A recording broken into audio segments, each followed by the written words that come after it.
a young monk, raised in the Shaolin Temple, awakens to find himself transported to the Douluo Continent, specifically to a rather obscure family within the Star Luo Empire, the Golden King family. Chapter 1. The Golden King. On the Douluo Continent, within the Star Luo Empire in the southern province. In a quaint manor belonging to the Golden King family, a boy of 5 or 6 years is diligently honing his physique. His black hair, dampened by sweat, clings to his forehead, and his round, youthful face is flushed with exertion. A deep maturity glimmers in his dark eyes, incongruous for one so young. After what seems an eternity, he collapses onto the ground, gasping for breath and taking a moment to recuperate. Soon, it will be 6 years, and I shall finally awaken my martial soul, he murmurs to himself. This boy is not of this world. Due to the immense popularity of the Douluo Continent anime, he possesses a fair familiarity with the narrative. Although he has longed for the martial souls and soul skills depicted within the tale, he never envisioned himself traversing into this realm. To his astonishment, he awakens here without the typical truck accidents or lightning strikes, and devoid of any golden fingers to aid his journey. How might he thrive in this new existence? Fortunately, the martial arts he mastered in his previous life can be practiced here. The techniques he learned are the Shaolin Child skill, which his adoptive monk guardian described as one of the more complete forms within the Shaolin Temple. This skill comprises 5 tiers: Child's Formula, Cloud Formula, Meteor Formula, Moonlight Formula, and Sun Formula. Mastery of these tiers grants the practitioner an inexhaustible flow of inner energy, allowing them to cultivate their essence into formidable strength, impervious to blades and spears. The first tier, the Child's Formula, focuses on refining energy to bolster the body, enhancing vitality and resilience. Even after a day and night of combat, the practitioner remains invigorated. While the first tier does not significantly augment combat prowess, ascending to the second tier, the Cloud Formula yields substantial increases in fighting capacity. The essence flows like clouds, ceaseless and softening blunt strikes while slightly diminishing sharp attacks. He has already reached the pinnacle of the first tier and stands on the verge of breaking through to the second. Since his arrival in this world, he has practiced the child skill every morning and engaged in physical training each afternoon, aware that a stronger physique allows for longer-lasting soul rings. Within the Golden King family, soul beast meat is plentiful, and with his diligent training, his body now rivals that of an average soul master. In the bath, he recalls the news he has heard. Qian Xuanji has assumed the role of Pope. Qian Xuanji has just become a titled Douluo and taken on the papacy, with 10 years left in his life. The protagonist Tang San will not be born for another decade. There are still over 20 years until the story commences. With my external advantages, reaching titled Douluo may prove challenging, yet attaining the rank of Soul Douluo should be within my grasp. My martial soul is likely the inherited martial soul of the Golden King family, he ponders. I wonder if there will be any unexpected developments. Surely not. The Golden King family was founded by a titled Douluo whose martial soul was the ferocious Golden King, and has thrived for 2 centuries. Within this family, unity is paramount, serving as the cornerstone of their continued legacy.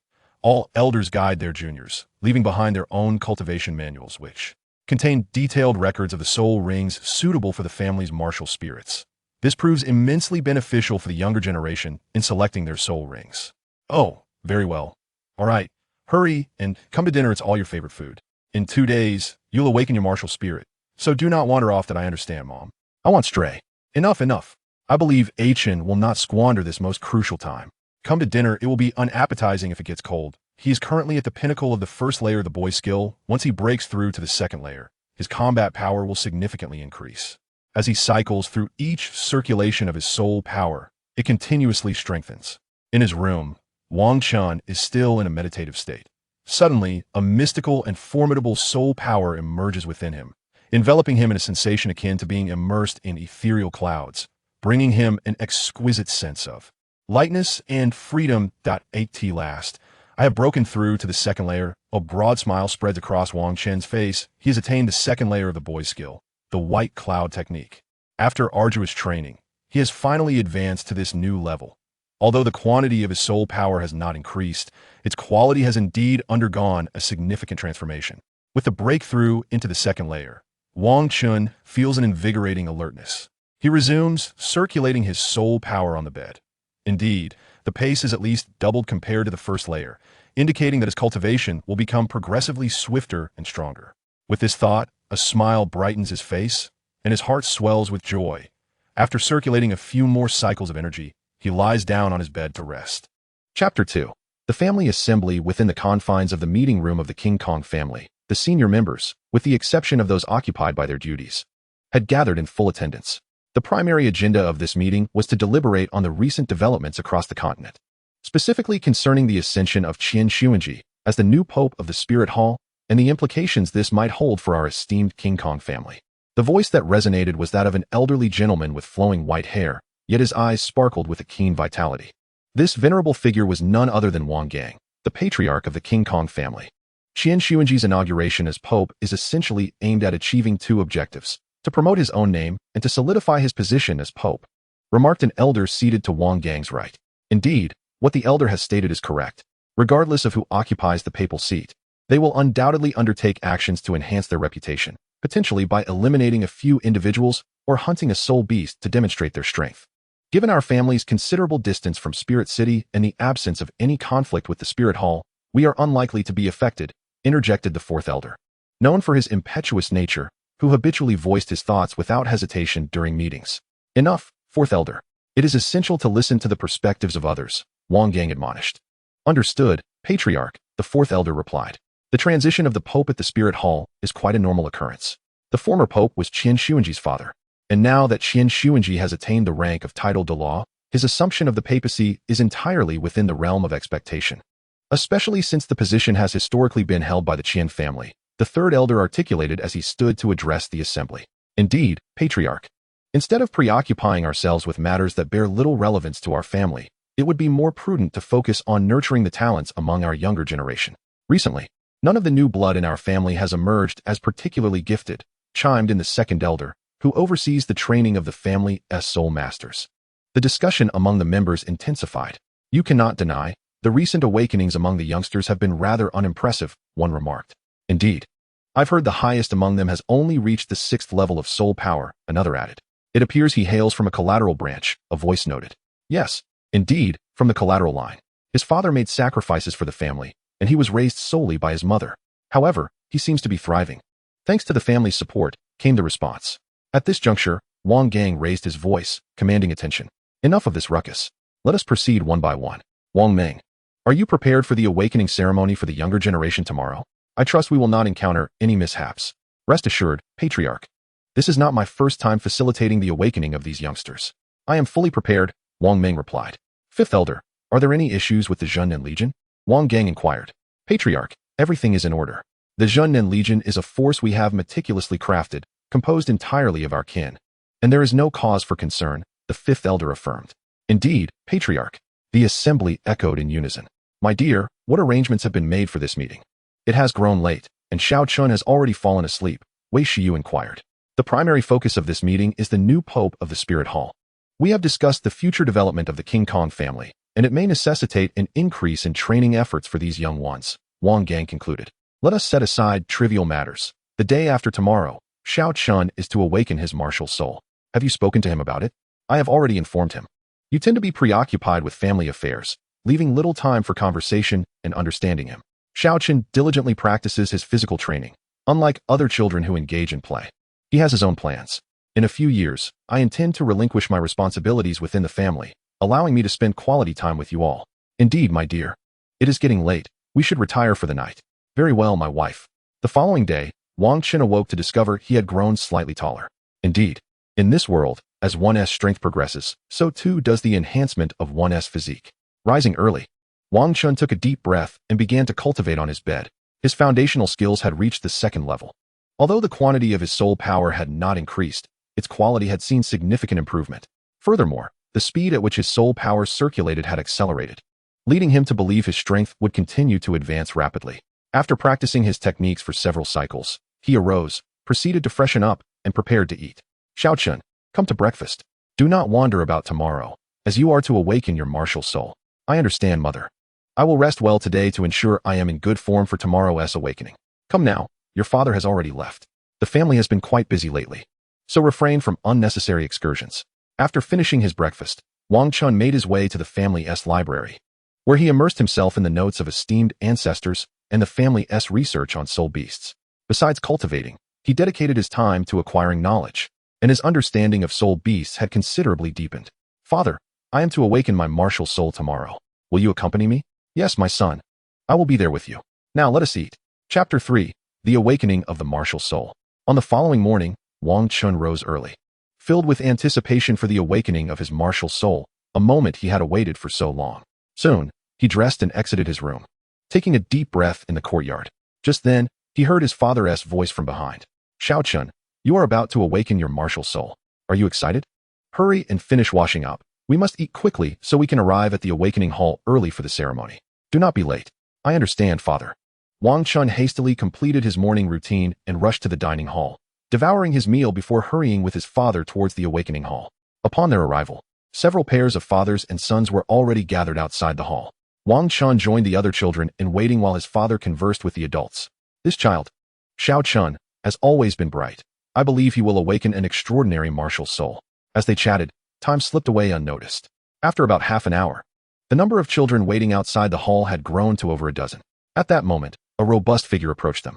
This is Elder Wang Ming, responsible for managing the awakening of the King Kong family's martial souls. All the little ones, please enter the awakening hall. I shall awaken your martial souls, he announced at the entrance, leading the way into the hall with a dozen children following him closely. The atmosphere was hushed, every child silently trailing behind, not daring to make a sound. Once inside, Elder Wang Ming prepared for the awakening process. Each child approached the luminous circle one at a time. Now, I shall awaken your martial souls, he declared, calling out the name of a boy and directing him into the circle. Focus your mind and feel carefully. Do not let your thoughts wander. As the boy stepped inside, Elder Wang Ming uttered a commanding tone, and a golden phantom of a King Kong materialized behind him. 7 soul rings appearing beneath its feet, 2 yellow, 2 purple, and 3 black. As the boy's soul power surged, the circle radiated a golden light, enveloping him in a protective aura. Elder Wang Ming observed briefly before stating, Spear Martial Soul, Innate Soul Power Level 5, not bad. Next, how is this awakening different from Brother Tao's? Wang Chun pondered as he witnessed the process unfold. Thoughts raced through his mind. Was there no innate full soul power? No dual martial souls? As the saying goes, Brother Tao is as steadfast as iron, while the protagonist is as changeable as flowing water. Brother Tao, revered as the blind Douluo, deemed any protagonist he disapproved of to possess extraordinary martial souls. The method of awakening here diverged from his own. While Wang Chun was lost in thought, Elder Wang Ming continued awakening martial souls for other children. Baboon Martial Soul, Innate Soul Power Level 6, quite good. Dagger Martial Soul, Innate Level 4, acceptable. The Giant Ape Martial Soul, Innate Soul Power Level 8, excellent, a promising talent. Elder Wang Ming spoke sparingly, his evaluation succinct.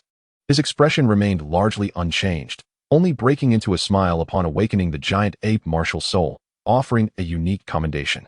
As one child after another awakened their martial souls, it soon came to Wang Chun's turn. Standing in the circle, Wang Chun felt the flow of Elder Wang Ming's soul power as another radiant shield enveloped him.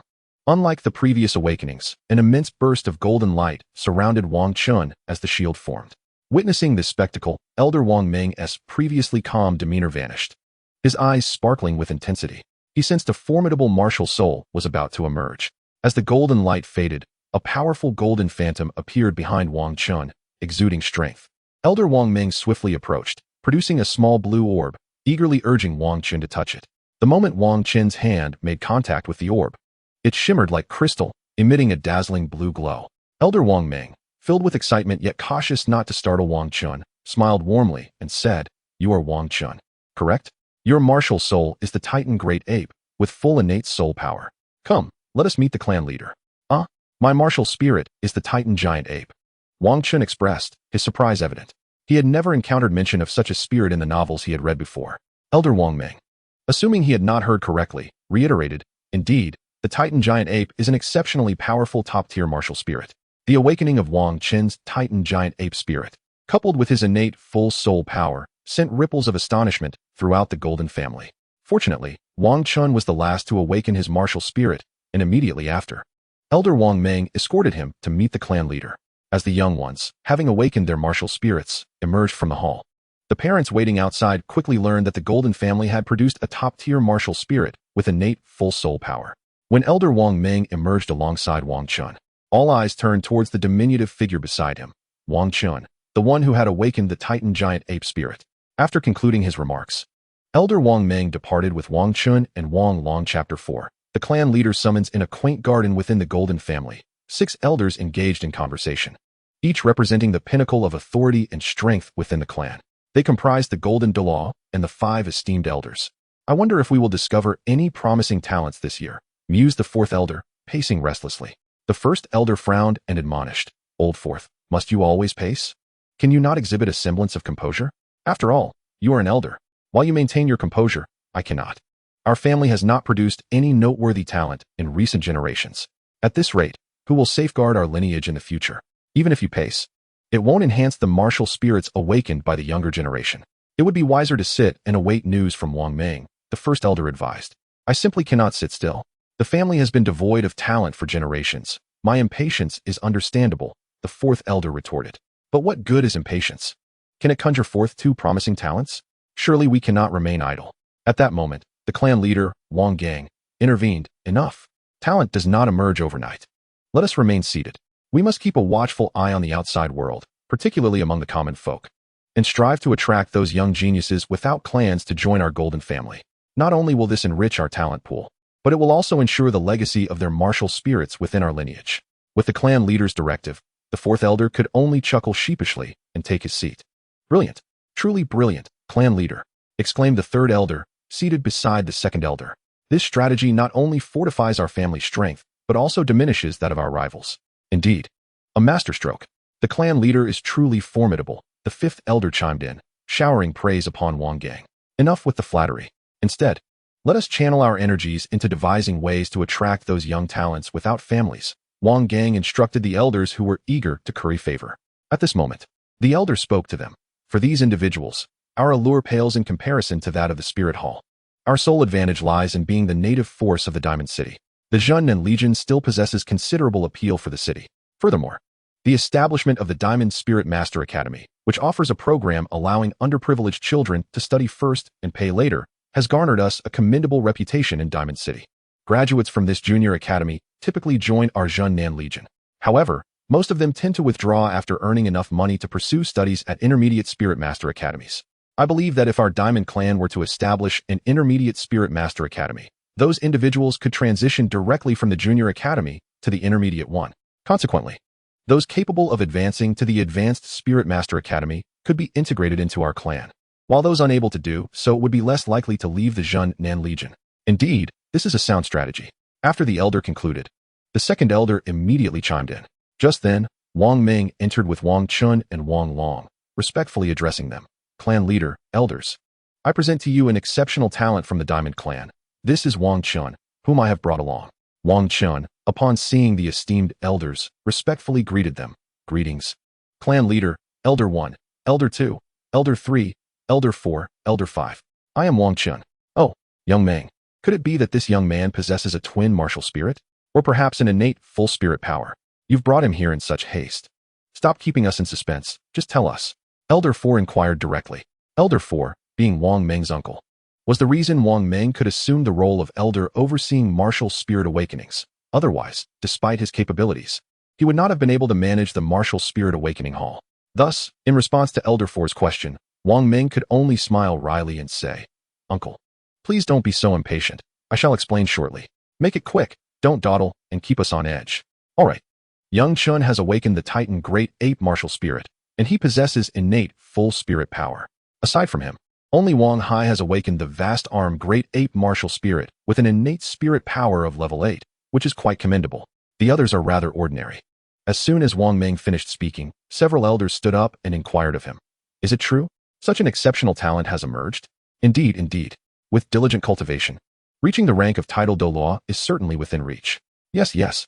It has been quite some time since our clan has produced a remarkable talent. To have one with innate full spirit power is truly a boon for our Diamond Clan. At this moment, the Diamond Douluo, Wang Gang, suddenly interjected. Let us not create such a commotion, we might startle young Chun. He approached Wang Chun, gently ruffled his hair, and said, Little Chun, the awakening of your martial soul is quite remarkable. You must diligently cultivate and strive to attain the rank of title Douluo as soon as possible. I bestow upon you this storage soul guide bracelet. Make good use of it in your training. Upon receiving the bracelet, Wang Chun could hardly believe his fortune, for the awakening of his martial soul had granted him such a precious soul guide. After all, the methods for crafting soul guides had long been lost on the continent, making these artifacts exceedingly rare and not easily obtained. To his astonishment, he had been gifted one directly after his martial soul awakening. Henceforth, Little Chun would enjoy the privileges of the young clan leader, with all resources directed towards his advancement, facilitating his rapid progression in strength. Do you understand? We comprehend. Clan leader, the elders responded in unison. I understand, clan leader, Wang Chun replied with a smile. After the clan leader finished speaking, Wang Long led Wang Chun away while Wang Meng remained to report on the details of the martial soul awakenings. Chapter 5, A Father-Son Evening Conversation, Part 1, Little Chun. Your martial soul awakening has been the talk of the family. It is said that you have awakened the Titan Great Ape and possess innate full soul power.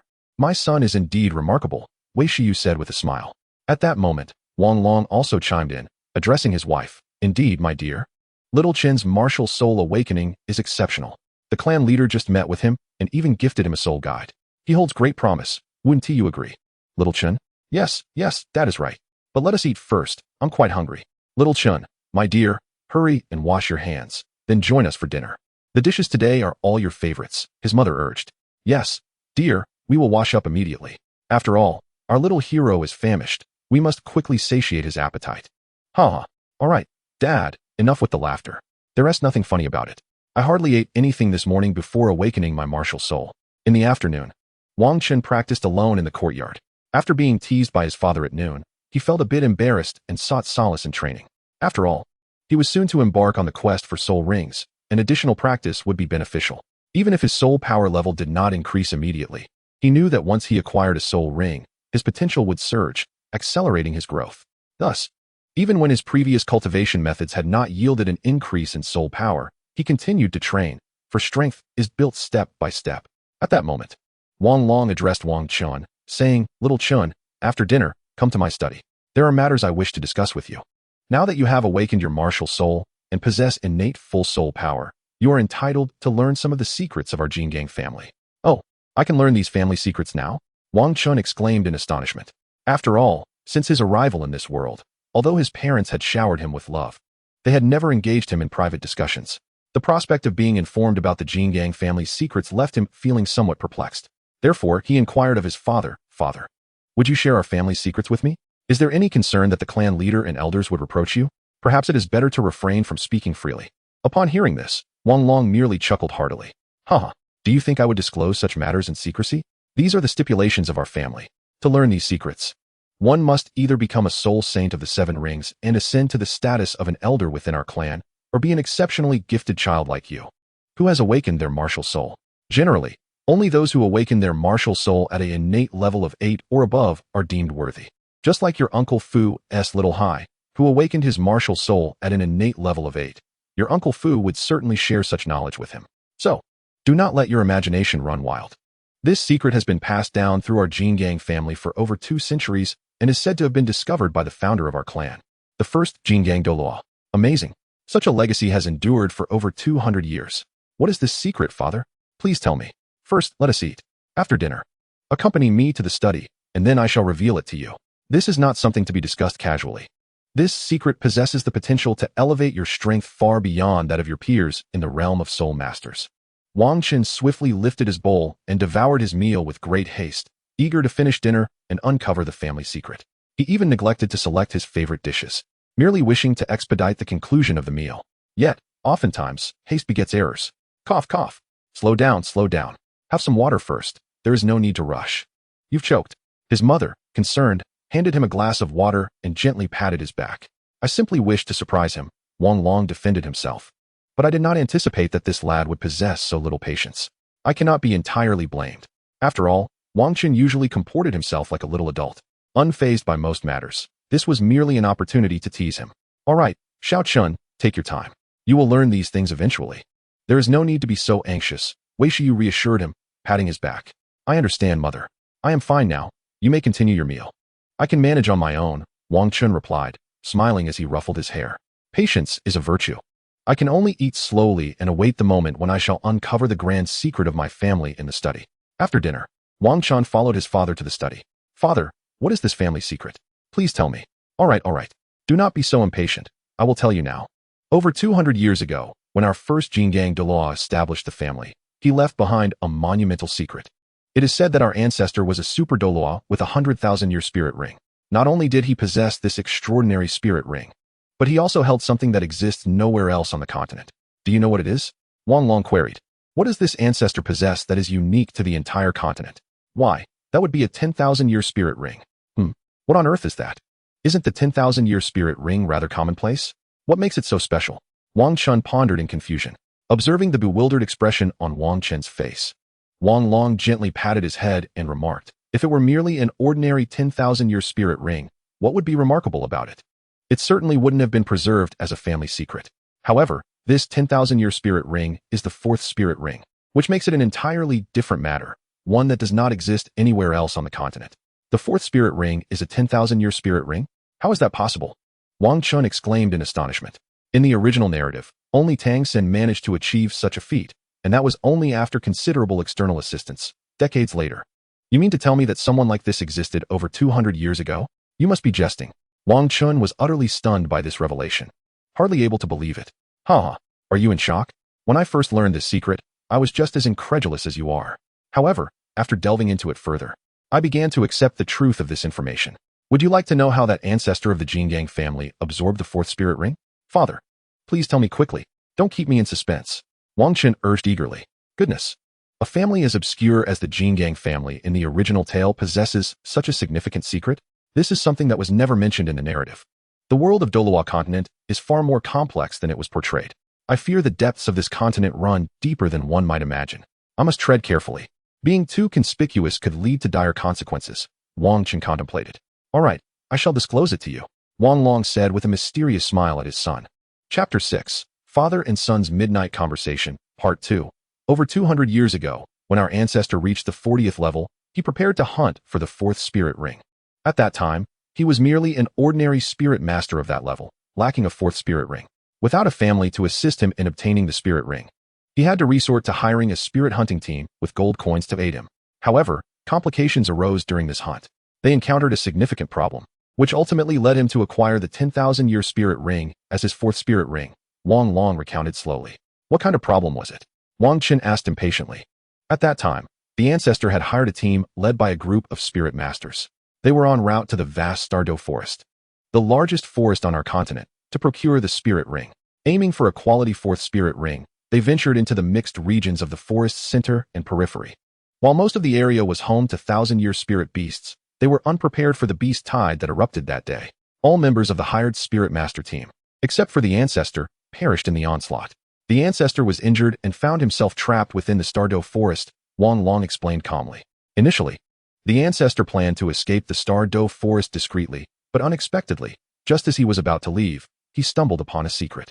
It is precisely this secret that granted him the everlasting soul ring, enabling him to attain the esteemed rank of title Douluo in the subsequent decades and to establish the Diamond Clan.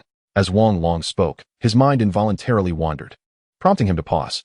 Wang Chun, noticing his father's silence, observed that his father had fallen into deep contemplation, and thus inquired, Father, what is this secret that brought such profound change to our ancestors? Wang Long was suddenly roused from his reverie, realizing he had been lost in thought.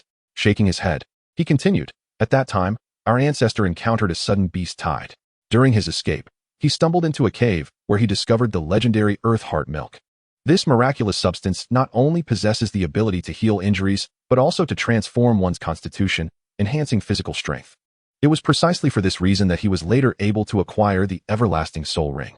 After falling into the cave and discovering the Earth Heart Milk, he concealed himself within, relying on its properties to heal his wounds and fortify his body. He sheltered there for 3 days, during which he not only recovered but also significantly enhanced his physical prowess, surpassing his previous capabilities. When he finally emerged from the cave, the beast tide had already subsided. With his newfound strength, he resolved to seek a suitable soul ring within the forest before exiting. Thus, he began his search. Could it be that he killed a 10,000-year soul beast there? That would mean his strength increased tremendously. Wang Chun questioned, perplexed. Not quite, Wang Long replied. Our ancestor's acquisition of the everlasting soul ring was due to a fortunate happenstance. While searching the forest for less than half a day, he stumbled upon a peach tree in a valley, where he observed 2 10,000-year soul beasts, a diamond ape and an iron-armored rhinoceros, confronting each other beneath the tree. Our ancestor patiently waited, hoping to seize an opportunity. Ultimately, The two soul beasts inflicted mutual destruction, allowing him to claim the peach and subsequently acquire a soul ring. This was the secret of our Diamond Clan's forebear. Wang Long smacked his lips in astonishment. Is this the stuff of novels? Surviving a great peril only to directly acquire treasures and enhance oneself? To seek a soul ring and have two soul beasts annihilate each other for him to reap the benefits?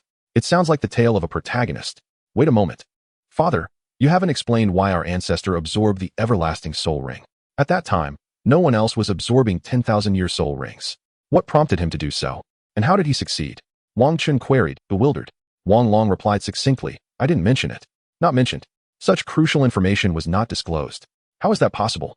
This is the most vital piece of information, akin to dropping your trousers only to reveal this. Indeed, when I first heard this news, I felt just as you do. However, the information passed down through our clan did not include this detail. Nonetheless, what I am about to share is of utmost importance, so listen carefully. I understand.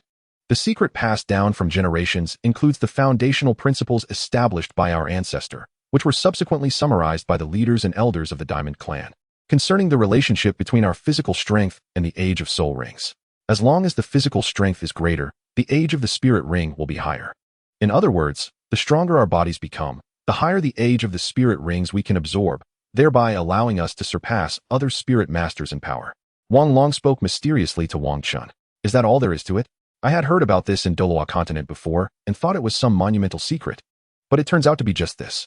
Aside from our ancestor who founded the Diamond Clan, has anyone else in our family absorbed a 10,000-year spirit ring for the fourth spirit ring? Wang Chun pondered and asked his father. No. Wang Long replied succinctly, astonished. What? Not even that. Then what use is this family secret? Wang Chun was taken aback. A seemingly inconsequential secret presented as if it were a world-shattering revelation. Shrouded in such mystery. Ahem. Although no one in the family has absorbed a 10,000-year spirit ring for the fourth ring. Many have absorbed spirit rings exceeding 9,900 years. Though not 10,000-year rings, they are still superior to those of others. Why not absorb a 10,000-year spirit ring then? It is either a matter of insufficient physical strength or inadequate mental capacity. According to the secrets passed down in the family, once these two criteria are met, one can directly absorb a 10,000-year spirit ring. Under the testing of the family elders, none have qualified. However, you have a great chance of meeting this standard because you are the first in our Diamond Clan to possess innate full spirit power. After you absorb your first spirit ring, the family will arrange specific physical training for you. Once you have absorbed the second spirit ring, extensive physical cultivation will be arranged, as the efficiency of training after absorbing the second spirit ring is markedly higher. Only then can one absorb higher-aged rings for the third spirit ring and beyond. These are the secrets our family has concluded. Do you understand? Wang Long elucidated to Wang Chun. Oh, I see. Yes, I understand. Chapter 7, Future Planning. That night, Wang Chun lay in bed, unable to sleep for a long time. He never imagined that the Douluo Continent held such profound depths, merely scratching the surface in the original narrative. However, this is understandable, as the original work primarily depicted Tang San's perspective, leaving much untold. The Diamond Clan, absent from the original text, possesses a titled Douluo and 7 souled Douluos. Thus, the Tiando royal family, which had no title Douluo in the original, must not be so simple either. They must possess at least one, if not more, titled Douluos to justify the vast resources of such a grand empire. Wang Chun reflected in bed, growing more convinced of the complexities of the Douluo Continent. The original mentioned that if not for the Spirit Hall, the Star Luo Empire would have long since annihilated the Tiando Empire. How powerful must they be? At least 5 or more titled Douluos would be required. This does not even account for the sects and clans within the Tiando Empire. If all of this were considered, what kind of strength did they truly possess? Wang Chun tossed and turned in bed, increasingly apprehensive. With his eyes wide open, he began to plan his future, contemplating his next steps. At the tender age of 6, I find myself amidst a wealth of resources spoken of by the patriarch of my family. My current endeavor is to diligently enhance my own capabilities, transforming these familial resources and various cultivation methods into personal strength. I aspire to absorb a 10,000-year spirit ring by the time I reach my 4th spirit ring, which will undoubtedly grant me access to even greater resources and an elevated status within the family. As my influence grows, I shall persuade the patriarch to accompany me to the Sunset Forest in search of the Eye of Ice and Fire, where we may discover rare celestial herbs. This endeavor would not only augment my own power, but also bolster the strength of my clan, solidifying my support base. As I lay in bed, I ponder my future. It is clear that my foremost priority must be to enhance my prowess in order to realize my ambitions. Only by strengthening myself can I seize control of my destiny. Otherwise, I risk living a life akin to that of commoners, burdened with worries about daily sustenance and the looming threat of encountering formidable spirit masters who could effortlessly extinguish my life. Alas, dwelling on such matters serves no purpose. I must consider tomorrow's hunt for spirit rings with the elders instead. I wonder if I might, like the protagonists in tales of old, casually acquire a spirit ring and thereby gain a spirit bone. But let me set aside such fanciful thoughts and instead dedicate myself to further cultivation, striving to elevate my foundational skills to a higher level. With a quiet resolve, I rise from my bed and begin to circulate my internal energy, engaging in my practice. In moments of deep focus, time often eludes our notice. Before long, I awaken from my meditative state, exhaling a sigh. I lament my youth, for my meridians cannot withstand prolonged exertion. Had they been more resilient, my strength would have surged rapidly. It is no wonder that within the Golden Armor clan, physical training only commences after absorbing the first spirit ring, and extensive training is reserved until after the second. This rigorous regimen is only feasible with the support of family medicinal baths and nourishing meals. Were I an ordinary spirit master, I would have long since exhausted my body. Let alone hope to enhance my strength. Survival would be a remarkable achievement. It is clear that those top-tier experts possess substantial backing. Without such support, rapid advancement in strength would be unattainable. Reflecting upon this, I find myself at a loss for words, stretching my limbs and shaking off the stiffness from my extended practice. I rise from my bed and open the window, taking a deep breath of the night air. Gazing at the moon and stars above, I am transported back to my previous life, where I enjoyed carefree days at the Shaolin Temple. In my early days of learning the foundational skills from my master, I was filled with questions. Master, why must we practice martial arts? What purpose does it serve? Martial arts strengthen the body, my master would reply. And as for its purpose, it is to ensure we remain healthy and free from illness. Yet, I found myself questioning the value of such practice. In this modern age, with its advancements in technology, it seems that martial prowess alone cannot guarantee a livelihood as it once did. However, there are certain things that we must pass down. We cannot allow the treasures of our ancestors to vanish with us. Do you understand? If it serves no purpose, then why should we bother to learn it? I do not comprehend. It matters little that you do not understand now. In due time, you will come to grasp it. Our study is not driven by utility, but rather to ensure that our descendants can genuinely know and comprehend these matters, rather than dismissing them as mere fabrications or legends. We practice martial arts to affirm the existence of our forebears, asserting that they were not mere figments of imagination. Oh, is that so? Now I understand. I too shall diligently study martial arts, striving to become the strongest master and validate the existence of our martial heritage. Do you truly comprehend? I am uncertain if I do. Perhaps, master, you could elaborate once more. Very well, very well. You are still young. In due course, you will understand. For now, focus on your martial training. Tick-tock, tick-tock. 2 streaks of tears traced down Wang Chen's face, as he unknowingly shed tears while reminiscing about those times, which fell onto the back of his hand. Master, are you faring well in that world? Wang Chen murmured, wiping his tears away with his hand.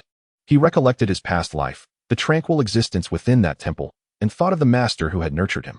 That kind-hearted monk, the one who would always bring him delightful treats from outside the temple, is now forever out of reach. Master, although I can no longer see you, I will grow strong in this world. I shall continue to cultivate, become powerful, and ascend to greatness, just as we once spoke of. My strength is not sought to dominate the fates of others, but rather to affirm my existence, to leave my voice in this unfamiliar realm. As if to bolster his resolve, Wang Chun gazed at the moon in the sky, speaking softly to himself. He lay on his bed and gradually drifted into slumber, awakening the next morning only at his father's insistence. Fortunately, his father roused him, for otherwise, he would have been late for his first soul ring hunt. Chapter 8. The first soul ring. Wang Chun swiftly completed his morning routine and breakfast, gathering his supplies before rushing to the door to await the elder. After all, it was for his own soul ring hunt. He could not keep the elder waiting. He did not wait long at the door before the 4th elder emerged. Greetings, 4th elder. Thank you for your assistance this time. Wang Chun respectfully addressed him. Ah, little Chun, did you wait long? We shall depart shortly. The 4th elder replied with a smile, stroking his beard. Not at all. I just arrived as well, 4th elder. Very well, follow me. The 4th elder beckoned Wang Chun towards a cart. Certainly, 4th elder. The cart appeared quite simple, lacking any extravagant embellishments. However, it was drawn by 2 swift steeds. These wind-chasing horses were soul beasts that had been nurtured by the family for 10 years. They possessed a gentle temperament and remarkable endurance, making them a rare find among trainable soul beasts. Wang Chun followed the fourth elder into the cart, and the driver set off, guiding the horses away. Fourth elder. To what location are we heading to hunt for the soul ring? Is it within the soul-hunting forest? Wang Chun inquired, perplexed. No.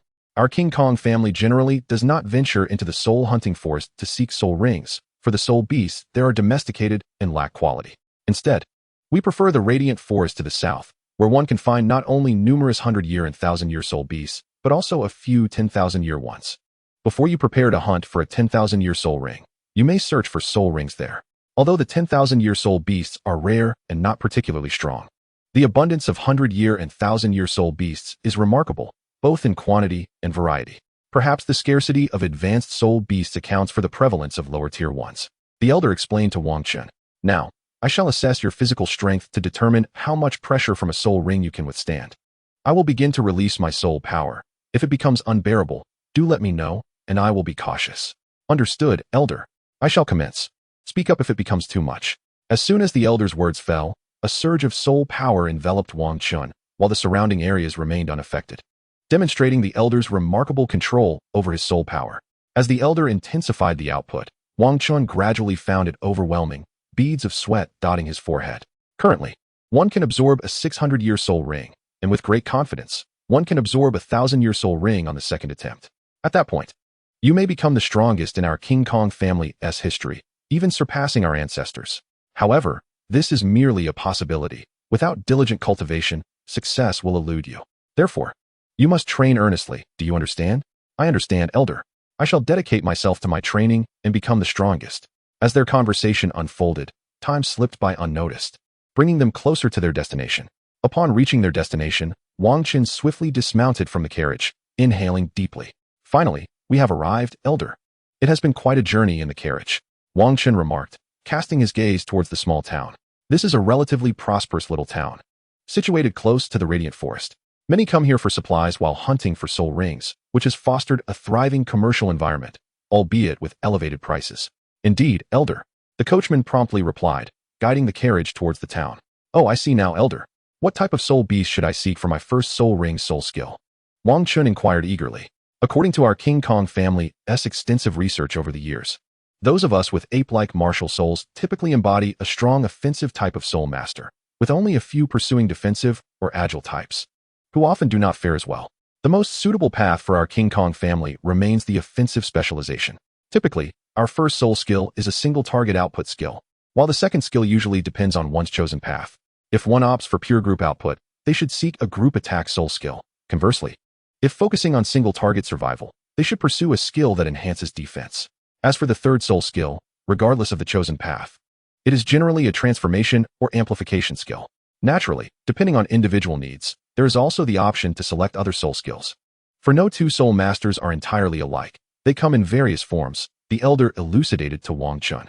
Oh, so that is how it is. I had never encountered such texts within my family lineage before. These matters have become a minor secret for the family, typically concealed from view. Once one awakens their martial soul, the family will naturally impart this knowledge to you. Ah, I see. Very well, we are about to enter the forest. So stay close by my side as we seek out the soul rings. Should fortune favor us, we may discover a suitable soul beast today. If not, we may need to reside in the forest for several days. As Elder Four and Wang Chun searched, they encountered numerous soul beasts. Alas, either their age was insufficient, or they did not meet the required criteria. After a prolonged search in the radiant forest, they found nothing suitable, and thus had no choice but to spend the night there, hoping to find an appropriate soul beast by morning. By a flickering campfire, Elder Four roasted a rabbit and remarked to Wang Chun, Xiao Chun, one should generally avoid lighting campfires at night. While a fire can ward off certain soul beasts, it may also attract more formidable ones. However, with my presence, you need not worry. After your meal, rest well. I shall keep watch. I understand, Elder Four. Indeed, resting against the trunk of a great tree provided a welcome respite. Born into the Diamond family, my first soul ring was directly assisted by a soul Douluo. It was truly exhilarating. Although this privilege stemmed from my innate talent, even those of lesser aptitude would receive familial support in acquiring soul rings. This, perhaps, is the very essence of family. Once he finished his meal, Wang Chun drifted into slumber within the tent, while Elder Four stood vigilant outside. Chapter 9. The first soul ring at dawn. Elder Four roused Wang Chun. Xiao Chun, freshen up and join me for breakfast. Today we must search diligently to find a suitable soul ring for you. All right, Elder Four, I'll be there shortly, Wang Chun replied, still somewhat groggy. After a swift breakfast, they set off into the forest once more. In their quest, they finally identified a suitable target near a valley. Xiao Chun, look. That diamond ape is perfect for you. It's only 600 years old and aligns well with your martial soul. What do you think? Elder Four exclaimed with excitement, having found such an ideal soul beast in less than half a day's time. Yes, Elder Four, this is the soul beast, Wang Chun replied, equally exhilarated. For this was to be his first soul ring, an experience unlike any other. Stay here. I shall capture it, Elder Four declared before channeling his soul power. With a surge of energy, he dashed forward, and as his soul ring spun beneath him, the diamond ape, caught off guard, was swiftly subdued. With a deft maneuver, Elder Four tossed the now incapacitated creature at Wang Chun's feet, its bones shattered and breath shallow, resembling a creature on the brink of death. Thank you, Elder Four. Upon Wang Chun's command, he swiftly eliminated the diamond ape. As the creature perished, a radiant yellow soul ring emanated from its form. Instantly, Wang Chun seated himself upon the ground, channeling his energy to absorb the soul ring. As his technique surged, the soul ring seamlessly integrated into his being, augmenting his strength. Thanks to his cultivated powers, the intensity of the absorption was devoid of any discomfort or agony. Instead, a refreshing energy coursed through his body, nourishing and fortifying his physical attributes at an astonishing rate. Within the span of an hour, Wang Chun effortlessly absorbed the 600-year-old soul ring, thereby acquiring his inaugural soul skill. With eyes closed, he meticulously attuned to this newfound ability, a smile breaking upon his lips, for its potency was beyond compare. His first soul skill was the mighty diamond fist, which, when activated, would double his attack power, explosive force, and strength, while also bypassing 10% of his opponent's physical defenses. The skill was remarkably formidable. However, its power came at a cost, as even with his current soul energy, he could only employ it a few times before exhausting his reserves. Xiao Chun, quite the impressive soul skill you possess, chuckled the fourth elder. Perceiving the significance of a 600-year soul ring and its suitability as a soul beast, thus assuring the merit of the skill. Indeed, fourth elder, I find my soul skill exceedingly powerful, and I wish to test it, Wang Chun exclaimed with enthusiasm. Very well, unleash your soul skill upon me, and let us see its true capability, the fourth elder replied. All right, fourth elder, do be cautious. I am about to strike, Wang Chun declared, preparing to activate his skill. Despite the might of his inaugural soul skill, the fourth elder's formidable rank as a soul duo rendered him nearly impervious to harm. As Wang Chun unleashed his soul skill, his hands radiated with a golden luminescence, and he launched a punch towards the fourth elder. Mighty diamond fist, he bellowed, his golden fist hurtling forth. With a resounding crash, the fourth elder, without deploying his own soul skill, effortlessly thwarted Wang Chun's full-force strike using merely his innate soul power. Hold on a moment, fourth elder, Wang Chun said, dashing towards the carcass of the diamond ape to investigate.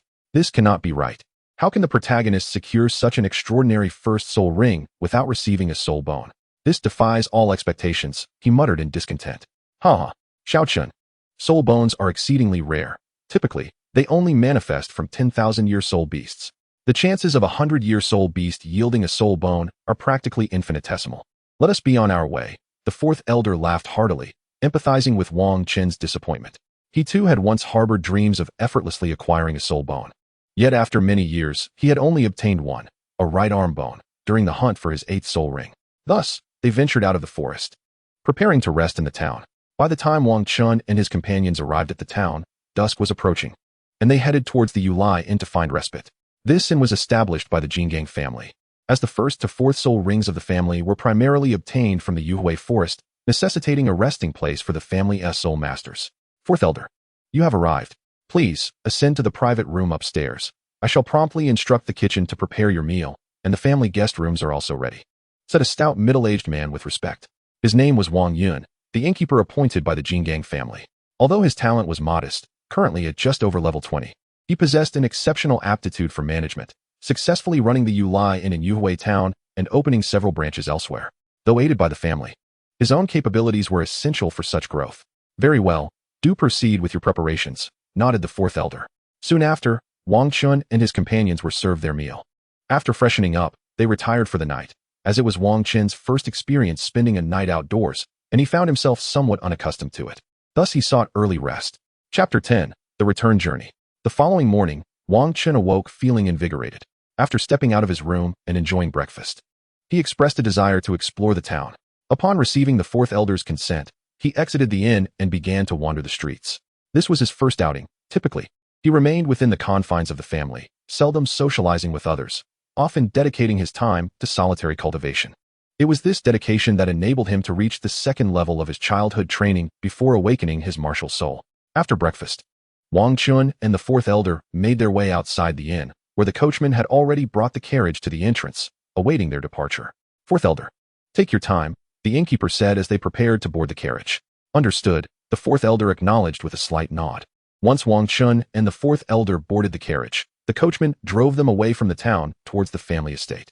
Wang Chun gently closed his eyes within the carriage, attuning himself to the flow of his soul power and the effects of his cultivation method. Indeed, he noted that practicing in a non-quiet environment yielded poor results. Wang Chun attempted to cultivate while in motion, but the effects were less than satisfactory. He had hoped to see the results of obtaining a soul ring, yet it appeared that was not feasible either. Observing Wang Chun's closed eyes, the fourth elder refrained from speaking, deciding to let him rest, as there was still half a day's journey to the family estate, and there was no rush. As the carriage continued its journey, time slowly passed. Oh, should I consider moving out of the family to reside at the academy? Wang Chun inquired of the fourth elder. Very well, the fourth elder replied. Indeed, fourth elder, the coachman respectfully affirmed. In the Jingang family, regardless of one's status, contributions were recognized, though the extent of merit varied. Such merit circulated solely within the Jingang family, yielding numerous benefits. Not only can one elevate their own status, but they can also exchange valuable resources beneficial for soul masters' cultivation within the Diamond clan, which may be utilized for the training of their descendants. Though selling them is strictly prohibited. Consequently, the members of the Diamond clan are exceedingly proactive in their endeavors.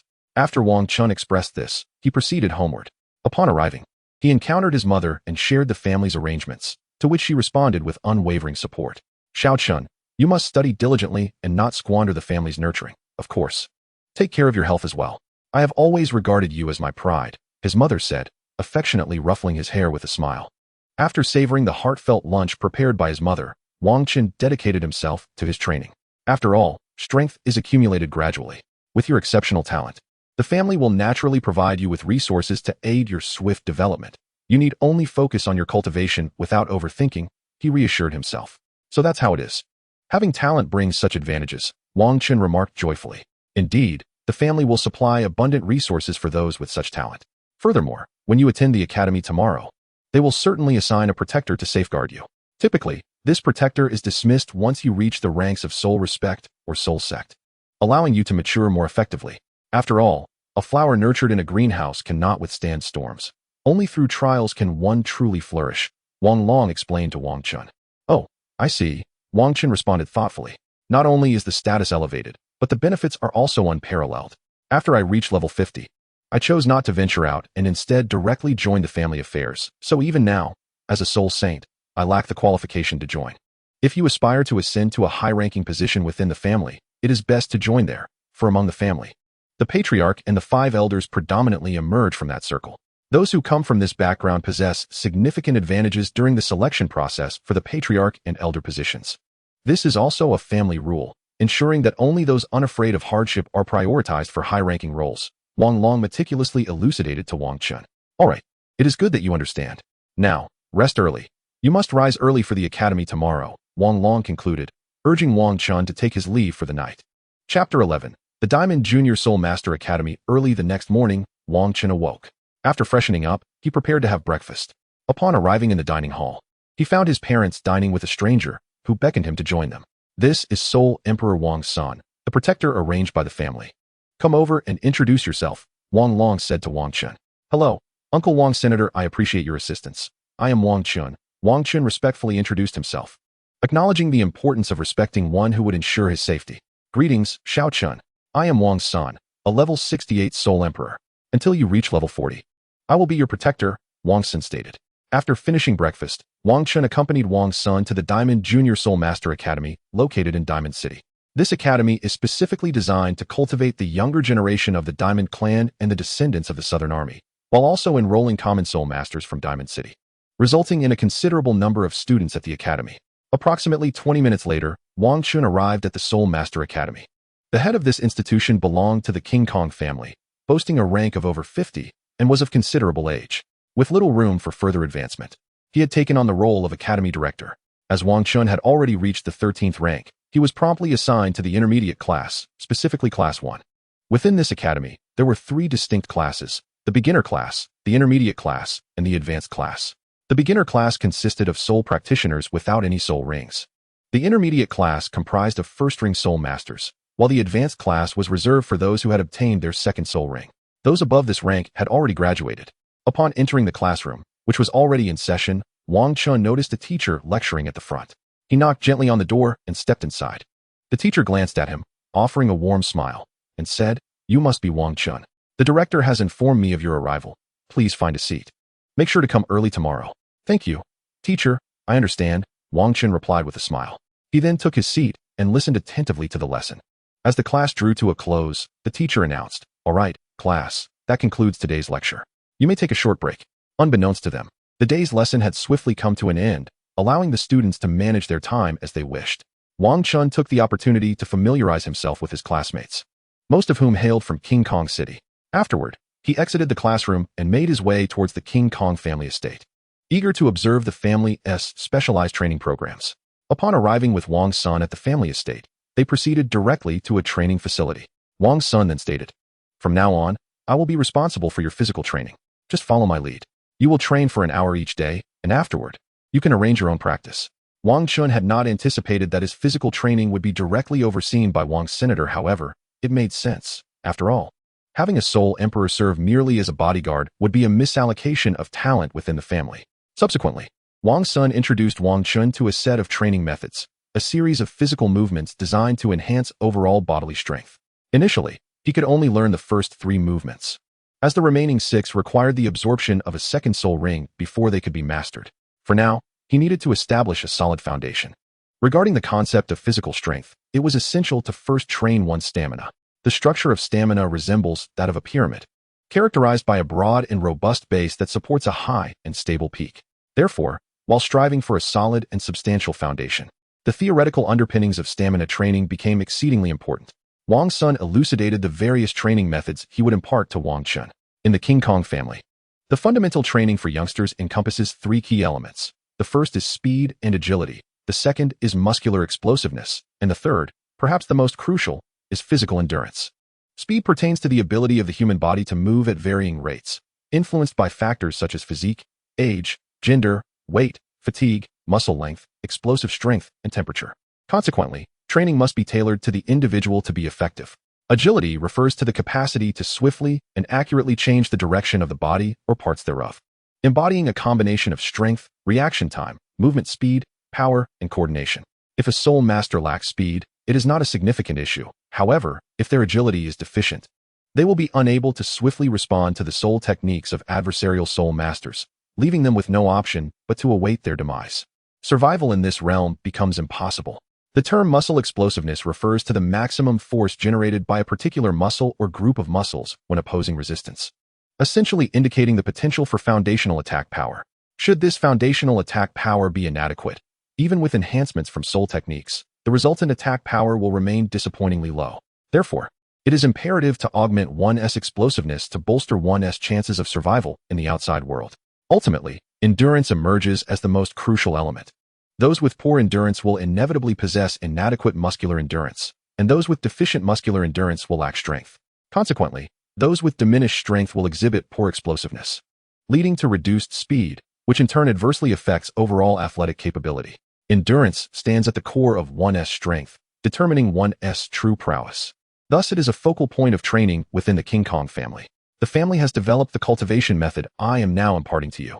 Strengthening the capabilities of our family's soul masters is essential, for mere elevation in soul power does not equate to true strength.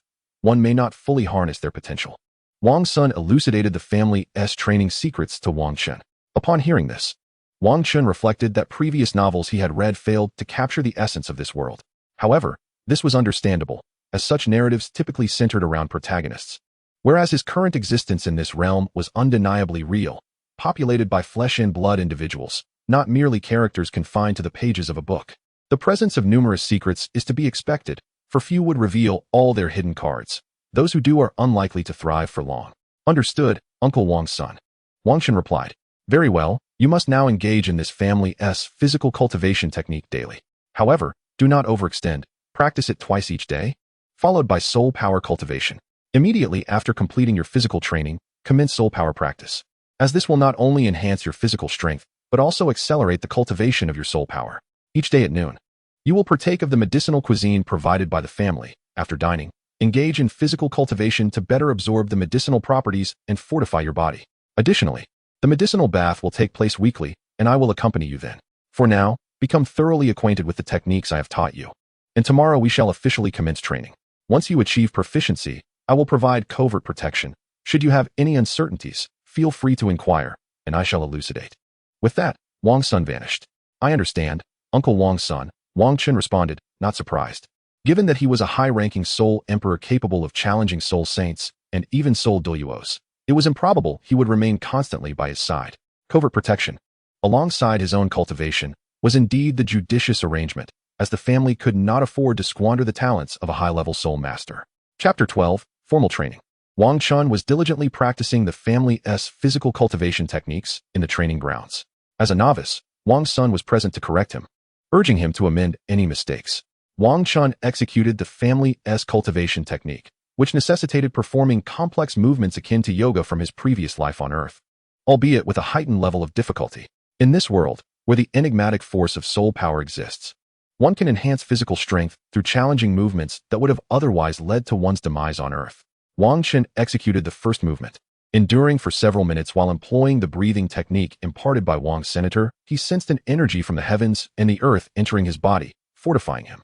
Although the enhancement was not overwhelmingly potent, it was indeed a tangible augmentation of his being. The essence of this cultivation method lies primarily in the breathing technique, while the exercise itself serves merely to bolster physical training. Even if others were to surreptitiously learn this physical cultivation method without the crucial breathing secrets, it would be but a hollow imitation, incapable of strengthening the body and potentially causing muscular damage. Thus, the family harbors no fear of others attempting to master this technique. It is imperative to focus on the breathing methods. This initial set of physical exercises is accompanied by 3 distinct breathing secrets, and you are currently learning the first. These 3 secrets are designed to be mastered sequentially. Once you have adeptly grasped the first and your physical strength reaches a certain threshold, I will instruct you in the second breathing secret. When you have mastered all 3, you will apply the first secret progressively again as you engage in the second set of movements. Our family's physical cultivation comprises 3 sets of mantras and 9 movements, layered to significantly enhance bodily strength. Regrettably, the practice is laborious and slow, which is why the family does not mandate it for all. Only those with exceptional talent receive dedicated instruction to maximize their potential. After all, for an ordinary individual, even if they practiced the family techniques, their potential would not increase significantly, resulting in a waste of family resources and personal time, ultimately yielding little strength. Therefore, even if you master this physical cultivation method in the future, do not share it with others. Do you understand? Understood, Wang Chun replied before pausing his training to rest on the ground. After 20 minutes of exertion, he could no longer persevere and needed to recuperate before resuming his practice. Do not lie on the ground. Meditate on your soul power immediately. This will not only enhance your physical condition, but also expedite the flow of your soul power, accelerating your progress. Wang's son advised upon noticing Wang Chun resting on the ground. Ah, Wang Chun responded, promptly transitioning from lying down to sitting upright, activating his juvenile cultivation technique. Indeed, his practice accelerated, and he absorbed more soul power.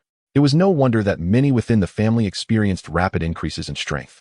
Before reaching their potential bottleneck, the elevation of soul power levels occurs swiftly, resulting in a considerable number of mid-tier and high-tier soul masters within the family. However, the uppermost tier of soul masters is scarce, as their potential only supports rapid advancement to a certain point, after which further progress relies solely on the passage of time. As Wang Chun continued to cultivate his juvenile technique, the fatigue in his body dissipated. He then resumed practicing the family's physical cultivation method. Thus, he alternated between these practices. When his body grew too fatigued from the physical training, he would engage in his juvenile technique, and once his fatigue subsided, he would return to the family's physical cultivation exercises. Having practiced thrice, Wang Chun abruptly instructed him to cease. Cultivation requires a balance of tension and relaxation. One cannot persist in the same manner indefinitely.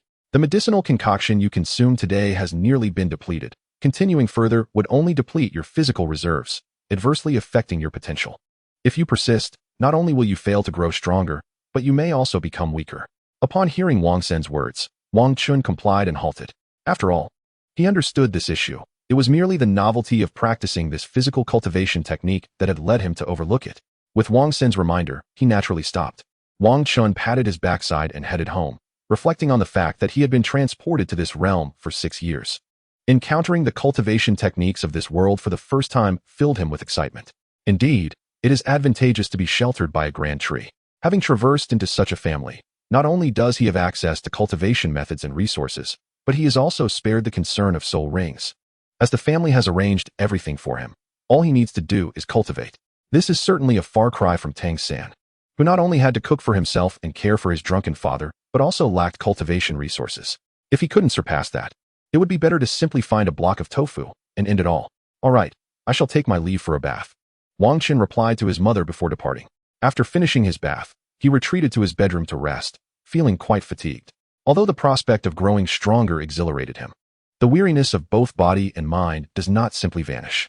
He needed to recuperate properly. When his mother called him for dinner, he had already been resting for an hour, allowing himself some recovery. After dining, he went straight to rest. Chapter 13, a year and a half. Time had slipped away unnoticed. It had been a year and a half since Wang Chun first practiced the family's physical cultivation technique. During this period, he had not only mastered the first movement of the family technique, but was also practicing the second set of movements. Additionally, his soul power had reached level 20, though he had yet to acquire a soul ring. Otherwise, he would already be a great soul master, and he was merely 7.5 years old. A remarkable prodigy indeed. Over this year and a half, he had made slight progress in his youthful cultivation, yet he still fell short of the third level. It had been 2 days since he reached level 20 in soul power. The family had decided that Wang Chun's father would accompany him to the Yuhui forest to hunt for a soul ring. His father, Wang Long, advised him to solidify his soul power. They would venture to the forest in 3 days, allowing him to continue his training to strengthen his body. This time, Wang Chun was to hunt for a 1,000-year soul beast to serve as his second soul ring. The family elders had tested Wang Chun's physical strength 2 days prior and confirmed that he was capable of absorbing a 1,000-year soul ring, thus granting him permission to proceed. They would not have permitted Wang Chun to take such a risk otherwise, as his innate talent was extraordinary. Even if he could not absorb a 10,000-year soul ring for his fourth, he would still be able to reach the rank of title Douluo in the future. Alone in the courtyard, Wang Chun diligently practiced the family's physical cultivation technique, striving to maintain his body in peak condition in anticipation of absorbing the Millennium Soul Ring. Throughout the past year and a half, Wang Chun had not solely immersed himself in solitary training. He had also forged connections with several individuals at the Soul Master Academy. Among them was Wang Hai, a member of his family, who had awakened his martial spirit alongside Wang Chun, ultimately manifesting the powerful Titan Ape martial spirit with innate soul power at level 8. After 2 months of rigorous training, he reached level 10 and embarked on a quest to acquire a soul ring, subsequently joining Wang Chun's class and forming a close bond with him, ultimately becoming one of Wang Chun's trusted followers. Another acquaintance was Lu Yun, a commoner soul master recruited by the academy in the city of King Kong, who possessed the martial spirit of a golden eagle and specialized in agility-based attacks. His talents were commendable, and his association with Wang Chun stemmed from the guidance Wang Chun offered in his training. As the saying goes, a hero is aided by 3 companions. In this world, solitary endeavors seldom yield success, prompting Wang Chun to gather gifted soul masters within the academy, offering them assistance, and ultimately welcoming them as his subordinates. He even contemplated nurturing his followers further after imparting his techniques to the family, intending to share his foundational skills with them to enhance their strength. This way, in future endeavors, he would not need to personally intervene in every situation, but could simply direct his subordinates to take action. In this realm, most individuals adhered rigidly to traditional training methods, rarely adapting their strategies, relying solely on their soul power levels and techniques to confront adversaries, rather than employing creative tactics. However, having traversed from another world, Wang Chun found that while cultivation was not as robust there, the potential for imaginative thinking was vast, allowing for the development of numerous methods beneficial to training, which ultimately facilitated his acquisition of these 2 subordinates. Now that you're all here, wait a moment. I'll retrieve the training plans I prepared for you, Wang Chun announced as he regarded them. Understood, Brother Chun, Wang Hai and Lu Yun responded in unison. With that, Wang Chun strode towards his room, intent on bringing forth the meticulously crafted training plans he had written for them. He emerged from his study, holding the well-prepared training manual. Come and take a look. This is the training plan I've devised for you. Since your paths differ, the plans will vary as well. Do not misinterpret them, he said as he stepped into the courtyard. Upon handing over the manual, they examined it closely. After a brief pause, allowing them to thoroughly review the contents, Wang Chun began to elucidate the rationale behind his arrangements and the benefits of such training. All right, it seems you've perused it sufficiently. Let me first explain the reasoning behind the plan for Ahai. Given that Ahai wields the Titan Ape martial spirit and follows a strength-oriented path, our focus must be on enhancing his offensive capabilities. In simpler terms, we aim to augment his power, ensuring that his strikes are even more formidable. Thus, I have incorporated weighted training into Ahai's cultivation manual, providing him with a complete set of iron armor. Although he may initially find it cumbersome, once he fully acclimates, the strength he will possess upon shedding the armor is beyond imagination. Moreover, Ahai is an offensive type, often engaging in direct confrontations with adversaries, necessitating an enhancement of his defensive capabilities. Otherwise, if he fails to incapacitate his opponent, he risks being struck down himself, leading to an awkward predicament. After Wang Chun imparted this to Wang Hai, he paused to rest before discussing Lu Yun's training regimen. I understand, Brother Chun. I will devote myself to training and ensure your plan does not go to waste, Wang Hai affirmed with a determined nod. Wang Hai is quite similar to his father, Wang Fu, being tall and robust, with a somewhat dark complexion and a rather earnest demeanor. Next comes Xiao Yun's training plan. Given your agility-based abilities, the focus will be on enhancing your speed and reflexes. The method for improving speed is similar to Ahai's, but yours involves iron leg braces to initially boost your velocity. Reflexes, however, are of paramount importance, for without keen reflexes, you would struggle to harness your speed and fully unleash your potential. Thus, this will be your primary focus. I have arranged for you to practice in the small grove within the academy, where you will aim to move swiftly without disturbing the fallen leaves. Once you achieve this, you will intensify your training by visiting the grove each morning, striving to avoid even a drop of dew. By that time, your reflexes and speed will pose no issues. Wang Chun elucidated Lu Yun's training plan, ensuring he understood the path ahead. Understood, Brother Chun, Lu Yun replied. Lu Yun is a slender, tall boy, rather introverted, preferring solitude in his training. Although he is merely a civilian soul master with limited resources, his strength is commendable, which is why Wang Chun has welcomed him into this small group. Chapter 14. The second soul skill time passed gradually. Over the course of 3 days, Wang Chun diligently solidified his cultivation, preparing for his second soul ring. When the time arrived, he and his father, Wang Long, set out to procure the soul ring. They returned to the Radiant Forest, as this time they aimed to acquire a Millennium Soul Ring. The family had advised him to partake in a high-grade medicinal bath the night before his hunt, a privilege normally beyond his current standing. But given the significance of absorbing a Millennium Soul Ring, they permitted it in advance. Although it may seem wasteful, considering he would not fully absorb it, the effects would not be entirely squandered due to his cultivation of the youth technique, though the family remained unaware of this. As Wang Chun and Wang Long journeyed, they reached Radiant Town in less than half a day and proceeded directly to the family-owned Yulai Inn, intending to rest for the night, allowing Wang Chun to adjust his condition for the absorption of the Millennium Soul Ring. After a night passed, Wang Chun felt he had perfected his state and was ready to absorb the Soul Ring at any moment. After finishing their breakfast, they made their way directly into the forest, seeking a suitable spirit beast for Wang Chun. They spent half the day searching within the woods, but unfortunately, nothing fitting was found. They could only take their time in their pursuit. Gradually, they searched through the mixed area. Suddenly, Wang Long halted his steps and unleashed his soul skill towards the left front. With a resounding crash, a golden beam of light shot forth, followed by a tremendous noise. A vibrant green snake plummeted from a tree to the left, lifeless. At this moment, Wang Long spoke. Xiao Chun, this is a dark green snake. While its name may not be particularly remarkable, its venom is exceedingly potent, and it excels in ambush tactics. This little serpent, measuring over 70 centimeters, indicates that it is a spirit beast of 700 years. If it were to bite you, even a soul master would meet their demise. In the wild, encountering large, advanced spirit beasts might still allow you a chance to escape, as you can spot them in advance. However, if you encounter these venomous ambush specialists, you could be bitten without any forewarning, leaving you to await your fate. Thus, you must remain vigilant while outside. Ensure you assess the situation before taking action.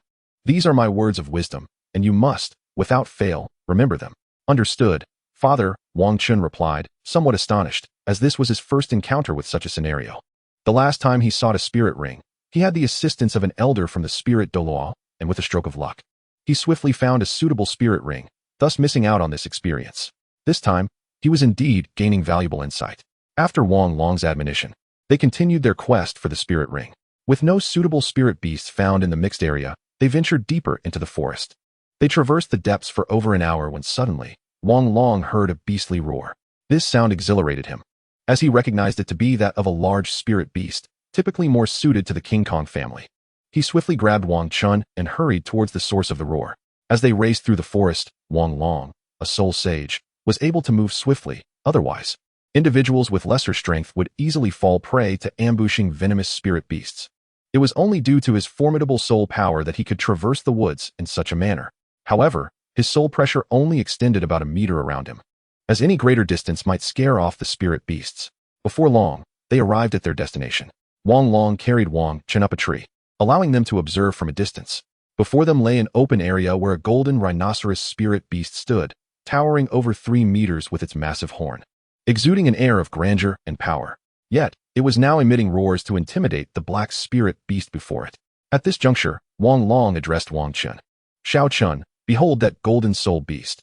It is the golden armored rhinoceros.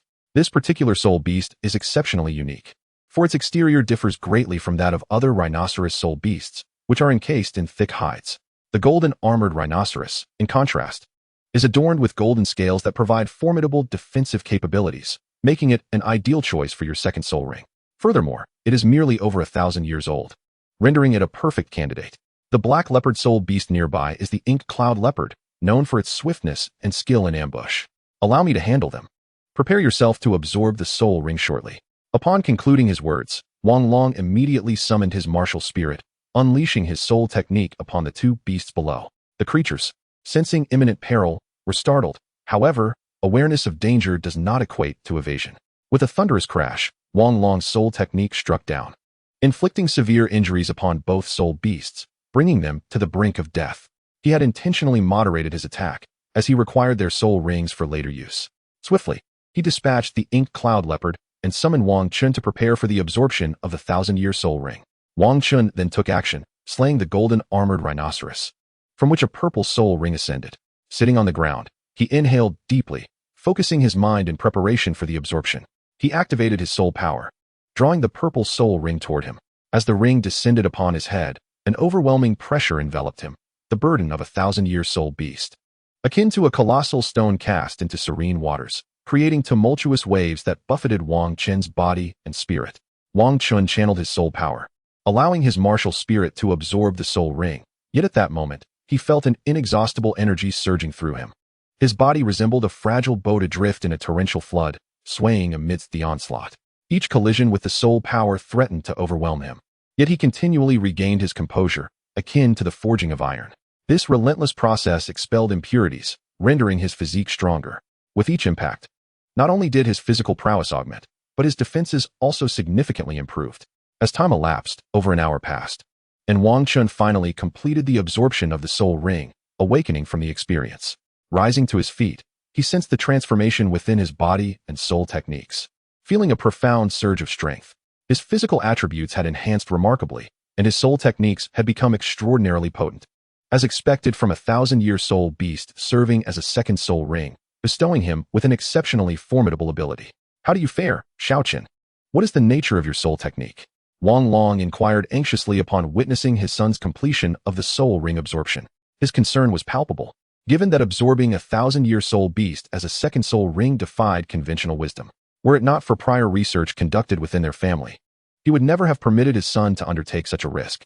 Now, having successfully absorbed the ring, he was eager to know, fearful of any potential repercussions. Chapter 15, Second Soul Technique 2, Indestructible Child's Body. Wang Chun immediately activated his second soul technique, the Indestructible Child's Body. Suddenly, a flash of golden light enveloped Wang Chun, transforming his entire being into a resplendent gold. As he carefully attuned himself to this change, he realized that while no other aspects of his abilities had been enhanced, his defensive capabilities had significantly increased.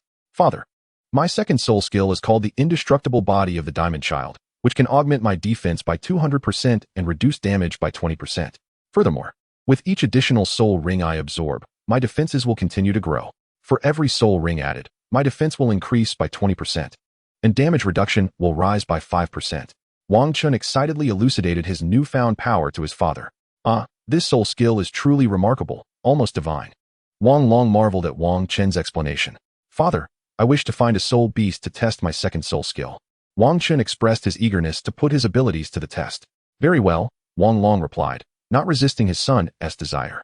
He completely understood the thrill of possessing a powerful soul skill and the yearning to see its true potential.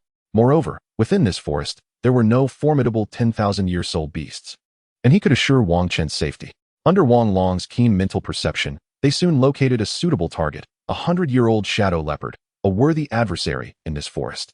While the shadow leopard lacked high attack power, it possessed remarkable speed and excelled in ambush tactics, often ending its opponents before they even realized what had occurred. Wang Chun, eager to evaluate his second soul skill, found this creature to be an ideal match, as it did not necessitate overwhelming strength. Wang Long positioned Wang Chun opposite the shadow leopard, concealing his own presence nearby, vigilant and ready to intervene if necessary.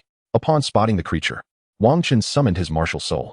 As his martial soul manifested, his form enlarged considerably, becoming enveloped in a coat of black fur akin to the hide of a titan ape, further enhancing his defenses. A brilliant yellow halo and a violet ring pulsated beneath his feet.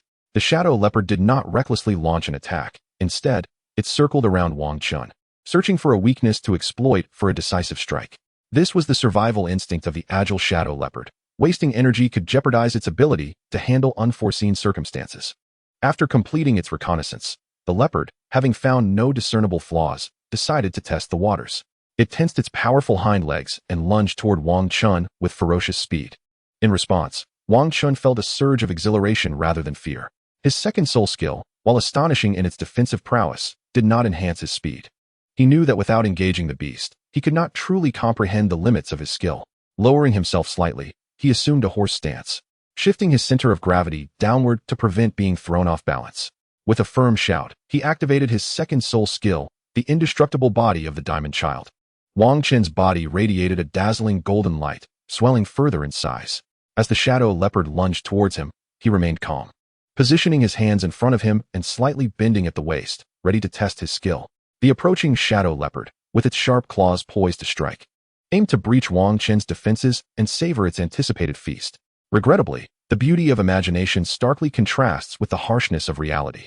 The attack of the shadow leopard proved futile, unable to breach Wang Chen's defenses. Under the aegis of Wang Chen's indomitable diamond body, the leopard's sharp claws left no mark upon his golden skin. Seizing the opportunity, Wang Chen effortlessly deflected the assault with one hand while the other struck directly at the shadow leopard. The creature was sent flying, crashing into a tree, and with a mournful wail, it fled. Truly, it is a cunning hunter of the forest. Upon sensing danger, it promptly retreated. Wang Chun could not pursue such an agile spirit beast and allowed its escape. His intention had merely been to test his soul skills, not to hunt spirit beasts. Thus he let it go. His objective had been accomplished, and he refrained from further pursuit. Wang Chun felt exhilarated, having acquired such a formidable second soul skill, which would undoubtedly support him in his future endeavors. Lying in bed, he found sleep elusive, his mind preoccupied with thoughts of his abilities. Although this second soul skill was immensely powerful, its consumption was considerable. With his current soul power at level 23, he could only sustain it for a little over 10 minutes before his energy would be depleted. This was due to the robustness of his soul power. As an ordinary individual would exhaust theirs within mere minutes. To fully unleash his potential, he needed to continue enhancing his physical strength. Lost in contemplation, Wang Chun eventually drifted into slumber. After having lunch at home, he was summoned by the clan's leader and elders to discuss his situation. Although theoretically capable of perfectly absorbing a 1,000-year soul ring, they sought to exercise caution. The clan's experts would examine Wang Chen's health for any adverse changes, as well as assess his ability to attempt the absorption of a 10,000-year spirit beast for his fourth soul ring. Following their examination, it was determined that Wang Chun was in excellent health, fully capable of proceeding with the attempt. Indeed, you are a prodigy of the Diamond Clan, and there should be no issue with absorbing beyond your level, the straightforward fourth elder promised. Thank you, fourth elder, Wang Chun replied respectfully. We, the older generation, are here to assist you, the younger generation, in your endeavors. It is your turn to carry on our legacy and further develop the Diamond Clan. The fourth elder expressed with satisfaction. Indeed, as Elder 4 has stated, the future of the clan rests with you young ones. We can only do what is within our means. The extent of your journey lies in your own hands, the Grand Elder concurred, his expression one of contentment. At that moment, the clan leader spoke. What is it? Wang Chun inquired, puzzled. You will find out soon enough. For now, let us eat, Wang Long teased, deliberately withholding information to pique Wang Chen's curiosity. Wang Long, with an air of mystery, produced a small box and opened it to reveal a diminutive golden bone. This is the surprise I wish to share with you. This head soul bone has been bestowed upon you by our family to enhance your mental fortitude. When absorbing a 10,000-year soul ring, one may experience mental shocks. This soul bone will assist you in withstanding such impacts, facilitating a better absorption process. Has the family truly gifted me such a precious head soul bone? Wang Chun inquired, a touch of disbelief in his voice. The rarity of soul bones was well known. As many soul masters, even those who had reached the rank of soul Douluo, had never encountered one. The fact that he, at the mere level of 23, was granted a head soul bone was indeed astonishing. Moreover, the head soul bone ranks just below the torso bone in terms of value. The Golden family is exceedingly generous. Of course, it is due to your exceptional talent. You absorbed a 1,000-year soul beast's ring at your second soul ring. And now there is a possibility for you to absorb a 10,000-year soul beast's ring at your fourth. Thus, the family seeks to aid you in overcoming the mental shocks associated with the 10,000-year soul ring, enabling you to grow even stronger. Assisting our younger generation in enhancing their abilities and addressing the challenges they face is a long-standing tradition of the Golden family. It is also the reason for our enduring legacy. By nurturing talented soul masters, we ensure that they, in turn, will protect the family. As long as one possesses talent, they will receive the family's support, fostering our unity. It is our focus on innate ability rather than nepotism that has allowed the Golden family to maintain a legacy of soul Douluos through the generations. Do you understand? Wang Long's explanation illuminated Wang Chen's understanding of the family's core values. Now that he had received substantial support from the family, it was crucial that he remained grounded to avoid becoming a liability. I understand, Father, Wang Chen acknowledged, realizing why the family had thrived without internal strife. It all stemmed from a culture of meritocracy. Those who did not ascend to high positions did so solely due to their own shortcomings, not because of external suppression. This absence of grievances contributed to the family's remarkable cohesion. Very well, prepare to absorb this 10,000-year soul bone. I will stand guard over you. Yes, Father. Wang Chun calmed his mind, cradling the soul bone in his hands, adjusting his body in preparation for the absorption of his very first soul bone. This soul bone, resembling a human skull in its golden hue, radiated a resplendent golden light, emitting an astonishing wave of soul power along with a peculiar energy fluctuation. Wang Chun held the golden bone to his forehead, channeling his soul power, ready to absorb this 10,000-year soul bone. As Wang Chen's soul power circulated, the golden bone suddenly blazed with light, enveloping him in a brilliant glow. Within this golden radiance, he first sensed an extraordinary energy, akin to a refreshing stream coursing through his mind, imparting an overwhelming sense of comfort. As this refreshing stream of energy permeated his mind, it gradually stimulated his brain, bestowing upon him a sense of enhancement. Not only did his memory improve, but his comprehension also deepened. Areas previously shrouded in confusion now appeared strikingly clear. Moreover, under the influence of this invigorating flow, Wang Chun felt his mental fortitude rapidly intensifying, entirely within his control, akin to skills meticulously honed through diligent practice. Devoid of any uncontrollable occurrences. Suddenly, another surge of energy coursed through his body, akin to soul power, meandering throughout, fortifying his physical strength. At that moment, Wang Chun consolidated his mental prowess, compressing it to achieve greater refinement, while simultaneously channeling his soul power to accelerate the integration of the head bone. A golden radiance enveloped him, and this fusion of the soul bone persisted throughout the night, with Wang Long vigilantly guarding over him. Come morning, Wang Chen awoke, having completed the fusion. As he opened his eyes, he experienced a profound enhancement in perception, allowing him to discern the myriad tiny particles floating in the air. Wang Long, who had been attentively monitoring, inquired as soon as he saw Wang Chun was awake. How are you feeling, Xiao Chun? My own soul power has also ascended by a level. I am now at level 24. Excellent, excellent. You have indeed become more remarkable. You have merely begun to absorb this head bone and cannot yet fully harness its capabilities. You must continue to explore its potential, Wang Long advised. After a night of absorbing the soul bone, you need not attend the academy today, nor engage in training. Take the day to rest. I shall rest as well. The clan leader has already given his approval. Remember, cultivating one's skills requires a balance of effort and relaxation. With that, Wang Long retired to rest. In his chamber, Wang Chun excitedly experimented with the newfound special abilities. Although the absorption of the soul bone granted him only a passive skill, his mental power had significantly amplified, enabling him to manipulate small objects with ease. At his desk, he employed his mental energy to flip through books, thoroughly enjoying the playful activity. He even controlled a pen with his mental prowess to write. As he indulged in this simple amusement, Wang Chen suddenly felt a wave of dizziness wash over him, reminiscent of sleepless nights. Oh no, it seems my mental energy has been excessively depleted. I feel a bit unwell. I should take a proper rest to replenish my mental strength, he murmured to himself. After awakening, he found it was already evening. His stomach growling from hunger since he had not eaten all day, he decided to venture into the kitchen in search of sustenance. Upon stepping outside, he discovered his father, Wang Long, waiting for him. After delivering a brief warning to be cautious, Wang Long departed. I understand, Dad, Wang Chen replied. Chapter 17. Enhanced training the following morning. Wang Chen arose with his mental energy fully restored. After enjoying breakfast, he set off for the academy. Upon entering the classroom at the academy, Wang Chen promptly seated himself alongside his two companions. As the lesson had yet to commence and the instructor was absent, the trio engaged in conversation. Brother Chen, have you already acquired your second spirit ring? One of them inquired. Indeed, I am now a rank 2 soul master, Wang Chen replied with a sense of pride. Wow, Brother Chen, your progress is astonishing. We cannot possibly compare, Wang Hai remarked with envy. Upon hearing Wang Hai's words, Lu Yun coolly interjected.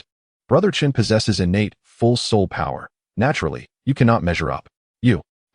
I truly dislike conversing with you, Wang Hai retorted dismissively. What level are you at now?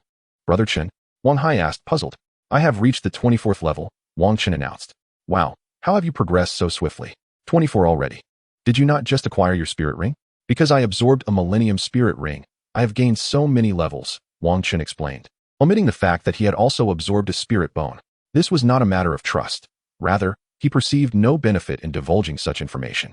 Revealing his spirit bones could pose a risk, as he could not conjure additional ones for them to absorb. The age of the spirit ring, however, could not be concealed. And unlike spirit bones, it could not be taken by others, thus rendering secrecy unnecessary. Impressive. Brother Chen, you truly managed to absorb a millennium spirit ring. That is merely a conjecture within our family, Lu Yun remarked. Of course, it results from rigorous speculation. It is also my diligent training that has granted me the potential to absorb a millennium spirit ring. Therefore, you must strive to train hard as well. Even if you cannot absorb a millennium spirit ring, acquiring one of a similar age would still be commendable. Wang Hai, inspired, declared, I have made up my mind. I too shall aspire to absorb a millennium spirit ring like Brother Chen. Wang Hai, you must consider your physical capacity when planning. If your physical strength does not meet the standards, it is impossible to absorb a millennium spirit ring. Pursuing this second spirit ring at the cost of your training. Wasting excessive time on enhancing your physical strength would be a folly. With that much time, you might have already absorbed your third spirit ring. That is why the family does not mandate that the second spirit ring be a millennium one. We are merely encouraged to select rings of higher age. Wang Chen explained to Wang Hai. I understand, Brother Chen. I will endeavor to choose spirit rings of greater age. All right, let us prepare for class. The teacher will be arriving shortly, Wang Chen stated, transitioning into a focused mindset, for the day's lesson was of great significance, as the instructor had notified them in advance. The session would primarily cover essential survival techniques in the wilderness, crucial for their future travels. Thus, Wang Chen had arrived early to adequately prepare. Before long, a soul master in his 50s entered the room. He was the instructor for this course. Very well, I shall forego introductions, as they hold little importance for you. What I am about to teach is what you truly need to learn. As I speak, you are to listen attentively and absorb the information without making any noise that might disrupt my discourse. Should you have any inquiries, please hold them until I have concluded. Understood? Yes, teacher. Very well, I shall begin now. The subject of today's lecture is the first principle of wilderness survival. What is essential for surviving in the wild? Firstly, it is advisable to refrain from kindling a fire. While a fire may deter certain spirit beasts, there are formidable ones that are undeterred and may even be drawn to it, thereby creating complications for oneself. Next, it is prudent to scatter a powder made from the excrement of powerful spirit beasts in your resting area. This will repel bothersome, low-level venomous insect beasts. Finally, and most importantly, one must never display wealth in the wild, nor should one place trust in strangers. The greatest danger in the wilderness is not the spirit beasts, but rather humanity itself. Teacher, why are humans the most perilous? Because the human heart is inscrutable. One can never truly comprehend the thoughts of others. That concludes today's lesson. Class is dismissed. From today onward, his training regimen is to be intensified. In the secluded training courtyard, Wang's son appeared, typically in a state of invisibility, only manifesting when he encountered difficulties. His presence here is to enhance Wang Chen's training plan. Xiao Chun, you have now attained the rank of Grand Spirit Master. Hence your training regimen must be elevated. It cannot merely consist of physical exercises as before. You are to embark on wilderness survival training for the next month. You will journey alone from your family to the Yuhui Forest, where you will train for a month. The primary focus will be to engage in combat with spirit beasts to hone your battle prowess. It is insufficient to merely elevate your spirit power levels. Commence your encounters with 10-year spirit beasts in the periphery, although this should pose little challenge for you. Even engaging with a century-old spirit beast is within your capability. However, family regulations dictate that you must confront the spirit beasts alone. There is a distinct difference between having support and facing them unaided. So you must first acclimatize to this reality. Once you have adapted, you may then engage in combat with century-old spirit beasts. Should you successfully defeat one, you must bring back the meat to the Yulai Inn as a reward for your rest there. Oh, when shall I set forth? You have a week to prepare. Discuss it with your family, and once you are ready, you may depart. I must also remind you that although I will accompany you, I typically will not intervene. Anything can happen in the wild, and I may not always be able to safeguard you. Thus, remain vigilant and ensure your own protection. I understand, Uncle Wang Sr. Shall I continue practicing the family techniques today? Yes, you must persist with these techniques. Strength is built incrementally, and there is no room for complacency. After consuming a medicinal meal, Wang Chun commenced his training for the day, beginning with the family's body tempering technique. Once his body began to tire, he transitioned to practicing his foundational skills to recuperate. Time passed slowly in this manner. It is contingent upon your arrangements. If you wish to commence tomorrow, that is entirely feasible. Thus, I shall embark on my journey at dawn, as there will inevitably be a need to seek soul rings in the wilderness in the future. Acquiring additional experience now will diminish the dangers that lie ahead. After dinner, Wang Chun retired early, for the necessity of survival in the wild demands that one be in optimal mental condition. Chapter 18, Wilderness Training. The following day, after breakfast, Wang Chun set forth towards the Yuhui Forest. This time he was to embark alone, although there were unseen guardians monitoring his safety. The primary aim was to hone his own skills. The protectors would not intervene unless in dire circumstances. Thus, this endeavor was primarily a test of his survival abilities. As he was prohibited from utilizing the family's transportation, he had to traverse the distance to Yuhui Forest on foot. Therefore, Wang Chun departed early in the morning. Upon reaching Yuhui town, it was already afternoon. Having traveled by foot, he decided to rest at the Yuelai Inn first. After greeting the innkeeper and having a meal, he retreated to his room to recuperate. This was his first experience walking such a great distance. Had it been in his previous life, he would have found himself incapacitated by the subsequent exertion. However, in this world imbued with extraordinary powers, rejuvenation through soul energy allowed him to awaken fully revitalized the next day. On the following morning, after breakfast, Wang Chun replenished his essential resources at the inn before setting off. The Yuhui Forest was expansive and teemed with various soul beasts. Among them were numerous 10,000-year-old soul beasts. Though they primarily resided deep within the forest, Wang Chun intended to remain on the periphery, where he would likely encounter only 10-year and 100-year soul beasts, posing little danger to him. As he entered the forest, it felt as though all sounds had vanished, enveloping him in a profound silence. Being alone heightened his vigilance, prompting him to seek a suitable location to establish camp. Since he was not merely there to find soul rings, but also to engage in combat with various soul beasts, a resting place was essential. Wang Chun began his search within the forest, intent not only on finding a spot to rest, but also on locating a couple of soul beasts to practice against, ensuring he would be prepared when faced with formidable opponents. After over an hour of searching, he finally stumbled upon a suitable adversary, a 100-year soul beast known as the Gale Wolf. This creature typically lived in packs during its 10-year phase, but upon reaching the 100-year mark, it would venture forth to forge its own path. Some chose to continue solitary cultivation, while others sought to lead their own packs as a wolf king. This particular wolf appeared to be in solitary training, making it an ideal opponent for Wang Chun. Harnessing his soul energy, he summoned his martial spirit, activating 2 soul rings beneath his feet, and charged directly at the 100-year Gale Wolf. Upon encountering the Gale Wolf, Wang Chun promptly activated his innate soul skill, Gale Blade, unleashing 2 razor-sharp wind blades directed at him. In an instant, Wang Chun invoked his second soul skill, Indestructible Body, charging forward to confront the wind blades head-on. He unleashed his first soul skill, Mighty Diamond Fist, sending the Gale Wolf hurtling backwards, ultimately crashing into a tree and sustaining grave injuries. Wang Chun approached and swiftly dealt with the creature, then continued his search for a place to rest. Through this confrontation with the Gale Wolf, Wang Chun gained a clearer understanding of his own strength, realizing that he could easily handle century-old soul beasts. After all, he had dispatched the Gale Wolf with remarkable ease. indicating that he was more than capable of facing any soul beast under 1,000 years of age. Thus, he wandered through the forest, simultaneously seeking a suitable location while testing the survival skills he had acquired. Eventually, Wang Qin stumbled upon a small hill, beneath which lay a modest cave. With a little tidying up, it could serve as an ideal resting spot.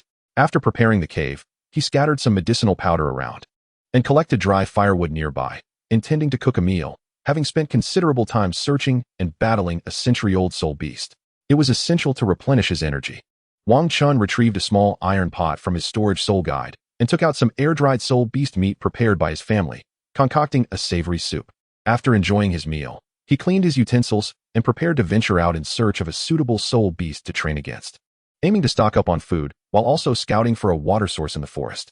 Although he had stored ample water and food in his soul guide, this expedition was primarily focused on honing his wilderness survival skills, rather than simply indulging in a picnic. He had only eaten his provisions due to recently finding a resting place. In future endeavors, he would need to rely on his own resourcefulness for sustenance and hydration. Thus, Wang Qin set out to explore, keenly observing his surroundings until he discovered a water source. He then began to seek out various soul beasts for training. Upon locating the water source, he carefully surveyed the area for delectable and manageable soul beasts to hunt. In his quest, he encountered a water buffalo-type soul beast, which was under 100 years old and no match for him. Wang Chun effortlessly transformed it into a meal, skinning the beast and storing its 4 large legs and ribs in his soul guide, discarding the remainder as it was too cumbersome to clean. After relishing a delicious rib soup, he commenced his training. Aware that there was no one to keep watch in the wilderness, succumbing to sleep alone could be perilous. He could awaken to find himself preyed upon by a soul beast. Thus, he remained vigilant, opting to train in lieu of sleep. While this was not as comfortable as resting, it allowed him to rejuvenate his spirit, ensuring he would not feel lethargic. Wang Chun has survived in the wilderness for 10 days. During this period, he has engaged in combat with 16 soul beasts, the first of which was 300 years old, while the rest were all over 500 years.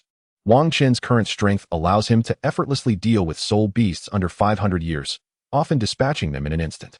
Thus, he has gradually escalated the age of the beasts he confronts, culminating in a battle yesterday with an 800-year-old soul beast, which he managed to defeat after a lengthy struggle of several minutes.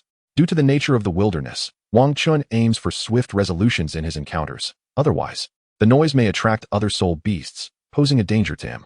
Although he has some covert protection, it would be futile for his cultivation efforts if he were to be overwhelmed. Wang Chun now plans to seek a 900-year-old soul beast within the next 2 days, intending to eliminate it and then retreat to the Douluo Inn for a well-deserved rest and a good meal. Chapter 19, The Great Battle. After relentless searching, Wang Chun finally located a suitable target, a formidable saber-toothed boar, approximately 900 years old. This soul beast possesses immense power and commendable defensive capabilities, with its saber teeth being exceptionally sharp. From the moment of its birth, this creature has honed its tusks, relying on them for survival in the forest. However, this soul beast is not without its vulnerabilities. Due to its size, it lacks speed and reflexes, and it is notoriously irritable, often losing its composure. Wang Chun meticulously observed from a tree, ensuring that no other soul beasts were nearby, as he wanted to avoid any unforeseen complications during the fight that could jeopardize his safety. The saber-toothed boar was foraging for delectable roots, completely oblivious to the impending threat.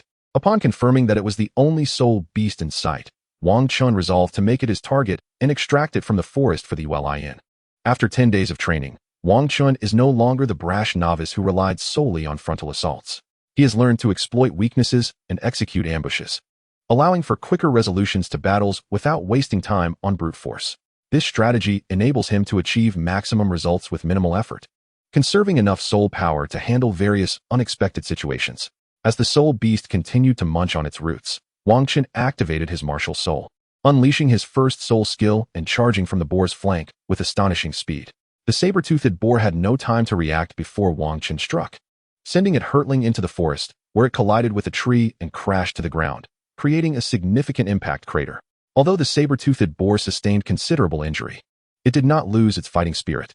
Instead, the intense pain ignited its ferocity, and upon spotting its assailant, it charged at Wang Chun with bloodshot eyes, intent on crushing him. Wang Chun was acutely aware that a single strike would not incapacitate this nearly 1,000-year-old beast, so he quickly closed the distance to conclude the battle decisively. Boom! Wang Chun collided with the fang-toothed saber boar, utilizing his second soul skill. The indestructible body of the youth, to withstand the force of the impact. In the fleeting moment of collision, he unleashed his first soul skill with his right hand, striking the beast squarely on the face and sending it hurtling away once more. Although Wang Chun was not significantly injured by the force of the blow, he was still propelled backward by the tremendous power. He landed on the ground, taking several steps back to dissipate the residual force. Meanwhile, the fang-toothed saber boar crashed violently to the ground, losing its already volatile composure. A crimson aura enveloped its entire being, and a thunderous roar echoed across the sky, sending shockwaves that swept through the air, stirring countless fallen leaves and wild grasses into the distance.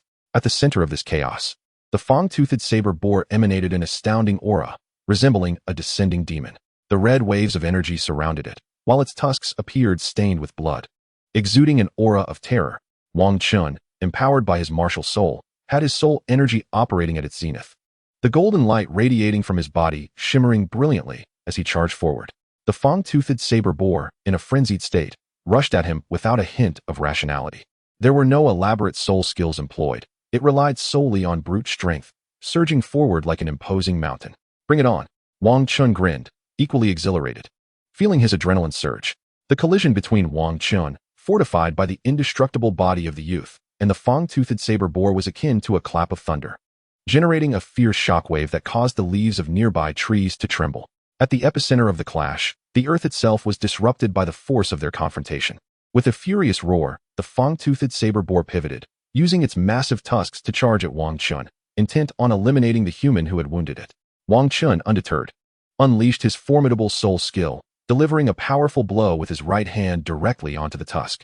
The ground shook with each impact. Bang, bang, bang. The relentless clashes between Wang Chun and the fang-toothed saber boar generated an awe-inspiring spectacle, with golden and crimson lights radiating tremendous power, producing a cacophonous roar in the air. A fierce wind erupted from the site of their collision, wreaking havoc in all directions.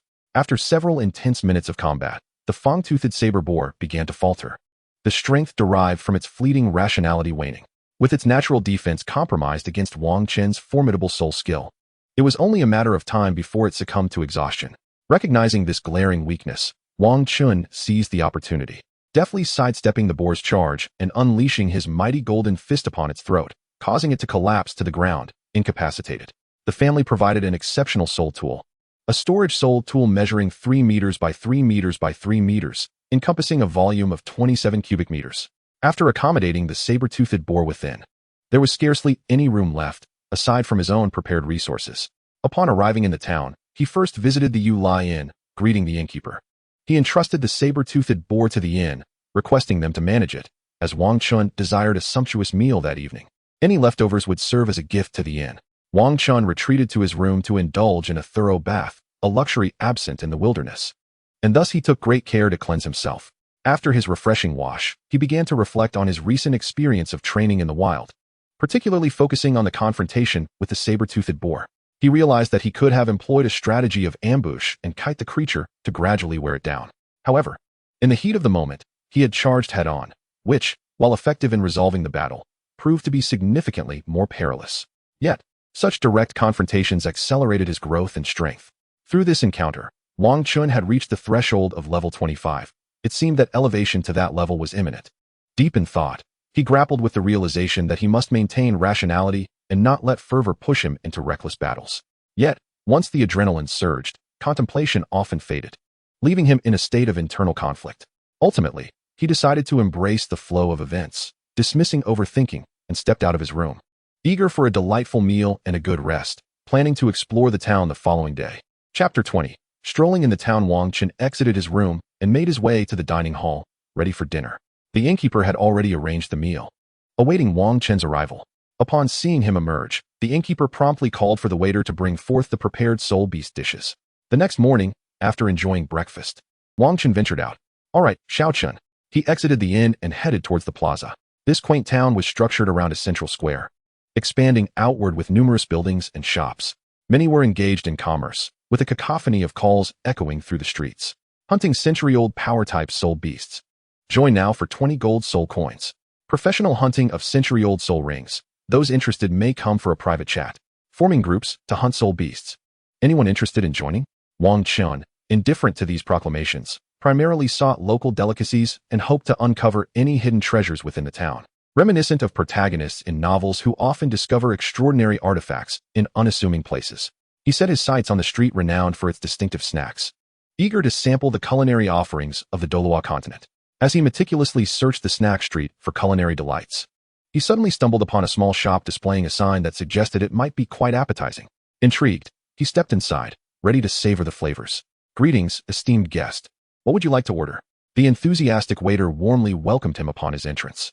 "What is the specialty of your establishment? Please, allow me to introduce it to you. Please take a seat." The hallmark delicacy of our humble eatery is undoubtedly the family recipe 8 treasure chestnut pigeon. This dish is a nourishing delight. The pigeon meat itself is known to replenish the liver, strengthen the kidneys, and invigorate the spirit while enriching the blood. Moreover, it is stuffed with an array of fillings including chestnuts, lotus seeds, and shiitake mushrooms, which not only balance the richness of the pigeon but also ensure the vegetarian ingredients are far from bland. It is truly a culinary masterpiece. "Very well. I shall have 8 treasure chestnut pigeon, please." "Certainly. Please hold on for a moment. It will be ready shortly." Before long, the waiter presented the 8 treasure chestnut pigeon. Wang Chen scrutinized the so-called family specialty. A small squab, its belly plump and round, lay gracefully in the center of the plate, adorned with a delicate brown hue. The waiter gently sliced open the squab's belly, and the fragrant filling tumbled forth, a delightful mix of yellow and white, utterly enticing. "Dear guest, if you dip it in a bit of sauce, the flavor will be even more exquisite," advised the waiter. Wang Chen scooped a spoonful and dipped it lightly into the sauce. Upon tasting, the authentic flavor of the pigeon meat was vividly showcased. While the filling absorbed the essence of the meat, the various fillings complemented one another, absorbing the richness of the squab, resulting in a harmonious blend of flavors and textures that was simply extraordinary. Wang Chen couldn't help but exclaim, "Wow! I never expected such deliciousness in this quaint little town." After finishing his meal, Wang Chen departed, eager to explore further. As he wandered, he found himself in a street lined with various weapon shops, keenly observing his surroundings in search of a shop that might offer hidden treasures. It was then that he stumbled upon a shop that appeared somewhat different from the others.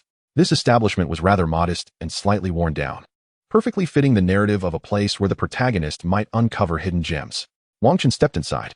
The shop housed only one individual, lacking any counters, with items hanging on 3 walls, all appearing quite antiquated and seemingly worthless. Upon closer inspection, he noticed the person reclining on a lounge chair, eyes shut, swaying gently without any regard for the presence of a customer. This was undoubtedly a treasure trove for the protagonist. A shabby little shop. An indifferent elder, just like in the novels. It seemed prudent to search carefully. Wang Chen pondered to himself. As he meticulously examined the shop, he suddenly felt an inexplicable allure emanating from deep within. Following this sensation, he discovered a piece of yellow crystal-like material. This crystal, entirely yellow and rather unremarkable, hung in the central position of the shop. Wang Chen approached it, holding the crystal in his hands, and the feeling intensified. Thus, he decided to purchase the crystal. "How much for this crystal, esteemed shopkeeper?" he inquired. The proprietor opened his eyes, glanced briefly, and replied, 100 gold soul coins. Without a moment's hesitation, Wang Chen produced 100 gold soul coins and acquired the crystal. He then hurried back to the inn, informing the innkeeper that he would not require dinner, and made his way to his room. Upon entering the room, Wang Chen closed the door behind him and seated himself on the bed, holding the crystal in his hand for a meticulous examination. After a while of scrutiny, he found nothing particularly remarkable. He then directed his soul power into the crystal, yet it remained unresponsive. Contemplating his next move, he resolved to activate his childlike cultivation technique. As he initiated the technique, the crystal emitted a golden radiance, seemingly melting away as it was drawn into Wang Chen's being. A surge of potent energy coursed through him, overwhelming both his mind and body. As waves of energy circulated throughout him, Wang Chen experienced profound enhancements both physically and mentally. Engrossed in his cultivation, he unwittingly lost track of time, and 5 or 6 hours slipped by unnoticed. At last, Wang Chen awoke from his reverie, still somewhat bewildered by the transformations he had undergone. Yet he was certain he had stumbled upon a treasure. Once more, he activated the childlike cultivation technique and discovered that its operation had accelerated. He sensed he had reached the pinnacle of the 2nd layer, poised to break through to the 3rd layer at any moment, which would herald a substantial metamorphosis of his soul power. This enigmatic golden crystal had thus significantly alleviated his arduous training. Moreover, Wang Chen realized that both his physical strength and mental acuity had undergone tremendous enhancement. With his current physical prowess, should he encounter the ferocious saber-toothed boar again, He was confident that he could dispatch it with a single stealthy strike. Even against a 1,000-year-soul beast, he felt capable of triumph. Consequently, he resolved to venture into the Radiant Forest the following day in search of a 1,000-year-soul beast to test his newfound abilities. As he pondered the nature of the crystal, questioning why it had remained and used by others while he had absorbed it upon employing the childlike technique, he grew curious about the existence of similar powerful artifacts. Although the prospects seemed slim, he was determined to pursue his aspirations. Rising from the bed, he made his way to the living room for a meal, taking the time to rest before preparing for his expedition into the Radiant Forest. Chapter 21. The 1,000-year-soul beast. The next morning, Wang Chun rose early, had breakfast, and spoke briefly with the innkeeper before setting off for the Radiant Forest.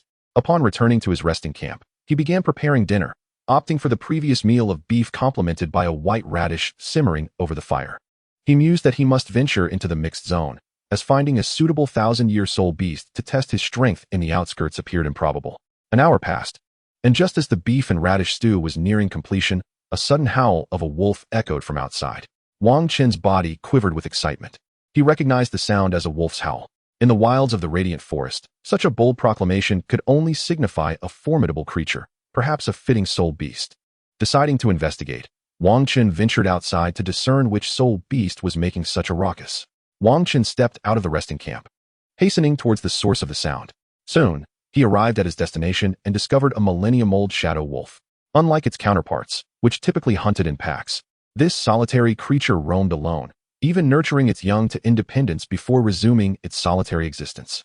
Such soul beasts, being lone hunters, possessed greater strength than the majority of their kind, excelling in ambush tactics and counterattacks. Rarely did they fall victim to ambushes themselves. Acquiring their soul rings necessitated direct confrontation. The shadow wolf before him was currently feeding, and the earlier sound was likely a warning to other soul beasts to refrain from disturbing its meal. Wang Chun observed intently from the trees, searching for any exploitable weakness. At that moment, the shadow wolf abruptly ceased its feeding, its luminous blue eyes locking onto Wang Chun. Indeed, this creature possessed an acute awareness of its surroundings, having detected Wang Chen's presence almost instantly. With no choice left, Wang Chun leaped down from the tree. In that instant, the shadow wolf sprang into action. As the apex predator of the forest, its solitary upbringing had honed its ability to seize opportunities. The moment Wang Chun descended, the wolf pounced, its powerful hind legs propelling it forward with electrifying speed, sharp fangs aimed directly at Wang Chen's throat.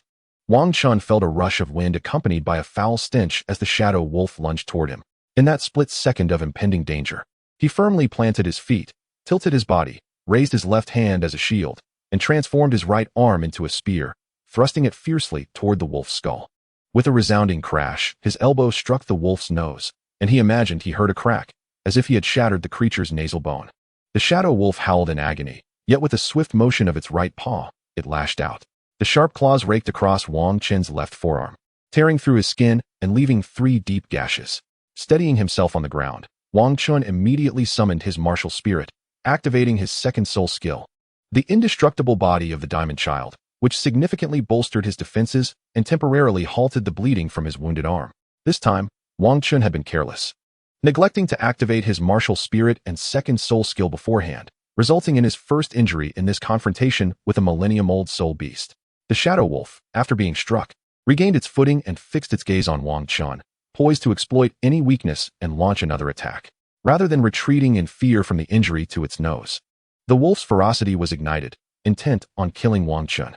Enraged by the wolf's ambush, Wang Chun resolved to confront this millennium soul beast and eliminate the creature that had dared to attack him.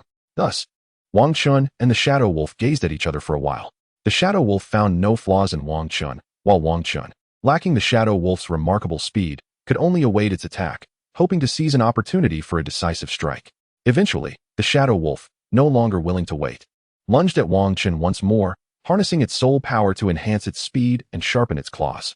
In response, Wang Chun fully channeled his soul power, activating his second soul skill to the maximum extent, using his left hand to shield against the shadow wolf's assault while preparing to deliver a lethal blow with his right hand powered by the formidable diamond fist. Bang! This time, Wang Chun's left hand withstood the shadow wolf's attack without being pierced, merely sustaining 3 shallow scratches on his golden arm. Meanwhile, his right hand struck directly at the shadow wolf's eye. Under the influence of his soul skill, his fist penetrated the shadow wolf's eye as effortlessly as a knife through tofu, shattering its skull with the force of his soul power. The shadow wolf was sent flying, crashing to the ground, lifeless. Wang Chen approached to inspect the creature, confirming its demise. He finally exhaled in relief. This battle had been the most perilous he had faced. His earlier carelessness had resulted in severe injuries, serving as a poignant lesson. He must never underestimate any opponent and should exert his full strength against all adversaries. Wang Chen extracted the fangs of the Millennium Shadow Wolf as a memento of this encounter and stored the beast within his soul guide. He planned to present it to the proprietor of the Yulai Inn as a reward for his recuperation there over the past 2 days. After retrieving some medicinal supplies from his storage soul guide, he tended to his wounds and then indulged in a delightful dinner. This confrontation with the Millennium Shadow Wolf had affirmed his strength. He could handle most Millennium Soul beasts without issue. At that moment, Wang's son appeared at the resting camp. "Uncle Wang's son, what brings you out?" Wang Chen inquired, somewhat puzzled. He was aware that someone was discreetly safeguarding him. After all, his power was still not formidable, and his family sought to prevent any unforeseen incidents. This was merely a training exercise, not a reckless endeavor for the younger generation, so having protection was quite normal. At just over level 20, he had yet to attain the strength required by his family to venture out for training. "Thank you for your concern, Uncle Wang's son," Wang Chen replied. After finishing dinner, he chose not to rest but to meditate instead, substituting sleep with training. Having reached the pinnacle of level 24, he felt ready to break through that night. After a night of rigorous training, Wang Chen finally ascended to level 25. He solidified his soul power and then enjoyed a modest breakfast before departing the forest with Wang's son, arriving at Yuhui Town. He delivered the shadow wolf he had hunted to the innkeeper of the Yulai Inn before leaving the town. Wang Chen then set off alone toward the direction of the Diamond City. Chapter 22, The Diamond Battle Soul Arena. After Wang Chen completed his morning grooming at home and had a light meal, Wang Xin suddenly appeared before him. Once he finished eating, they set off together for the arena of the Diamond Soul, a place Wang Chen would visit for the first time, as he had registered alongside Wang Sr. In the future, he would venture there alone. "Very well, Uncle Wang's son, let us depart at once," Wang Chen replied. Subsequently, he followed Wang's son towards the magnificent arena. As they approached the Diamond Soul Arena, Wang Chen finally beheld its grand architecture. Having trained within the confines of the Wang family, he had never before visited such a venue. The Diamond Soul Arena is predominantly circular, soaring to a height of 100 meters. It comprises a main arena and 20 subsidiary arenas, capable of accommodating up to 50,000 spectators, including 100 exclusive VIP boxes. This locale serves not only as a venue for soul masters to engage in friendly exchanges, but also as a stage for various factions to demonstrate their prowess. As they walked towards the arena, Wang Xin shared some insights about it with Wang Chen. In this arena, battles are typically categorized into 3 distinct types. The first is sparring, where participants engage in mutual practice, strictly prohibiting any actions that could lead to serious injury or death. The second type is life and death combat, which arises from irreconcilable disputes that do not warrant large-scale warfare. Thus, the victor survives while the vanquished perishes, with no further grievances permitted thereafter. The final type is gambling battles, adjudicated by the grand arena itself, where each side fields an equal number of soul masters, and the winner claims everything wagered. Gambling battles are akin to life and death fights, merely enhanced by additional stakes. These are often employed by nobles and clans when significant conflicts arise. The formats of the matches are also threefold: 1-on-1, 2-on-2, and group battles. Group battles are determined by mutual agreement between the opposing sides, typically limited to between 7 and 10 participants according to arena regulations. Upon entering the grand arena, the first sight that caught Wang Chen's eye was a massive stone tablet inscribed with countless names. Wang's son informed him that these names belonged to those who had perished in the arena. Registering at the Diamond Soul Arena is remarkably straightforward. One need only pay 10 gold soul coins and complete a form detailing their alias, martial spirit, and the number of rings of strength to be considered a registered member, or Iron Soul as they refer to it. Unlike the Martial Soul Hall, where soul power levels are rigorously tested, here it suffices to indicate one's number of rings. However, should one's luck falter, even a level 21 might find themselves pitted against a level 29, which adds to the thrill and unpredictability of the battles. Many individuals prefer to conceal their backgrounds, and even if they provide a fictitious name, age, and birthplace, the arena has no means to verify the truth, thus rendering unnecessary information irrelevant for registration. This expedites the process significantly. After Wang Chen completed his registration, he enrolled in a solo battle, and Wang's son escorted him to the sparring zone before offering a few brief words and disappearing once more. Wang's son informed Wang Chen that within the arena of the soul fighting contest, only those who achieve a consecutive victory of more than 5 times, or possess a higher level of soul power, may be assigned to the main arena for competition. As a novice, he would only compete in the sub-arena. A victory in the Iron Soul contest rewards 10 gold soul coins, while a defeat yields nothing. Soon, Wang Chun was scheduled to compete in the 8th sub-arena, facing an opponent who was a second-ring Great Soul Master, though his precise level remained unknown. As Wang Chun walked through the soul fighting passageway towards the arena, the space gradually expanded, and upon fully emerging, he beheld an arena nearly the size of a football field illuminated by soul-guiding devices. With a light touch of his toes, he ascended directly onto the arena. Alongside Wang Chun stood a staff member clad in the arena's attire, and opposite him was a robust young man, his opponent. The staff member naturally served as both host and referee, while the young man was evidently Wang Chun's adversary. Despite Wang Chun having absorbed 2 higher-level soul rings and a 10,000-year-old head soul bone, along with a mysterious crystal obtained in Yuhui Town, he had grown to a height of 145 centimeters, surpassing his peers. However, to those present in the arena, he appeared merely as a child of tender years. Yet, there was no underestimation of his youth. For participation in the arena required at least a level 20 Great Soul Master for registration, indicating that Wang Chun was at a minimum a level 20 Great Soul Master. Once the combatants had taken their places, the staff member grasped the amplification soul guiding device and announced, "Ladies and gentlemen, welcome to today's match in the 8th sub-arena. We present to you the contest between our esteemed Thunder Bear Great Soul Master and the newly registered Red Dust Great Soul Master." Although the Thunder Bear has only participated in 4 matches, he has achieved a flawless victory in each, boasting a formidable soul power of level 29, placing him among the elite of Great Soul Masters. Conversely, our Red Dust Great Soul Master is making his debut today. We eagerly anticipate the spectacle they will provide. Without further ado, I declare the match to commence. As the referee's words echoed, Wang Chun and the Thunder Bear instantly activated their martial souls.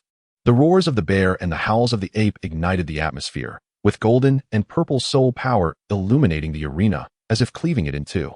Observing the Thunder Bear's dark purple fur and its menacing claws, coupled with its moniker, Wang Chun swiftly discerned the nature of its martial soul.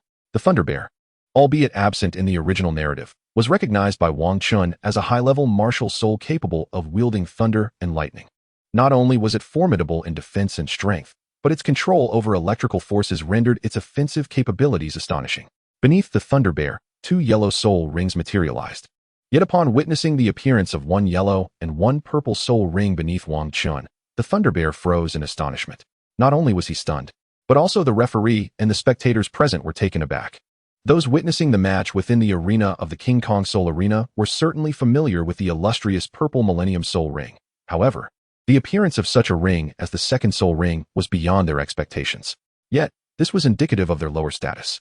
Had they held a higher position or belonged to a prestigious family, they would have been aware of this matter, as long as one's physical strength was sufficient. Absorbing a Millennium Soul Ring would not pose a significant challenge. However, it was an utter folly to squander time enhancing one's physical prowess solely to absorb a Millennium Spirit Beast for the second soul ring, ultimately hindering the elevation of soul power levels.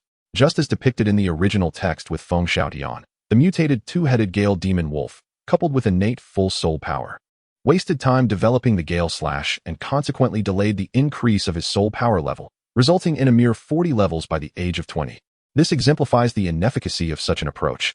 Unless one possessed an exceptionally formidable physique from the outset, no one would jeopardize their soul power cultivation merely to absorb a soul ring beyond their level. In Chapter 23, titled Soul Battle, Wang Chun noticed the still-dazed Thunder Bear, but had no interest in pausing to explain. He immediately activated his second soul skill, the indestructible Bodhisattva body. Having absorbed mysterious crystals in the town of Yuhui, Wang Chun experienced a remarkable enhancement in both physical strength and mental fortitude, along with an augmentation of his soul skills. He swiftly cloaked himself in golden energy and charged toward the Thunder Bear. In that fleeting moment, he found himself face to face with the Thunder Bear, shielding his face with his left hand while unleashing his first soul skill, the mighty Golden Fist, with his right, aiming to conclude the battle with a single strike. Among all types of soul masters, those like Wang Chun, who specialize in powerful offensive capabilities, are often the most ferocious in combat. Not only do they possess immense strength, but their speed and explosive force are equally astonishing. However, their endurance may not be as robust, leading them to strive for swift victories rather than prolonged engagements. Once drawn out, they risk fatigue. Except for defensive counterattack specialists, most combatants focus on early-stage bursts of power rather than enduring skirmishes. Following his absorption of the mysterious crystals in Yuhui, Wang Chun's soul skills received significant enhancements. under the influence of his second soul skill, the indestructible Bodhisattva body. His defensive capabilities surged by 250%, along with a 30% reduction in damage taken. Coupled with the first soul skill, the mighty golden fist, his strength, attack power, and explosive force all increased by 150%, elevating his overall aura to its zenith. The Thunder Bear, momentarily stunned by Wang Chen's second soul ring, suddenly found itself confronting a formidable punch. In Wang Chen's mighty strike, his golden fist produced a piercing whistle as it sliced through the air, incessantly stimulating the Thunder Bear's nerves. As the golden fist loomed larger, the experienced Thunder Bear instinctively activated his second soul skill, Thunder Bear Critical Strike. Not being an agile soul master specializing in speed, he had no chance to evade this attack and could only retaliate with his strongest defensive move to mitigate the damage. Regrettably, he did not anticipate the formidable power of Wang Chen's assault, significantly amplified by 2 soul rings absorbed at a higher level, coupled with the enhancement from the mysterious crystal. At last, the attacks of the Thunder Bear and Wang Chun collided, and Wang Chun, utilizing his formidable defensive capabilities, blocked the Thunder Bear's strike with his left hand. Simultaneously, his right hand executed the mighty diamond fist, striking the Thunder Bear squarely in the abdomen. The Thunder Bear was sent hurtling backward by Wang Chen's powerful blow, crashing onto the soul arena, rendered unconscious. The referee, witnessing this scene from the sidelines, was momentarily taken aback but quickly regained composure. Grasping the amplification soul tool in his hand, he channeled his soul energy to loudly declare, "The victor of this soul battle is the esteemed Master Wang Chun," boasting a record of 1 win and no losses. Subsequently, the referee approached Wang Chun and said, "Master Wang Chun, please follow the staff to register your points." "All right," Wang Chun replied, promptly following a staff member to register his score. After washing his hands, he made his way to the living room. Upon entering, he was greeted by an array of delectable dishes and the tantalizing aroma wafting through the air. Unable to resist, he swallowed hard. After all, during his cultivation in the Twilight Forest, such exquisite food was a rarity. He had been content with preparing a modest portion of meat to satiate his hunger. Though the taste was far from remarkable, Wang Chun quickly settled into a chair, relishing the culinary delights prepared by his mother. Once he finished the meal, he strolled to his usual training courtyard to digest the sumptuous feast.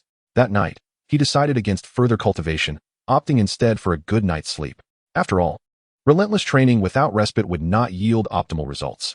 A balance of work and rest is essential for achieving a superior state of cultivation. He had spent the past few days training in the Twilight Forest, experiencing a degree of relaxation. Yet it was his first time surviving in the wild without anyone to keep watch, relying solely on cultivation in place of sleep, which was quite exhausting. Indeed, cultivating in a secure environment is entirely distinct from doing so in the unpredictable wilderness.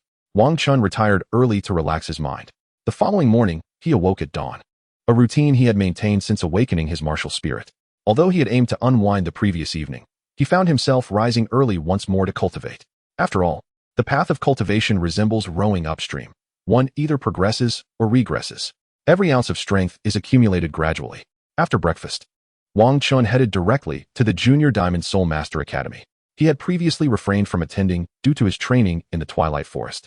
But now that his training there had concluded, there was no reason to neglect the academy. The knowledge imparted there was indeed invaluable. His current schedule involved studying in the academy during the morning and participating in soul battles at the Diamond Arena in the afternoon to hone his skills. Thus, Wang Chun made his way to the arena to partake in the day's soul battle. Soon, he arrived at the venue for his soul battle. Upon the soul arena, a middle-aged man clad in the attire of the combat arena stood at the center, clearing his throat as he proclaimed, "Ladies and gentlemen, welcome to the 9th Soul Arena match. Today, we have the formidable Iron Bull Soul Master, who has achieved 2 consecutive victories, facing off against the Red Dust Soul Master, who boasts a record of 1 win and no losses. Will the Iron Bull Soul Master continue his glorious streak with a 3rd victory? Or will our Red Dust Soul Master triumph over him for a 2nd win? Let us await the outcome. Now, allow me to invite both Soul Masters to the stage." A towering figure swiftly ascended to the arena, standing approximately 6 feet tall, his body adorned with powerful muscles and his eyes gleaming like brass bells. Upon entering, he let out a roar to bolster his presence. In contrast, Wang Chun approached calmly, simply waiting for the referee's signal. Once the referee announced the commencement of the match, Wang Chun and the Iron Bull immediately activated their martial spirits. Wang Chun soon realized that the Iron Bull was a defensive soul master, a clear advantage for him. Wang Chun unleashed his first soul skill and charged forward. The Iron Bull responded with his own soul skill to enhance his defense. However, His efforts proved futile as Wang Chun shattered his defenses and swiftly claimed victory. Chapter 24. 1 year later, a year had passed since Wang Chun began his training in the Twilight Forest. Throughout this year, he devoted his mornings to studying at the academy and spent his afternoons participating in the Soul Arena. To date, he had not tasted defeat among the Soul Masters. Upon reaching the Golden Soul Master rank, he ceased competing at the Soul Master level, as it held little value for him. Consequently, he began to challenge opponents at the Soul Elder level. Although his strength was astonishing, the significant difference in ranks, coupled with the presence of an additional soul skill, resulted in a mix of victories and defeats. Generally, he could prevail against opponents below level 38, but against those above this threshold, he faced 15 encounters, winning only twice. With more losses than wins, he remained at the individual Golden Soul Master level. After a year of relentless effort, he finally reached level 30. Soon, he would venture into the Twilight Forest to hunt for a soul ring and ascend to the rank of Soul Elder, which would undoubtedly amplify his strength. His current physical prowess allowed him to absorb soul rings of 5,000 years or more, and with the addition of such a ring, his soul power level would surely increase by 1 or 2 levels, enabling him to dominate in the soul arena as a Soul Elder. Achieving the rank of an 8.5-year-old Soul Elder is a remarkable feat in the Douluo Continent, primarily due to the mysterious crystal obtained in Twilight Town. While this crystal did not directly elevate Wang Chun's soul power level, it significantly enhanced his mental strength and fortified his physique, thereby accelerating his training speed. Without this boon, he might not have attained this level until he was over 9 years old. Wang Chun had already made arrangements with his family to hunt for the soul ring the following day. On this day, Wang Chun resolved to take a well-deserved rest, for the moments of respite throughout the year had been exceedingly scarce. The following morning, he awoke early, and after partaking in breakfast, set off with his father to the Yuhui Forest in search of soul rings. After a morning of travel, they finally arrived at Yuhui Town, where they decided to enjoy lunch before embarking on their quest for soul beasts. Xiao Chun, do you have a target soul beast in mind? What type of soul skill are you hoping to acquire? His father inquired. I am aiming to find a soul skill that allows for ranged attacks. I currently have no means to counter those agile, speed-dominant soul masters. When I encounter them in battle, I often find myself unable to swiftly conclude the fight, relying solely on seizing opportunities during their assaults to strike back. Otherwise, I can merely watch helplessly. Having a goal is indeed essential. Let us explore the inner region. As long as we refrain from venturing into the most perilous areas, I can guarantee our safety. Very well, let us commence our search, Wang Chun replied. They spent the better part of the day searching within the Yuhui Forest, but failed to encounter a wholly suitable soul beast. Either the age was not appropriate, or the type of soul skill did not align. They resolved to rest overnight in the forest and continue their search the following day. Xiao Chun, after your meal, ensure you rest well and maintain your spirits in peak condition for absorbing the soul ring. I shall keep watch to ensure our safety, his father instructed. Understood, father. Wang Chun refrained from insisting on keeping watch himself, deeming it futile, as his father was solely focused on securing a soul ring for him. It was best to rest and preserve his energy without unnecessary distractions. Time passed, and the next morning, Wang Chun arose early, for he was there to seek soul beasts, not to indulge in wilderness camping. The night had passed without incident, and they safely greeted the dawn. Wang Long prepared a simple breakfast, and after eating, they resumed their search for soul beasts. During their morning expedition, they ultimately discovered a suitable soul beast nestled within a patch of grass, a roaring lion soul beast. Approximately 5,000 years old, the soul skills acquired from such beasts typically included the lion's roar, an exceptional ranged area attack skill. Some versions targeted solely forward, while others offered a more omnidirectional assault. Regardless of the variation, all were considered remarkable skills. Xiao Chun, wait here. I shall capture this soul beast, his father instructed. All right, father. Please be careful, Wang Chun replied. After exchanging words, Wang Long activated his martial spirit and charged toward the roaring lion, unleashing his 5th soul skill before the beast could react. It was struck with immense force and severely injured. Wang Long then brought the soul beast before Wang Chun, urging him to deliver the final blow and absorb the soul ring. Hurry, Xiao Chun, finish off this soul beast and absorb its soul ring. I will protect you, he exclaimed. Yes, father, Wang Chun responded. Wang Chun wasted no time and swiftly dispatched the roaring lion, from which a violet soul ring emerged. He seated himself on the ground, channeling his soul power to draw the ring towards him, ultimately absorbing it. As the soul ring, over 5,000 years old, descended, a surge of potent soul energy coursed through his body, tumultuously racing within. However, Wang Chun harnessed his cultivation technique to absorb the sudden influx of soul power. As he invoked his method, the unanchored soul energy within him began to circulate, gradually fortifying his physique. After more than an hour of absorption, Wang Chun successfully assimilated the soul ring, and the entire process was relatively uneventful. Rising to his feet, he manifested his martial spirit, revealing 3 soul rings beneath him, a yellow and 2 purple. He felt invigorated, not only experiencing a significant enhancement in his physical form, but also a considerable boost in his soul power, now exceeding level 32. Now that you've completed your absorption, let us venture outside, he suggested. Certainly, father. Once we reach the outskirts, I would like to test my 3rd soul skill. Very well. Testing in the periphery will ensure we encounter no formidable soul beasts, thus providing greater safety. Wang Chun and his companions made their way towards the forest's edge. Upon arrival, he steadied himself, summoned his martial spirit, and commenced the activation of his 3rd soul skill. Roar. Wang Chun unleashed his Titan Ape Roar, startling numerous diminutive flying soul beasts, which promptly fled the vicinity. His Titan Ape Roar was a forward assault soundwave skill that, when fully unleashed, manifested a colossal ape formed of soul power surrounding his body. However, this manifestation occurred only during a full power activation. Ordinarily, the attack emanated solely from his mouth. The full activation demanded significantly more energy and resulted in a slower execution. Nevertheless, the presence of the soul power ape greatly amplified the attack's potency and provided a measure of protection. Conversely, a partial activation yielded a slightly diminished attack strength, but consumed less energy and allowed for instantaneous strikes. Chapter 25. Breakthrough in Cultivation. A month had elapsed since Wang Chun had hunted for soul rings in the Twilight Forest, and he had reached the pinnacle of the 2nd layer of his cultivation technique, poised for a breakthrough at any moment.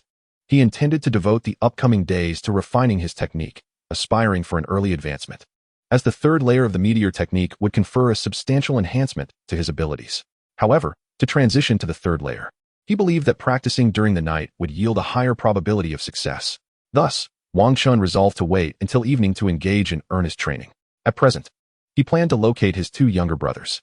He had seldom sought them out during his training, and it was essential to foster communication.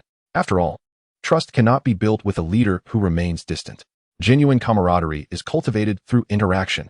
Without communication, how could any bond flourish? Wang Chun reserved a table at a modest tavern in King Kong City, inviting the 2 of them for a meal, hoping to discuss their cultivation journeys. Wang Chun, having freshened up, prepared to head out. Upon arriving at the restaurant, he spotted his 2 younger companions and greeted them joyfully. "Ah, hi, Shaolin, you both are here. We've been waiting for you, Brother Chun.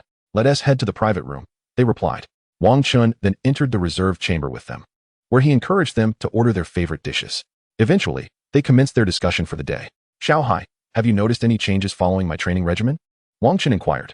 "Brother Chun, I have indeed felt a significant enhancement in my strength as I adhered to your guidance. I've increased my weight load, and with the family's training resources, I have reached level 19. I sense a breakthrough approaching, and soon I will be able to hunt for my 2nd soul ring. While I may not be as formidable as you, I am progressing well." "Excellent. You are on the verge of reaching level 20. Continue to strive for improvement and aim to grow even stronger," Wang Chun encouraged. "Understood, Brother Chun. And you, Shaolin? What progress have you made?" "Brother Chun, following your methods, my speed has improved remarkably, and my reflexes have also seen considerable enhancement. I must express my gratitude for the training resources you procured for me. These are mere trifles. Focus solely on your training, do not overthink. Once you become stronger, it will benefit me as well. When you reach level 20, the family can assist you in obtaining your soul ring." "Thank you, Brother Chun. I feel I am nearing level 20. I will then rely on the family's support." The training resources for Lu Yun were acquired through Wang Chun's efforts, though it merely involved submitting an application to the family, which subsequently assessed and granted Lu Yun the necessary resources for his training. Wang Chun exerted some influence to elevate Lu Yun's resources by a level, a testament to his own remarkable talent and the family's regard for his recommendations. Within the King Kong clan, sustainable development cannot solely rely on its members. It must also attract exceptional talents from outside. Thus, the clan has established a system to absorb external talent, categorizing them into several tiers, each enjoying different levels of resources. Most of these talents do not join the King Kong clan, but benefit from its resources to rise swiftly, thereby accruing a debt of gratitude to the clan. In times of need, they are unlikely to withhold their assistance, representing an invaluable legacy for the King Kong clan. Though these individuals do not formally join the clan, their potential cannot be disregarded. Additionally, some talented individuals willing to join the clan, after passing the clan's trials, receive the same treatment as the clan's offspring, ascending to high ranks within the family. Consequently, the King Kong clan also boasts a cadre of external experts. Over generations, as they intermingle and procreate with the direct descendants. Their offspring become part of the clan's pure bloodline. Thus, through successive generations, the King Kong clan continues to cultivate a greater number of skilled individuals. Indeed, those who have been absorbed into the family are typically endowed with commendable talents, and their descendants often exhibit remarkable aptitude for cultivation. Thus, through generations of development, the Jingang family has flourished to its current stature over the past 2 centuries. Now, let us partake in our meal. Should there be any uncertainties afterward, do not hesitate to inquire. At this moment, the dishes had already been served in the tavern, and Wang Chun encouraged them to begin their repast. As night fell, Wang Chun ventured into the courtyard, choosing the spot where the starlight shone most brilliantly to commence his training. Beneath the cool, ethereal glow of the stars, he sat cross-legged, initiating the practice of his foundational technique. The moon hung high, casting its silver luminescence, while the air retained a slight chill. Clad in a thin training garb, Wang Chun bore a resolute expression, undeterred by the external environment. As he began to cultivate his technique, a surge of spiritual energy enveloped his being, the quality of which was astonishingly high for one of his rank. Suddenly, a profound realization struck him. As his spiritual energy circulated once more, it underwent a transformative change, radiating a silvery brilliance that mingled with the stardust above. This marked the 3rd layer of the meteor technique. Having broken through to the 2nd layer at the tender age of 6, he dedicated an additional 2.5 years to ascend to the 3rd layer.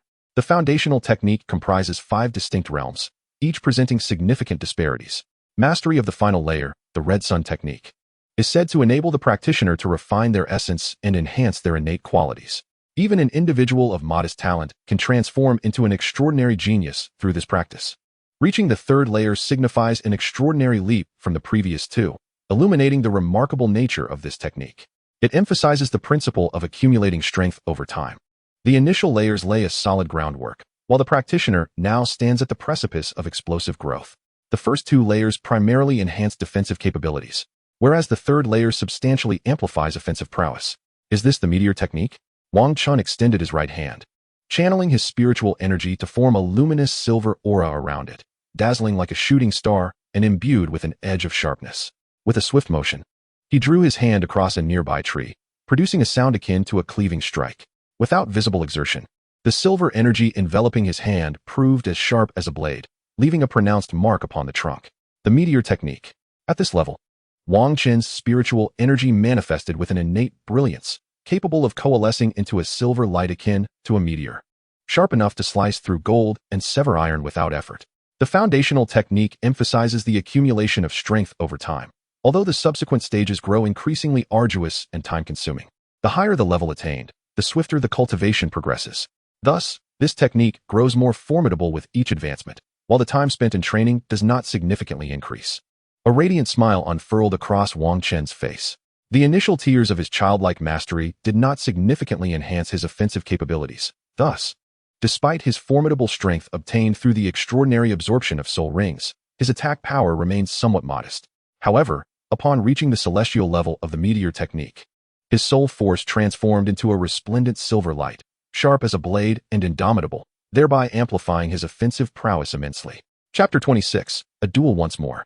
At the break of dawn the following day, Wang Chun deviated from his routine of attending the Soul Master Academy and instead made his way to the Diamond Battle Arena. Having ascended to the 3rd tier of the meteor technique, he was eager to test his enhanced strength against an opponent, anxious to gauge the extent of his progress. After all, discerning such a substantial enhancement in power is not merely a matter of introspection. It necessitates the contrasting of one's abilities through combat with others. Upon his arrival at the Diamond Battle Arena, Wang Chun communicated his desire to the individual responsible for arranging battles, requesting a formidable adversary. No longer was he the fledgling newcomer. He had risen to the status of a golden duelist within the arena, and a simple request would not be met with refusal. Master Golden Duelist, the opponent you seek is currently unavailable. It will take until tomorrow afternoon at the earliest to arrange a suitable match. How does that sound? Very well, he replied. Excellent, then await our good news.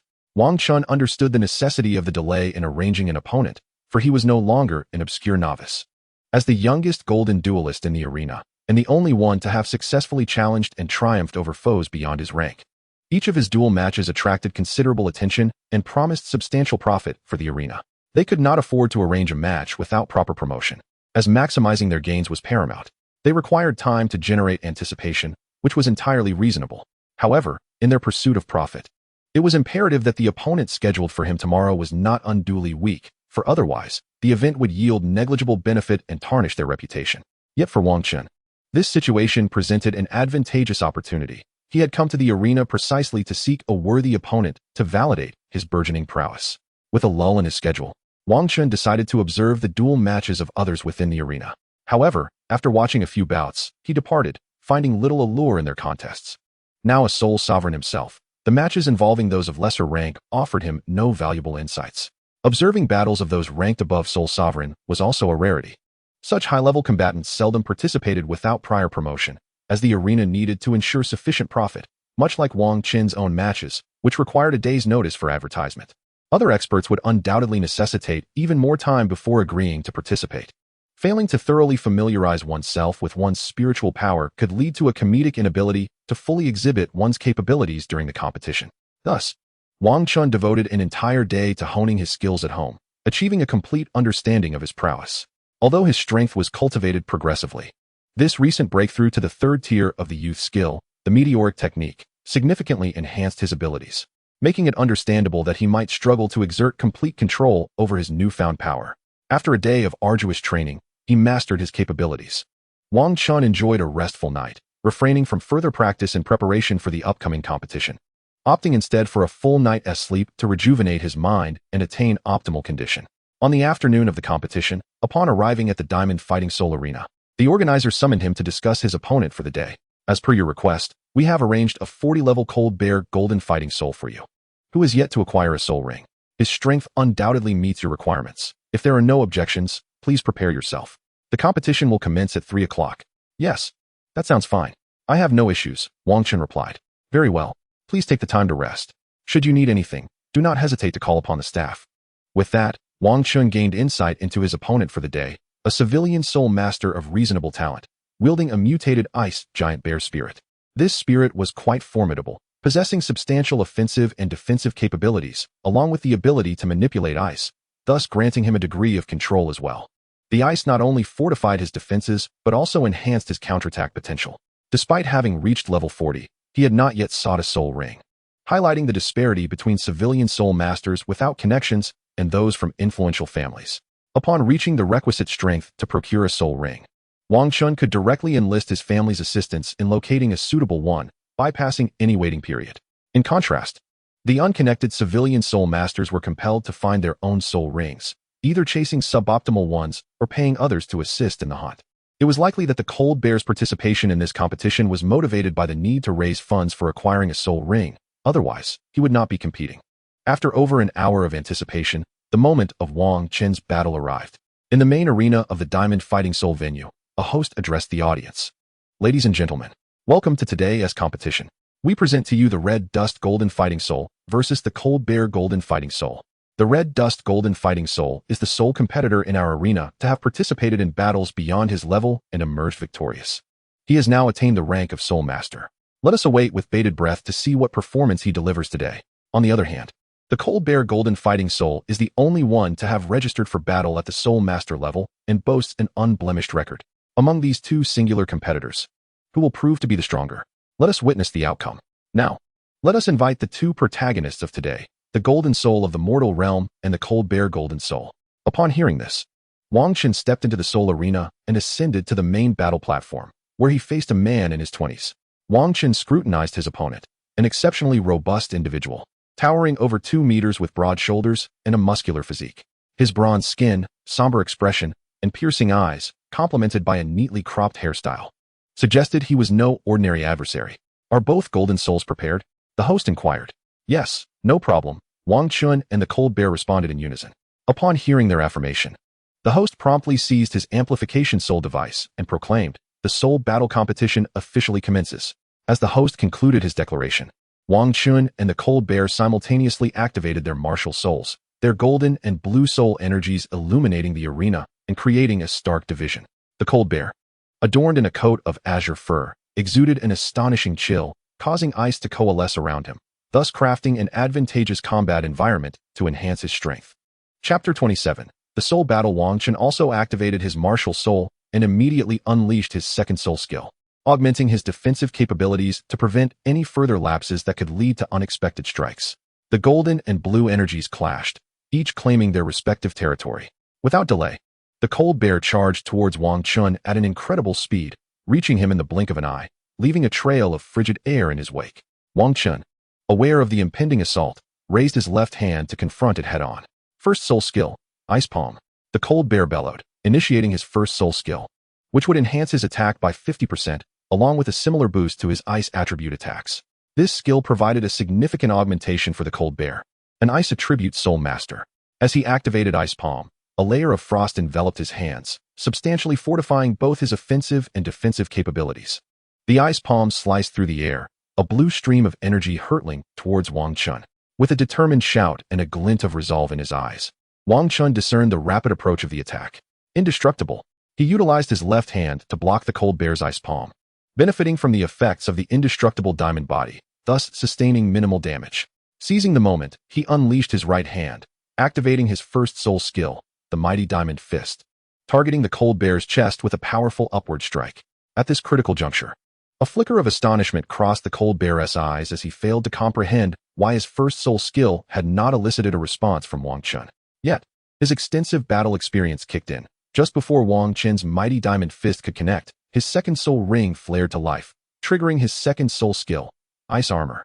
The ice armor envelopes the entire body in a layer of frost, bestowing a remarkable enhancement of 100% to one's defensive capabilities while simultaneously inflicting ice damage upon opponents. This is a defensive soul skill, one that also allows for counterattacks. The icy figure was shrouded in a formidable layer of ice, exuding an intense coldness akin to a solid wall. Wang Chun unleashed a powerful punch against this icy barrier. Boom! The wall of ice shattered instantaneously, and Wang Chun's fist struck the chest of the cold bear, causing a dramatic change in its expression. The cold bear was sent flying as if it had been struck by a colossal beast.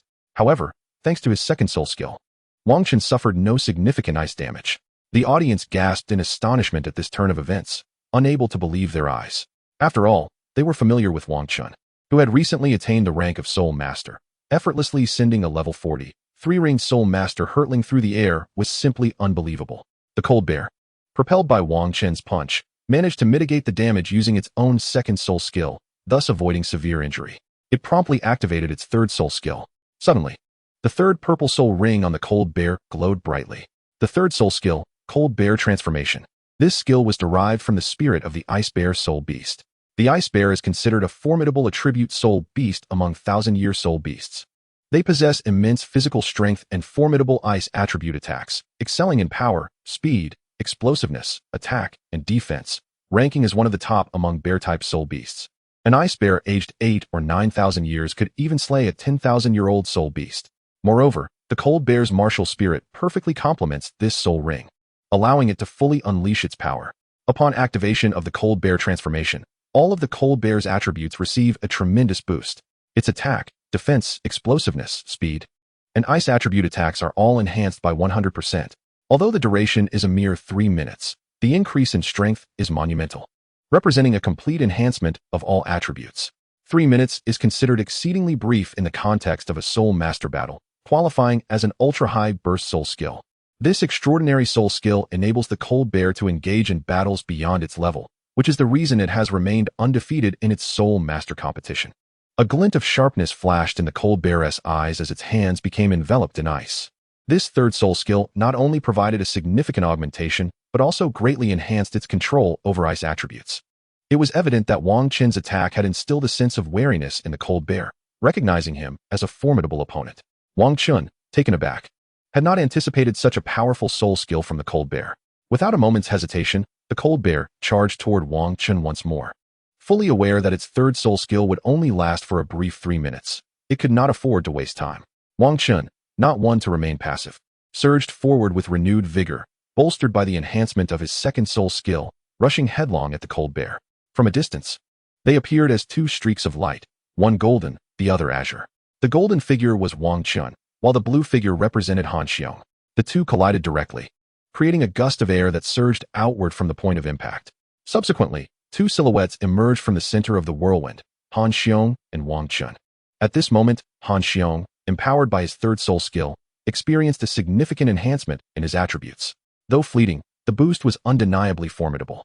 Meanwhile, Wang Chun, utilizing his second soul skill, greatly fortified his defenses, compounded by his ability to absorb soul rings beyond his level, resulting in an impressively robust physique.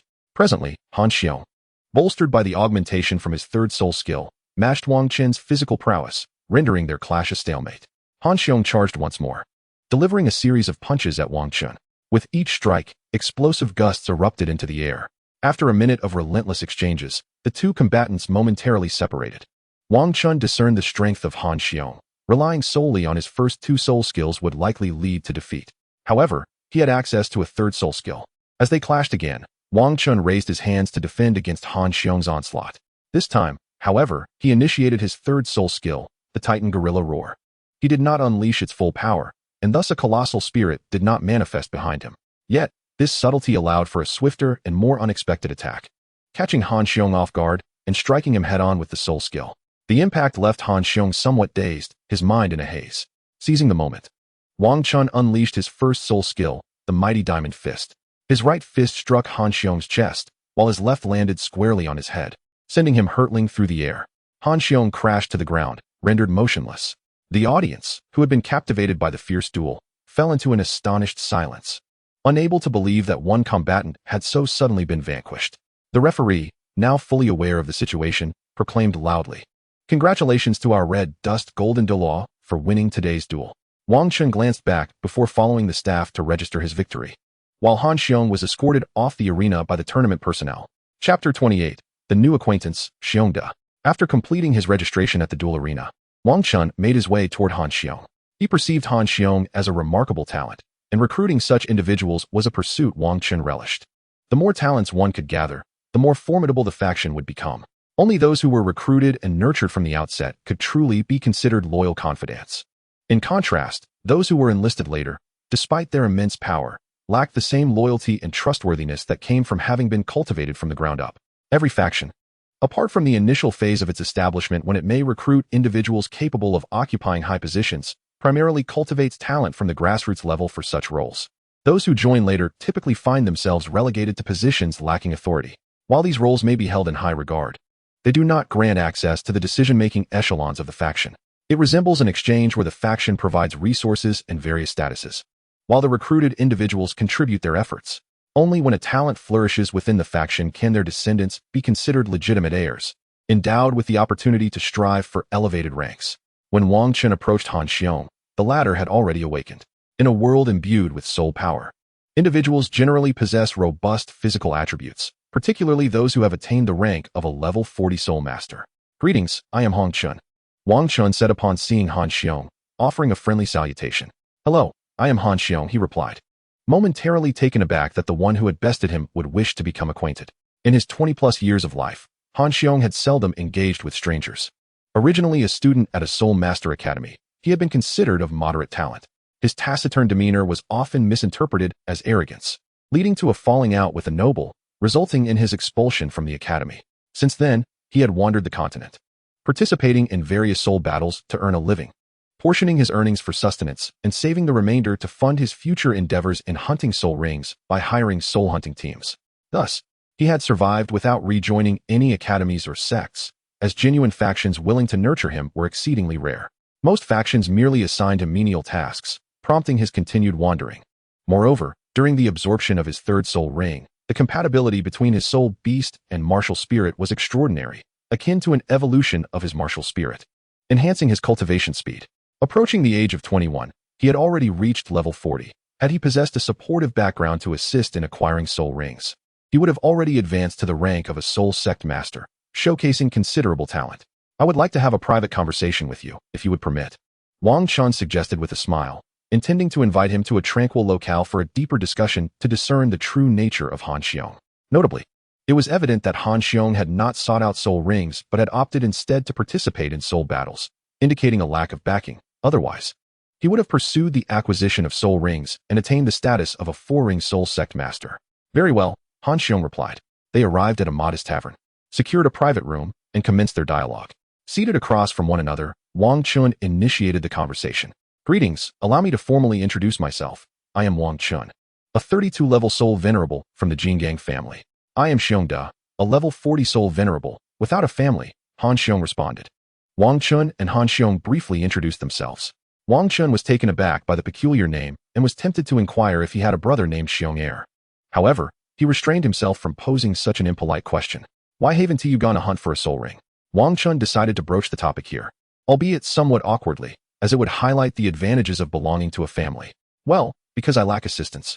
I compete in the soul arena to earn money to hire a soul hunting team to help me acquire a soul ring. Have you ever considered joining a family? That way, your issues could be resolved by the family. I have thought about it, but unfortunately, I have not found a suitable family. You might consider our diamond family. Individuals of your talent receive excellent treatment. I will think about it. Let me introduce you to the benefits our diamond family offers. Not only do we provide cultivation resources to accelerate your growth, but when the time comes for you to hunt for a soul ring, the family directly assists you in obtaining the appropriate one. You won't have to earn money to hire a soul hunting team as you do now. These are merely the basics. And importantly, within the family, only strength and talent are valued. Nepotism does not exist. Please give it some serious thought. After listening to Wang Chun's words, Han Xiong felt somewhat tempted. After all, having wandered alone, he understood the difficulties faced by those without support. However, joining any random family might not yield better treatment. It might be more beneficial to continue his solitary cultivation. Although he lacked abundant cultivation resources, he cherished the freedom of not being subject to others' arrangements. Now, with such an appealing family extending an invitation, he was indeed intrigued. He did not doubt the veracity of Wang Chen's claims, recognizing that recruiting talented individuals is essential for strengthening a faction. If deception were employed to lure in talent, it would likely weaken the faction in the long run. Moreover, given Wang Chen's remarkable strength at such a young age, he undoubtedly held a position of significance within the Diamond family. His personal invitation was a considerable honor. After some contemplation, Han Xiong agreed to join, as it could resolve his soul ring dilemma. All right, I agree to join, but I wish to accompany you. He stipulated a condition. After all, as a newcomer to the Diamond family, he did not know anyone else, and aligning himself with Wang Chun seemed a prudent choice. Since Wang Chun had personally invited him, being in his company would surely be more advantageous than elsewhere. With Wang Chen's formidable talent and strength, it was evident that he would rise to a high position in the future. In that case, Han Xiong would become a trusted confidant, enjoying a respectable status. Very well, you shall join my small group. I will inform the family. Wang Chen reassured him. Xiongda will likely propose this as well, after all. He invited you because he recognized your impressive talent and seeks to strengthen his group. Wang Chun and Xiongda shared a meal at an inn before departing. Subsequently, arrangements can be made within the family regarding his soul ring acquisition, allowing him to advance to a 4-ring soul master at an earlier stage. Once Wang Chun had settled Bearda, he invited his 2 younger brothers to dine together, facilitating an introduction between them and Bearda. Since they would all belong to the same group, it was essential for them to become acquainted sooner rather than later. In Chapter 29, titled The Small Group, he arranged for Bearda to reside in a modest courtyard within the outer area of the King Kong family, serving as his haven for rest. Presently, their resting quarters were designated for the outer members of the King Kong family, intended for the younger generation of various families and talented soul masters absorbed from outside. This arrangement fostered a stronger sense of belonging to the King Kong family. After all, merely bringing them in and allowing them to dwell outside the family would not cultivate a significant sense of attachment. By enabling them to live within the family and interact with the offspring of other clans, not only could their sense of belonging be amplified, but it could also facilitate their complete integration. Indeed, love can be unpredictable at times. The dwelling of the clan leader and the 5 elders is located within the inner courtyard of the King Kong family, which is a crucial cultivation site. This explains the presence of formidable experts within the family, who not only safeguard this sacred ground, but also engage in their own training to further their prowess. The inner courtyard is equipped with various simulated training environments designed to expedite a soul master's cultivation speed. Typically, one must reach level 30 to be permitted to train in such simulated environments, as the period before this level is considered the optimal time for foundational training. A solid foundation is paramount. Without it, one may encounter significant challenges in future cultivation, potentially impeding their advancement to higher realms. Thus, the King Kong family places great emphasis on the foundational training of its younger members before they reach level 30. A plethora of training resources, alongside medicinal cuisines and baths, allows the younger generation to establish a stronger foundation. Consequently, since the family's inception, there has been no occurrence of a stagnation in titled Douluo among its soul masters, ensuring that each generation's clan leader attains the rank of a titled Douluo. Once they surpass level 30, their foundation is deemed sufficiently sturdy, and at this juncture, various simulated training environments become essential to accelerate their cultivation speed. The family's experts typically reside within the inner courtyard to safeguard the simulated training environments from external disruption, thus ensuring the rapid development of the younger members. In the King Kong family, after awakening their martial souls, those with talent receive robust support and an array of training resources to reinforce their foundations. Upon reaching level 30, they transition into the simulated training environments of the inner courtyard for further cultivation. Once they attain level 40, they are then permitted to venture out for their own experiences. Before allowing them to undergo practical training, they are first sent to the Southern Legion controlled by the King Kong clan for a month of instruction. This training aims to equip them with the skills to eliminate enemies swiftly and with minimal expenditure of resources. Outside the confines of their family, in the open world, the situation is somewhat more manageable, as the likelihood of life and death confrontations is reduced. However, once they venture into the wilderness, moral codes cease to apply. Killing for treasure becomes commonplace. Without mastering these survival skills, one cannot hope to endure in the Douluo Continent. For those descendants lacking martial talent, their paths are typically guided by personal interests. Some pursue diverse knowledge related to martial souls or the various aspects of soul beasts. By delving into theoretical knowledge and synthesizing it with the insights of their forebears, they generate new theories, which the clan subsequently discusses and experiments with. Successful theories are compiled into the clan's library for the benefit of future generations, thereby enriching the family's foundation. Others may choose to embrace a more carefree approach, dabbling in various pursuits, and once they reach a certain age, they marry and procreate, thereby augmenting the clan's population in hopes of producing a gifted heir. Such individuals are regarded as vital contributors to the family lineage, serving as an essential component of the clan structure. After all, if all members dedicated themselves solely to cultivation and delayed marriage and offspring, the family would face a decline in numbers. Should any unforeseen calamities arise, the continuity of the lineage could be jeopardized. Moreover, in the course of external training, one might perish, further diminishing the clan's population. Thus, there exists a necessity for those committed to fostering a thriving progeny for the family, contributing to its legacy. This division of labor has prevented the emergence of petty intrigues for power within the clan, thereby ensuring its cohesive legacy endures to the present day. The transmission of a family's heritage does not rely on a singular formidable individual, but rather on a robust framework of rules that facilitates generational continuity. A powerful figure may propel the clan's growth during their tenure, but once they depart, the clan is destined to decline. Without that individual, further advancement becomes impossible. Conversely, cultivating diverse talents through well-structured regulations represents the true path to family development. Once Wang Chun and Xiong had settled matters within the clan, they sought out Wang Hai and Lu Yun, eager to familiarize themselves with their small circle, thus fostering better growth. Additionally, Xiongda is scheduled to acquire his soul ring next week alongside the clan's soul masters in the Yuhui forest. After all, the King Kong clan has several members in need of soul rings, and addressing these needs individually would be cumbersome.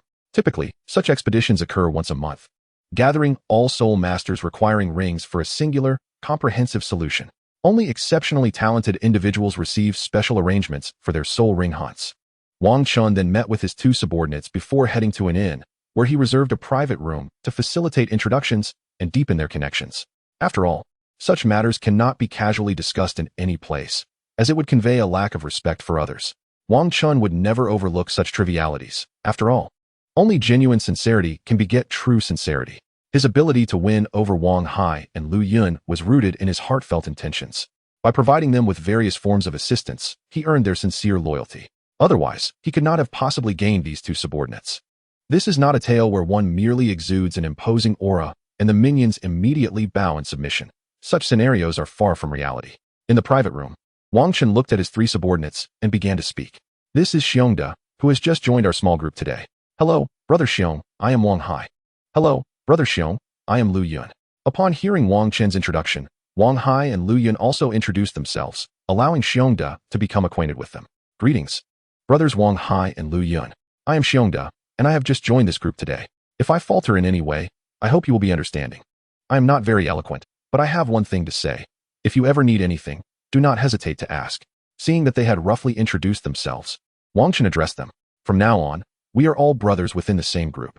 There is no need for such formality. If there are any issues, feel free to voice them, and we shall resolve them together. Furthermore, if you encounter any challenges in cultivation, do not hesitate to bring them up. We can assist. And even if we are not knowledgeable, we have the family to rely on.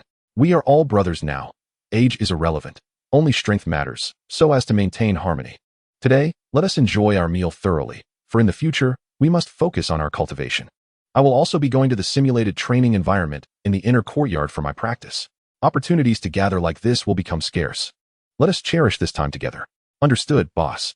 Chapter 30. The Elder's Breakthrough. A week had passed since Wang Chun and his small group's gathering, and Xiongda had accompanied the family's soul masters to hunt for soul rings.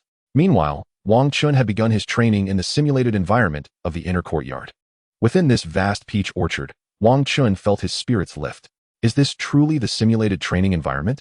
He gazed upon the peach trees, recognizing that this was the largest simulated training area within the family, given that most of the family's martial spirits are of the ape variety. The demand for such an environment is immense. Wang Chun sat beneath one of the peach trees, a location specially approved by the family.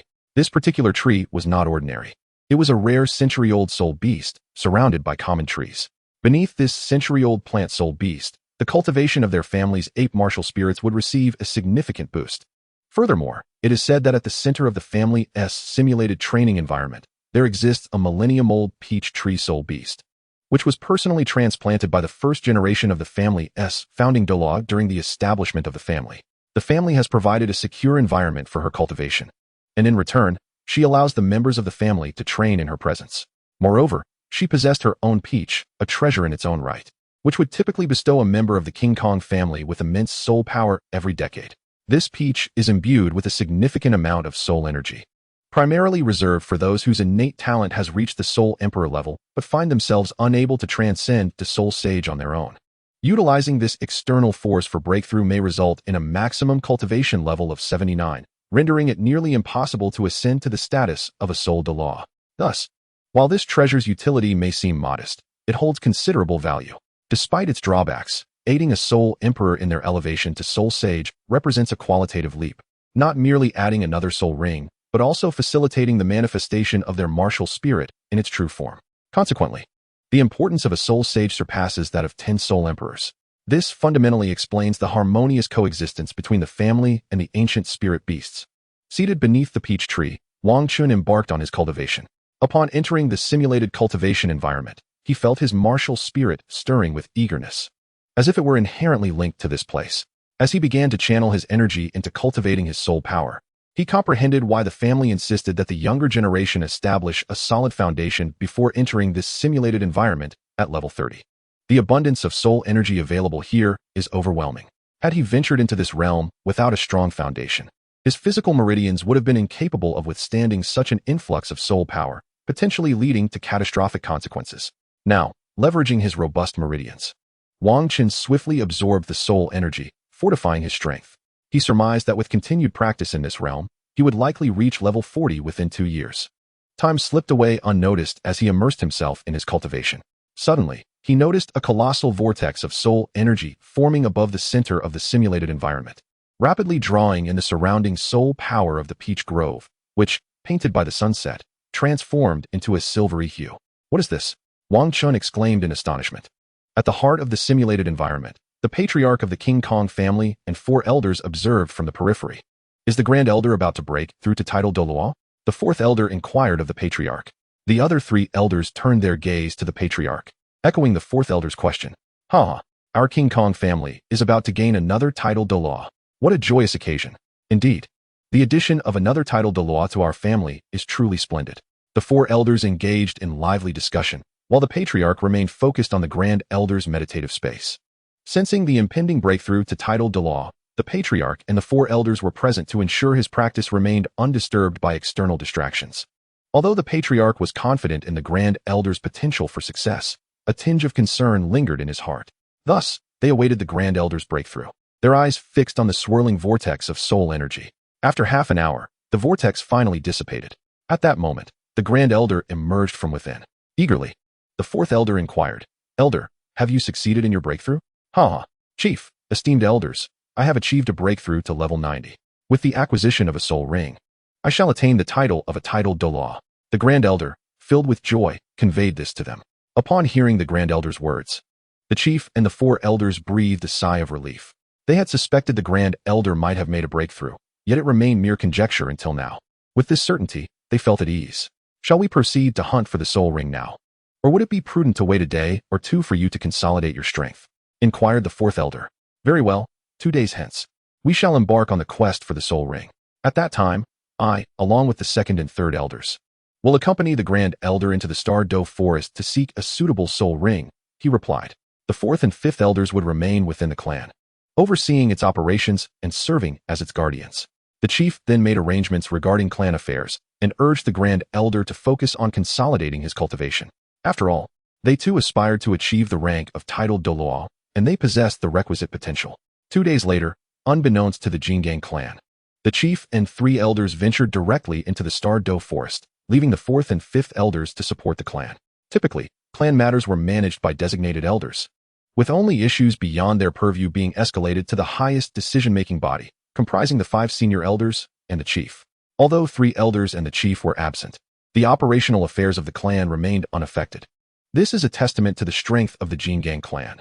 Specialized tasks were entrusted to capable individuals rather than being directly overseen by the chief and 5 elders. This approach ensured that those with lesser talents, unable to further their cultivation, were not left idle. Simultaneously, it liberated the more gifted individuals within the upper echelons, granting them the time to train and progress without being encumbered by trivial matters.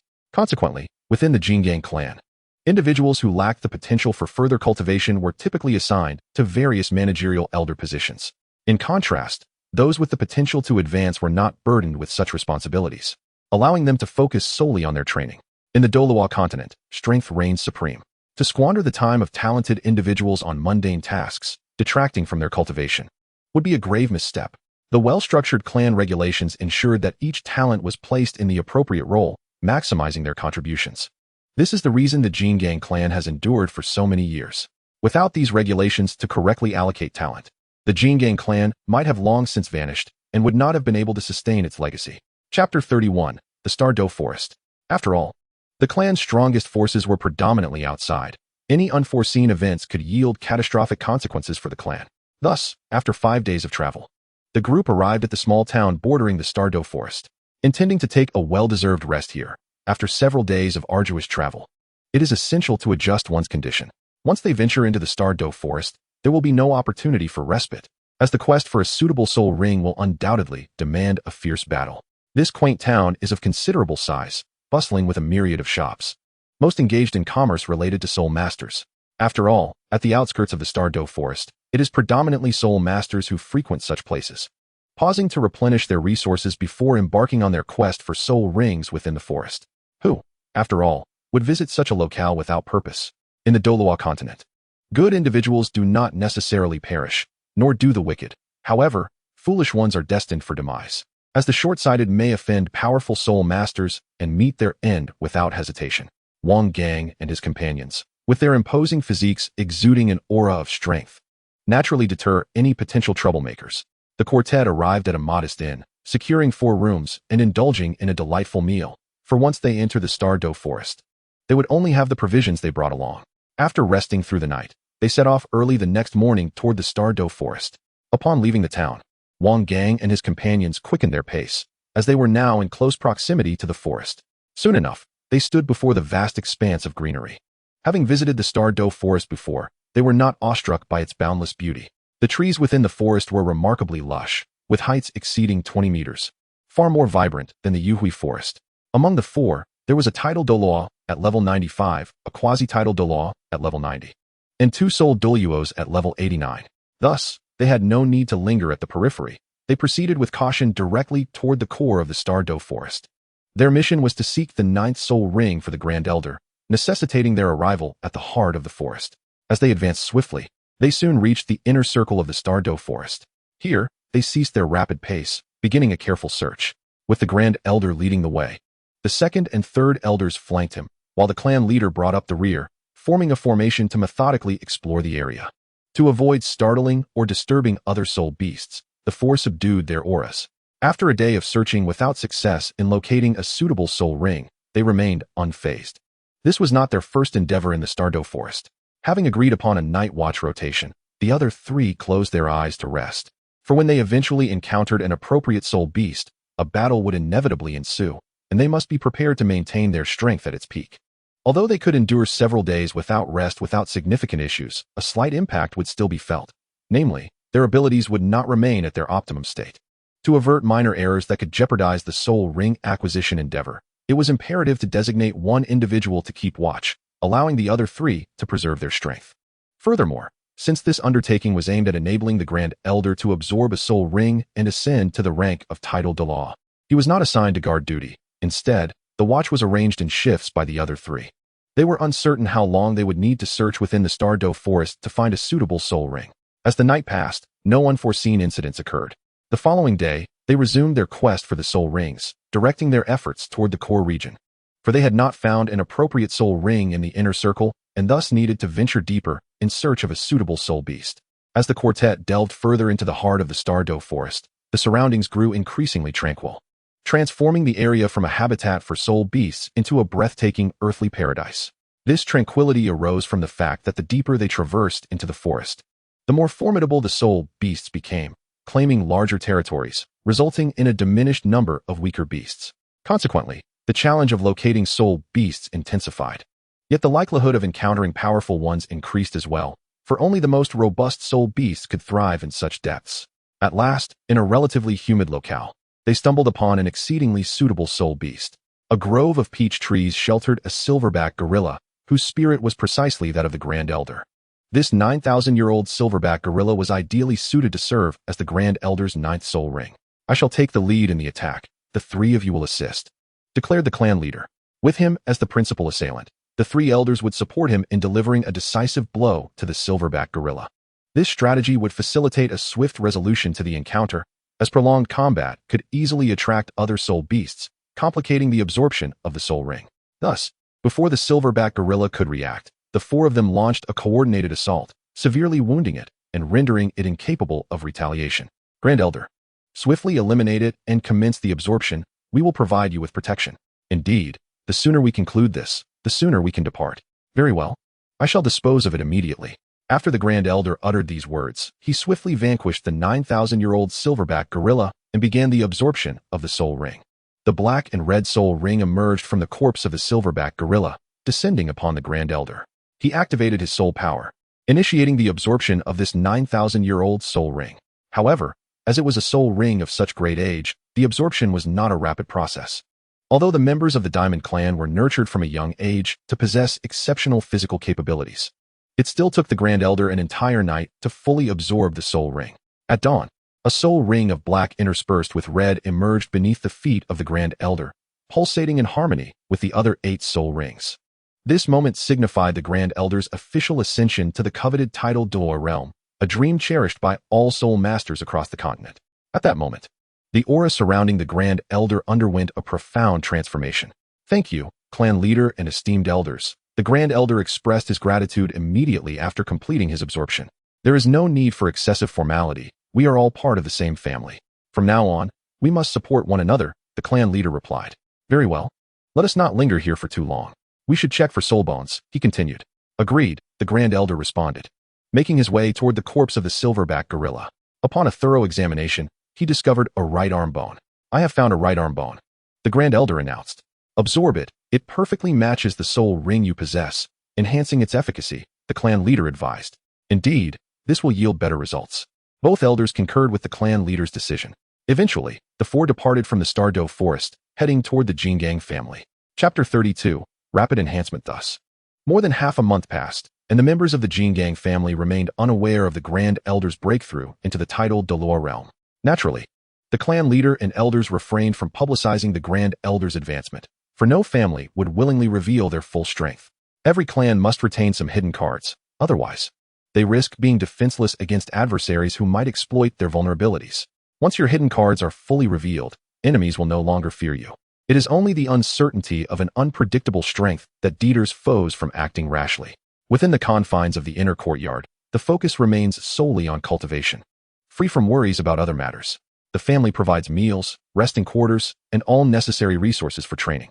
Your sole responsibility is to cultivate and enhance your power while the family addresses all other concerns. Advancing the realm of your techniques not only strengthens your power, but also accelerates your cultivation speed. While training in a simulated environment, Wang Chen first honed his soul power before practicing the family's physical training techniques. Currently, his physical training has reached the 7th level, significantly enhancing the strength of his body and the resilience of his meridians.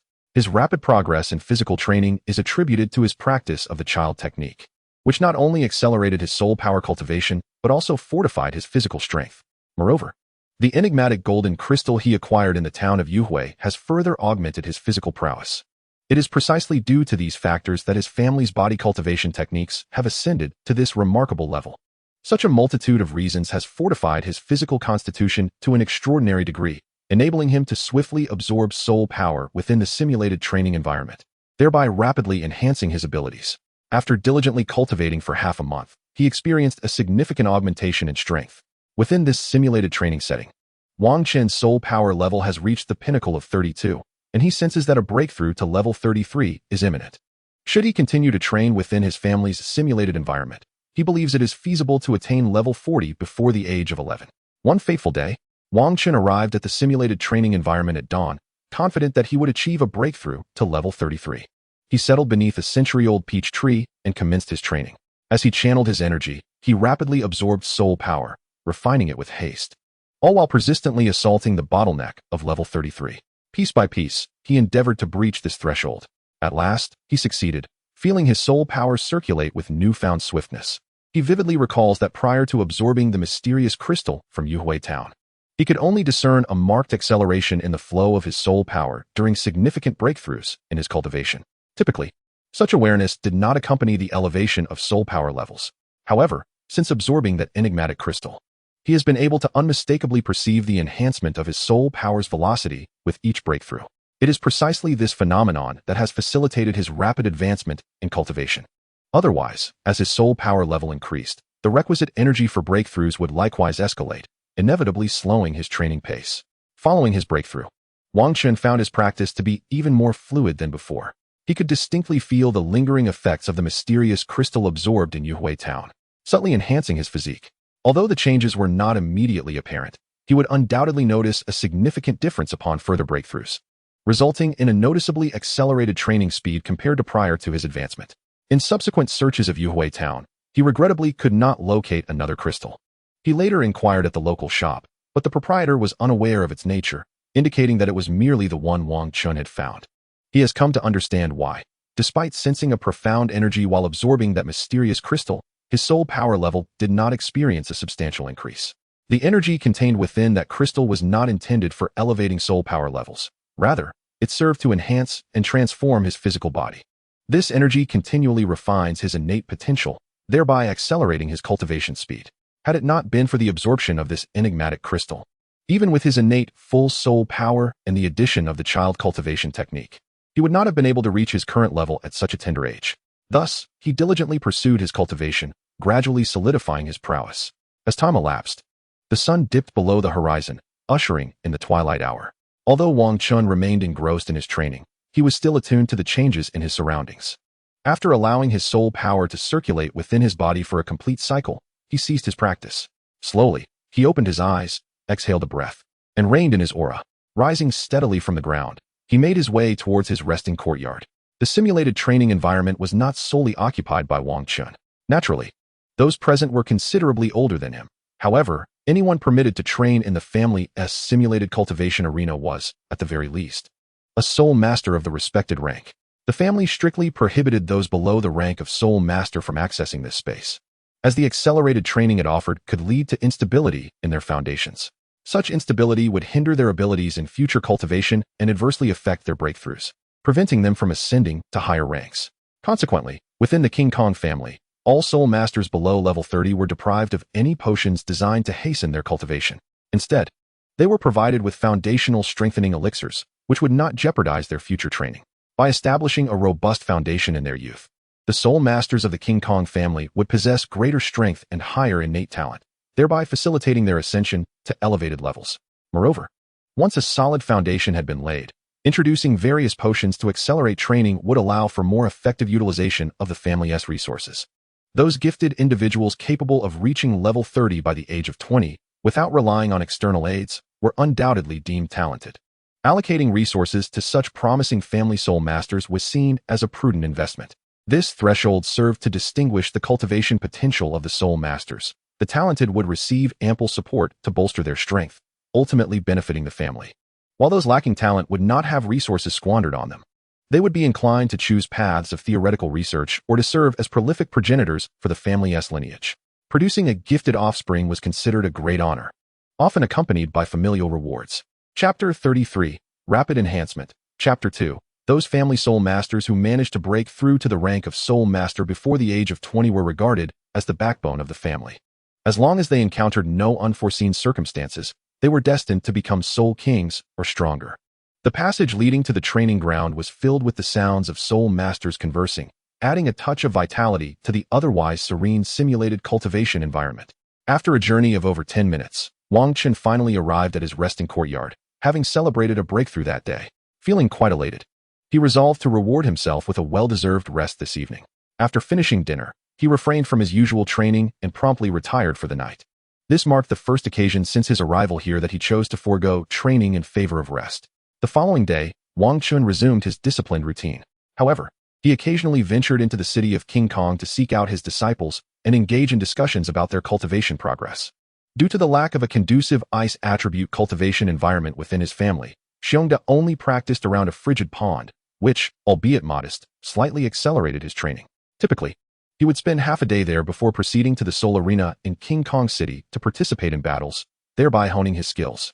Wang Chun, primarily focused on elevating his soul power level, generally participated in a soul battle every fortnight. Regrettably, finding a suitable opponent proved to be a challenge. They would typically convene bi-weekly to share insights on their cultivation and address any issues, collaboratively strengthening their abilities.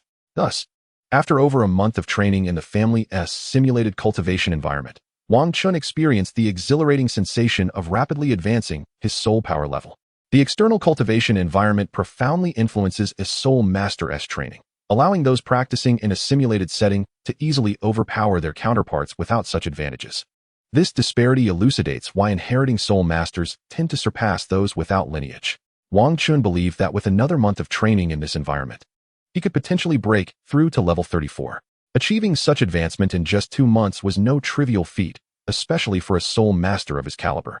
This highlighted the stark contrast between those with access to cultivation resources and those who lack support.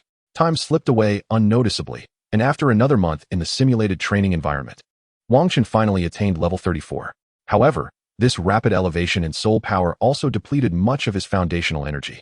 If he continued training at this pace, his ability to control his soul power might diminish, hindering his capacity to fully harness his potential. Consequently, after reaching level 34, he decided to participate in several soul battles at the arena in King Kong City to refine his control over his soul power. Nonetheless, finding a fitting opponent for these battles proved to be quite challenging. Soul masters of the same rank, particularly those at the soul sovereign level, were generally no match for him, failing to provide the necessary challenge for his growth. Moreover, when considering the prospect of challenging soul masters above level 40, they were often reluctant to engage with Wang Chun, a soul sovereign in his 30s. After all, a victory for a soul master over 30 levels was hardly surprising. If he were to lose, it would be utterly humiliating. A soul master of over 40 ranks defeated by one of merely 30 ranks. How could he possibly hold his head high in the soul arena thereafter? He belonged to that category of individuals for whom victory yields little reward, yet defeat results in a significant loss. Consequently, no other soul masters dared to engage him in one-on-one combat. Thus, he formed a duo with the 40th rank Baird to participate in a 2-on-2 soul battle. Baird typically spent half a day training in a simulated environment before venturing into the arena to compete, unlike Wang Chun, who had the advantage of abundant training resources from a young age, establishing a solid foundation. Should Baird attempt to train for 2 consecutive months in a simulated environment like Wang Chun, he would likely struggle to control his own power. Therefore, he opted to accelerate his training while simultaneously participating in battles to hone his skills and enhance his control over his soul power. Now, Wang Chen's proposition to team up for the 2-on-2 soul battle was a welcome opportunity for him. This arrangement would not only benefit Wang Chun, but would also serve his own interests, truly a win-win situation. This morning, Wang Chun and Baird registered for the 2-on-2 competition, assigned to the main battle stage of the arena. After all, matches of this caliber, involving 2 soul masters, were quite rare. Wang Chun, competing above his rank in a 2-on-2 battle, found this arrangement far preferable to a 1-on-1 contest. Previously, when scheduled for single duels, They would often need to inform the arena 1 or 2 days in advance to secure a pairing, sometimes waiting as long as 5 or 6 days. However, in this instance, they were matched with suitable opponents on the same day. After all, for soul masters participating in such 2-on-2 battles, a loss did not carry the same stigma as losing to a soul sovereign. At least they were competing on equal footing. Wang Chun and Bear De awaited the commencement of their match in the resting area. This contest marked their inaugural 2-on-2 battle as a duo, necessitating a period of rest to ensure they were in optimal condition for this debut. Unbeknownst to them, their opponents remained a mystery, compelling them to maintain their focus and readiness for the challenge ahead. At last, a battle concluded on the main stage. The host ascended the platform, prepared to announce the day's soul battle between the two soul masters. Ladies and gentlemen, welcome to this 2-on-2 soul master competition. Without further ado, let us introduce the combatants. Team Iron Blood versus Team War God. The Iron Blood team is one we are all familiar with, having participated in numerous battles, while the War God team is newly registered. The question remains, will Team Iron Blood claim victory once more, or will our newcomers achieve their first triumph today? As Wang Chun and Xiongda emerged from the soul fighting passage onto the soul fighting platform, they beheld two soul masters across from them. These individuals, both in their 40s, might not possess the same innate talent as Wang Chun and his companion. However, their extensive cultivation experience afforded them a slight edge in strength. Chapter 34, the 2-on-2 Soul Battle. With Wang Chun and Xiongda's arrival, all participants in this soul battle were now assembled. The host then announced the commencement of the match, urging the contestants to prepare their martial souls. Without hesitation, Wang Chun and Xiongda summoned their martial souls, bracing themselves for the impending combat. The opposing duo also activated their martial souls, revealing that both wielded the same type, blacksmith hammers. Their striking resemblance, characterized by their imposing stature and fierce expressions, was further accentuated by their similar features. Their powerful physiques, evidenced by their bulging arms, suggested they were adept in strength. The robust arms they displayed were a testament to their formidable might. As the host declared the match officially underway, the Iron Blood duo charged toward Wang Chun and Xiongda, undeterred by their youth. Being seasoned soul masters with years of experience in the arena, they understood the folly of underestimating any opponent. After all, in the realm of soul battles, age does not equate to prowess. While it is true that older soul masters may have had more time for training, extended cultivation does not inherently guarantee greater strength. Young prodigies, despite their shorter training duration, often exhibit superior capabilities due to their heightened talent and more efficient cultivation methods. Consequently, the Iron Blood duo remained vigilant against their youthful adversaries, recognizing that such opponents could potentially wield greater power. The blacksmith hammers of the Iron Blood duo were markedly distinct from those found in a typical forge, being not only significantly larger but also adorned with intricate patterns. Each hammer was animated by 2 yellow 100-year soul rings and 2 purple 1,000-year soul rings, pulsating with energy. This Iron Blood combination epitomized a strength-oriented soul master partnership. The strength-type soul masters wielding weapon martial souls differ significantly from their beast martial soul counterparts. While the latter boast superior physical attributes, the former excel in explosive offensive capabilities. Equipped with weaponry, these soul masters have a distinct advantage when engaging in battle, as they can leverage their physical might alongside their formidable weapons. With a thunderous roar, they advanced swiftly and decisively toward Wang Chun and Xiongda. Although weapon martial souls do not alter a soul master's exterior, the sight and sound of 2 brawny figures wielding enormous hammers, united in their fierce battle cry, were undeniably imposing. They advanced with nearly identical strides, charging towards Wang Chun and Xiongda with the force of a thunderclap, their forging hammers raised high. Xiongda swiftly activated his 4th soul skill, Raging Cold Tide.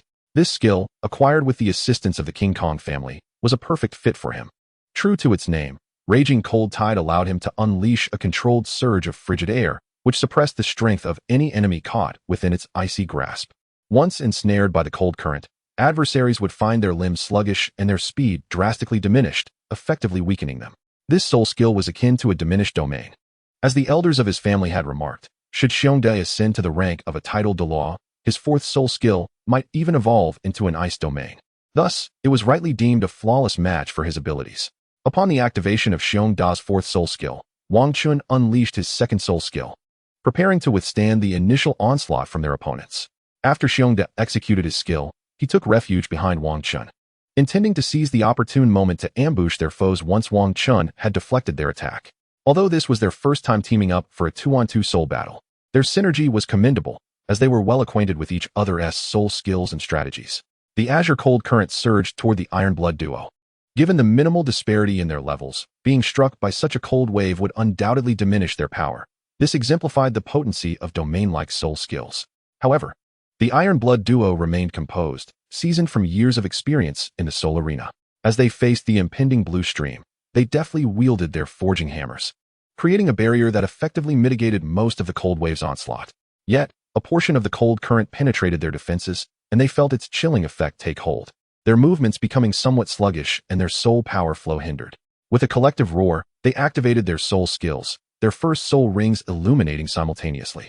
Just as the cold current prepared to assault them once more, it was repelled by the force of their hammers, bolstered by a unique shockwave that deflected the icy onslaught. This shockwave was the Iron Blood duo's first soul skill, which successfully thwarted the cold wave's advance.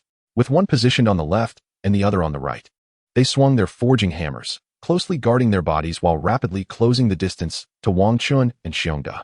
Now, Wang Chun bellowed, utilizing his formidable defensive capabilities to charge directly at the Iron Blood duo, aiming to create an opportunity for Xiongda. The Iron Blood team, resolute in their determination, would not relinquish the hard-won opportunity that lay before them. They launched their soul skills directly at Wang Chun, intending to eliminate him first before tackling the remaining opponent in a 2-on-1 scenario, which would simplify their victory. Coincidentally, Wang Chun shared the same objective.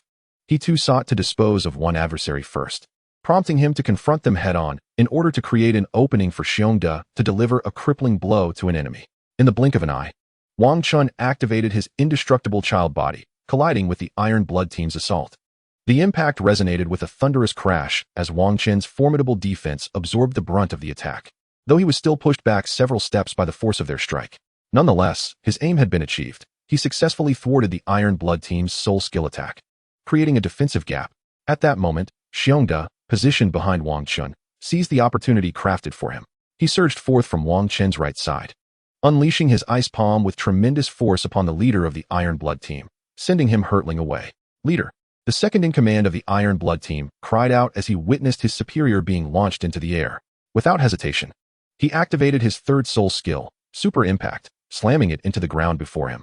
The resulting shockwave effectively stymied Wang Chun and his allies' subsequent attacks, thwarting any chance to continue their onslaught against the leader. Although the second-in-command's third soul skill failed to inflict direct damage upon the enemy, it nonetheless served to obstruct their follow-up actions, safeguarding his leader from a potentially devastating blow and allowing them to continue their fight. This demonstrated their considerable combat experience, as they swiftly devised a strategy to counter their opponents. Chapter 35, The 2-on-2 Soul Battle, Part 2. Upon realizing that there was no further opportunity to strike at the Iron Blood leader, Wang Chun and his team revised their strategy. They shifted their focus to the isolated second-in-command, intent on neutralizing him first. After all, their plan was to eliminate one opponent, regardless of whether it was the leader or the second-in-command. Though they had been forced back by the second-in-command's soul skill, the Iron Blood leader had also been sent flying by Xiongda's attack and would not be able to return immediately. Thus, they were determined not to squander this advantageous moment. They charged toward the Iron Blood's second-in-command, intending to dispatch him without delay. Now, Wang Chun bellowed to Xiongda, then unleashed his first soul skill against the second-in-command, aiming to restrain him and provide Xiongda with a prime opportunity for a decisive strike. Xiongda, understanding Wang Chun's intent, promptly activated his third soul skill, Ice Bear Transformation, determined to significantly enhance his physical attributes. He intended to utilize his primary soul skill to deliver a devastating blow to the Iron-Willed second-in-command. Confronted with Wang Chun's assault, the Iron-Willed second-in-command could not afford to be complacent. Moreover, he was not a dexterous attack-type soul master capable of evading Wang Chun's strikes with ease. He was compelled to retaliate with his soul skill, launching his first skill to attempt to repel Wang Chun with a shockwave, thereby creating an opportunity to escape and regroup with his leader. After all, this was a 2-on-2 competition, and facing two opponents alone would undoubtedly place him at a considerable disadvantage, as two fists cannot contend with four hands. With a resounding clash, Wang Chun's fist collided with the Iron-Willed second-in-command's forging hammer. Alone in this encounter, the power of his hammer could not compare to when he fought alongside his leader, causing him to be unable to push Wang Chun back, resulting in a stalemate. At this moment, the ever-watchful Xiongda seized the opportunity to mount his attack. Leaping from behind Wang Chun, bolstered by the effects of his third soul skill, he unleashed his first soul skill, the Ice Palm, striking down toward the Iron-Willed second-in-command's head. He was confident that this blow would surely inflict significant damage on the Iron-Willed second-in-command. just as the situation reached a critical juncture. A massive forging hammer flew in from behind the iron-willed second-in-command, sending Xiongda sprawling and averting what could have been a dire attack. It was none other than the iron-willed leader, who, having been knocked away earlier, saw his brother in peril and swiftly activated his fourth soul skill, the Cosmic Toss. Utilizing this skill, he propelled Xiongda away, thus alleviating the immediate threat to the iron-willed second-in-command. He then hurried towards his brother, intent on jointly neutralizing one adversary, ensuring that his brother would not face two foes alone. Meanwhile, Xiongda, having steadied himself after being struck by the iron-willed leader's fourth soul skill, found that although he had been hit, the leader had activated the skill in haste, resulting in a diminished impact. Additionally, Xiongda had activated his third soul skill, which significantly enhanced his physical attributes, allowing him to sustain minimal damage. Observing the iron-willed duo's intent to besiege his leader, he rushed to lend assistance. Ultimately, Wang Chun and Xiongda once again found themselves in a standoff against the iron-willed combination. Initially, the duo had aimed to jointly incapacitate Wang Chun before turning their attention to Xiongda in hopes of securing victory in the soul battle. However, their plans were thwarted as Wang Chun cleverly countered their attacks, resulting in Xiongda launching the iron-willed leader away. Although the iron-willed second-in-command soul skill had blocked Wang Chun's follow-up assault, it inadvertently placed him in a precarious situation, nearly resulting in his direct defeat at the hands of Xiongda. Fortunately, the timely activation of the iron-willed leader's soul skill resolved this crisis for his brother. Now, with neither side achieving their objectives, a renewed standoff ensued. Despite the tumultuous events unfolding upon the soul battle stage, they transpired in the blink of an eye, leaving the audience momentarily bewildered by the rapid succession of occurrences. Now, the Iron-Blood duo dares not take reckless risks. They are wary of being seized upon by their opponents, which could plunge them into crisis. Consequently, they choose to proceed with caution, wielding their forging hammers and advancing step by step towards Wang Chun and his companions. Upon realizing that there is no longer an opportunity to swiftly eliminate one adversary, Wang Chun relinquishes this notion as well, opting instead for a direct confrontation, hoping to discover an opening amidst the clash. One at a time, be cautious. Wang Chun instructs Xiongda before unleashing his first soul skill against the Iron-Blood duo. Prompted by Wang Chun's cue, Xiongda likewise activates his soul skill, prepared to meet the Iron-Blood duo head-on. Recognizing their opponents charging towards them, the Iron-Blood duo, seasoned veterans of the arena, resolutely retaliate with their own soul skills directed at Wang Chun and Xiongda. Clash. After exchanging several blows with the Iron-Blood duo, Wang Chun discerns that they are unable to gain the upper hand. He then resolves to unleash a decisive move. Xiongda, just like our first soul battle, sees the opportunity. Wang Chun suddenly shouts, intending to catch their adversaries off guard and eliminate one opponent. The unexpected shout momentarily stuns Xiongda, but he soon comprehends Wang Chun's intent. The Iron-Blood duo, seasoned by years in the soul arena, quickly notices Xiongda's moment of hesitation and share a knowing glance, deciding to eliminate one adversary first. Positioned with Wang Chun in the left front and Xiongda in the right rear, they realize they cannot bypass Wang Chun to ambush Xiongda and must instead combine their efforts to dispose of Wang Chun. Thus, they unleash their second soul skill, Heavy Strike. This skill amplifies their martial soul's weight, delivering a devastating blow to their opponent. Wang Chun, understanding the Iron-Blood duo's strategy, finds it fortuitous and responds by fully activating his second soul skill, Indestructible Diamond Body, directly withstanding the Iron-Blood duo's assault. Bang! The duo's attacks strike Wang Chun's arm simultaneously. Yet due to the heightened defense from his second soul skill, he successfully withstands their combined onslaught. Subsequently, he unleashes his third soul skill, Titanic Primal Roar, which he had not yet employed in this battle. Roar! The immense sound wave attack stuns the Iron-Blood duo, diminishing the force of their strikes. Seizing the moment, Xiongda charges from Wang Chun's right side, delivering a full-powered ice palm strike to the waist of the Iron-Blood leader, inflicting severe damage and sending him flying. Simultaneously, as the Iron-Blood leader is propelled away, Wang Chun's right hand is freed, allowing him to execute a full-powered diamond fist strike to the waist of the Iron-Blood second-in-command, sending him flying as well. Embracing the principle of striking while the iron is hot, Wang Chun and Xiongda surged forward towards the Iron-Blood duo, who had been forcefully ejected from the fray, intent on delivering the final blows to decisively conclude the battle. The Iron-Blood team, momentarily stunned by Wang Chun's sonic assault, quickly regained their senses in response to the ensuing onslaught from the War God duo. Though they yearned to retaliate, their minds were still clouded, and having been thrown off balance, they lacked the foundation to mount a formidable counterattack. Ultimately, they were once again struck by the advancing War God team, leaving them with no opportunity for retaliation. They were compelled to surrender in defeat. Thus, Wang Chun and his companions triumphed in their inaugural 2-on-2 soul battle. Chapter 36. Level 40. Wang Chun and Xiongde reveled in the joy of their first victory in Team Soul combat. After registering at the Soul Arena, they departed to rendezvous with their two junior companions in Diamond City, eager to share insights on their cultivation experiences.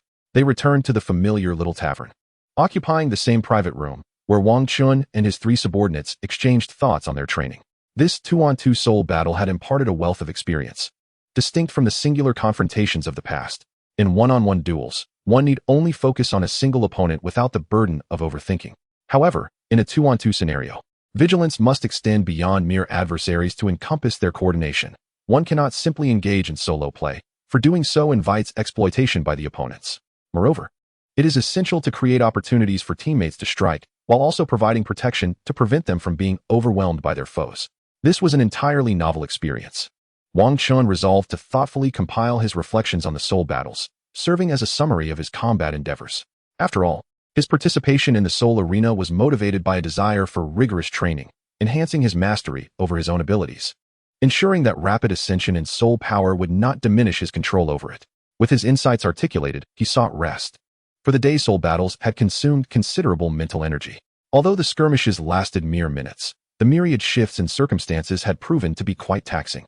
He intended to rest well, preparing to immerse himself in the simulated training environment the following day. Having now gained valuable combat experience from his participation in the soul battles, he was poised to accelerate the enhancement of his strength. The next morning, after a brief refreshment, Wang Chun proceeded to his simulated training ground. Along the way, he encountered several members of the Diamond Clan, diligently engaged in their own cultivation, striving to elevate their prowess. Upon witnessing these developments, Wang Chun naturally felt an intensified sense of responsibility. He was held in high regard by the patriarch and elders of the King Kong family, who had bestowed upon him various forms of support, including a precious millennium-old head soul bone. He was determined not to disappoint them. Moreover, within the realm of Douluo Continent, strength was paramount. Only through formidable power could one dictate their own destiny. Furthermore, with the looming threat of Bibi Dong's spirit empire, a lack of strength could lead to annihilation, akin to the fate that befell the Blue Lightning Tyrant Dragon family in the original narrative. Wang Chun once again seated himself within the simulated cultivation environment, hastily immersing himself in his training. He channeled his soul power, circulating it vigorously throughout his body, gradually augmenting his strength.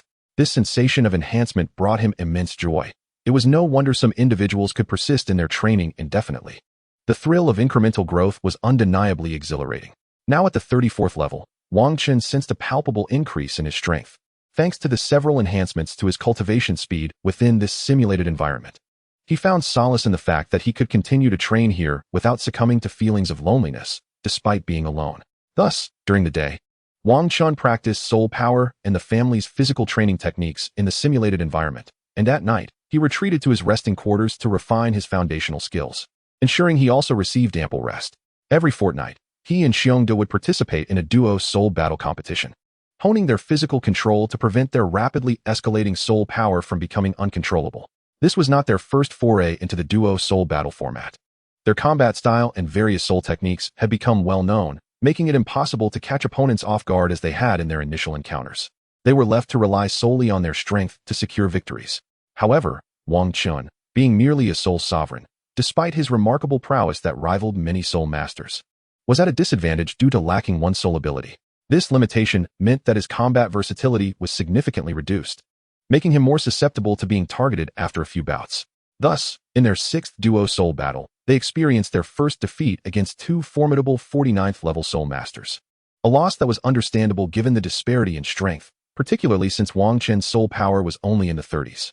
Although he was capable of contending against stronger opponents, they were not to be underestimated, and their superior soul power ultimately led to the downfall of Wang Chun's team. During the 4th soul battle, however, his two companions, Wang Hai and Lu Yun, also achieved breakthroughs to the 20th level. With the assistance of the King Kong family, they acquired a century-old soul ring, thus becoming accomplished soul masters in their own right. This was indeed a source of great delight for Wang Chun, for the growth of his younger brother would undoubtedly prove to be a significant asset for him. Thus, Wang Chun maintained a regimented lifestyle, dedicating his days to honing his soul power and his nights to refining his youthful techniques. Every fortnight, he would engage in duels at the soul arena, absorbing invaluable combat experience while also enhancing his physical control, which facilitated his rapid progression. Over the course of more than a year, as Wang Chun approached the age of 10, he reached the pinnacle of level 39, on the verge of breaking through to level 40. It could be said that Wang Chun had shattered all records within the illustrious history of the King Kong clan, earning the title of its foremost genius. Seated beneath the peach tree in his usual training ground, he prepared to ascend to level 40. His soul power surged to its utmost limits, creating a palpable aura around him. He meticulously directed his soul energy to relentlessly assail the threshold of level 40, striving to shatter the barrier that confined him. With each deliberate push against the barrier, he finally perceived a resounding crack, heralding his breakthrough to level 40. Once more, he channeled his soul power, intending to solidify his newfound strength before notifying the clan elders, seeking their assistance in acquiring a coveted 10,000-year soul ring. Following his ascension, Wang Chun felt a renewed vigor coursing through his body, a phenomenon he had experienced since absorbing the mysterious crystal in Yuhui Town. Each breakthrough in soul power had fortified his physical resilience. With his foundation solidified, he emerged from his simulated training environment, eager to inform the elders of his advancement to level 40, thus qualifying him for the esteemed soul ring.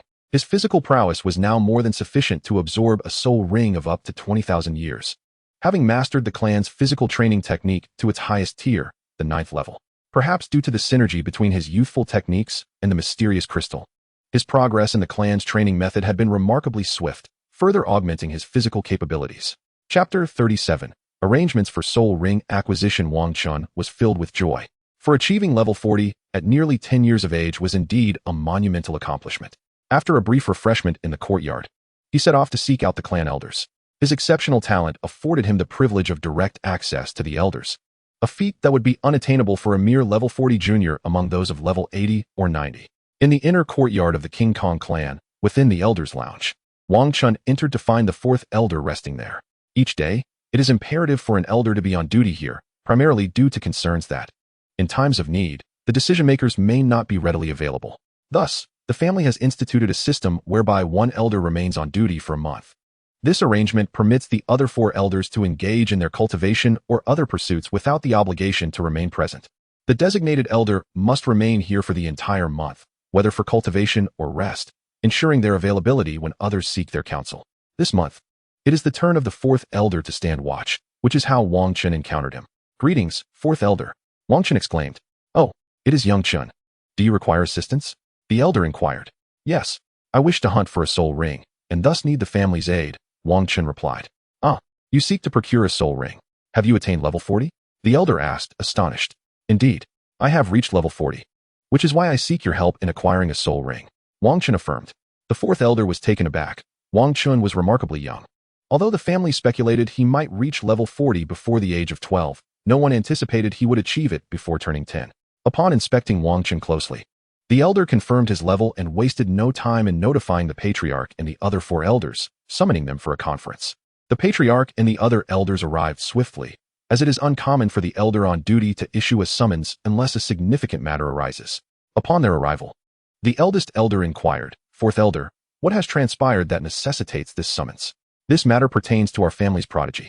Young Chun has reached level 40 and is now eligible to hunt for a soul ring. Moreover, his physique is capable of absorbing soul rings of up to 20,000 years," the 4th elder explained. "Thus, I summoned you to arrange for him to procure a soul ring." At this juncture, all eyes turned to Wang Chun, whose extraordinary talent was evident. The patriarch scrutinized Wang Chun before suggesting, "Let us convene in our meeting room to discuss this further, and young Chun shall accompany us." "Very well, patriarch," Wang Chun responded, following the patriarch and the elders into their modest meeting chamber. Although small, this room served as the epicenter for determining the family's future, where the patriarch and the 5 elders deliberated on significant matters.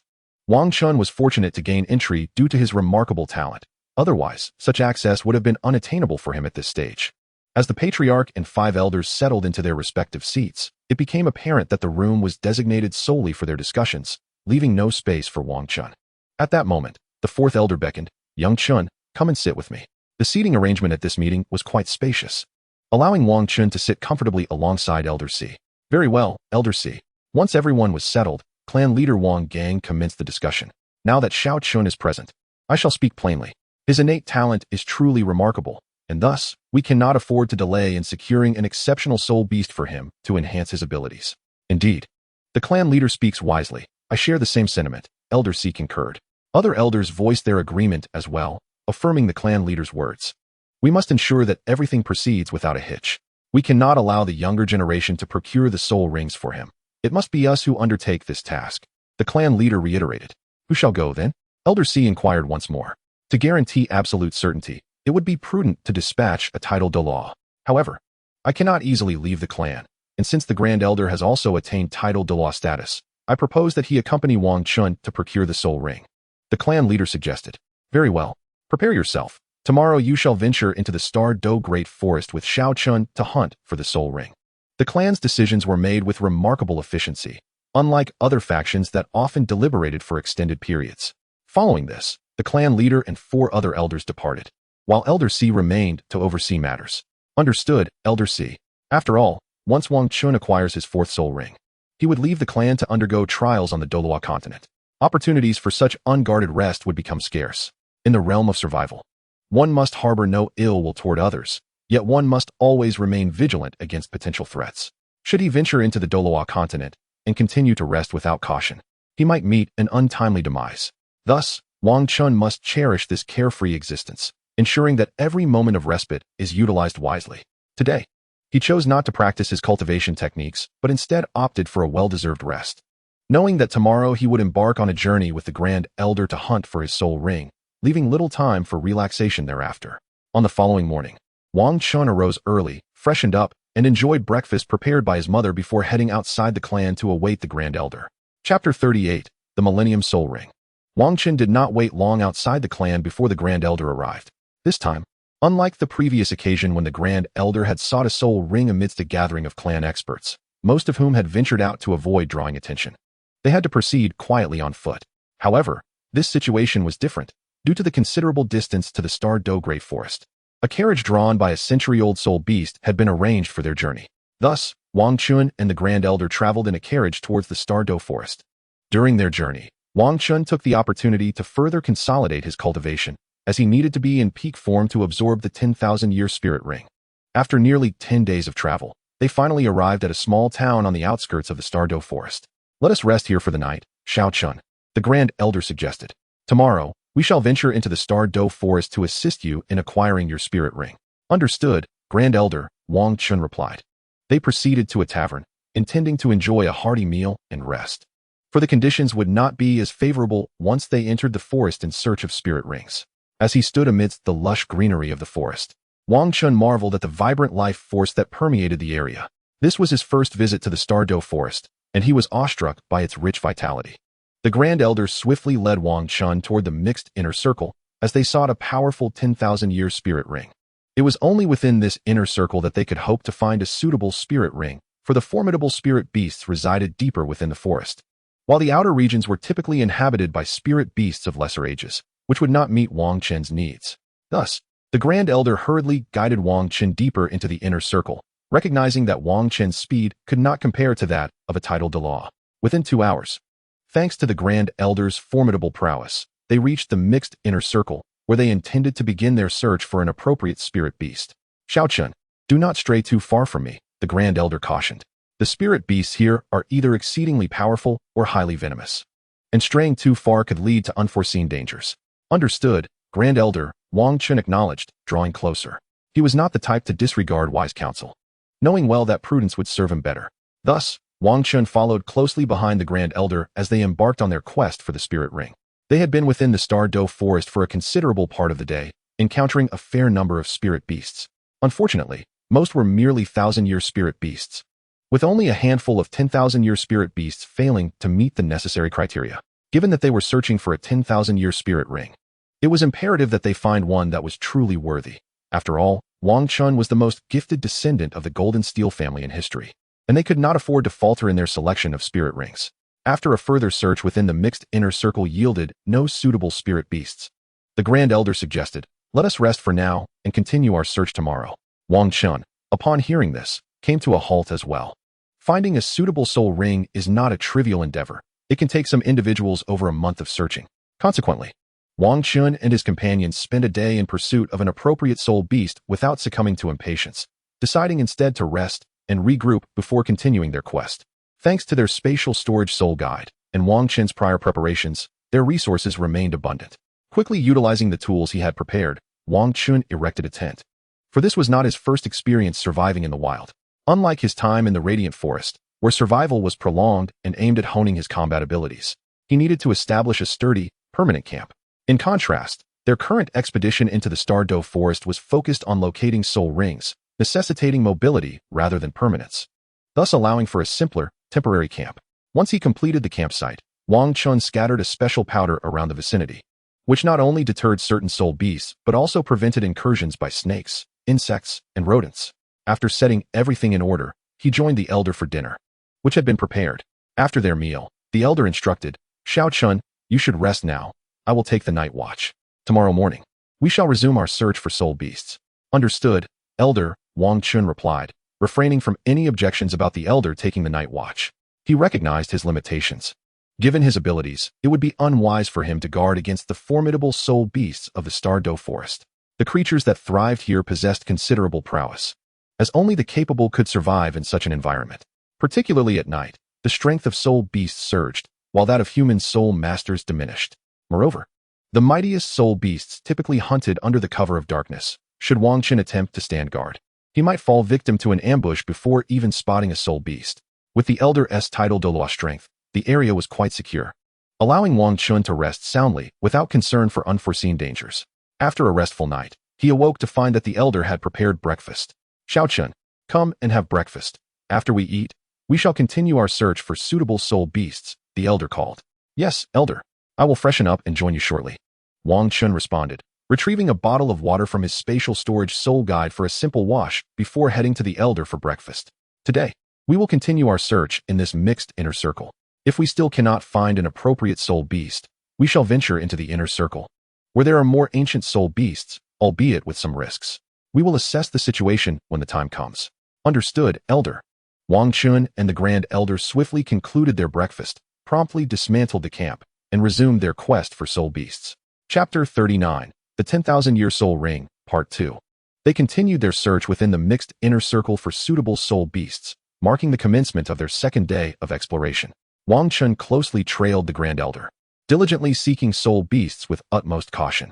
They meticulously scoured the mixed inner circle. Regrettably, after hours of searching, they had yet to encounter a suitable soul beast and decided to take a brief respite. "Very well, Xiao Chun, let us pause here for a moment. Partake in some provisions, and prepare to venture deeper this afternoon. Tomorrow, we shall seek out appropriate soul beasts within the inner sanctum," the Grand Elder suggested. "Understood, Grand Elder. I shall prepare some food," Wang Chun replied, and proceeded to prepare lunch on the spot. He retrieved some preserved soul beast meat from his storage soul guide, and took out a small pot to concoct a soul beast meat soup. After gathering some dry twigs nearby, he commenced his culinary endeavors. Meanwhile, the Grand Elder seized the opportunity to close his eyes and rejuvenate his mental fortitude, as he needed to stand guard during the night. Although his title Douluo strength allowed him to endure several days without rest, it would inevitably affect his performance. Thus, he opted to take advantage of this moment to recuperate. Wang Chen's culinary skills proved advantageous, as he busied himself with preparing their meal. The daytime in the Douluo Forest was significantly safer than at night. The soul beast disguises were more easily discernible, alleviating the Grand Elder's concerns for Wang Chen's safety. Once lunch was ready, Wang Chun called the Grand Elder to dine, and they engaged in further discussion.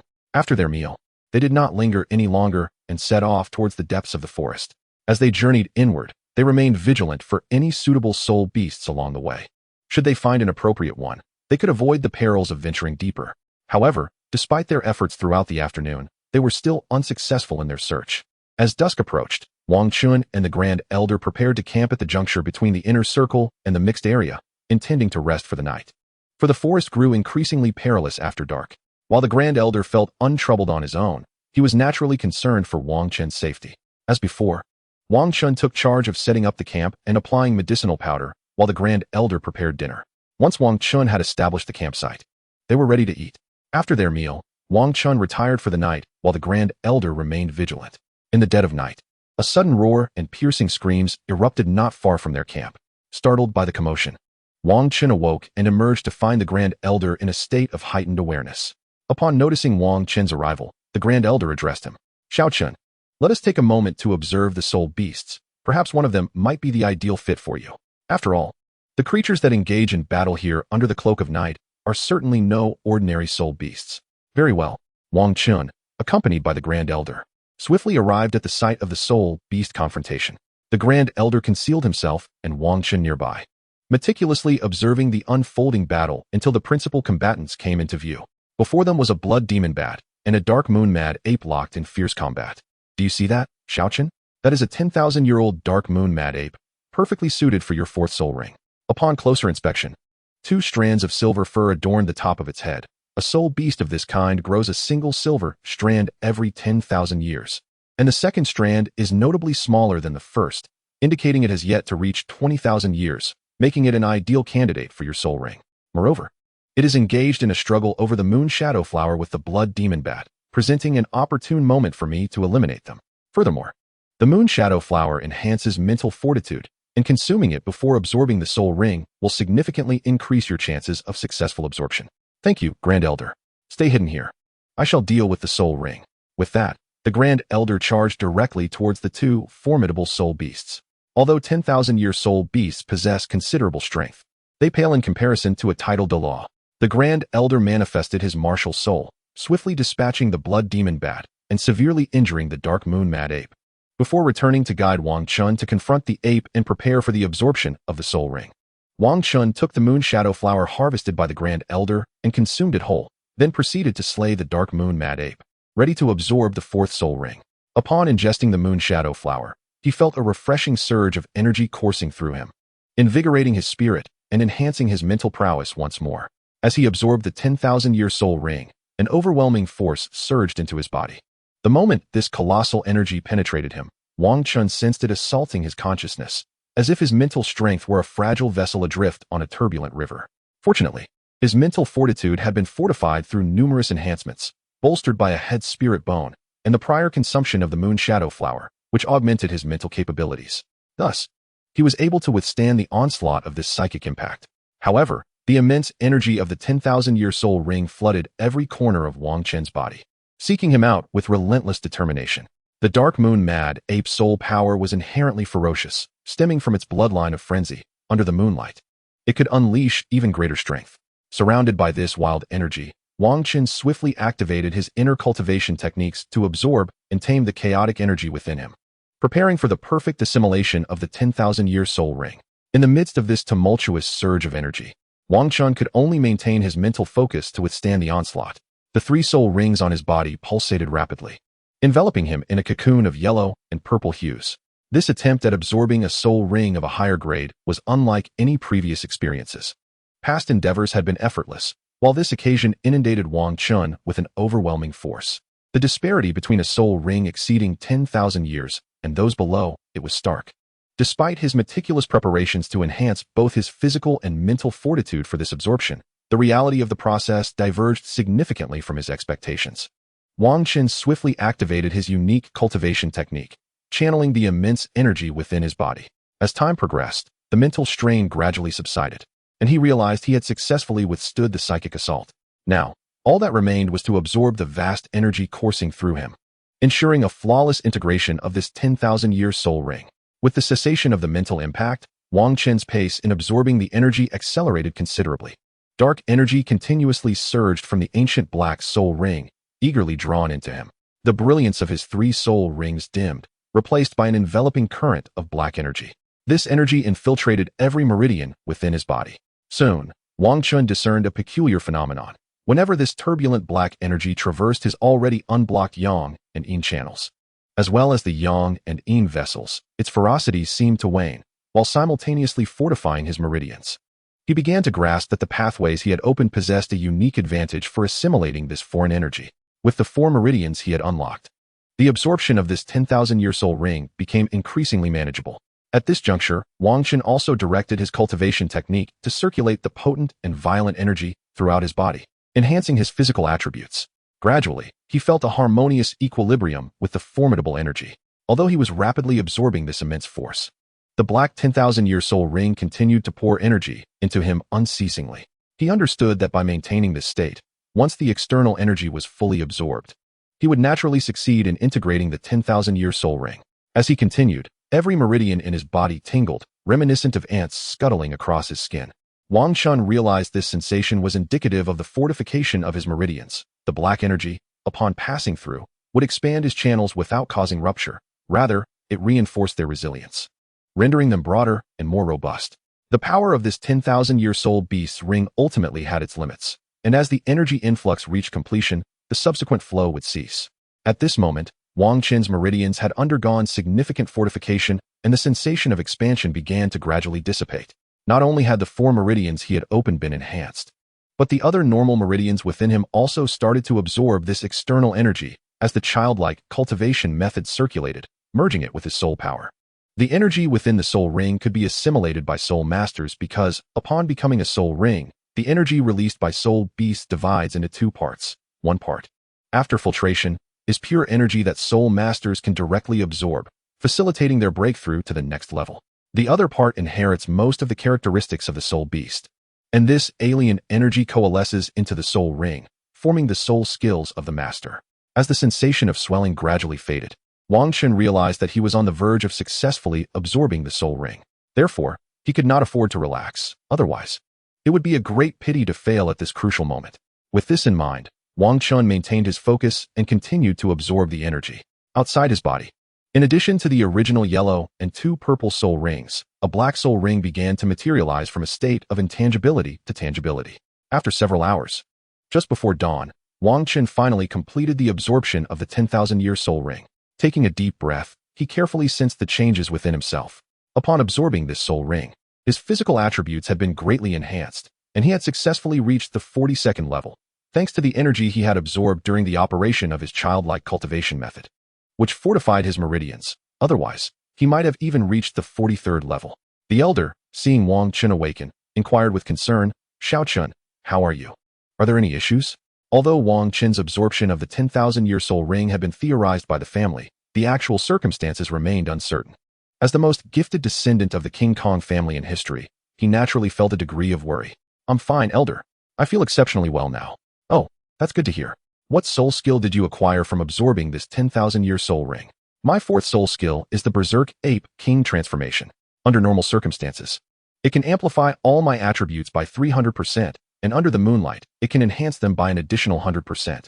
Thus, in the most favorable conditions, my 4th soul skill can increase my total attributes by 400%. Oh, that soul skill is indeed extraordinarily powerful. I must thank you for your assistance, elder. This is all part of the family, no need for such formalities. Furthermore, this soul beast also possesses a right arm soul bone. If you absorb this soul bone, you will gain even greater enhancement." After the elder spoke, he handed Wang Chun a silver soul bone. "Will you absorb it here, or wait until you reach the town?" "I think I will wait until I reach Douluo town to absorb it." Wang Chun could hardly believe his fortune. He had discovered a right arm soul bone on the very 10,000-year soul beast he had just absorbed. Moreover, the Grand Elder directly bestowed upon him the inheritance. And it must be said that the atmosphere within the illustrious Kong family, of which he was born, is exceedingly favorable. The elder generations place immense importance on nurturing their descendants. Now that Wang Chun had completely absorbed the soul ring, he naturally wished to depart from the Douluo forest. For who would prefer to endure the rigors of outdoor camping when a more comfortable life awaits? Furthermore, having secured the soul bone, and with no one aware of it, there was little chance that anyone would dare to seize it from a titled Douluo's side. It would be prudent to first cleanse himself in the town before proceeding to absorb this soul bone. The Grand Elder swiftly guided Wang Chun out of the forest. Unlike their arrival, which required a meticulous search for a suitable soul ring, this departure was direct and unhurried, allowing them to soar into the sky without delay. Consequently, in less than half a day, the Grand Elder brought Wang Chun to the quaint Douluo town. They proceeded to the inn where they had initially arrived, enjoying a hearty meal before Wang Chun retired to wash up. Once refreshed, he entered the Grand Elder's chamber and expressed his intention to absorb the soul bone there. After all, absorbing a soul bone necessitates thorough preparation, and with a titled Douluo serving as his guardian, the process would be exceedingly secure. Wang Chun retrieved the sharply defined silver right arm soul bone from his storage soul guide and pressed it firmly against his right hand. As he channeled his soul power, a resonant hum filled the air, and the soul bone transformed into a warm energy that flowed from his hand into his body. This energy circulated throughout Wang Chun's form, enhancing his physical attributes, and ultimately coalesced in his right hand, further amplifying its strength. He sensed a significant enhancement in his physical capabilities. noting that his right hand's striking power exceeded that of his left. In less than half an hour, Wang Chun completed the absorption of the soul bone, experiencing no hindrance, but rather a gentle sense of affinity. Perhaps this is what soul masters refer to when they say that only by absorbing the same soul ring and soul bone can one achieve maximal enhancement. This soul bone not only elevated his strength from level 42 to 44, but also further fortressed his physique. An enhancement that could be described as a thorough refinement of one's essence. It is no wonder legends persist that some soul masters of lesser talent, upon acquiring a soul bone, experienced meteoric rises to become titled Douluo. These tales, it seems, are not without foundation. Chapter 41. Return to the family. After Wang Chun absorbed the Millennium Soul Bone, he stood to gauge the newfound strength within his body, and then conversed with the Grand Elder. The following day, after breakfast, Wang Chun and the Grand Elder boarded the carriage that had brought them and set off toward their family home. As the purpose of this journey had been accomplished, Wang Chun felt quite content, unbothered by the monotony of travel. After more than 10 days of cultivation on the carriage, he finally arrived at his family estate. Xiao Chun, come with me to meet the clan leader and the other elders. We need to discuss your future training arrangements. Certainly, Elder. Wang Chun followed the elder into the inner courtyard of the clan, entering the familiar small courtyard where the clan leader and the elders often convened. This time, Elder Wu remained behind. Upon seeing Elder and Wang Chun, he inquired with genuine concern. So, Xiao Chun, what soul ring did you acquire? Let us hold off on that for now. Please inform the clan leader and the other elders to convene for a discussion. We need to address Xiao Chun's future development and briefly review his recent gains. Understood. Elder Wu notified the clan leader and several other elders, preparing to deliberate on Wang Chun's future. Shortly after, the clan leader and 3 elders arrived. What matters require discussion? The clan leader asked. It pertains to Xiao Chun. Elder Wu replied. We need to discuss his development and briefly touch upon the outcomes of this soul-hunting expedition. Very well, let us proceed to the conference room. With that, the clan leader led the way into the small conference room, ready for an in-depth exchange. The results of this soul ring hunt with Xiao Chun have been remarkable. Not only did he absorb a soul ring nearing 20,000 years in age, but he also acquired a right arm soul bone. Since it fell from this ancient soul beast, I allowed Xiao Chun to absorb it. Indeed, Xiao Chun's absorption of this soul bone poses no issues. It will grant him significant enhancement. That is indisputable. Allowing Xiao Chun to absorb it was the correct decision. My primary concern today is that Xiao Chun has now reached level 44. According to clan regulations, it is time for him to be arranged for training outside. However, he is merely around 10 years old. Should we postpone his training until he is a bit older? The other elders fell into contemplation upon hearing Elder Wu's words. Historically, those within the clan who reached level 40 were typically over 15 years old, and the notion of delaying their training had never been considered. Yet, Wang Chun's extraordinary talent, breaking through to level 40 at merely 10 years old, seemed to warrant a re-evaluation of the rules. If the established norms were disregarded, unforeseen consequences could potentially affect the clan's legacy. This prompted Elder Wu to call for this gathering. At that moment, the elders remained silent, uncertain of the best course of action. Logically, they should wait for Wang Chun to mature before sending him out for training. However, legally, the established rules ought not to be broken. This was akin to a person's moral boundaries. Once crossed, it could lead to further transgressions, ultimately resulting in a loss of standards. Breaking the rules could set a poor example for future generations.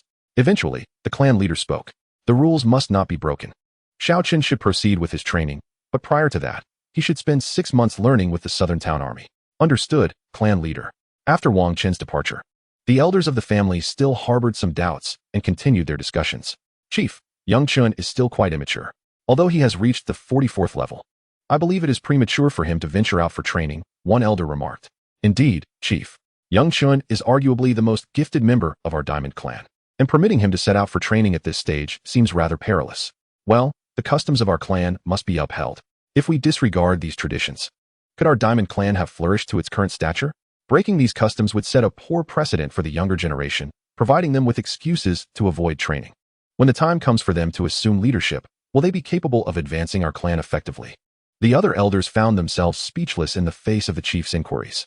They had considered these points, which is why they refrained from voicing too many opinions initially, fearing that they might make a decision detrimental to the clan's development. Moreover, did I not suggest that Chen spend 6 months learning within the Southern Town Legion? That indeed affords him more time for study than most others.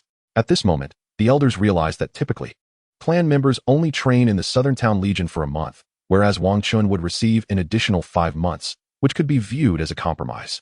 After discussing with his father in the evening, Wang Chun retired for the night.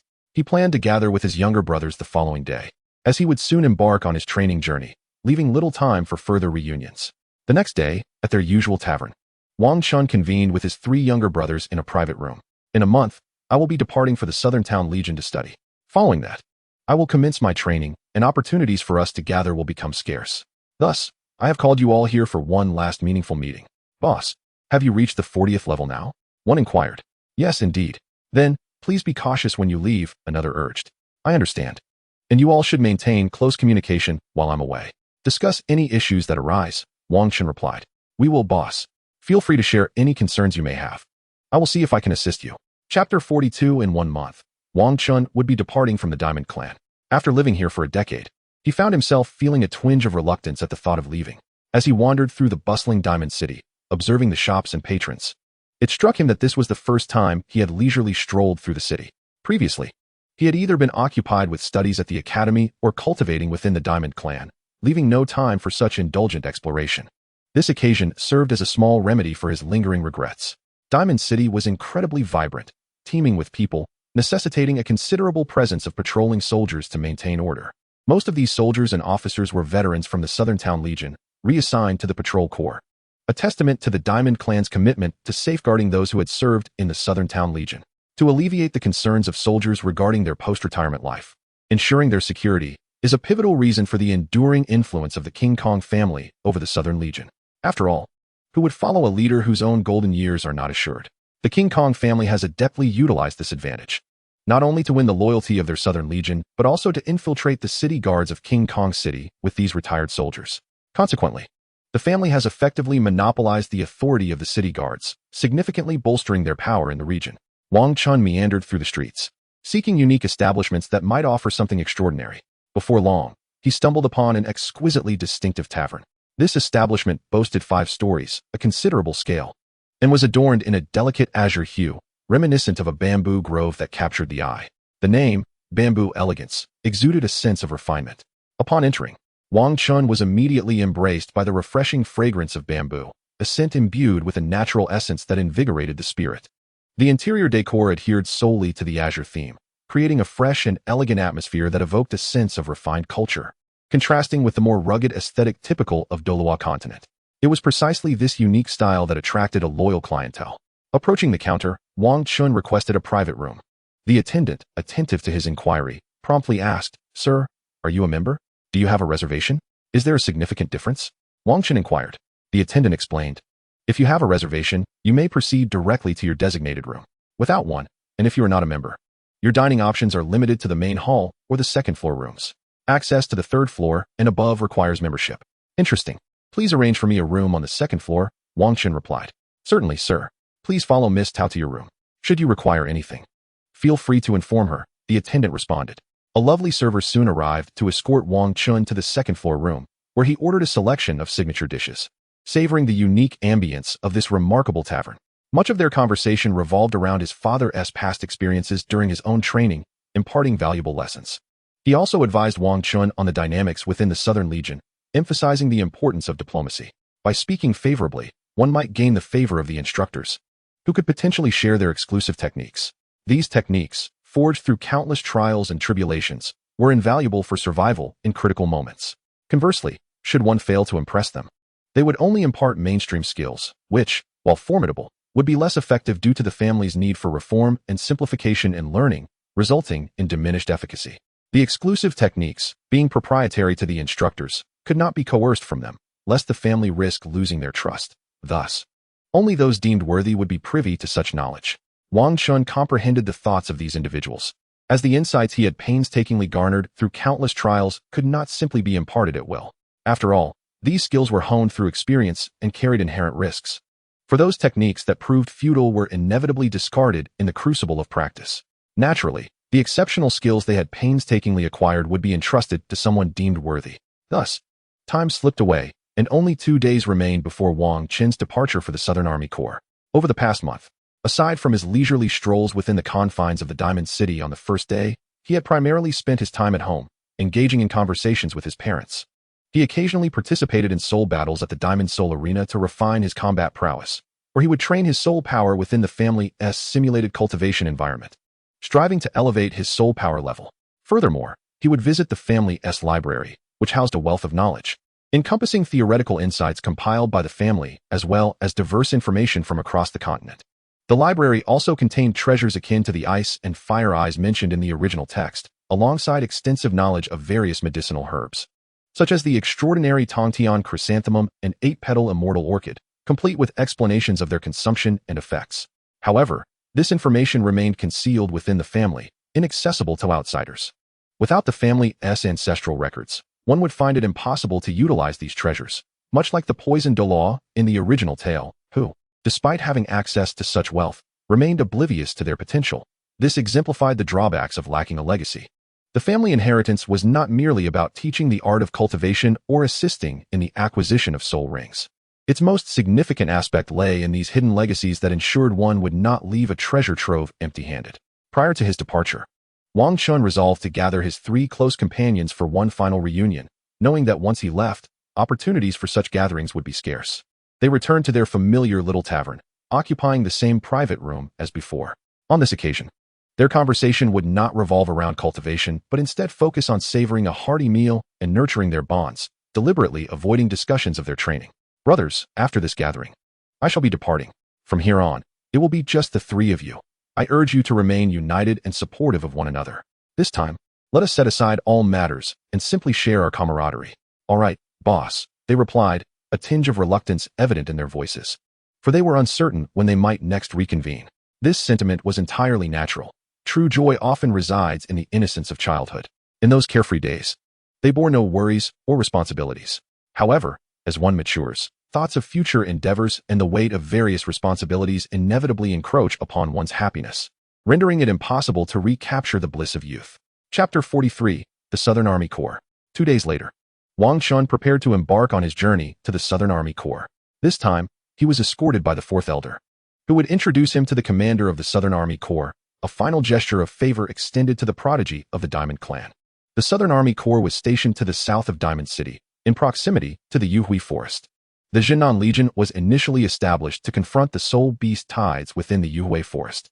Ultimately, the formidable experts from the King Kong family eradicated the more powerful soul beasts, effectively bringing an end to the great beast tide. Only minor soul beast tides remained, posing minimal threat.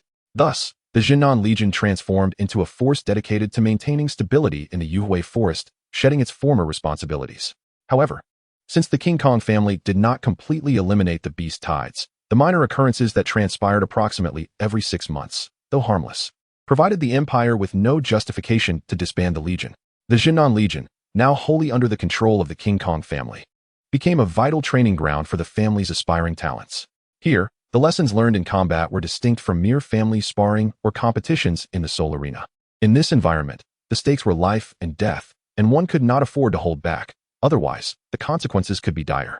Under the tutelage of the seasoned soul masters from the Jinan Legion, the survival rate of the King Kong family's trainees significantly improved. The Legion commander entrusted Wang Chun to Deputy Commander Wang Fu, the father of his younger brother Wang Hai. Wang Fu possessed the Black Magic Tiger as his martial soul, earning him the moniker Black Tiger Fu. Wang Hai inherited his mother's monkey martial soul.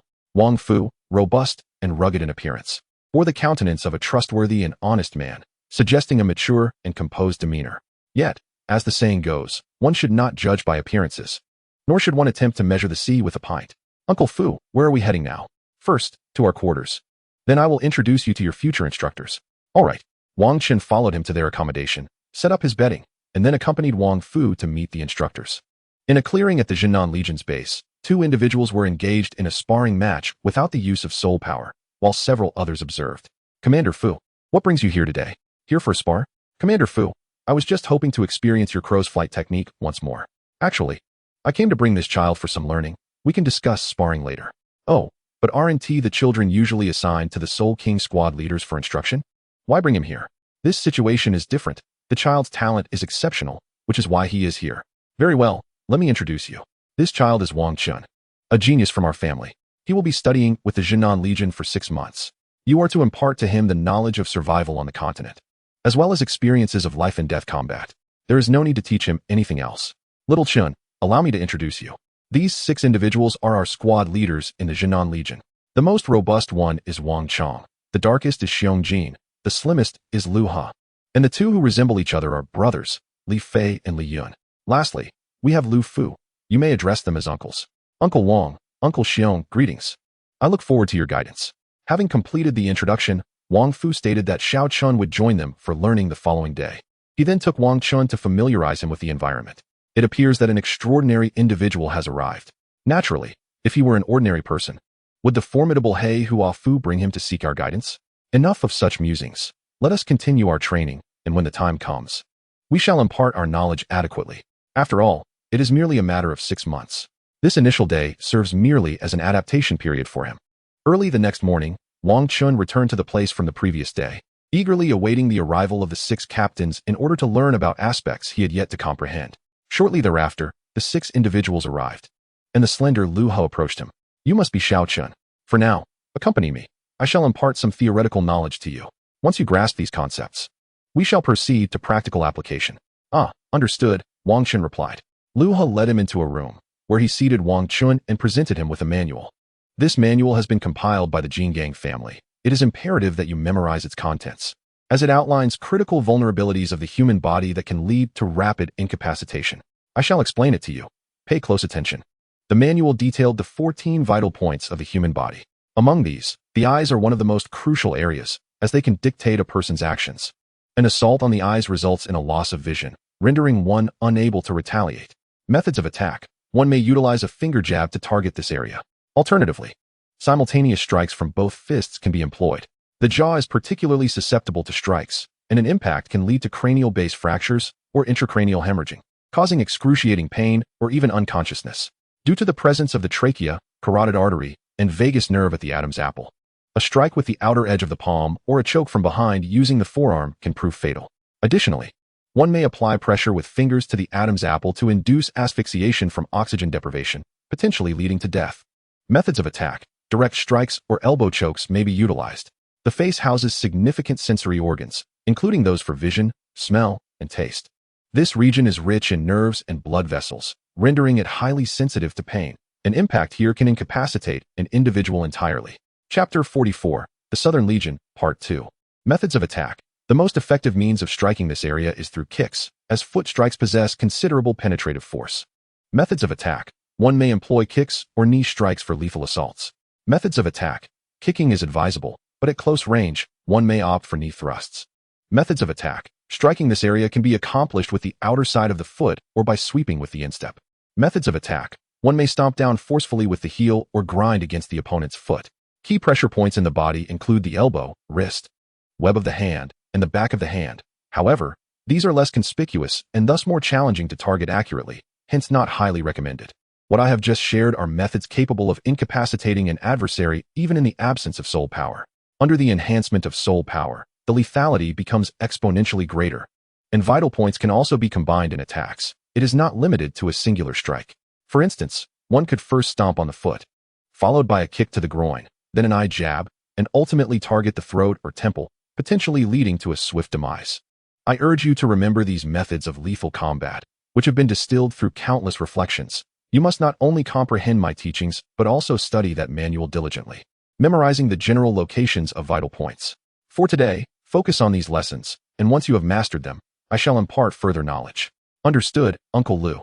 Wang Chun began to absorb these crucial acupoints within the confines of the room, while Lu Ha, having concluded his instruction, departed to pursue his training. Wang Chun picked up the manual and scrutinized its contents. It offered a level of detail far surpassing Lu Ha's earlier explanation, albeit in a more intricate manner. Lu Ha's teachings were their own distilled wisdom. There was no need to understand the rationale, only the means to swiftly eliminate an adversary. Wang Chun carefully examined the anatomical diagrams within the manual, which meticulously outlined various lethal points on the human body, aiding him in rapid memorization. Thus, he dedicated himself to this study for over half a month. During this time, he not only committed Lu Ha's manual to memory, but also grew familiar with the 6 individuals. Through his innate politeness and talent, he endeared himself to them, who then entrusted him with their formidable technique, the Yan Wang 3-point hand. This technique is exceptionally fierce, with each move aimed directly at the adversary's vital points. On one particular day, while Wang Chun was still engrossed in studying the manual, Lu He entered and beckoned him outside to discuss matters of actual combat. Lu He led him to their training ground, where he began to elucidate. The reason for your summons today is that you have grasped the fundamentals quite well, and we find you agreeable. Thus, we wish to impart a special skill to you. This is a technique we have refined through real combat experiences, the Yin Wang three-point hand. The Yin Wang three-point hand is a close-range assault technique. Upon closing the distance, the right hand strikes directly at the opponent's face. Typically, no one would willingly accept such an attack with their visage, instead opting to block with their hands. At this juncture, our right hand forcefully pushes their hand downward, allowing the left hand to strike again, compelling them to continue defending. As we press down further, we can utilize their own hand to shield themselves, freeing our right hand for an upward strike to their jaw. This not only delivers a heavy blow to a crucial point, but also exposes their throat, enabling a decisive elbow strike. After the sequence, the enemy is usually rendered incapable of resistance. This knowledge has been painstakingly accumulated through practice. Do you comprehend? Uncle Lu, I believe I have memorized it sufficiently. Excellent. Now you shall practice. I will be your opponent. We will begin with slow motions for you to familiarize yourself. Very well. Wang Chun and Lu He engaged in a sparring session on the training ground, where Lu He gradually corrected Wang Chun's movements, enhancing his proficiency. As Wang Chun became increasingly proficient, Lu He began to engage him in formal sparring sessions. Although Wang Chun was virtually invincible among his peers, Lu He, being a sole emperor at over 60th rank and possessing many years of martial experience, was certainly not an adversary Wang Chun could easily defeat. Nevertheless, their encounters were merely exercises in skill, devoid of the peril associated with life and death struggles. Thus, after another fortnight, Wang Chun not only mastered the exquisite techniques Lu He imparted, but also experienced a significant surge in combat expertise. Throughout this period, he sparred daily with 6 different companions, rapidly enhancing his acumen in the art of warfare. Each afternoon, he absorbed tales of their adventures across the continent, broadening his horizons. This, indeed, was one of Wang Chun's primary motives for his presence here. Typically, individuals would embark on their journeys after a month of learning, but Wang Chun, due to his lineage, was afforded the luxury of an extended training period. In 5 months, he too would set forth on his own expedition. In the preceding month, Wang Chun had essentially completed the fundamental knowledge requisite for a member of the Golden Titan clan. Thus, he would not repeat such lessons in the subsequent 5 months. During the second month, Wang Fu arrived to guide his training. Not only did he spar with Wang Chun to enhance his practical experience, but he also shared insights from his own adventures, thereby enriching Wang Chun's understanding of social dynamics. During this time, Wang Chun discovered that Uncle Wang Fu was not as mature and composed as he initially appeared. Rather, he was a jovial character with a penchant for humor, often introducing himself with his catchphrase, "I am Black Tiger Fu. Are you ready to meet your end?" It was this playful demeanor that drew Wang Chun closer to him. For while one might respect a serious individual, it is rare to feel a sense of closeness with them, as their gravitas often repels those who are more lighthearted. Throughout this month, Wang Chun learned predominantly about combat from Wang Fu. "Xiao Chun," he inquired, "do you know what is most crucial in battle? Is it strength or combat skills?" Wang Chun replied, "Incorrect. Those are merely secondary aspects," Wang Fu countered. "Then is it combat experience?" "Not at all. The most vital element is your resolve, your fighting spirit." "Really? I don't quite understand why you assert that spirit is paramount. Without the determination to vanquish your opponent, you lack the necessary ferocity in your attacks, which consequently diminishes your chances of swiftly overcoming them. You risk being drawn into a war of attrition, which is perilous without reinforcements. To strike fiercely, you must possess an unyielding resolve. Only then can you psychologically overpower your opponent and expedite their defeat." "Ah, I comprehend now. Uncle Fu, excellent. Grasping this principle is crucial. Now, let us engage in combat and summon that killer instinct. Isn't that a bit too dangerous? Do not worry. As a formidable soul sage, I can guide you, a soul master, without any peril. Just focus on your actions and leave your concerns to me." "Ah, very well. Uncle Fu, please take care." Throughout this month, Wang Chun has refined his inner self through these battles with Wang Fu, rendering his attacks increasingly fierce and enhancing his practical combat abilities.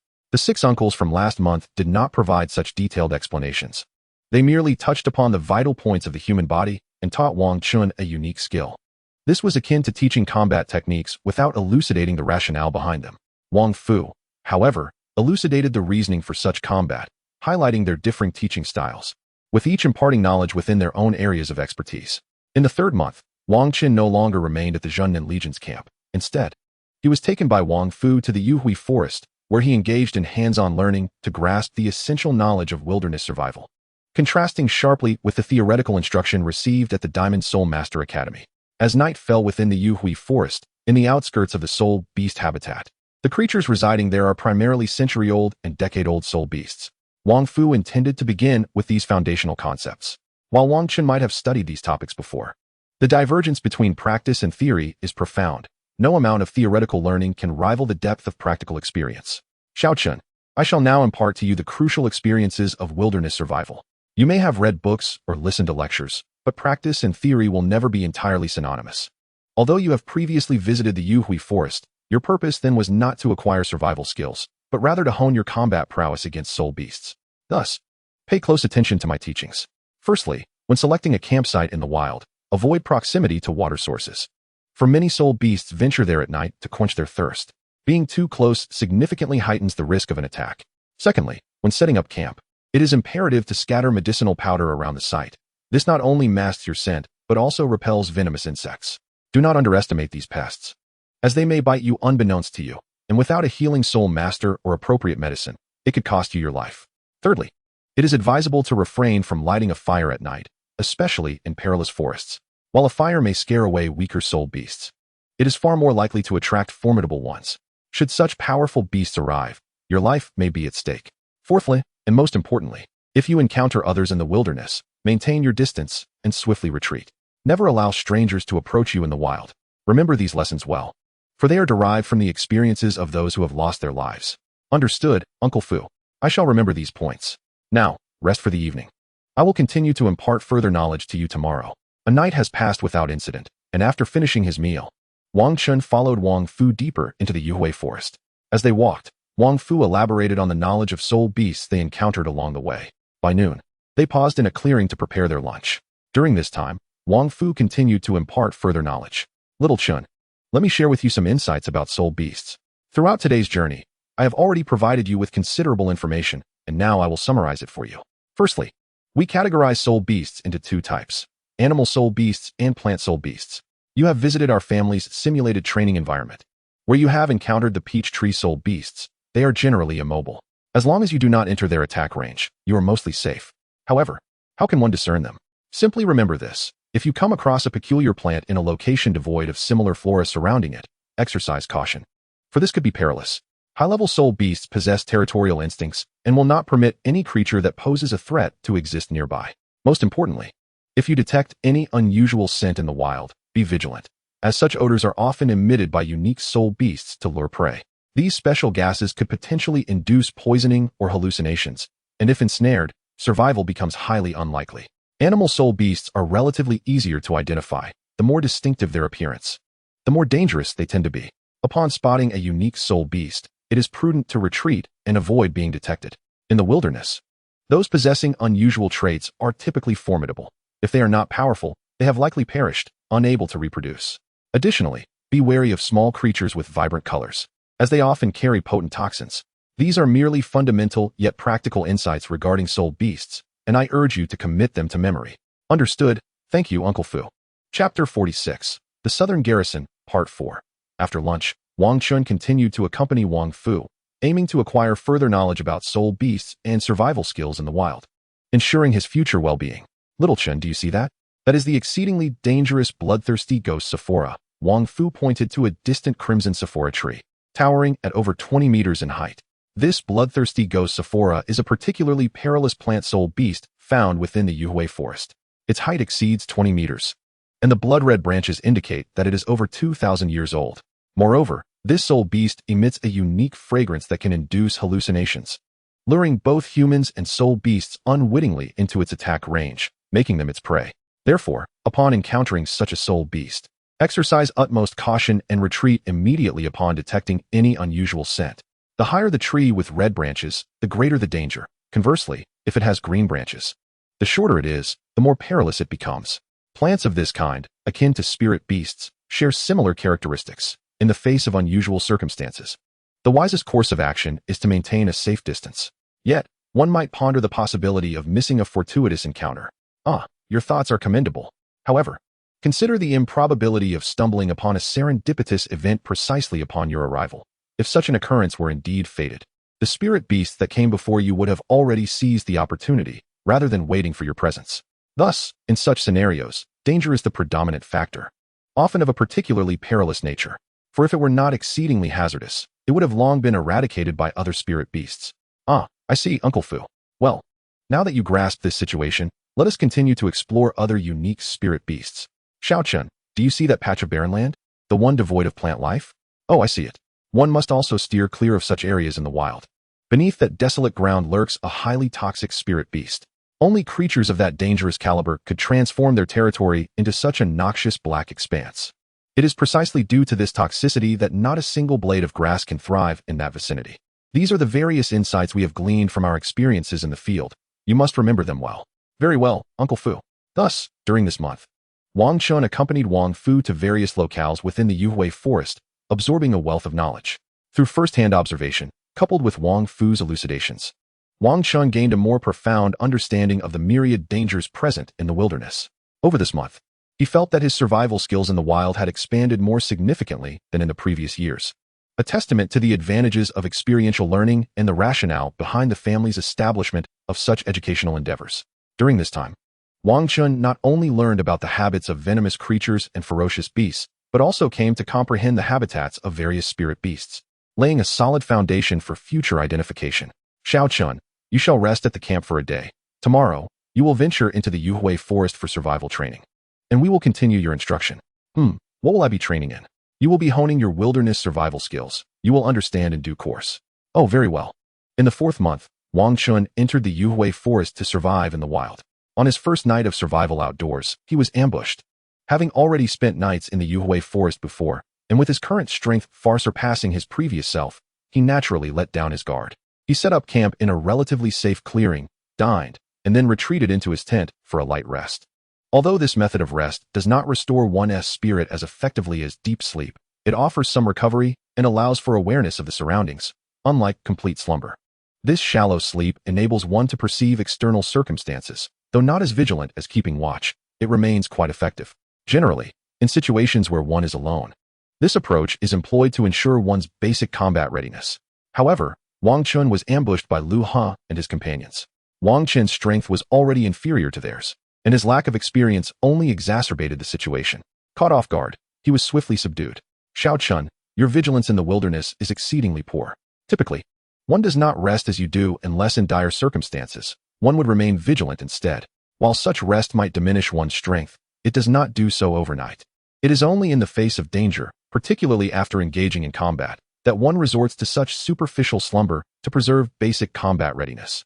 Your state is exceedingly perilous. Fortunately, this was merely a training exercise. Otherwise, you would have already met your demise. Throughout this month, we will intermittently launch ambushes. You must remain alert and not fall prey to us so easily. After Lu Ha spoke, he vanished, leaving Wang Chun to rise from the ground, brush off the dirt, and reflect upon his actions. Indeed, he realized he had been rather careless, daring to rest alone in the wilderness without keeping watch. His growing strength had inflated his confidence, leading him to believe he was invulnerable in the twilight forest. He had forgotten that the true danger in the wild comes from other humans. For one cannot discern whether they are friend or foe, nor predict when they might strike. Thus, he had learned a valuable lesson from Uncle Lu Ha. Had this been a genuine wilderness encounter, an ambush by others might have cost him his life before he could reflect on his mistakes. Following the initial night of being ambushed by Lu Ha, Wang Chun faced countless assaults throughout the month. However, with heightened vigilance, he proved far more difficult to capture. They would sometimes strike while he was dining or fetching water, yet he managed to detect their presence and respond, engaging them in direct confrontations. Though he did not defeat them, he was no longer easily subdued. Through this month of counter-ambush training, Wang Chun's experience significantly increased, ensuring he would not repeat the mistakes of that first night. The ambushes not only enhanced his wilderness survival skills, but also greatly augmented his combat experience. With his ever-improving fighting prowess, he ensured that Lu Ha and his companions could not gain a substantial advantage over him. Chapter 47. The Southern Garrison, 5. In the lounge. Wang Fu conversed with Wang Chun. Xiaochun, you have learned quite a bit over these 4 months. What remains cannot be mastered in a short time. It will require your own accumulation of knowledge. Given your unique circumstances, most others typically spend a month here, 10 days studying vital human anatomy, 10 days learning combat techniques, and 10 days practicing various experiential knowledge in the Twilight Forest. However, you are required to study here for 6 months, thus extending your learning period to a month.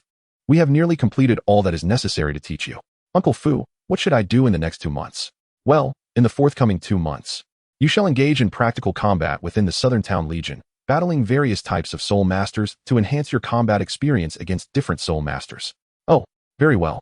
Now, you should rest. Tomorrow, we will reconvene at the location where you previously studied with Lu Ha. I will arrange for someone to spar with you there.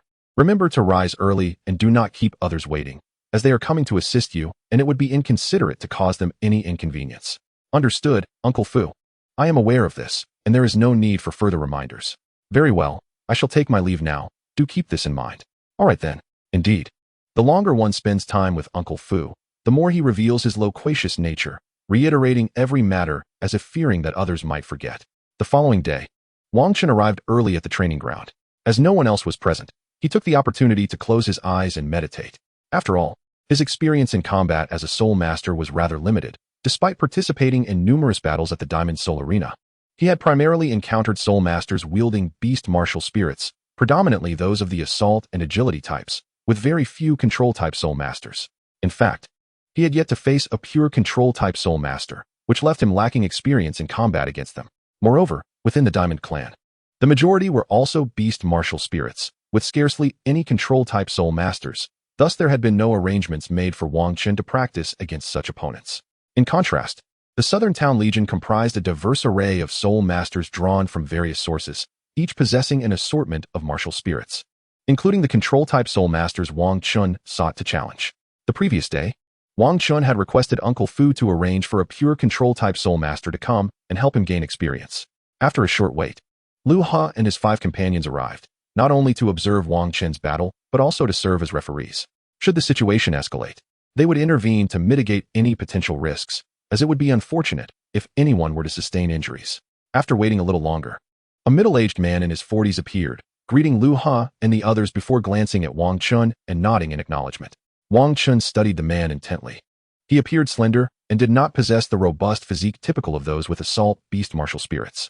His demeanor exuded intelligence, suggesting a wealth of practical experience, leading Wang Chun to perceive him as a formidable opponent. Xiao Ma, this is Wang Chun, a soul master of the assault beast martial spirit. He will be your opponent today. Xiao Chun, this is Ma Tao, a plant control type soul master with whom you will be battling today. Lu Ha introduced them. Hello. I am Wang Chun. I appreciate your assistance today. Very well. You may begin, Lu Ha announced, and naturally, Wang Chun and Ma Tao prepared to engage in combat.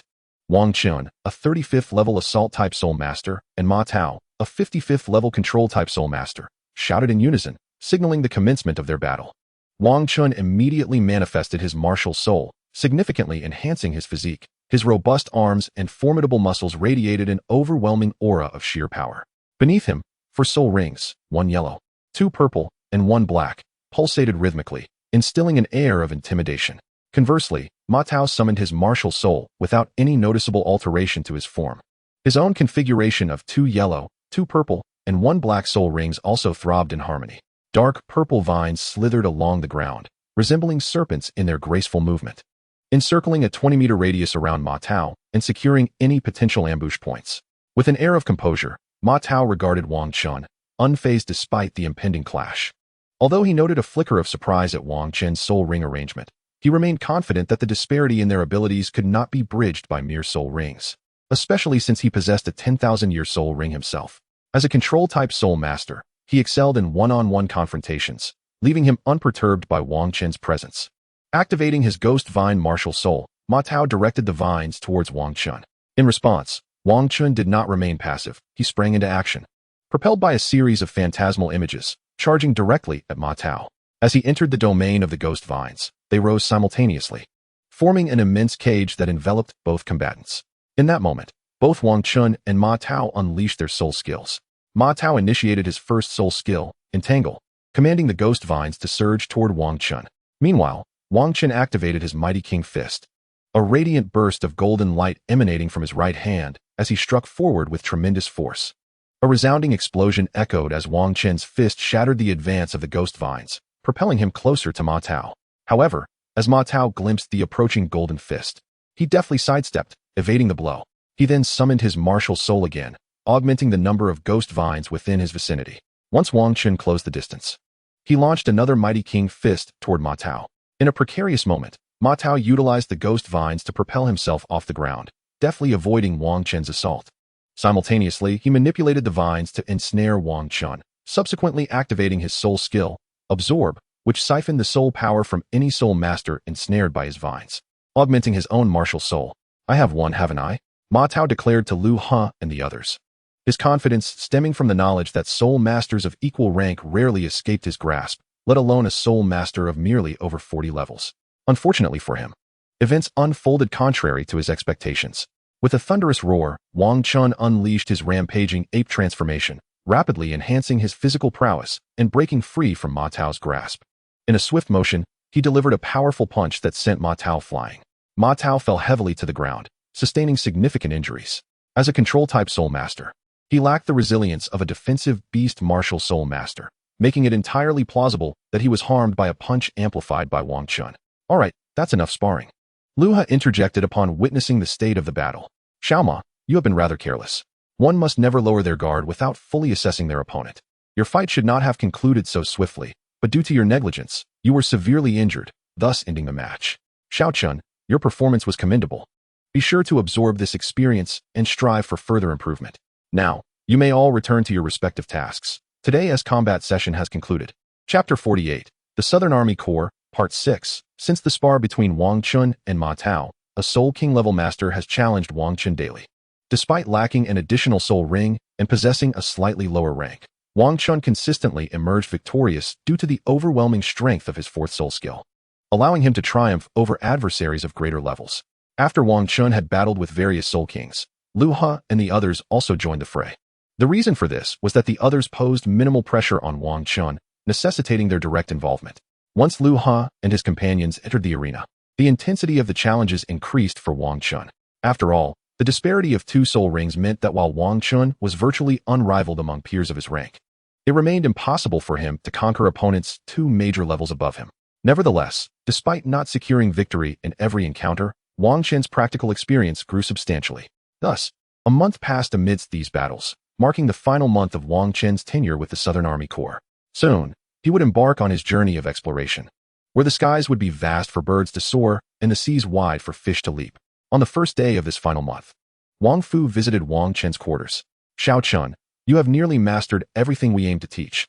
This last month is yours to organize as you see fit. Should you have any questions, feel free to approach me or consult Lu He and the others, as you are quite familiar with them now. Thank you, Uncle Fu. Wang Chun replied. I shall make sure to reach out if needed. Please, do not worry about me. Once Wang Fu departed, Wang Chun pondered his next steps. Having acquired substantial knowledge and practical experience, he recognized that his remaining goals could not be achieved in haste. My wilderness survival skills have developed adequately, and my combat experience has notably improved here. Now, I must focus on refining my abilities before my departure. However, within the Southern Army Corps, the training environment was not as conducive as that of the Golden King clan, offering only a modest space devoid of the fruitful peach groves, rendering minimal enhancement for Wang Chun. However, it is quite fortuitous that Wang Chun currently has no desire to cultivate within the simulated training environment, as he is soon to embark on his journey of experience, where such an environment will be absent. Thus, it is an opportune moment for him to attempt something different. Throughout this final month, Wang Chun dedicated himself to rigorous training, occasionally engaging in sparring matches with Lu He and others to enhance his practical combat skills. He also took the time to visit the town's military library to peruse various texts, thereby deepening his understanding of vital points on the human body. In this manner, the months swiftly passed, and the time for Wang Chun to depart had arrived. Xiao Chun, you have been here for 6 months, and you have acquired much knowledge. When you venture out, remember to apply what you have learned here and remain vigilant. All right, Xiao Chun, prioritize your safety above all else. I wish you a bright future and prosperous martial endeavors. Farewell. Wang Chun was profoundly moved, despite his mere 6-month stay. The uncles treated him as if he were their own protege. Yet, time had come for him to leave. He set off towards King Kong City, intending to speak with his family before departing. Patriarch, will no one be assigned to protect Xiao Chun? Have we not already deliberated on this matter? Decisions were made long ago. What more is there to discuss? However, every individual must undergo these experiences. We cannot shield them from every storm throughout their lives. They must grow independently, or else who will inherit the family legacy? Sighing, he inquired, Mother, what delightful dish are you preparing? Ah, thank you, Mother. All right, hurry out. Your meal will be ready shortly.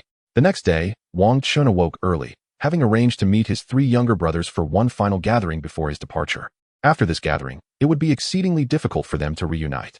In the familiar setting, his eldest brother advised, "Be sure to prioritize your safety once you leave. Do not be careless.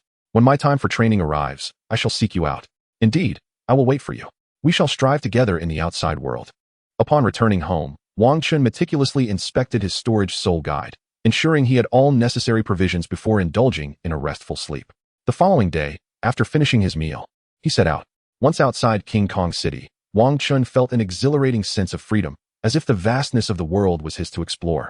He glanced back at the city where he had spent the last decade of his life before turning away to commence his journey. He had not yet decided which path to take for his training, but he was certain that he would venture into the sunset forest of the Tiando Empire, eager to discover the celestial herbs. Moreover, at this time, it was possible that Dugu Bo had not yet occupied the Eye of Ice and Fire, allowing him and the family's elite to seize the celestial herbs without engaging in conflict. He journeyed along the main road, intending to reach the Star Do Forest first, where he could engage in combat with soul beasts, thereby not only enhancing his practical experience, but also perhaps fortuitously acquiring 2 soul bones, which would undoubtedly be delightful. After more than 20 days of travel, Wang Chun finally arrived at the outskirts of a small town adjacent to the Star Do Forest. The reason for his prolonged journey was due to his curiosity, as he frequently paused to admire the sights along the way. This was his first venture into the world for training, and he found himself captivated by the various experiences, which consumed considerable time. Upon entering the town, Wang Chun first sought refuge in an inn to refresh himself and partake in a meal. Following that, he inquired about any nearby locations that recruited soul masters. He intended to explore potential groups to join, where he could learn from seasoned veterans before continuing his journey to the Heaven Do Empire. After all, the purpose of his expedition was to gain experience, and he must not lose sight of his primary objective. Chapter 49, Joining the Mercenary Corps. Ah, what fine wine. The Iron Blood Mercenary Corps is recruiting. The Fire Rain Mercenary Corps seeks a healing-type soul master, offering generous compensation. Wang Chun entered this mercenary tavern, a place he had learned about from others. This tavern served as a stronghold for the mercenary guild, akin to the battle arenas established by the soul fighting guild in various locations. All mercenary groups must register in such establishments to be considered legitimate. Typically, those in need of assistance would post tasks within the mercenary guild, where prices might be higher, yet the guild's reputable assurance provided greater peace of mind. Most mercenary groups accepted tasks through the guild, as it offered a more stable income despite the guild taking a portion of the reward. The guild, acting as an intermediary, not only received compensation for resolving issues, but also expanded its own influence, a true win-win situation. Behind the bar in the tavern, a large sign displayed various tasks posted by others. Mercenary groups could approach the bar's attendant to accept suitable tasks, and once claimed, those tasks would no longer appear on the board. Should a task fail, the mercenary guild would dispatch their trained elite mercenaries to assist in completing it. During this period, they would not charge the task poster, but instead refund 50% of the original reward as compensation from the guild. Conversely, mercenary groups that failed a task would have their points deducted and face a reduction in their success rate, additionally being barred from accepting new tasks for a month. Mercenary points represent an essential resource within the guild, influencing both the advancement of the group's rank and the exchange for various cultivation resources. Points are categorized into promotion points and circulation points. Circulation points are those that can be exchanged for various resources and can also be transferred among different mercenary groups. In contrast, promotion points can only be obtained through tasks. They are non-transferable and solely serve to elevate the rank of mercenaries. The ranks of mercenary groups are classified into 5 levels, ranging from 1 star, the lowest, to 5 stars, the highest. Advancement in rank necessitates accumulating a specific number of promotion points, with no alternative methods available. To the right of the bar lies a recruitment area, where various mercenary groups seek new members. It is here that Wang Chun first heard the call for recruitment upon entering the tavern. He observed intently, noting that each mercenary group occupied a table-sized area, with a sign erected in front detailing their recruitment requirements. It bore a resemblance to a job fair from a previous life, where companies outline their hiring needs, allowing potential candidates to peruse various opportunities until both parties are satisfied, leading to employment. Here, the objective is to join a mercenary group to undertake various missions. "Hello, I would like to inquire about the recruitment situation for mercenaries," Wang Chun said. "Oh, hello. I am Zhang Ming. What would you like to know? I see that your recruitment criteria are not too demanding and the benefits seem appealing. Why, then, are there so few applicants?" "Ah, that is because we recently failed a mission, which resulted in significant losses for our Phoenix mercenary group, including several core members. Furthermore, Our leader was injured, and with the deduction of points, our situation has understandably worsened. Could you tell me more about the Phoenix Mercenary Group? Oh, you're interested. Well, we currently have 6 members left. Our leader is a level 50 Soul King, while the other 5 are Soul Sect members.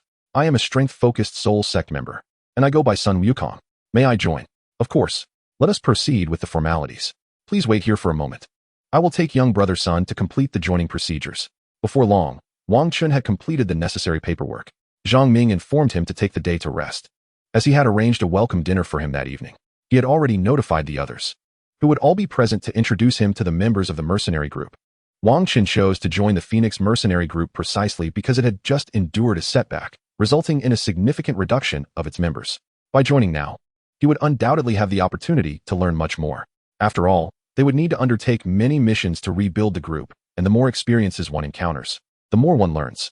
Moreover, with fewer members, the camaraderie among them would foster familiarity and reduce suspicion, allowing for greater learning opportunities.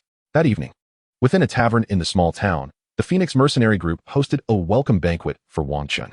Here, he met all the members of the group and was astonished to discover that their leader was a female soul master. Given the perilous nature of their lifestyle, female mercenaries are rare, let alone a woman leading an entire mercenary group. As the most active member of the mercenary group, Zhang Ming, who had joined Wang Chun, naturally assumed the role of their intermediary.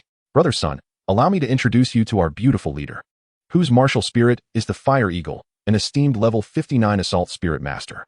He gestured toward the 2 similarly built men. These robust individuals are our defensive spirit masters, both wielding the Iron Shield as their martial spirit, and they are level 48 Soul Masters. The elder is known as Iron Armor, while the younger is called Iron Shield. The tallest among us is Li Wan, our control specialist, whose martial spirit is the Bloodthirsty Vines, and he is a level 49 Control Spirit Master. The slimmest and most handsome is our healer, whose martial spirit is the Sea Begonia, and he stands as a level 45 Healing Soul Master. As for myself, I am Zhang Ming, a Swift Assault Spirit Master with the Super Rock as my martial spirit, also at level 49. Now that I have introduced the members of our mercenary group, Brother Sun, it is your turn to present yourself. Ah, certainly.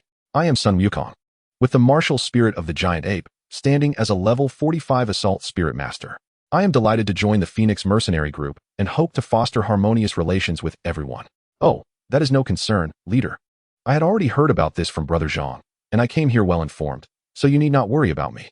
Chapter 50, Joining the Mercenary Group, Part 2. That evening, Wang Chun and the other members of the Phoenix Mercenary Group shared a delightful meal together. During the banquet, Wang Chun also inquired about the previous incident involving the Phoenix Mercenary Group. It turned out that as they were on the verge of becoming a 2-star mercenary group, they accepted a task to assist in hunting a soul beast for a 4th soul ring that was over 3,000 years old. This task was crucial for them to earn the points needed for their promotion, and thus it was treated with utmost seriousness. Not only did the level 59 leader participate, but other members who were on leave also joined in hopes of successfully completing the task and achieving the 2-star status.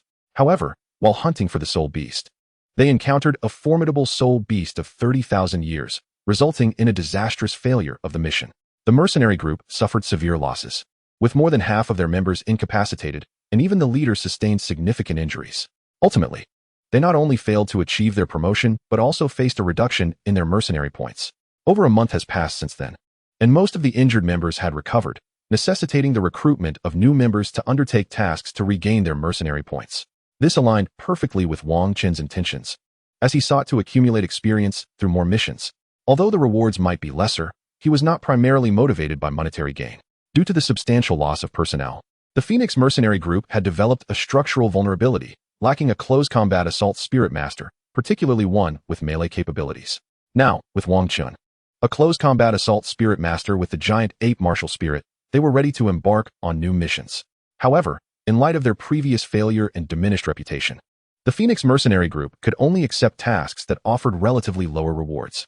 After all, those who issue tasks are reluctant to engage a mercenary group with a low completion rate. A failed mission would be exceedingly troublesome. They cannot afford such a risk, especially since commissioning tasks through a mercenary guild is inherently more expensive than other avenues. It is unlikely they would employ a mercenary group known for high-risk failures. Consequently, the Phoenix Mercenary Group is only able to undertake tasks of minimal difficulty, such as assisting others in hunting for a 2nd spirit ring. Naturally, the remuneration for these tasks is significantly lower than it once was. However, they must accept such assignments to accumulate points and enhance their reputation. Thus, Wang Chun accompanied the Phoenix mercenary group for a month, engaging in low-difficulty tasks and accruing a modicum of experience. The circumstances now differ from the past when he was shielded by the elders of his family. He must now fend for himself.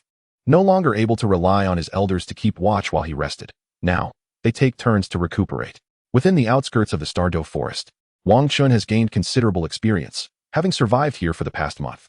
Zhang Ming currently oversees task observation at the Mercenary Guild, selecting suitable missions for the group, which are then executed under the leadership of the Phoenix Mercenary Group's captain. During this month, Wang Chun has also hunted several century-old spirit beasts, providing them as spirit rings to the task issuers. Consequently, the Phoenix Mercenary Group has successfully rebuilt its points and improved its task completion rate over this period. In the second month, they are finally poised to undertake missions with greater difficulty and more substantial rewards. Given that this is the group's first foray into a significantly challenging task since their resurgence, all members of the Phoenix Mercenary Group mobilized, determined to achieve flawless execution and avoid the failures of the past. A repeat failure could lead to their demotion to a mere amateur status within the guild. As per the guild's regulations, which impose strict penalties on groups with repeated failures, including significant point deductions or even dissolution. The guild is wary of task failures undermining its reputation, particularly from mercenary groups that recklessly accept assignments. Having frequently traversed the Douluo Forest, the Phoenix Mercenary Group possesses a profound understanding of the habitats of spirit beasts. Within a mere 2 days, they identified a suitable spirit beast for their employer, a fire monkey over 1,000 years old. Ready to engage, they aimed for a decisive conclusion to the battle. As the captain of the mercenary group issued the command, there was no dissent among the ranks. A mere 1,000-year spirit beast was trivial in the face of the Phoenix Mercenary Group, and they swiftly dispatched it.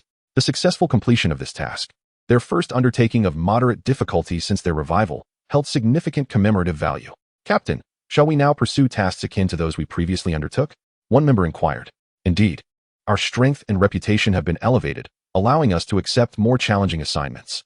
Continuously engaging in such low-level tasks lacks purpose," the captain replied. "Not only is the remuneration meager, but it also squanders precious time." "Indeed, Captain. Completing a task to assist another in hunting the fourth spirit ring is equivalent to undertaking dozens of tasks for a century-old spirit ring.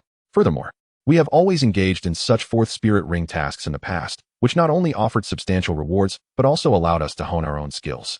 The current tasks we are undertaking lack any meaningful value. The previous task involving the Millennium Spirit Ring was a tad better. Our reputation has indeed improved, allowing us to accept those more challenging assignments. Very well, let us pursue those high-difficulty tasks." Ultimately, the leader of the Phoenix Mercenary Corps declared, and thus the mercenary group commenced their quest for the fourth spirit ring. "Captain, this time I have taken on a task to assist the employer in hunting a 4,000-year-old spirit ring, and the remuneration is quite appealing. Please take a look." Excellent. Let us proceed with this." Subsequently, the Phoenix Mercenary Corps set out with this task and their employer. As they traversed the Douluo Forest, the members of the Phoenix Mercenary Corps remained exceedingly cautious, especially considering the unforeseen incident that had previously occurred. They were quite vigilant in the forest. "Let us rest for a moment and have a meal before we continue our search," suggested Captain Huiying, urging everyone to recuperate their strength in preparation for the pursuit of spirit beasts. This approach was the safest, as no one could predict what unexpected occurrences might arise in the Douluo Forest. Maintaining their prowess in peak condition was essential to confront any potential risks. After a brief respite, they set off once more. At last, they discovered a suitable target in a hollowed area. Upon completing this task, the Phoenix Mercenary Corps granted all members a 5-day holiday, for they had not taken any breaks over the past month, diligently working towards enhancing the core points and reputation. After undertaking such a challenging task, it was only fitting to allow everyone a proper respite. Wang Chun, however, had no leisure pursuits. Thus, he devoted the 5 days to training at the mercenary base, awaiting the next mission's arrival. Chapter 51.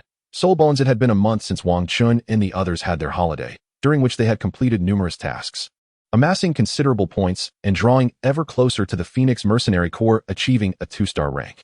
Therefore, after a month of relentless effort, they opted not to rest but to continue their endeavors, aspiring to elevate the Corps status to 2 stars before indulging in a break. On this particular day, the Phoenix Mercenary Corps, as per usual, accepted a task to assist in hunting a 4th spirit ring. However, this time the employer required the capture of a spirit beast that was at least 4,000 years old. Although the demands were heightened, the reward was equally generous. For the Phoenix Mercenary Corps, this was hardly a challenge, as they boasted a spirit king and 6 high-ranking spirit masters. Slaying a spirit beast of over 4,000 years was merely a matter of ease, had they remained a mere small team. Accomplishing such a multitude of tasks and accruing points would have been impossible. Thus, they were now led by the captain, accompanied by Wang Chun and Zhang Ming, to undertake these high-difficulty tasks. The remaining 5 individuals undertook less challenging tasks to rapidly accumulate points. This approach is permitted by the Mercenary Guild, as long as one's mercenary group is sufficiently numerous, allowing for swift point accumulation and rank enhancement. After all, greater numbers confer certain advantages. However, this strategy is fraught with risks. Any failure by a team reflects poorly on the mercenary group. Consequently, instead of swiftly gaining points, the group might find itself penalized by a high failure rate. Ultimately, the costs of failure can outweigh the benefits, potentially resulting in fewer points earned than deductions incurred. Thus, formidable mercenary groups typically adopt an elite strategy. Although they may boast fewer soul masters, the strength of those present is commendable. Within the Mercenary Guild, the star rating of mercenaries directly correlates with the prowess of soul masters. Generally, the highest combat power in a 5-star mercenary group is at the level of a soul Douluo, while the pinnacle for a 4-star group is a soul sage. 3-star groups yield soul emperors, 2-star groups have soul kings, and 1-star groups are comprised of soul zones. The lowest tier, lacking a star rating, is a great soul master, as only those who attain such strength are eligible to register a mercenary group. However, this is not an absolute rule. It is rumored that some 5-star mercenary groups even include titled Douluos. Therefore, Wang Chen's Phoenix mercenary group can be considered quite impressive, featuring a top-tier soul king of 59 within a 1-star group. Had they not registered recently and experienced an unforeseen incident, they might have already ascended to a 2-star group. As per their usual protocol, Yukong forged ahead, Zhang Ming surveyed the surroundings, the employer remained in the center, and I brought up the rear. Once the captain concluded his instructions, Zhang Ming activated his martial soul, soaring into the sky to observe the area. Wang Chun naturally proceeded to the front, embarking on the quest for a suitable soul ring. After an extensive search, Zhang Ming, vigilant under the watch of the heavenly dragon, detected an unusual occurrence. A soul beast was advancing towards them from their right front. Upon closer inspection, he identified it as a spider soul beast, which aligned perfectly with their employer's requirements. As their employer possessed a spider martial soul, if this soul beast was of an appropriate age, their search could conclude. He promptly relayed his discovery to the captain, prompting a change in direction toward the spider. Before long, Wang Chun sensed something amiss. He heard peculiar sounds, akin to the rustling of leaves, drawing closer. Soon, he beheld the source of the noise, a colossal black spider. Its main body measured over 1.7 meters in diameter, with legs extending over 3.5 meters in length, resembling a grotesque spear. Its jet-black exoskeleton gleamed ominously, and the slender tips of its 8 long legs pierced the ground with each step, a testament to their sharpness. As Wang Chun noticed it, the spider simultaneously became aware of their presence. Its 8 legs moved with astonishing speed, rapidly advancing toward Wang Chun. 2 of its legs were raised, poised to strike him down, but Wang Chun reacted swiftly, retreating just in time to evade the lethal jab. Through the assault of this spider, they glimpsed its underside and discovered it to be a nearly 4,000-year-old humanoid demon spider, perfectly aligning with the employer's requirements. Such an ancient entity was no match for Wang Chun and his companions, who swiftly dealt with it and absorbed it for their employer. During this encounter, Wang Chun noticed a remarkable artifact on the soul beast, a relatively intact right arm bone, nearly 4,000 years old. According to the regulations of the Mercenary Guild, any items acquired during a mission, aside from those specifically commissioned by the employer, rightfully belong to the mercenary group. Thus, this soul bone naturally became the property of the Phoenix Mercenary Corps. At the headquarters of the Phoenix Mercenary Corps, all members convened to deliberate the ownership of this soul bone. Although it was Wang Chun and his 2 companions who had discovered it, there was no need for discussion among the others, as they were not entitled to any share. However, as a team, they understood the importance of mutual respect. Disregarding this could jeopardize the longevity of the group. How shall we arrange this soul bone? Inquired the leader, Huing. Well, let us see who among the 3 of you is most suited to receive it, responded Tai Jia, who was unable to partake in the distribution. I'll defer to everyone's decision. Since I have only recently joined the team, let us leave this to the leader and brother Zhang, Wang Chun suggested. Having already possessed a right arm soul bone, he felt it unnecessary to absorb another and recognized that his recent membership diminished his claim to the artifact. Thus, he chose to step back, valuing the experience gained within the Phoenix Mercenary Corps over a mere soul bone, which could potentially sour team relations. Furthermore, He believed that withdrawing from this matter would yield some form of compensation from the mercenary group in the future. Perhaps the leader should absorb it. Achieving level 60 could elevate her to a Soul Emperor, which would greatly benefit our Phoenix Mercenary Corps. Zhang Ming contributed, also relinquishing his claim to the soul bone. Very well, Hua Ying conceded, acknowledging that this arrangement favored her. I shall provide some resources to both of you as compensation, and I will continue to offer further recompense. Ultimately, the leader graciously accepted the soul bone. As Zhang Ming had suggested, this distribution was indeed the most advantageous choice, promising greater benefits for the Phoenix Mercenary Corps upon her ascension to Soul Emperor at level 60. Hua Ying devoted over 2 hours to absorbing the soul bone, with all members of the Phoenix Mercenary Corps standing guard. She did not disappoint, successfully reaching level 60, requiring only a soul ring to attain the status of a 6-ring Soul Emperor. Chapter 52, Promotion. However, hunting a soul beast nearly 20,000 years old was beyond the capabilities of the Phoenix Mercenary Corps. They would need to enlist a higher-tier mercenary group from the Mercenary Guild to assist Hua Ying in her endeavor.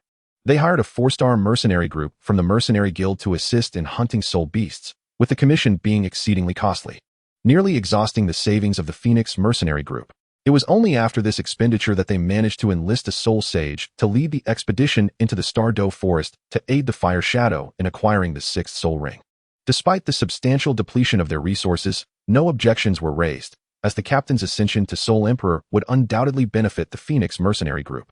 Moreover, the group inherently supported the enhancement of each member's strength, whether it be the captain or the team members, as everyone was committed to assisting one another in their quest for soul rings. They were, after all, comrades who navigated perilous situations together. And the greater the strength of a teammate, the safer they all would be. In a mercenary group, unity is of paramount importance, especially when facing various soul beasts. Disunity could lead to dire consequences. It is only through such solidarity that they could thrive on the continent. Soon, the Fire Shadow set forth with the hired mercenary group. Wang Chun, this time, chose not to continue his training in the room, but instead ventured into the town to explore, savor some unique delicacies, and gather a variety of news. Captain, why speak of these matters? We are all part of the same team, and it is only natural that we unite and assist one another. Your increased strength ensures our safety, and when the time comes for us to seek soul rings, we will still require your aid. Indeed, Captain, there is no need for such formality. Very well, everyone enjoy your meal. Tomorrow we shall embark on a mission to elevate ourselves to a 2-star mercenary group. Cheers. The following day, the Fire Shadow, accompanied by the entire Phoenix Mercenary Group, visited the Mercenary Guild to accept a rewarding task aimed at achieving their advancement. In no time, they led their employer into the Douluo Forest, tasked with hunting a 3,000-year-old fire attribute soul beast, intended to serve as their employer's 4th soul ring, with the presence of a Soul Emperor. The Phoenix Mercenary Group was considered the strongest among 1-star groups, even surpassing some 2-star groups in prowess. The employer paid less than what a 2-star group would typically charge, securing the services of a specialized 1-star mercenary group that exhibited greater strength than most 2-star groups. Although their star rating was lower, their capabilities were superior, ensuring enhanced safety, much to the employer's satisfaction. The Phoenix Mercenary Group, having suffered a setback in their previous mission, was now focused on accumulating points and restoring their reputation, and thus they were not overly finicky. Although their strength was considerable, and their fees were less than those of other 2-star groups, they remained a 1-star group and had no reason for discontent. Once this mission was completed and they ascended to a 2-star mercenary group, they would naturally be able to command higher commissions. As per their usual arrangement, Wang Chun took the lead, with the Iron Armor and Iron Shield brothers providing flank protection, while Zhang Ming surveyed the surroundings from above. With the addition of a healing soul master and the Fire Shadow having advanced to the level of Soul Emperor, this mission would undoubtedly prove far easier than their previous endeavor with just Wang Chun and 2 others. Although they searched the forest for an entire day, the task of locating a fire-attributed spirit beast proved to be significantly more challenging than before. Fire spirit beasts are inherently rare within a forest, necessitating a quest into exceptionally unique environments to find a suitable one.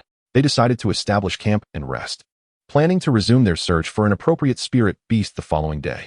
As the leader of the Phoenix Mercenary Corps, Hua Ying deemed it prudent for the team to take a respite. After all, in the nocturnal expanse of the Douluo Forest, human spirit masters experience a reduction in their capabilities due to diminished visibility, a disadvantage that spirit beasts do not share.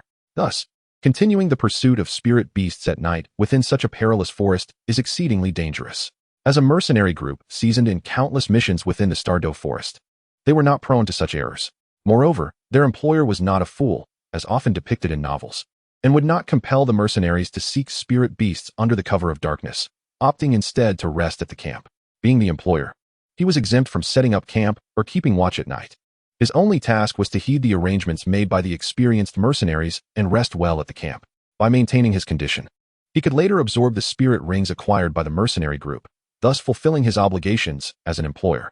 In such a treacherous environment, the gravest error would be for a team to harbor discord, as this could easily lead to peril.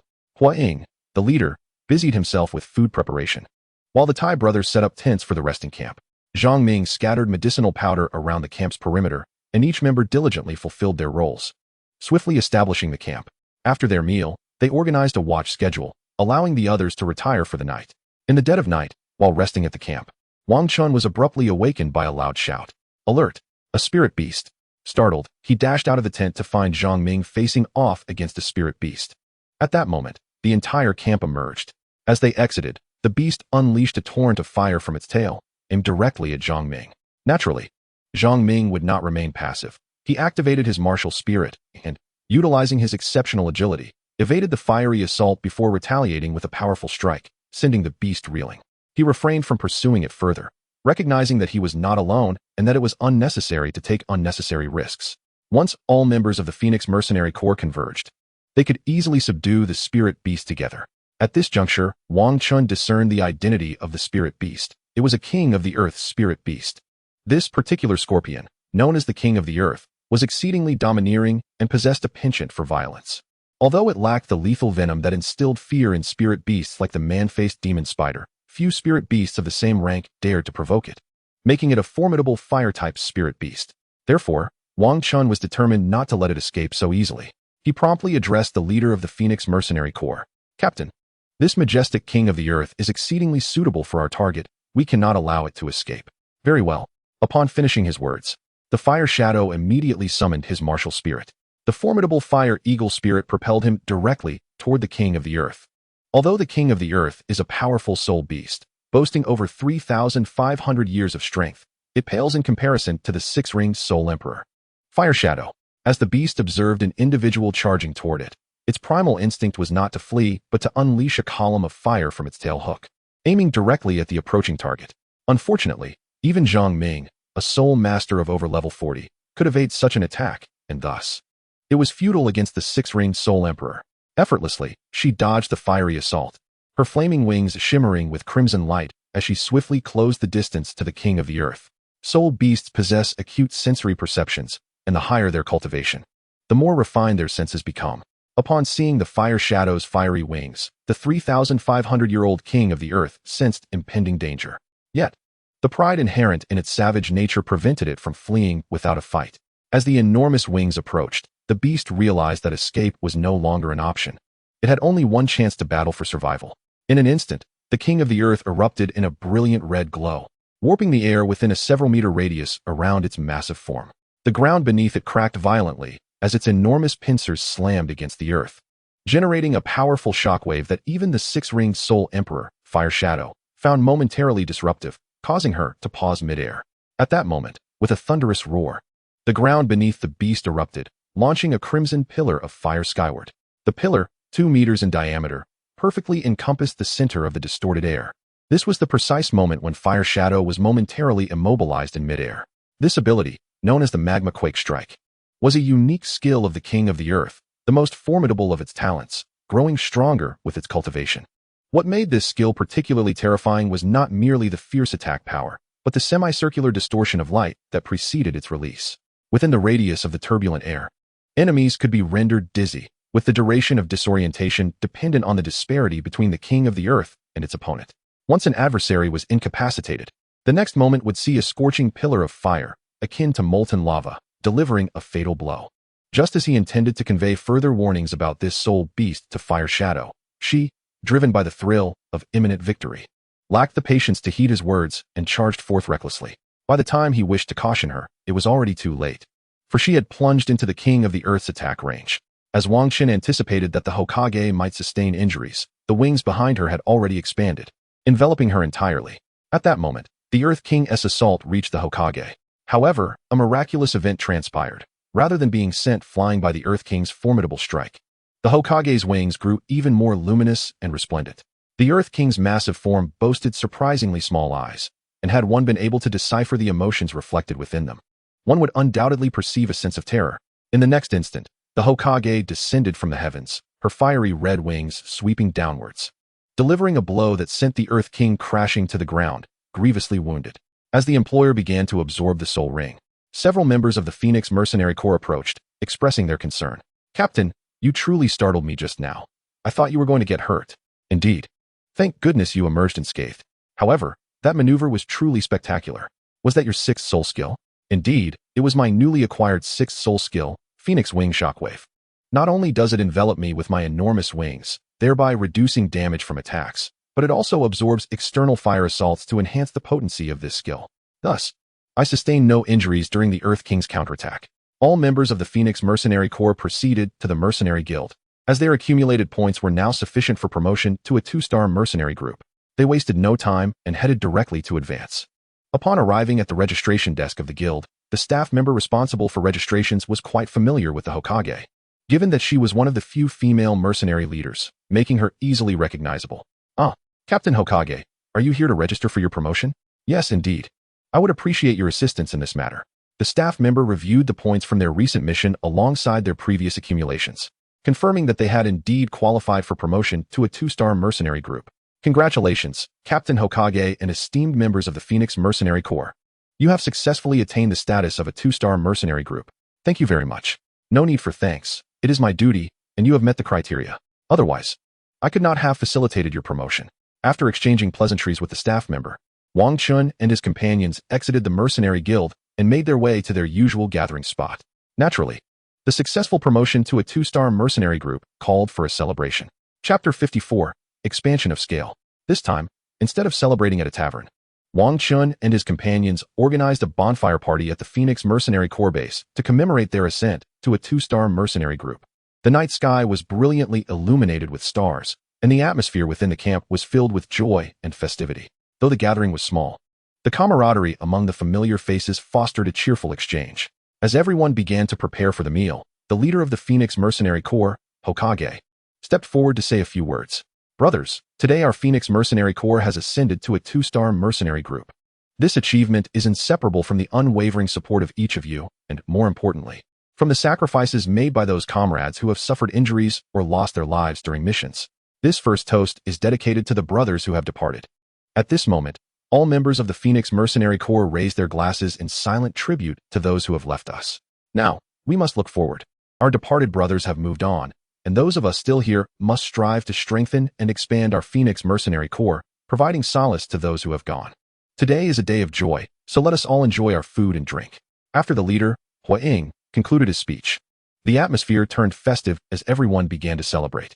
Joyfully, they indulged in sumptuous delicacies and fine wine, merrily commemorating the elevation of the Phoenix Mercenary Corps. As a relatively new member, Wang Chun was determined not to act discordantly, so he joined in the revelry, sharing in the festivities. After several hours of celebration, as the meal neared its end, Hua Ying once again gathered everyone to discuss the future development of the Phoenix Mercenary Corps.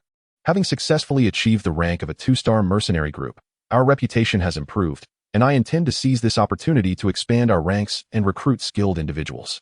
Indeed, the leader is correct. Our current manpower is somewhat lacking, especially after the last mission where we lost a significant number of brothers. Coupled with the damage to our reputation from that failure, attracting new recruits has proven challenging. Now presents a prime opportunity for us to grow. Elder Zhang Ming concurred, and I, Tai Jia, also supported his viewpoint.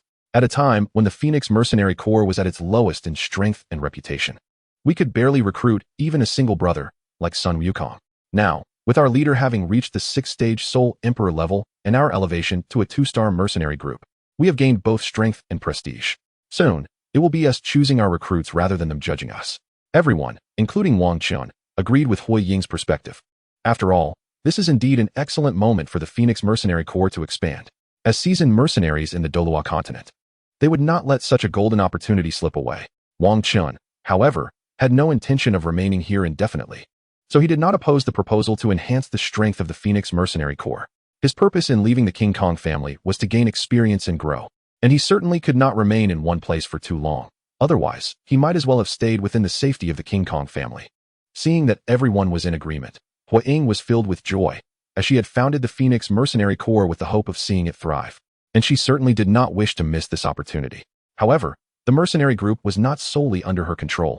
After all, the other members of the Phoenix Mercenary Corps had journeyed alongside her from the very beginning, and she could not disregard their opinions.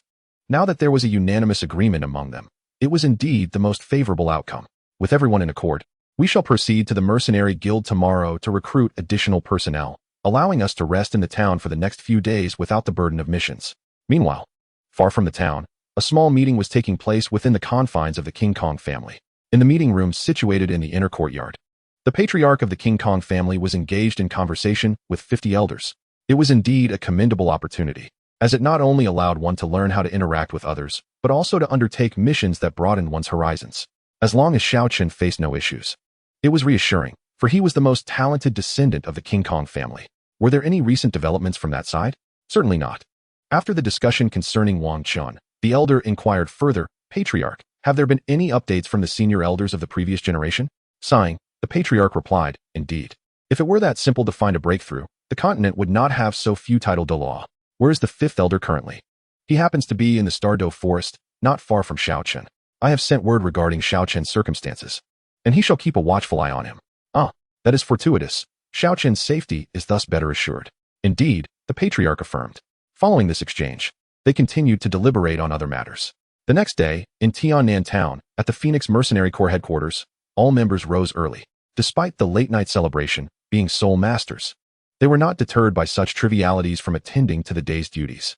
After breakfast, the entire Phoenix Mercenary Corps proceeded to the Mercenary Guild, ready to recruit talent to expand their ranks. They returned to the previous recruitment location, yet this time, the conditions for the Phoenix Mercenary Corps had transformed entirely.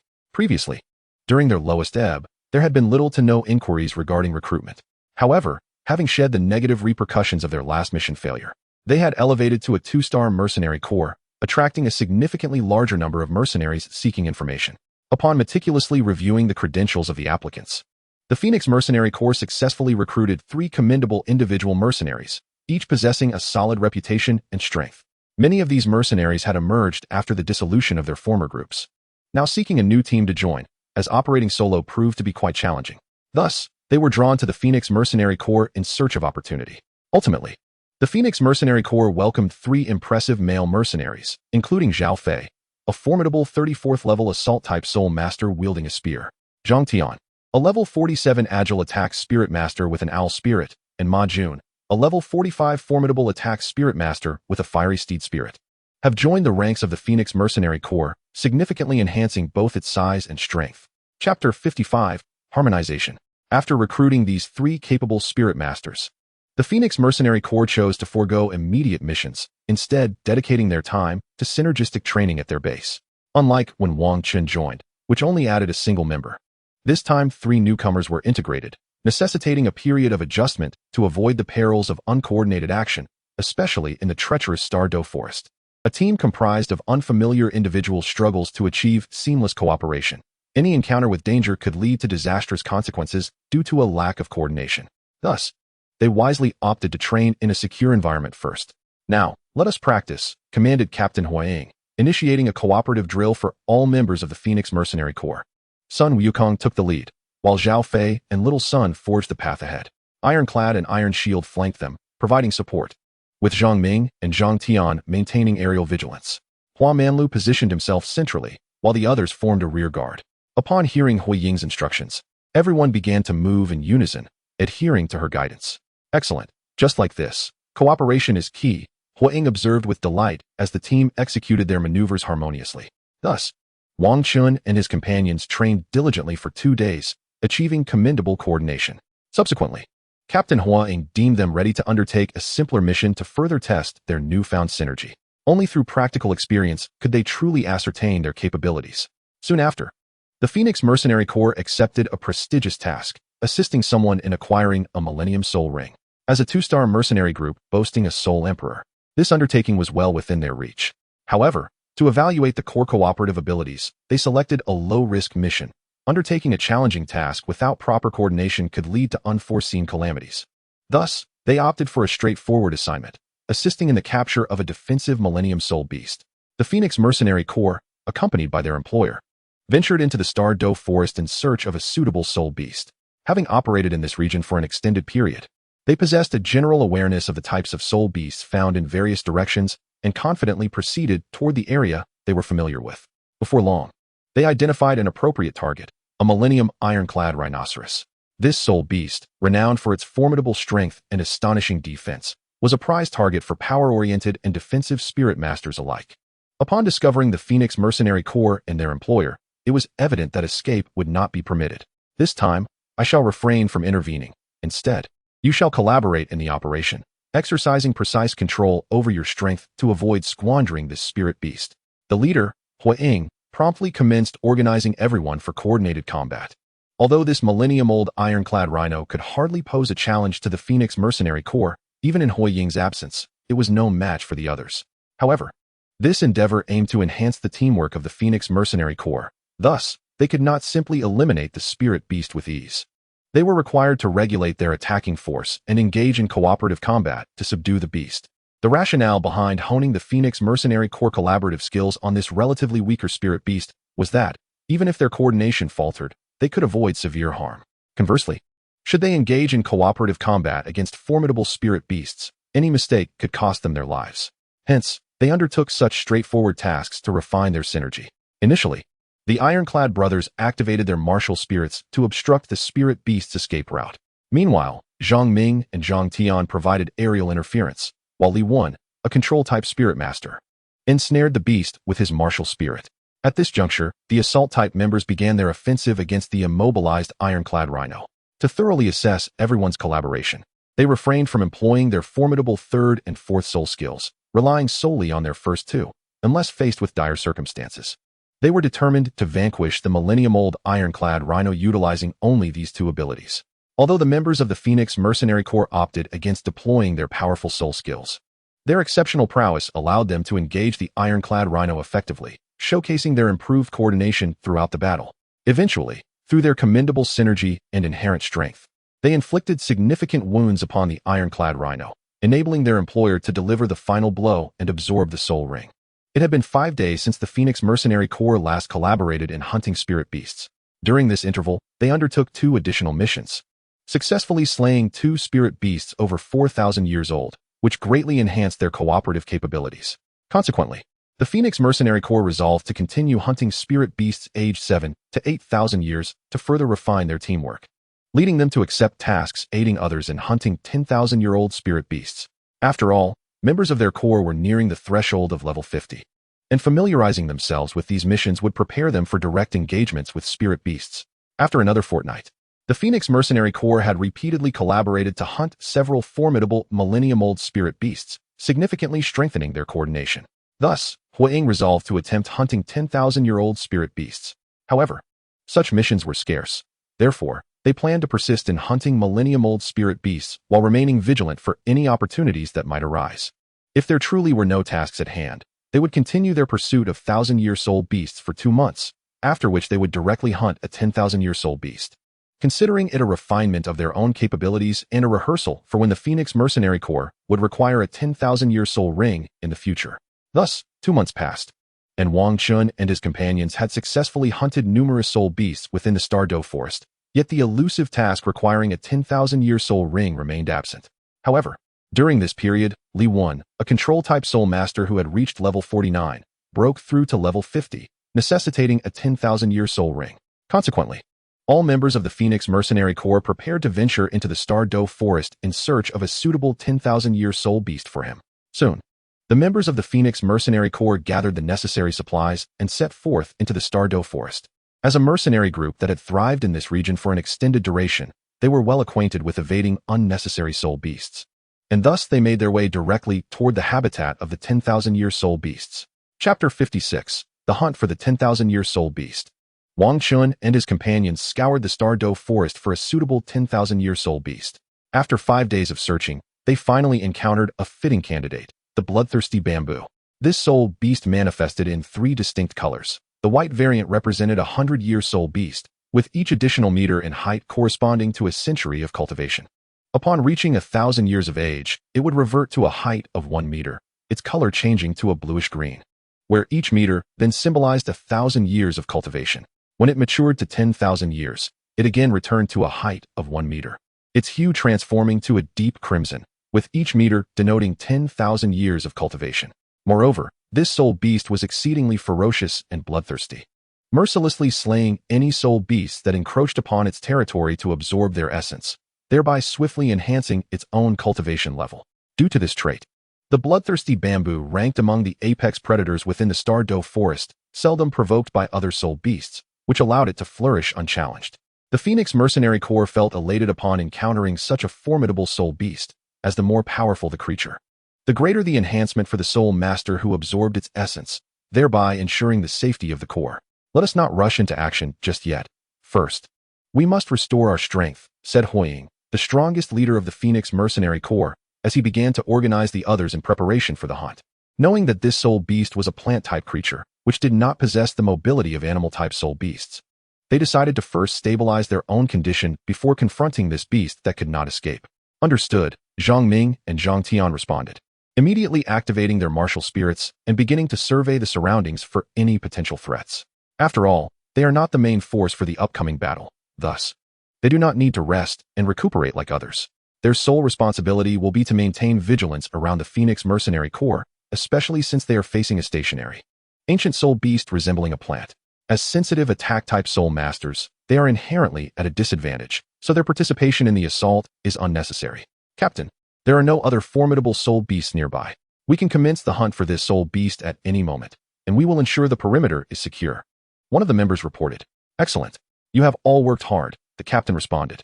At this moment, the other members of the Phoenix Mercenary Corps had nearly regained their strength, as they had not engaged in combat with any other formidable soul beasts prior, resulting in minimal exhaustion. They quickly recovered their energy. I will take the lead in the assault. Li Wen will handle the control, and the rest of you should seize the opportunity to strike swiftly. I will conclude the battle. The captain, Huiying, outlined the roles for the others in the Phoenix Mercenary Corps. Given the unpredictability of battle, this was merely a preliminary arrangement. The outcome would ultimately depend on their individual performances. Huam and Lu, keep an eye on the others' conditions and be prepared to provide healing. Everyone else, get ready, Huiying instructed. With that, she initiated the attack, summoning her martial spirit and unleashing a torrent of flames towards the bloodthirsty bamboo. Naturally, this ancient soul beast was not oblivious to the impending assault. It swiftly manipulated the bamboo forest, causing a multitude of roots to erupt from the ground, effectively obstructing the fiery onslaught. This treachery of the bloodthirsty bamboo lies in its deceptive appearance, which seems devoid of offensive capabilities. Yet, the extent of its subterranean root system remains a mystery to all, leading many unsuspecting soul beasts to fall victim to its ambush, ultimately providing sustenance for the growth of the bloodthirsty bamboo. However, the current adversaries were not ignorant soul beasts, but rather a group of human soul masters who understood the characteristics of this soul beast well. They were not easily misled into becoming unwitting prey. Indeed, Huiying's attack was thwarted by the bloodthirsty bamboo, as she had anticipated that her assault would not inflict significant damage. Instead, her intent was to compel its roots to surface, preparing to exploit its vulnerabilities. As a top-tier predator, the bloodthirsty bamboo possessed a critical weakness, a blood-red crystal located near its ground-level roots. This crystal not only served as the site for absorbing the cultivation of other soul beasts, but also represented its Achilles heel. An assault on this crystal would render it incapable of controlling its roots, reducing it to a feeble soul beast devoid of retaliatory power. Destroying the crystal would lead to the demise of the bloodthirsty bamboo itself. The strategy of the Phoenix Mercenary Corps was straightforward. First, they would force its roots to emerge. Then other members would target and damage the roots to hinder its counterattacks. Ultimately, Huiying would strike at its weakness, creating an opportunity for Li Wen to secure the kill on the bloodthirsty bamboo. After all, the Fire Shadow possesses the most formidable strength, being a fire attribute soul master, which perfectly counters the plant-type soul beast. Moreover, her ability to fly made her the ideal candidate for the offensive role. Although Zhang Ming and Zhang Tian could also fly, their comparatively weaker powers and lack of fire attributes rendered them vulnerable to the bloodthirsty bamboo's control, leaving them incapable of extricating themselves from such a predicament. Instead of being of assistance, they would require aid themselves. Thus, their vigilance around the perimeter contributed to the hunt for the soul beast. As the roots of the bloodthirsty bamboo became exposed, the others sprang into action, unleashing their soul skills to disrupt the creature and create an opportunity for the Fire Shadow. With the support of her companions, the bloodthirsty bamboo's focus on the fire shadow diminished significantly. She promptly activated her soul skill, igniting the exposed roots of the beast. However, as a millennium-old soul beast, the bloodthirsty bamboo would not be easily vanquished. It quickly summoned more roots from the ground to thwart the attack. Despite many roots being set ablaze by the fire shadow, the roots emerging from the earth increased in number and strength, showing no signs of weakening. Nevertheless, the fire shadow's primary intention was merely to weaken the bloodthirsty bamboo, not to defeat it outright. She had further strategies in mind. At that moment, she unleashed her sixth soul skill, and enormous flaming wings unfurled from her back. With a powerful flap, she charged towards the bloodthirsty bamboo. The flames ignited along the roots she had previously targeted amplified her assault, and the effect of her earlier attack became evident. The massive wings obliterated the roots obstructing her path, propelling her directly before the bloodthirsty bamboo's core, where she launched her attack. Boom! A violent explosion resonated as the roots entangling the Phoenix mercenary core lost control and collapsed to the ground. In that instant, Wang Chen realized that the fire shadow's plan had succeeded. She had struck at the bloodthirsty bamboo's weakness, neutralizing its resistance. Amidst the swirling dust of the explosion, the fire shadow's voice rang out, "Li Wen, hurry over and finish off this soul beast. Do not waste any time." Upon hearing this, Li Wen rushed forward, shattering the bloodthirsty bamboo's crystal and slaying it. Chapter 57. Successful absorption. Soon, a black soul ring floated from the corpse of the bloodthirsty bamboo, and Li Wen seated himself on the ground to begin the absorption. Since the fire shadow had expended a considerable amount of energy in her earlier full-throttle assault, the others had not experienced significant depletion. Thus, Li Wen was able to absorb the soul ring directly.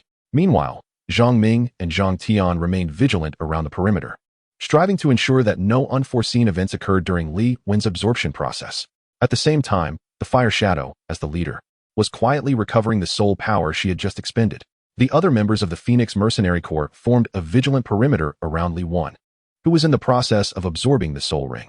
It was imperative to have more than just Zhang Ming and another individual on guard, as the risk of overlooking unforeseen incidents on the ground was significant. Consequently, the remaining members of the Phoenix Mercenary Corps, who were not heavily fatigued, initiated their watchful actions. After several hours passed, Li Wen successfully absorbed the Millennium Soul Ring, elevating himself to the status of a 5-ring Soul King. Upon this achievement, all members of the Phoenix Mercenary Corps resolved to take a well-deserved rest. Although the expedition to hunt the Millennium Soul Beast had primarily drained their leader, Hua Ying, the others had only contributed minimally. However, the mental strain was considerable, as it was their inaugural experience hunting such formidable beasts. Therefore, they collectively decided to recuperate their mental fortitude before celebrating Li Wen's ascension to Soul King and the enhanced strength of the Phoenix Mercenary Corps. In contrast, Wang Chun refrained from slumber. Despite exerting some mental energy during this endeavor, he had been practicing a unique technique that effectively restored his spiritual strength. Additionally, possessing a head soul bone further augmented his mental capacity. He had learned to communicate and collaborate with others within the Phoenix Mercenary Corps and had participated in the hunt for a Millennium Soul Beast. Although he was not the primary contributor, he had still felt the weight of the challenge posed by such a formidable foe. Now, Wang Chun felt that he had gleaned sufficient experience from his time in the Phoenix Mercenary Corps and contemplated his departure. Though his stay had been brief, he had developed a camaraderie with his comrades and did not wish to leave without notice. Thus, he resolved to remain for an additional month or two, until the Phoenix Mercenary Corps had grown stronger, at which point he would broach the topic of his departure. After all, with the recent addition of a Soul King to their ranks, the Corps would undoubtedly seek to expand. Once they had successfully recruited new members, Wang Chen's exit would likely have minimal impact on the Phoenix Mercenary Corps. The following day, having sufficiently rested, the entire Phoenix Mercenary Corps arose, ready to celebrate. This was a cherished tradition within the mercenary group. Whenever a member achieved a significant breakthrough in strength, a celebration would ensue. This event not only honored the individual's newfound prowess, but also acknowledged the collective strength of the mercenary corps. Such celebrations fostered camaraderie and underscored the core reverence for talent, for it was through the unity of diverse talents that the mercenary group thrived. The previous occasion when Hua Ying ascended to Soul Emperor was not marked by immediate celebration, as it coincided with a pivotal moment for the Phoenix Mercenary Corps, which was on the verge of advancing to a 2-star rating. Given that Hua Ying was the focal point of this breakthrough, she had decided to wait until the Corps achieved its 2-star status before celebrating together, a sentiment to which no one dared to object. After all, when the principal figure had made a decision, external voices had little justification to contest it. Soon, All members of the Phoenix Mercenary Corps began preparations for the celebratory feast that evening, and Wang Chun was no exception, accompanying Zhang Ming to gather the ingredients for the day. As night fell at the Phoenix Mercenary Corps base, everyone was gathered in accordance with tradition, awaiting the protagonist to deliver a few words. Li Wen stood amidst the assembly, addressing everyone. I would like to extend my heartfelt gratitude to all members of the Phoenix Mercenary Corps. Some of you have been with us since the very inception of our guild, while others joined us later. Nevertheless, we are all comrades, entrusted with one another's backs. I hope we can continue to grow together and elevate our Phoenix Mercenary Corps to new heights. As I am not particularly eloquent, I shall conclude my remarks here. Thank you all. Cheers.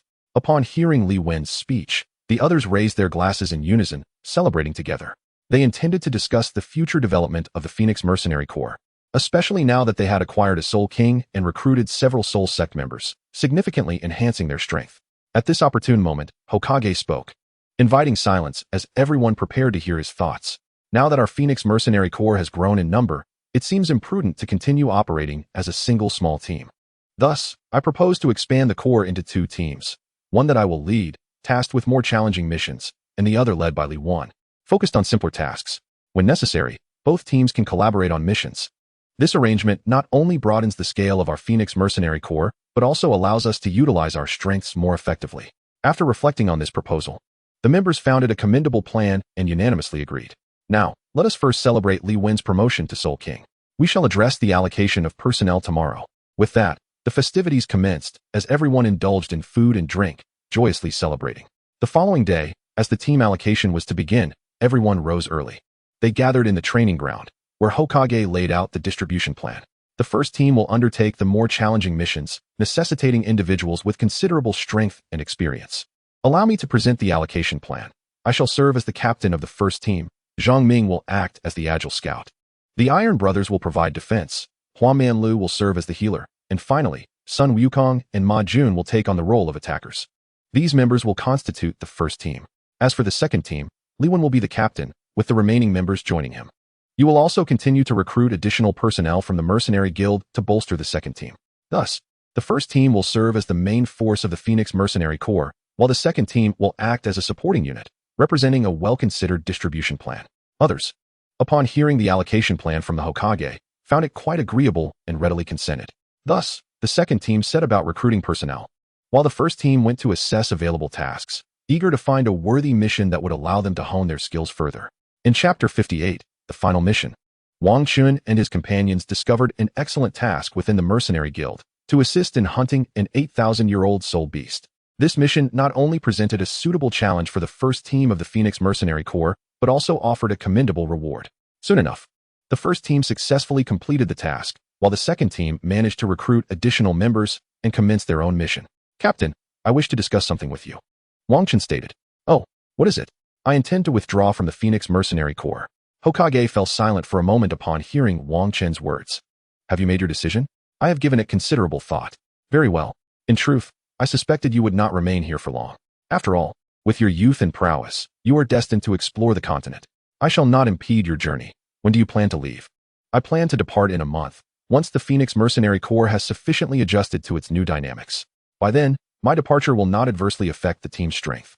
All right, I will assign a powerful assault-type soul master from the second team to fill your position. Please take this month to mentor him, and upon your departure, I shall host a farewell banquet in your honor. Thank you, Captain. I shall take my leave now.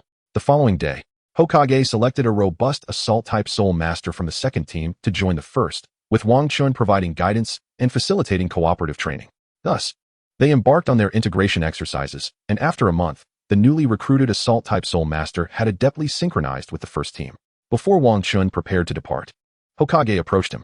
Brother Sun, I am aware that your departure is imminent. However, our Phoenix Mercenary Corps has accepted a task to hunt a 10,000-year-old soul beast. I kindly request that you accompany us to complete this mission before you leave. Would that be agreeable? If not, I shall not insist. Certainly, I am happy to oblige. Wang Chun responded readily. After spending so many days here, it would be gratifying to contribute to the Phoenix Mercenary Corps before his departure. Soon, the Phoenix Mercenary Corps gathered all its members and commenced this task, marking Wang Chun's final mission with the Corps. This assignment was considerably challenging, as the employer required assistance in hunting a toxic attribute 10,000-year-old soul beast. Unlike the previous mission involving Li Wen, Hokage faced no elemental advantage against the soul beast, naturally raising the difficulty of this endeavor. However, this time, the team was larger, as Hokage was determined to establish a reputable name for the Phoenix Mercenary Corps and summoned everyone to join the effort. Moreover, with Li Wen's breakthrough to the Soul King level, the strength of the Phoenix Mercenary Corps has dramatically increased, prompting Hua Ying to accept this mission. Otherwise, if the task seemed unfeasible, she would never jeopardize everyone's safety. Soon, all members of the Phoenix Mercenary Corps, accompanied by their employer, ventured into the Star Do Great Forest to seek out a 10,000-year soul beast. This time, they were in search of an animal-type soul beast, which was naturally far more elusive than the stationary plant-type soul beasts. After 5 days of searching within the forest, they had yet to find a suitable soul beast. Let's rest for now. Tomorrow we shall search the outskirts of the poison forest, declared Hua Ying, the team leader, as she began to set up camp. At that moment, Zhang Ming approached her and inquired, "Leader, are we really going to the poison forest? It is quite perilous there." "We have no choice," she replied. "This is our first mission to hunt a 10,000-year soul beast. If we cannot execute it successfully, it will significantly tarnish the reputation of the Phoenix Mercenary Corps. Moreover, we will only be hunting at the periphery of the poison forest while waiting for the soul beasts to emerge for their prey. We need not venture deep inside. It shouldn't be overly dangerous." Reluctantly, Zhang Ming acquiesced to Hua Ying's perspective regarding the hunt at the outskirts of the poison forest. The poison forest, a treacherous area within the Star Do Great Forest, accelerates the evolution of poison attribute soul beasts. Countless such creatures yearn to enter its depths, although it poses great danger to them as well. Some soul beasts cannot withstand the toxic miasma and perish upon entry. Nevertheless, many instinctively venture into the poison forest. While numerous soul beasts fail to adapt and lose their lives, those that do manage to acclimate experience remarkable enhancements, their powers surpassing those of their counterparts in other regions by a significant margin. Consequently, aside from soul masters seeking poison attribute soul beasts, few dare to enter, as the environment is fraught with perilous toxic gases, making it easy to succumb without adequate preparation. Fortunately, Hua Ying had anticipated the worst before their departure, ensuring that ample supplies were gathered to meet the needs of the entire Phoenix Mercenary Corps during their hunt in the poison forest. The following day, the members of the Phoenix Mercenary Corps, along with their employer, made their way toward the poison forest, intent on finding a suitable soul beast. After half a day, they reached the outskirts of the poison forest and began their meticulous search for soul beasts. True to its reputation as a haven for poison attribute soul beasts, within a mere half hour, the Phoenix Mercenary Corps encountered 7 or 8 poison attribute soul beasts. However, they were all merely 1,000-year souls, unsuitable for their current objective. To avoid alarming the beasts, they refrained from attacking them. The venomous soul beasts capable of surviving within this toxic forest are predominantly over a millennium old, possessing a degree of sentience that prevents them from recklessly attacking the clearly perilous members of the Phoenix Mercenary Group. Consequently, no confrontations have arisen. After another half-day, the Phoenix Mercenary Group had yet to identify a suitable target, as they had only ventured along the periphery of the toxic forest, rendering it exceedingly challenging to locate a 10,000-year soul beast. Thus, they resolved to set up an ambush at the forest's edge, waiting for the ancient soul beasts to emerge for their hunt, at which point they would strike. The diverse toxic miasmas present in this forest grant the venomous soul beasts a formidable prowess, surpassing their counterparts in other regions.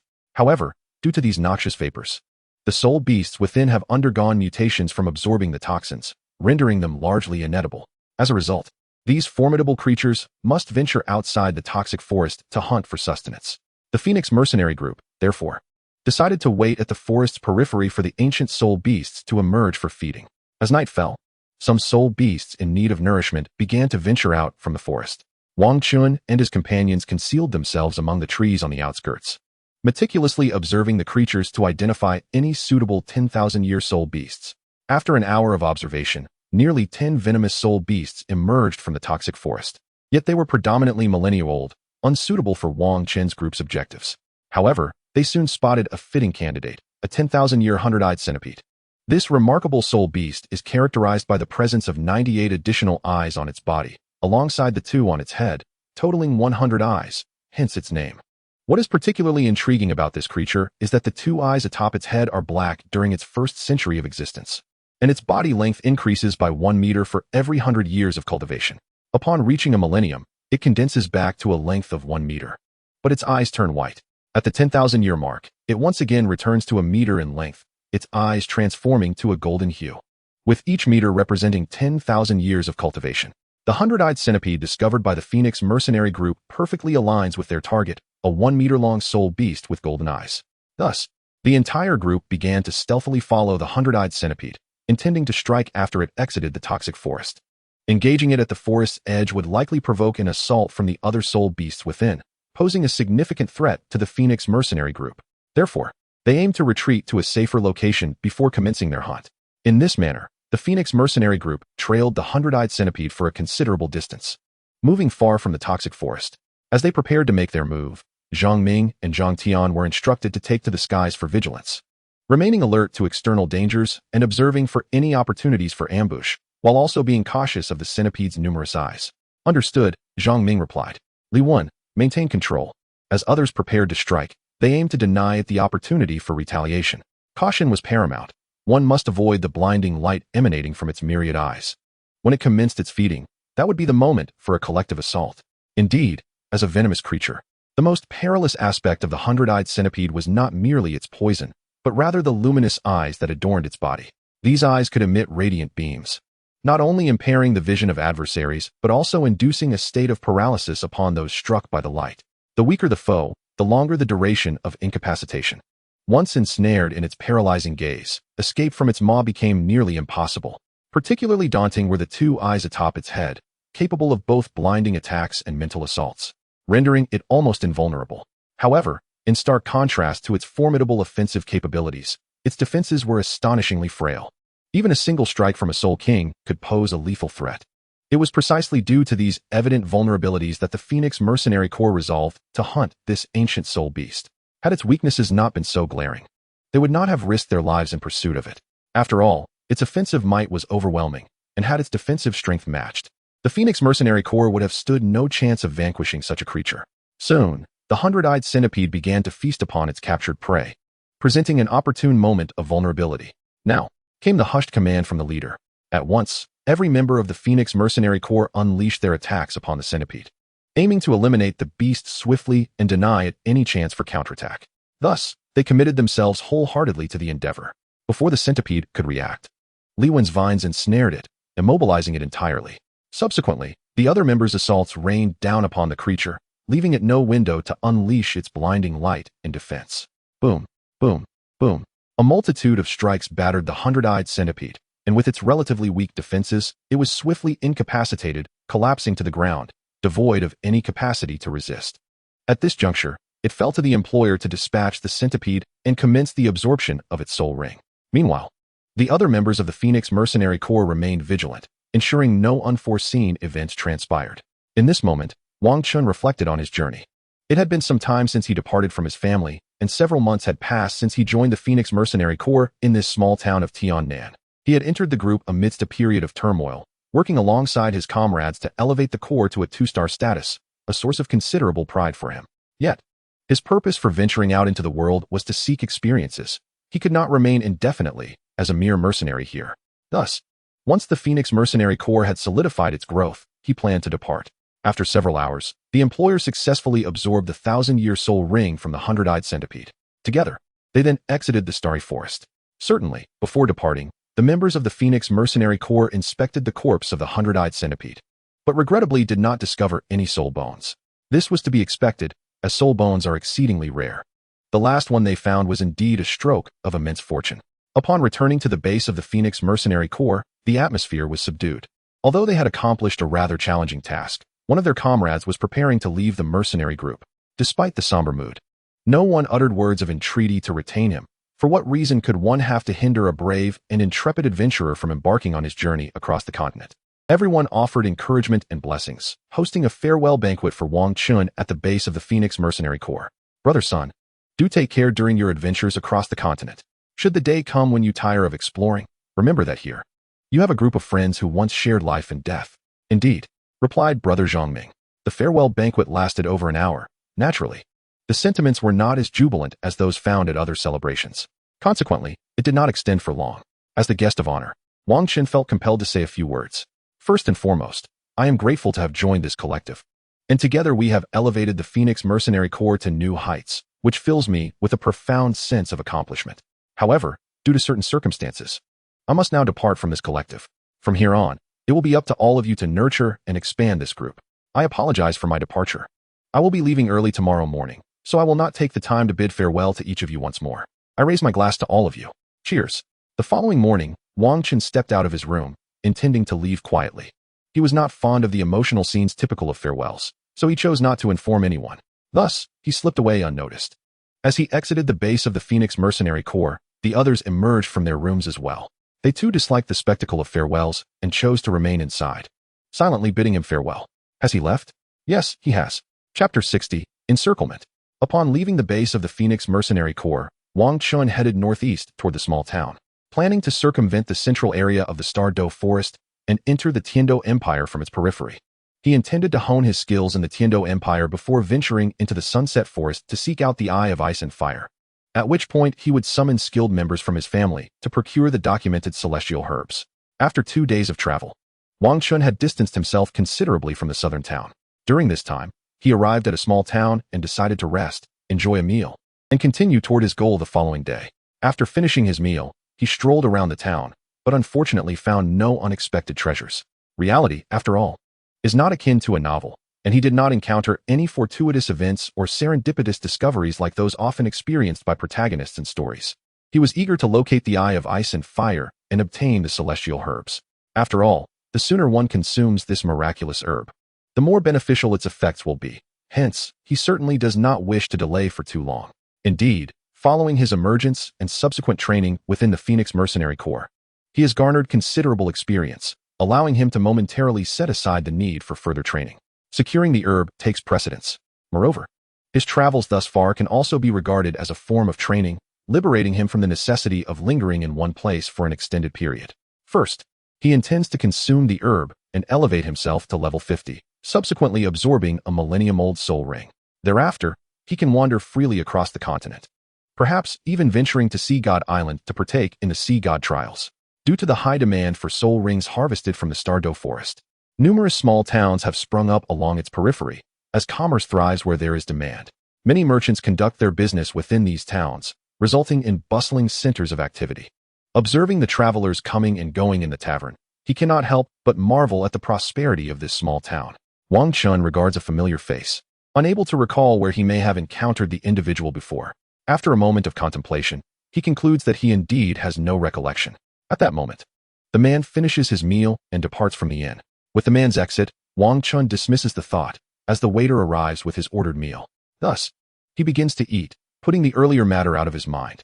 That night, within the inner courtyard of the King Kong family, news arrives that Xiao Chun has left the Phoenix Mercenary Corps to embark on his own training journey. Regrettably, there has yet to be any word regarding his arrival. However, judging by his chosen route, it seems he intends to enter the Heaven Do Empire from the northeast of the Stardo Forest. What business could he possibly have in the Heaven Do Empire, where our influence pales in comparison to that of the Star Luo side? Should any unforeseen events occur, we lack the power to address them. Who knows? We cannot dictate the training locations of our clan members. They will go wherever they wish, and we cannot intervene. Alas, let's set aside these concerns for now and discuss matters pertaining to the family. The clan remains as it is, and recently, no exceptionally gifted individuals have emerged. Sigh. On the following day, Wang Chen awakens comfortably in the inn's bed, which is undoubtedly a far superior experience compared to camping in the wild. After breakfast, he resumes his journey. Unfortunately, just as he exits the small town, he is confronted by a group of individuals. Among the 5 is the middle-aged man who had observed him in the tavern the previous day. "Gentlemen, is there something you require?" He inquires. "Listen here. We merely wish to inquire about a certain matter, and your cooperation would suffice." The middle-aged man steps forward, addressing Wang Chun. "Oh, what is it?" "It concerns the soul bone that your Phoenix Mercenary Corps acquired last time." "What soul bone?" "Stop feigning ignorance. It pertains to the soul bone obtained from the faceless demon spider." At this moment, Wang Chun recalled the identity of the man speaking to him. He was indeed the employer from that time. Wang Chun, however, would never admit it, for he possessed no evidence to support any claims. He remained oblivious to the existence of a soul bone at that time. To cut through the unnecessary chatter, during his absorption of the soul ring, he had indeed sensed the presence of the soul bone. At this juncture, Wang Chun found himself somewhat perplexed. The ability to perceive a soul bone seemed unmentioned in the original narrative. Nevertheless, it was plausible that such an intrinsic connection could be sensed, especially given the man's unwavering certainty. "Very well, If you simply tell us, we promise not to trouble you, he was told. Wang Chun realized that the situation could not be resolved amicably. It would have to be dealt with through combat. Among the 5 individuals before him, aside from the employer's formidable prowess, Wang Chun felt no significant threat from him. However, 2 others posed a moderate challenge, while the remaining 2 emanated a daunting pressure. By gauging the intensity of this pressure, Wang Chun deduced their approximate capabilities. The weakest among them was at the Soul Master level, while the 2 exerting lesser pressure were likely Soul Kings. The 2 who exerted the greatest pressure were presumably Soul Emperors. Given Wang Chun's current strength, he knew he could not prevail in battle. Still, there remained a chance for escape. He marveled at how the middle-aged man, who had sought to hire a mercenary group to acquire soul rings, had managed to gather such powerful individuals. With such backing, there was no need to expend resources on hiring mercenaries. Little did Wang Chun know that his current predicament was merely an accident. After absorbing the soul ring, the man had learned that the Phoenix Mercenary Corps had obtained a soul bone.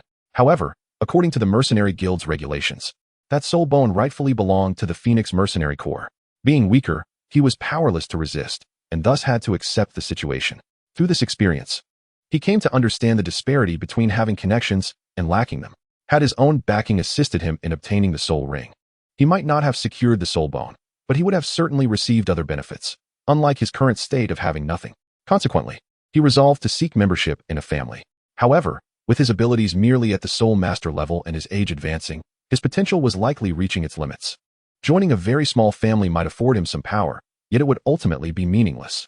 Conversely, if he aimed to join a more reputable family, he lacked significant leverage, which would result in limited influence post-joining. This did not align with his aspirations. Just then, he encountered Wang Chun, a member of the Phoenix Mercenary Corps, at the inn, and he recalled the matter of the soul bone.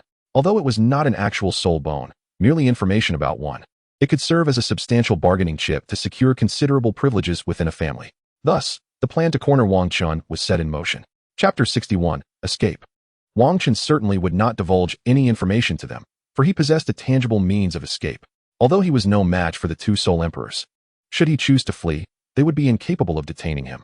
After all, Wang Chun's 4th soul skill significantly augmented his power, elevating him to the level of a Soul Emperor. However, its duration was limited. Otherwise, he would not be contemplating escape, but rather dispatching them with physical prowess. Taking advantage of their deliberations to extract words from him without taking immediate action, Wang Chun swiftly made his way towards the Douluo forest. He certainly would not emulate the protagonists of those novels who, prepared to flee, engage in combat only to end up grievously injured before finally making their escape. He denied them the opportunity to act, exploiting their momentary distraction to widen the distance between them and himself, heading directly into the depths of the Douluo forest. For once he entered, he would have ample hiding places at his disposal. Moreover, with the multitude of soul beasts within, his chances of evasion would only increase. Once they were preoccupied with the soul beasts, he could depart with ease. The 5 who witnessed Wang Chun's flight were momentarily taken aback before shouting in pursuit, "Halt! Don't run!" Only a fool would remain, for engaging them held no advantage, and should they summon additional experts, he would find himself in dire straits. Ignoring their shouts, Wang Chun continued his sprint towards the Douluo forest. While the 5 possessed slightly greater strength than Wang Chun, their speed paled in comparison. They likely did not anticipate that he would dare to flee, let alone with such swiftness. After all, 2 Soul Emperors and 2 Soul Kings pursuing a mere Soul Zone should have been an effortless endeavor. A Soul Zone ought to surrender upon encountering Soul Emperors and Soul Kings, yet Wang Chun defied their expectations. Not only did he dare to flee, but he was also faster than them. After several minutes of running, he finally spotted the entrance to the Douluo forest. Just as he was about to enter, an elderly man and a young boy emerged from the forest. They paused momentarily at the sight of the hastily retreating Wang Chun, but did not intervene, merely adopting a watchful stance as he passed them and entered the woods. Wang Chun certainly noticed the 2 individuals. However, he was preoccupied with his escape and could afford no further consideration. He opted to enter the forest from a distance that would minimize misunderstandings, for in the wilderness, unfamiliar soul masters who drew too close could easily provoke conflict. Had it not been for the pursuers behind him, Wang Chun would not have been so eager to enter the forest. He would have preferred to pause and gradually make his way in, thereby reducing the likelihood of a misunderstanding. At that moment, the 2 Soul Emperors chasing Wang Chun also arrived, as the others were of lesser strength, leaving only these 2 to pursue and capture him. They were both exhilarated upon seeing the elderly man and the young boy, with one of the Soul Emperors shouting, "Elder, please seize that young lad ahead." Upon hearing the words of his kin, the elder did not hesitate and immediately launched his attack.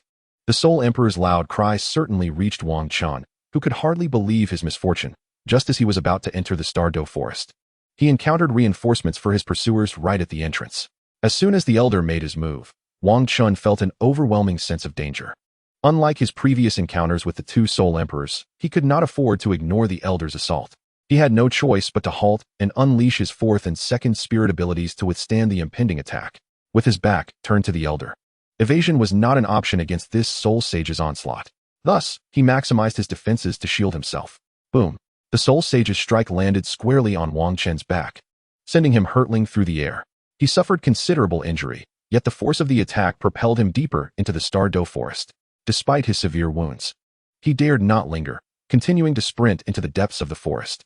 He knew he could not match the Soul Sage. After all, the elder had yet to unleash his most formidable attack, his martial spirit's true form, and had already inflicted serious harm with a mere spirit ability.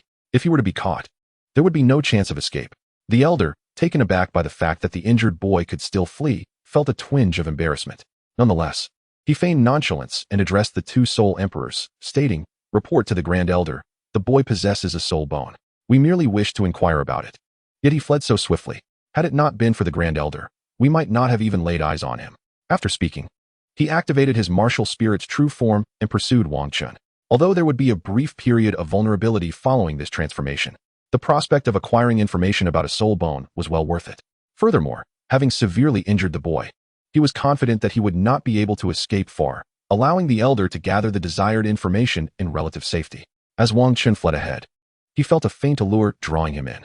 Faced with the relentless pursuit of a Soul Sage, he could only trust his instincts and escape in that direction, hoping for an opportunity to evade his formidable pursuer.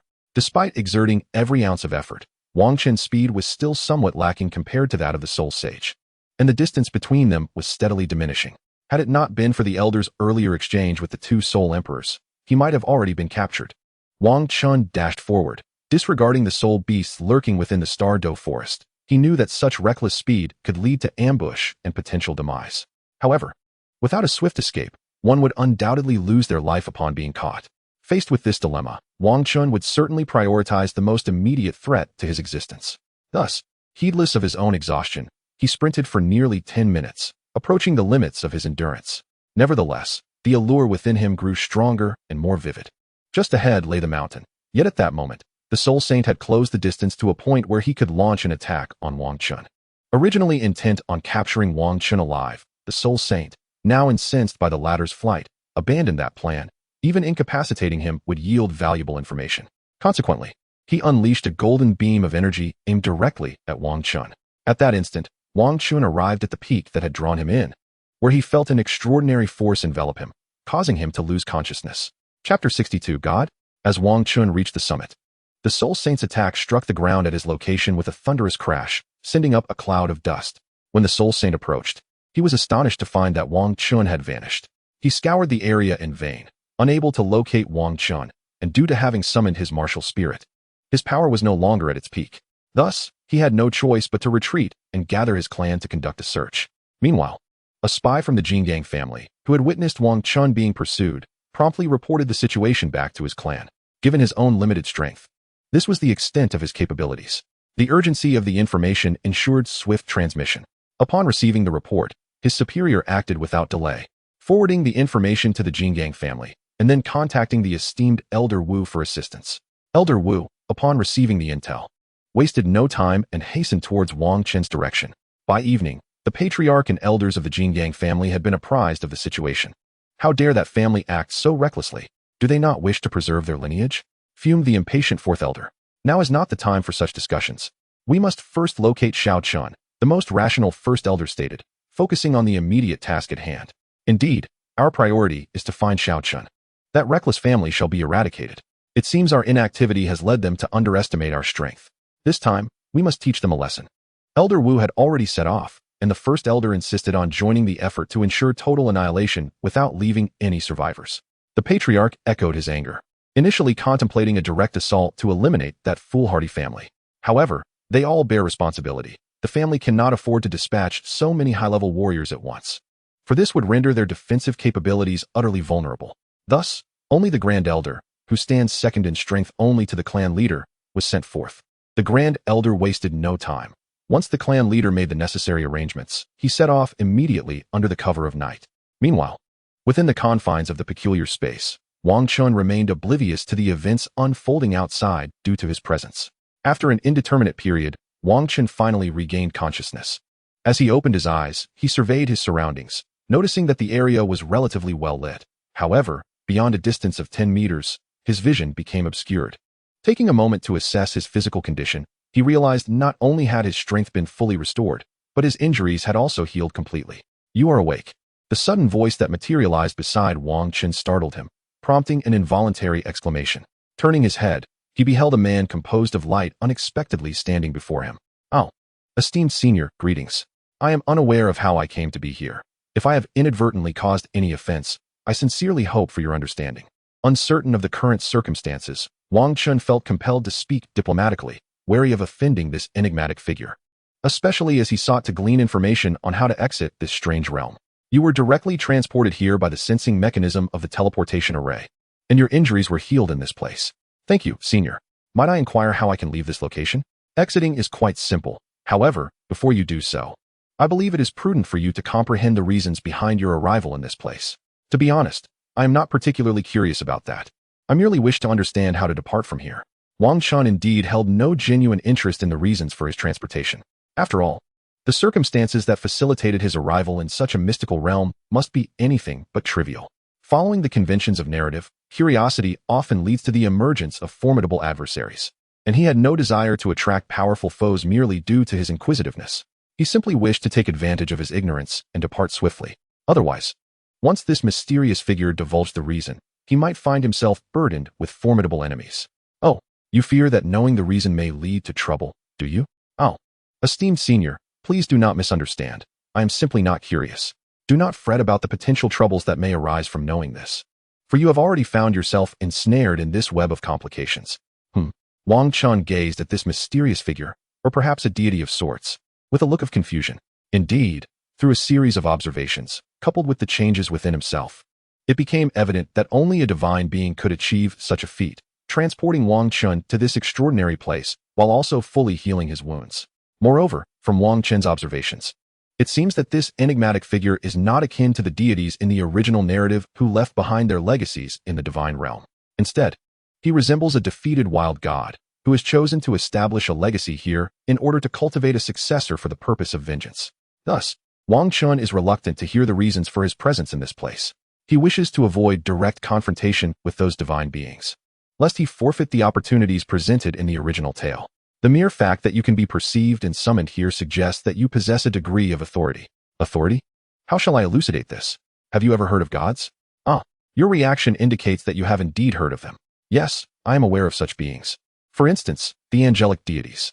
That is sufficient. This authority is the key to divinity. Only by possessing authority and reaching the pinnacle of level 99 can one ascend to godhood. Elder, does this imply that I have already laid the foundation for becoming a deity? Are you suggesting that upon reaching level 99, I can attain divinity directly? Your thoughts are rather simplistic. With your meager, incomplete authority, even achieving godhood would render you the weakest of deities. Upon hearing the mysterious figure's words, Wang Chun was not overly surprised. After all, in the original tale, the Shrek 7 monsters also had to contend with hierarchies when inheriting divine positions. If one could merely rely on such a so-called incomplete authority to become a formidable god, Wang Chun would indeed find it peculiar. Thus, does it mean that I must inherit your complete authority in order to become a powerful deity? Inheriting my authority can indeed enhance your strength, yet it carries immense peril. You would do well to ponder this carefully. I have considered it thoroughly. I hope, Elder, that you will permit me to inherit your entire authority. Having already acquired a fragment of authority, he has effectively allied himself with this mysterious figure. After all, when confronted by the enemies of this enigmatic being, would they not suspect Wang Chun's connection to him upon witnessing the authority he bears? A confrontation is inevitable, and it would be prudent to secure some advantage in such a scenario. Furthermore, the stronger Wang Chun becomes, the safer he will be. As for the possibility of this mysterious figure deceiving him, Wang Chun harbored no doubts, for he had already discerned the nature of this so-called incomplete authority. It was none other than the mysterious crystal he had obtained in Yuhui Town. Ever since he absorbed that crystal, his cultivation speed had accelerated at an alarming rate. If that mysterious crystal indeed represented a god's authority, it would all make sense. Chapter 63, The Source of the Gods. Very well, since you wish to inherit my authority, I shall share my tale with you. Oh, and what if I choose not to inherit it? Before delving into such matters, allow me to introduce myself. My name is Xing Tian, the first war god, who wields the authority of the god of war. Long ago, before the existence of gods on the Douluo Continent, humans and soul beasts did not engage in the relentless slaughter seen today. In those times, humans did not require the slaughter of soul beasts to enhance their power. One fateful day, the consciousness of Douluo Continent awakened, commencing the cultivation of formidable humans and soul beasts through the authority bestowed upon the land. These beings became the primordial deities. Empowered by the continent's dominion, they were compelled to fulfill their responsibilities. Not only did they need to execute their assigned duties, but they also ventured beyond their world to conquer other realms, thereby enriching and fortifying Douluo Continent. In return, they could draw strength from the burgeoning Douluo Continent, further enhancing their own power. Thus, barring unforeseen circumstances, this mutually beneficial arrangement could persist indefinitely. It bore resemblance to the military meritocracy of the Qin dynasty in the real world, where advantages were evident, yet drawbacks were equally pronounced. The primary risk lay in the necessity of perpetual victory. A singular defeat could inflict catastrophic repercussions on their development. However, the unpredictability inherent in such endeavors made perpetual triumph an elusive guarantee. As they expanded and absorbed several lesser worlds, they eventually encountered a formidable realm, leading to their inaugural defeat, a monumental setback. Although the indigenous inhabitants of that world annihilated nearly half of the invading deities from Douluo Continent, their own losses were grievous, rendering any counter-invasion of Douluo Continent impossible. The deities could only watch as they retreated. Subsequently, they resumed the selection of talent from the continent to inherit the vacant powers, thus replenishing the strength of Douluo Continent. This selection was not conducted by the consciousness of Douluo, but by the primordial deities, as had always been the case. Except for the most powerful deities initially chosen by Douluo as consciousness, the remaining were selected by the primordial deities. This process fostered the potential for power struggles. Nevertheless, the original deities were relatively naive and harbored no such ambitions. However, following the failure of the expedition, their perspectives began to shift. They grew reluctant to undertake perilous missions and instead wished to remain in Douluo Continent, relishing their newfound privileges. The consciousness of Douluo Continent, having painstakingly nurtured these deities for the purpose of conquest, would not acquiesce to such complacency. If these deities merely sought to enjoy their powers without fulfilling their obligations, the consciousness would certainly oppose it. Aware of this inevitable disapproval, the deities devised a plan to seal away the consciousness, thereby preventing it from interfering with their decisions. They began to ally with like-minded deities while marginalizing those who sought to advance the continent. They assigned increasingly perilous tasks to the latter, leading to their demise one by one. Furthermore, during the selection of new deities, they suppressed dissenting voices, favoring only those who shared their ambitions. The ranks of the pure deities dwindled, while those who prioritized power over duty proliferated. The disparity in strength between the two sides became increasingly pronounced, and they finally commenced hostilities. On that fateful day, the malevolent deities surged toward the Temple of Consciousness, while we, the pure gods, engaged them in fierce combat. Although our individual strength was formidable, bolstered by the consciousness of the Douluo Continent, their sheer numbers proved overwhelming. Gradually, we found ourselves outmatched, leading to our decline, until I was left as the sole warrior. Despite my divine realm granting me the ability to amplify my power infinitely, the traitorous primordial gods had clearly calculated my capabilities before their betrayal. Though I was the mightiest among us, it was impossible to vanquish so many divine beings solely with my physical prowess, and ultimately, I faced defeat. However, my demise was not a result of their foolishness. Instead, I perished in a self-detonation as they sought to seal the consciousness of the continent. In my final moments, I disrupted their sealing process. And while the consciousness could not flee, I managed to transmit a significant portion of my divine authority. Thus I exist now, awaiting a worthy successor to cultivate and amass strength, with the intent of overthrowing the treacherous gods and liberating the consciousness of the continent. After annihilating their adversaries and completely sealing the consciousness, those gods departed from the Douluo Continent, creating their realm of divinity. Although they had sealed the consciousness, the essence of the continent itself could not be contained.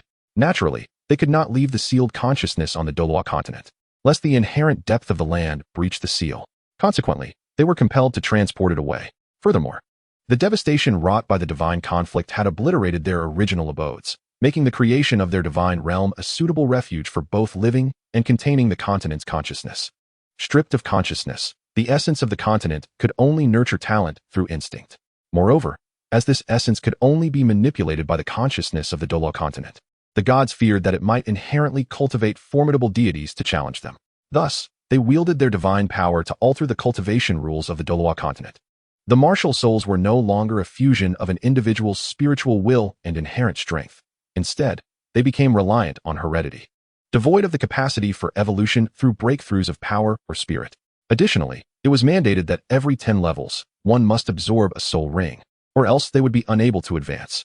This not only exacerbated tensions between humanity and soul beasts, preventing their unity, but also rendered those with the potential to ascend to godhood incapable of doing so, as the absorption of soul rings tainted their essence. They could then siphon the talents of those gifted individuals who had access to the continent's essence through the legacies they left behind on the Douluo Continent. Only through divine power could this pollution be cleansed, allowing one to attain divinity. Thus, they no longer needed to fear any potential challengers on the Douluo Continent, while simultaneously enhancing their own power. Chapter 64, Authority of the War God. Upon hearing the words of the god of war, Wang Chun was profoundly astonished. He had never anticipated such a situation. The fierce conflict between humanity and soul beasts was, astonishingly, a consequence of the gods altering the cultivation rules of Douluo Continent. Wait a moment.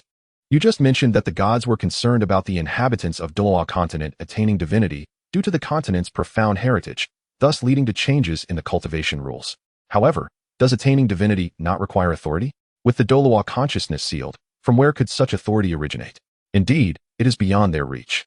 The fragments of authority scattered across the continent can only be perceived by the consciousness of the continent itself, while other gods remain oblivious. Only when these fragments detect suitable individuals will they manifest. It is precisely because of these scattered fragments that the gods fear the emergence of deities beyond their control. Thus, they amend the rules to eliminate such scenarios at their source. So that is the case. Just as the small fragment of the god of war's authority that you absorbed was originally a part of my shattered authority scattered across the continent. Moreover, due to its incomplete nature, you have not yet sensed anything extraordinarily unusual. Once you inherit this substantial portion of the god of war's authority, you will come to appreciate its wondrous essence. You speak of a substantial portion of the god of war's authority. Could it be that what you possess is also incomplete? Naturally, it is indeed a fragmented authority. Otherwise, from where would you have absorbed it? Furthermore, a small portion of my god of war's authority was seized by those gods during that initial battle. Wang Chun was equally stunned by this revelation. He could hardly fathom how he had overlooked such a simple truth. However, after the god of war's explanations, he began to find some credence in what was articulated. Having previously only read the first installment of the Douluo Continent series, he had nonetheless heard of events that transpired later. It was said that after Tang San attained divinity, he directly intervened in the affairs of Douluo Continent and even sent his descendants from the divine realm to the continent. Previously, he had not understood why Tang San would go to such lengths to send his descendants to the mortal realm. It now appeared to be for the sake of the continent's profound heritage. Ascending to divinity from here and entering the divine realm would allow one to acquire some of the continent's essence, thereby enhancing one's strength. However, such endeavors undoubtedly carry risks, as the continent's consciousness sealed within the divine realm might take advantage of the descent of individuals to communicate with the unconscious heritage of Douluo Continent, posing a threat to the seal. It is akin to a battalion of soldiers without generals contending against another led by capable commanders. Their combat efficacy is naturally disparate. Thus, it was only later that gods declared war on Tang San due to his actions, inciting turmoil within the divine realm. Listening to the god of war explicate these matters, many enigmas from the original narrative became elucidated. For instance, the celestial herbs within the Eye of Ice and Fire undoubtedly embodied the essence of this continent. Hence, after Tang San and his companions consumed them, they underwent significant transformations, leading the gods to favor them as successors. Otherwise, how could it be that for so long no one attained divinity, while during Tang San's era, so many ascended to godhood? It is precisely because they have absorbed the profound essence of the mainland that the deities fear their potential acquisition of scattered divine authorities on the Douluo Continent, which could render them uncontrollable. Thus, these deities have chosen to absorb them, allowing them to inherit divine positions and thus become their own deities, thereby averting any uncontrollable circumstances. Now, as Wang Chun has absorbed a fragment of the war goddess authority, he stands in opposition to the divine realm. Even if Wang Chun were to express a desire to surrender, it is likely they would not tolerate the risk he poses, opting instead to eliminate him entirely to resolve the threat. War God, what must I do to inherit the authority of the war god? Your current strength is too weak. You can only inherit a small portion of the authority, which you must then combine with the war goddess powers you possess to develop some unique abilities. May I inquire, what are these special abilities?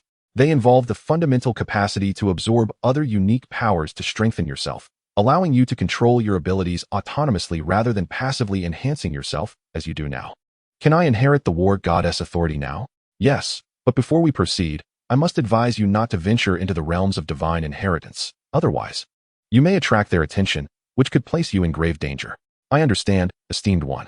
Let us begin the inheritance. Upon finishing his words, the war god summoned divine power, manifesting a luminous circle before Wang Chun.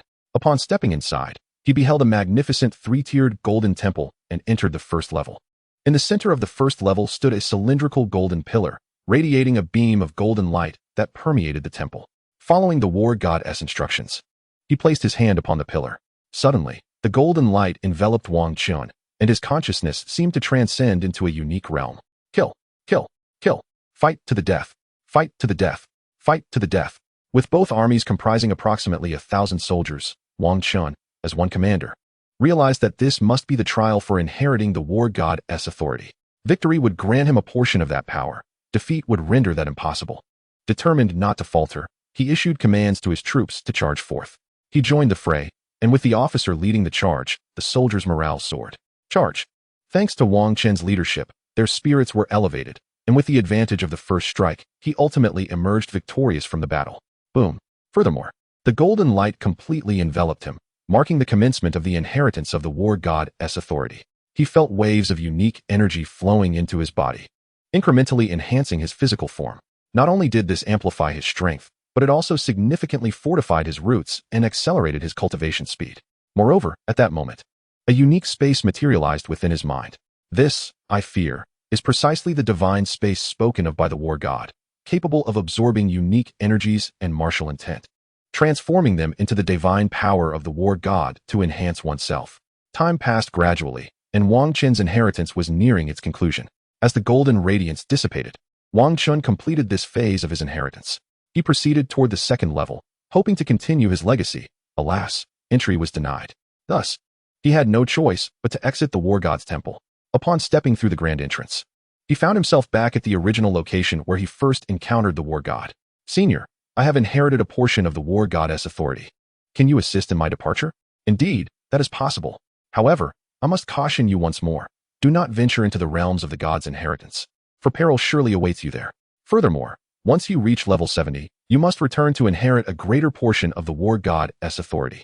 There is no need to hunt for soul rings. Simply come here to receive the war god's ring best suited for you.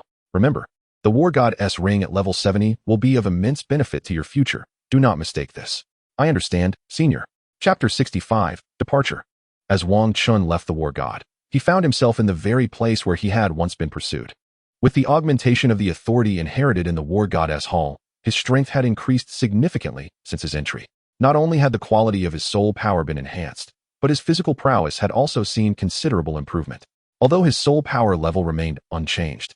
If he were to confront his pre-inherited self now, he could boldly declare, I shall take on 10. Even if he were to encounter that old soul sage again, he would now be able to make a swift escape. As long as he did not face any experts above the soul sage level, even in defeat, he would have the opportunity to flee, avoiding the previous humiliating scenario. Nonetheless, he decided to leave this place, although he harbored little fear of a solitary soul sage now. Should that old man summon several soul sages to intercept him, it would pose a significant challenge. While the likelihood of this was slim, it was wise to remain cautious. Just as Wang Chun prepared to depart, an elderly man came sprinting towards him from a distance. In an instant, he was before Wang Chun. Sensing the formidable aura of this elder, Wang Chun recognized him as a soul master of at least the soul Douluo rank, far surpassing the threat level of the previous soul sage. Just as he had thought he could evade trouble by avoiding encounters with experts above the soul sage level, here stood an elder of at least the soul Douluo rank, clearly approaching with intent directed at Wang Chun. Not only had he slapped his own face with this unexpected turn of events, but he now faced a considerable danger. Wang Chun was about to inquire as to the identity of the elder, hoping he might not belong to the soul sage family, thereby allowing for a cordial exchange before making his exit. However, the elder wasted no time and launched an attack straight at Wang Chun. With the first strike already initiated, Wang Chun had no intention of remaining passive. He immediately countered with his own assault against the elder. Given the speed at which the elderly man approached earlier, it was evident that fleeing was no longer an option. Instead, I resolved to test my newly acquired abilities, hoping to deliver a decisive blow to this elder and find an opportunity to escape. After exchanging a few strikes, I realized that the elder's strength did not appear particularly formidable. It was unclear whether this was due to his inherent weakness or the significant enhancement of my own power at the War God Temple. As I pondered this, the elder's strength suddenly surged, and with a single move, he subdued me entirely. At that moment, I comprehended that it was not the elder's lack of strength nor my excessive enhancement. Rather, he had not yet unveiled his full potential, seemingly gauging my own capabilities. Just as I lamented my predicament, the elder spoke. Indeed, your strength is commendable, befitting the most talented of your lineage. Are you also from the Steel family, esteemed elder? Upon hearing his words, I realized that he was not an adversary, but merely testing my prowess. Yes, I am from the Steel family. Following your ambush and disappearance, the family notified me, being in close proximity, to come and search for you. Oh, thank you, esteemed elder. Now let us depart. The family has dispatched an elder to explain matters to you. With that, the elder swiftly led me out of the forest, his speed rivaling that of even the most skilled titled Douluo. Before long, we arrived at the small town where I had initially been attacked, and there I encountered the elder who had come to assist. Shaochen, I am relieved to see you unharmed. The family has avenged you. I had initially planned to seek retribution myself once my strength had increased, but since the family had already acted, there was no need for me to intervene. Thank you, elder. Once the elder concluded his remarks, he took his leave. Thank you, fifth elder.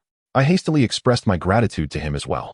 After the elder departed, I turned to the grand elder, perplexed. Who was that person? I don't believe I have ever seen him within the family.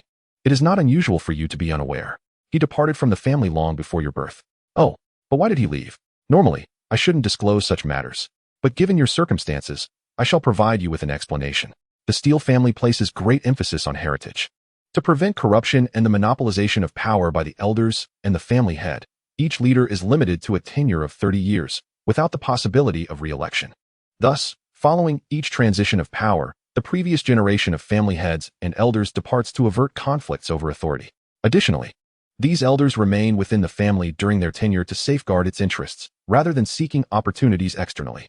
Having relinquished power and responsibilities, it is only natural to venture forth in search of opportunities. However slim the chances of a breakthrough may be, one never knows when fortune may smile upon them. Thus, they departed from their family, with the understanding that, should a descendant face peril, they could return to offer assistance. Ah, so that is the case. The family must have many esteemed predecessors. The swift receipt of news regarding your ambush is due to the family's network of spies dispersed throughout various regions. With the limited positions within the esteemed Golden Buddha family, many individuals with considerable strength remain unallocated. Hence, the family has assigned them the task of gathering intelligence across the lands. This arrangement not only provides purpose to those individuals, but also fortifies the family's influence in various locales. They not only collect information for the family, but also offer protection to the younger generation venturing into the world. Oh, what is it? It pertains to the fortuitous discovery I have made.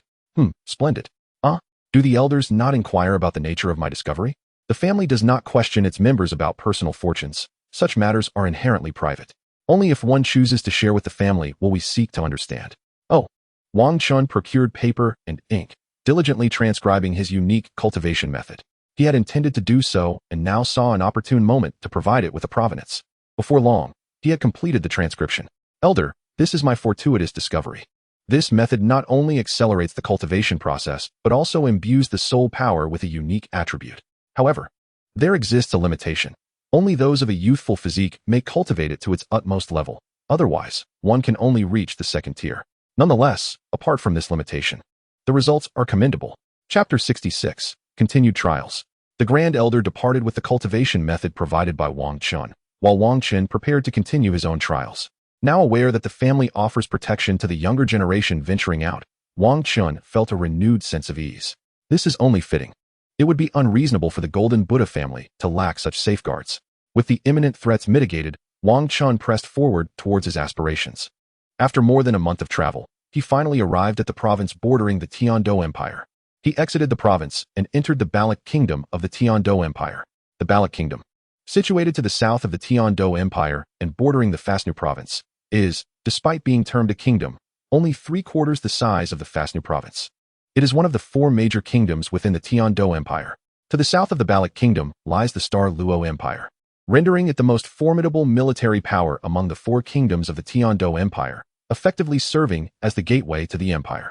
Originally, the Tian-Do Empire comprised 10 provinces. However, following the establishment of the four kingdoms, 6 factions emerged.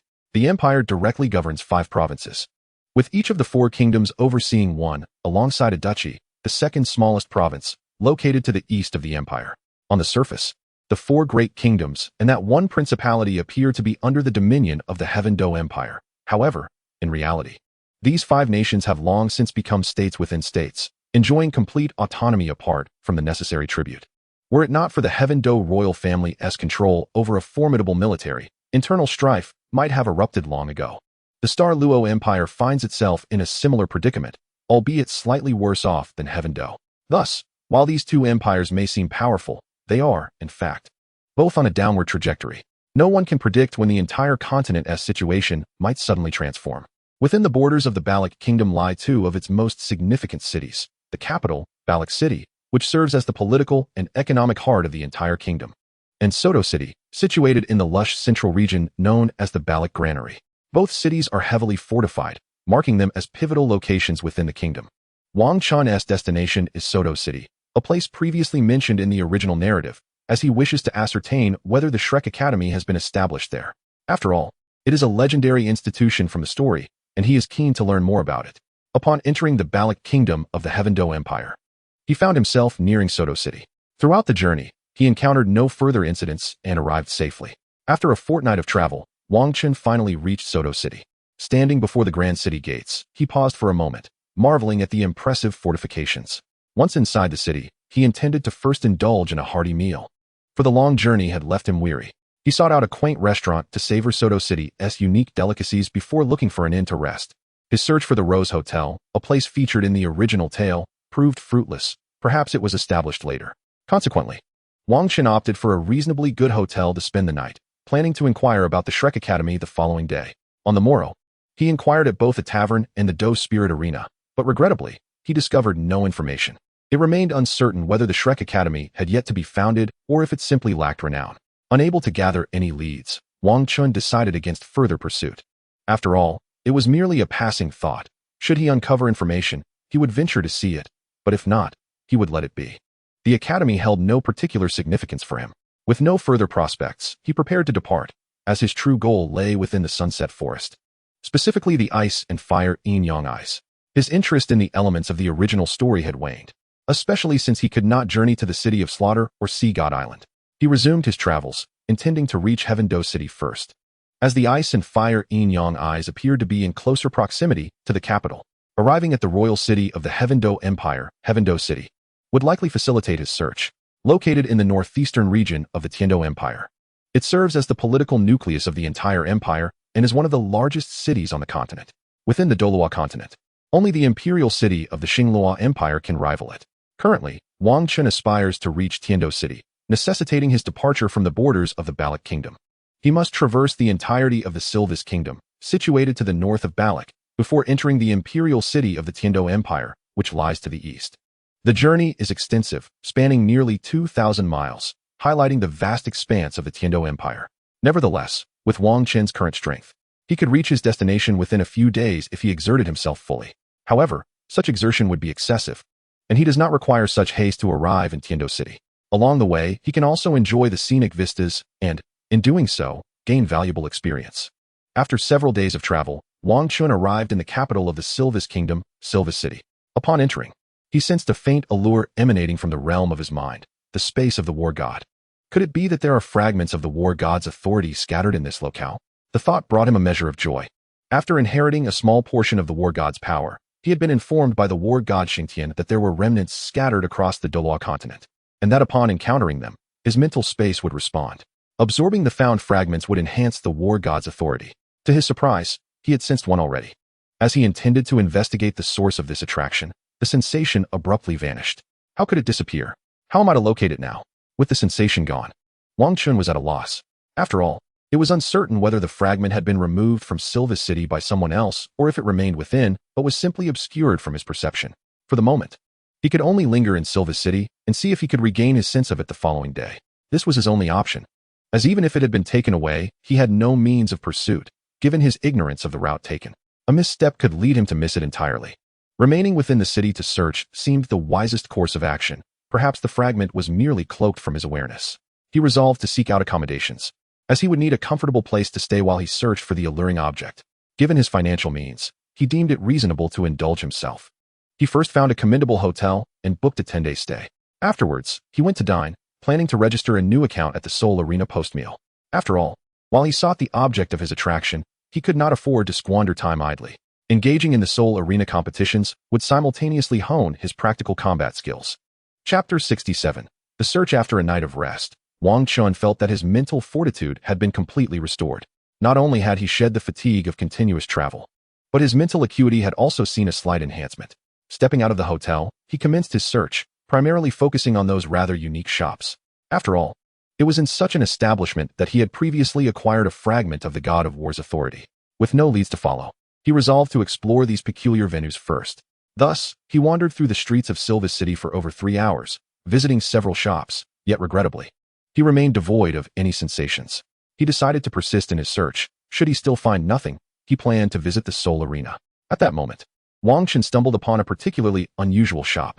Located on a bustling commercial street in Silvis City, it was surrounded by numerous establishments, all of which exuded a sense of cleanliness and opulence. In stark contrast, this shop appeared as though it were on the verge of closure, with its dilapidated decor. Naturally, Wang Chun felt compelled to enter, for who knows what treasures might lie within. The shop's door was closed, adorned only with a sign that read "Push," requiring patrons to open it themselves, unlike the other shops that beckon customers with open doors. Upon pushing the door and stepping inside, a unique wave of energy washed over him. Wang Chun discerned that this energy emanated from a soul guide device. And though it was not the object he had sought in Silvis City, he felt a tinge of disappointment. After all, his purpose in visiting was to seek something beyond mere soul guides. Nonetheless, since he was already there, he resolved to thoroughly inspect the interior. While he had not sensed the desired item, discovering a remarkable soul guide here would still constitute an unexpected boon. From his knowledge gained through the King Kong family, he understood that all soul guide devices emitted a soul power fluctuation. Unless bound to another user, they would exhibit this external manifestation of soul power.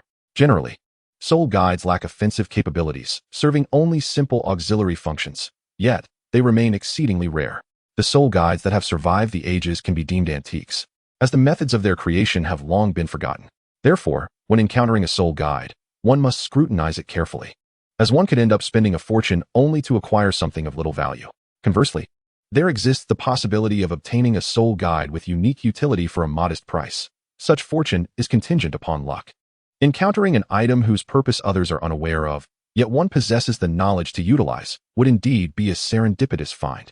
Inside the shop, there was but one individual present, flanked by 2 counters, with various items hanging on the walls. However, everything appeared quite worn and of seemingly negligible worth. The solitary figure reclined in a wooden chair, eyes closed, swaying gently with the chair's motion. He appeared to be in his 60s, yet despite his age, his physique was robust. The sturdy chair creaked under the weight of his presence.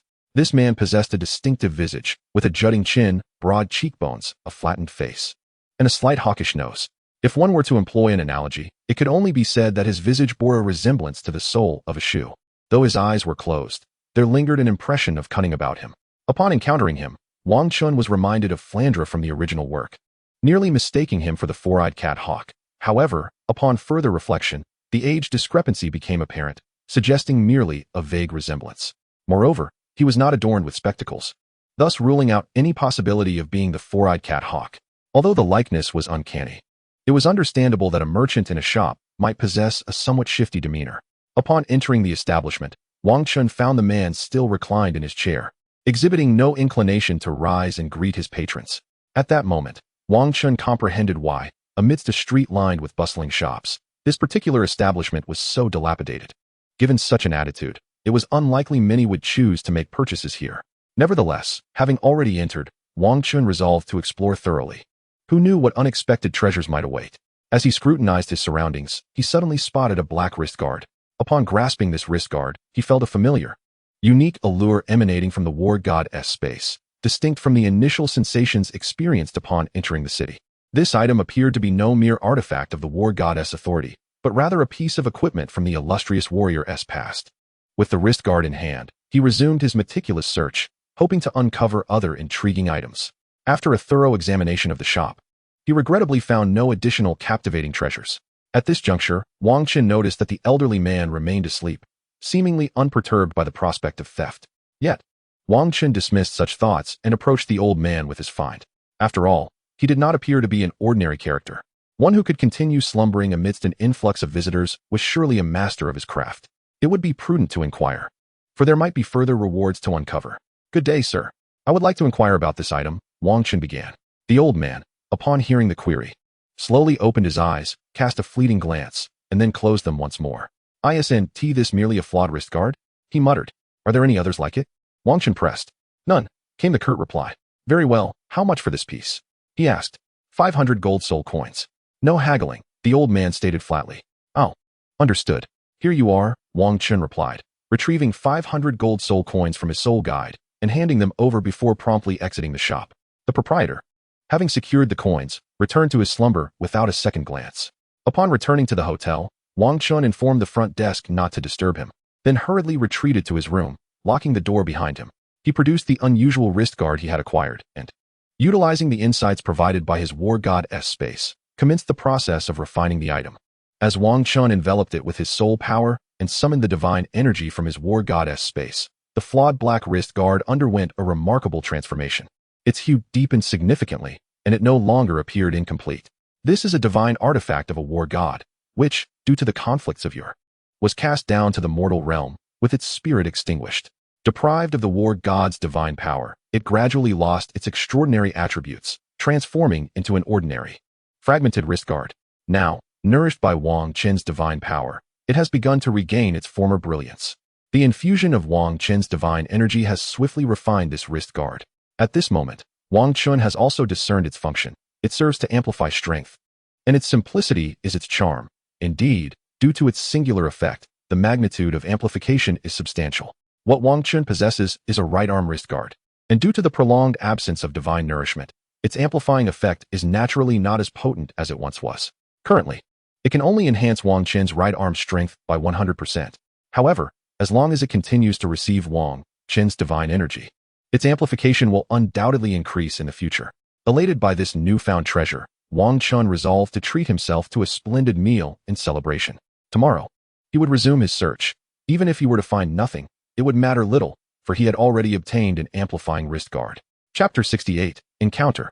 After acquiring a treasure yesterday, Wang Qin opted to celebrate and rest, thus neglecting the soul fighting arena. Therefore, this morning, he prepared to visit the arena. Upon entering, he was greeted by a throng of people, a testament to the grandeur of the capital of the Sylvis Kingdom.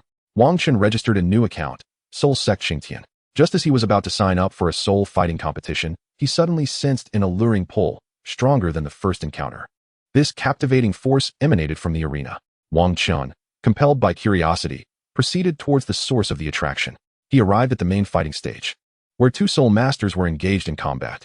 The object of his fascination was the younger of the two. The man stood nearly 6 feet tall, with broad shoulders and striking features imbued with a hint of dominance. His chestnut hair cascaded down his back, reaching near his waist, and it bore a slight wave rather than a straight texture. Most remarkable were his eyes, both a haunting crimson, seemingly infused with a murderous aura, exuding an air of terror. Within his cold gaze, hints of bloodlust flickered, and a mere glance from him felt like being cleaved by a razor's edge. His stunning appearance, paired with those sinister eyes and a commanding presence, rendered him a focal point of attention wherever he went. Presently, the crowd erupted in cheers. "Lion King! Lion King!" Upon hearing the adulation, the man on the fighting stage quickened his assault, swiftly dispatching his opponent. Remarkably, this was accomplished without the aid of his martial spirit. Had he employed his soul skills, the battle would have concluded even more swiftly. Wang Qin watched intently, his thoughts echoing with admiration. He is exceptionally strong. Since his emergence, he had never encountered a young man of such formidable strength. Wang Qin resolved to challenge this man to a duel, as he had sensed the absence of the alluring force that had drawn him in during the previous battle at the soul combat arena. He needed to ascertain whether the source of this attraction resided within the man himself or if it had been absorbed, much like Wang Qin himself. Should the essence be within him, Wang Qin would devise a means to acquire it. If it had been absorbed, he would have to wait for his next visit to the war god, Xingtian, to inquire further. After all, He was at a loss as to how to extract such an absorbed authority. Therefore, he would have to bide his time. Moreover, given the Lion King's extraordinary prowess, he presented an ideal opponent to gauge Wang Qin's own abilities. Since embarking on his training journey, he had yet to encounter a peer of comparable strength, making this opportunity too significant to overlook. Recognizing this unique situation, Wang Qin chose not to enroll in the soul combat competition and instead sought information about the Soul Master. Fortunately, the Lion King was a figure of considerable renown within the arena. A few inquiries sufficed to clarify his background. The Lion King had recently arrived at the soul combat arena. Despite his mere 49th level of strength, his combat capabilities were exceptionally terrifying. He had consistently triumphed in every match without employing soul techniques, relying solely on his martial spirit. No opponent had succeeded in compelling him to utilize his soul abilities. Although he had participated in the arena for a relatively short time, his reputation was immense and his earnings substantial, allowing him to purchase a manor within Silva City. Aside from competing in the arena, he devoted his time to training within his estate. Only during the middle of the month did he venture to a tavern in Qin City to indulge in drink.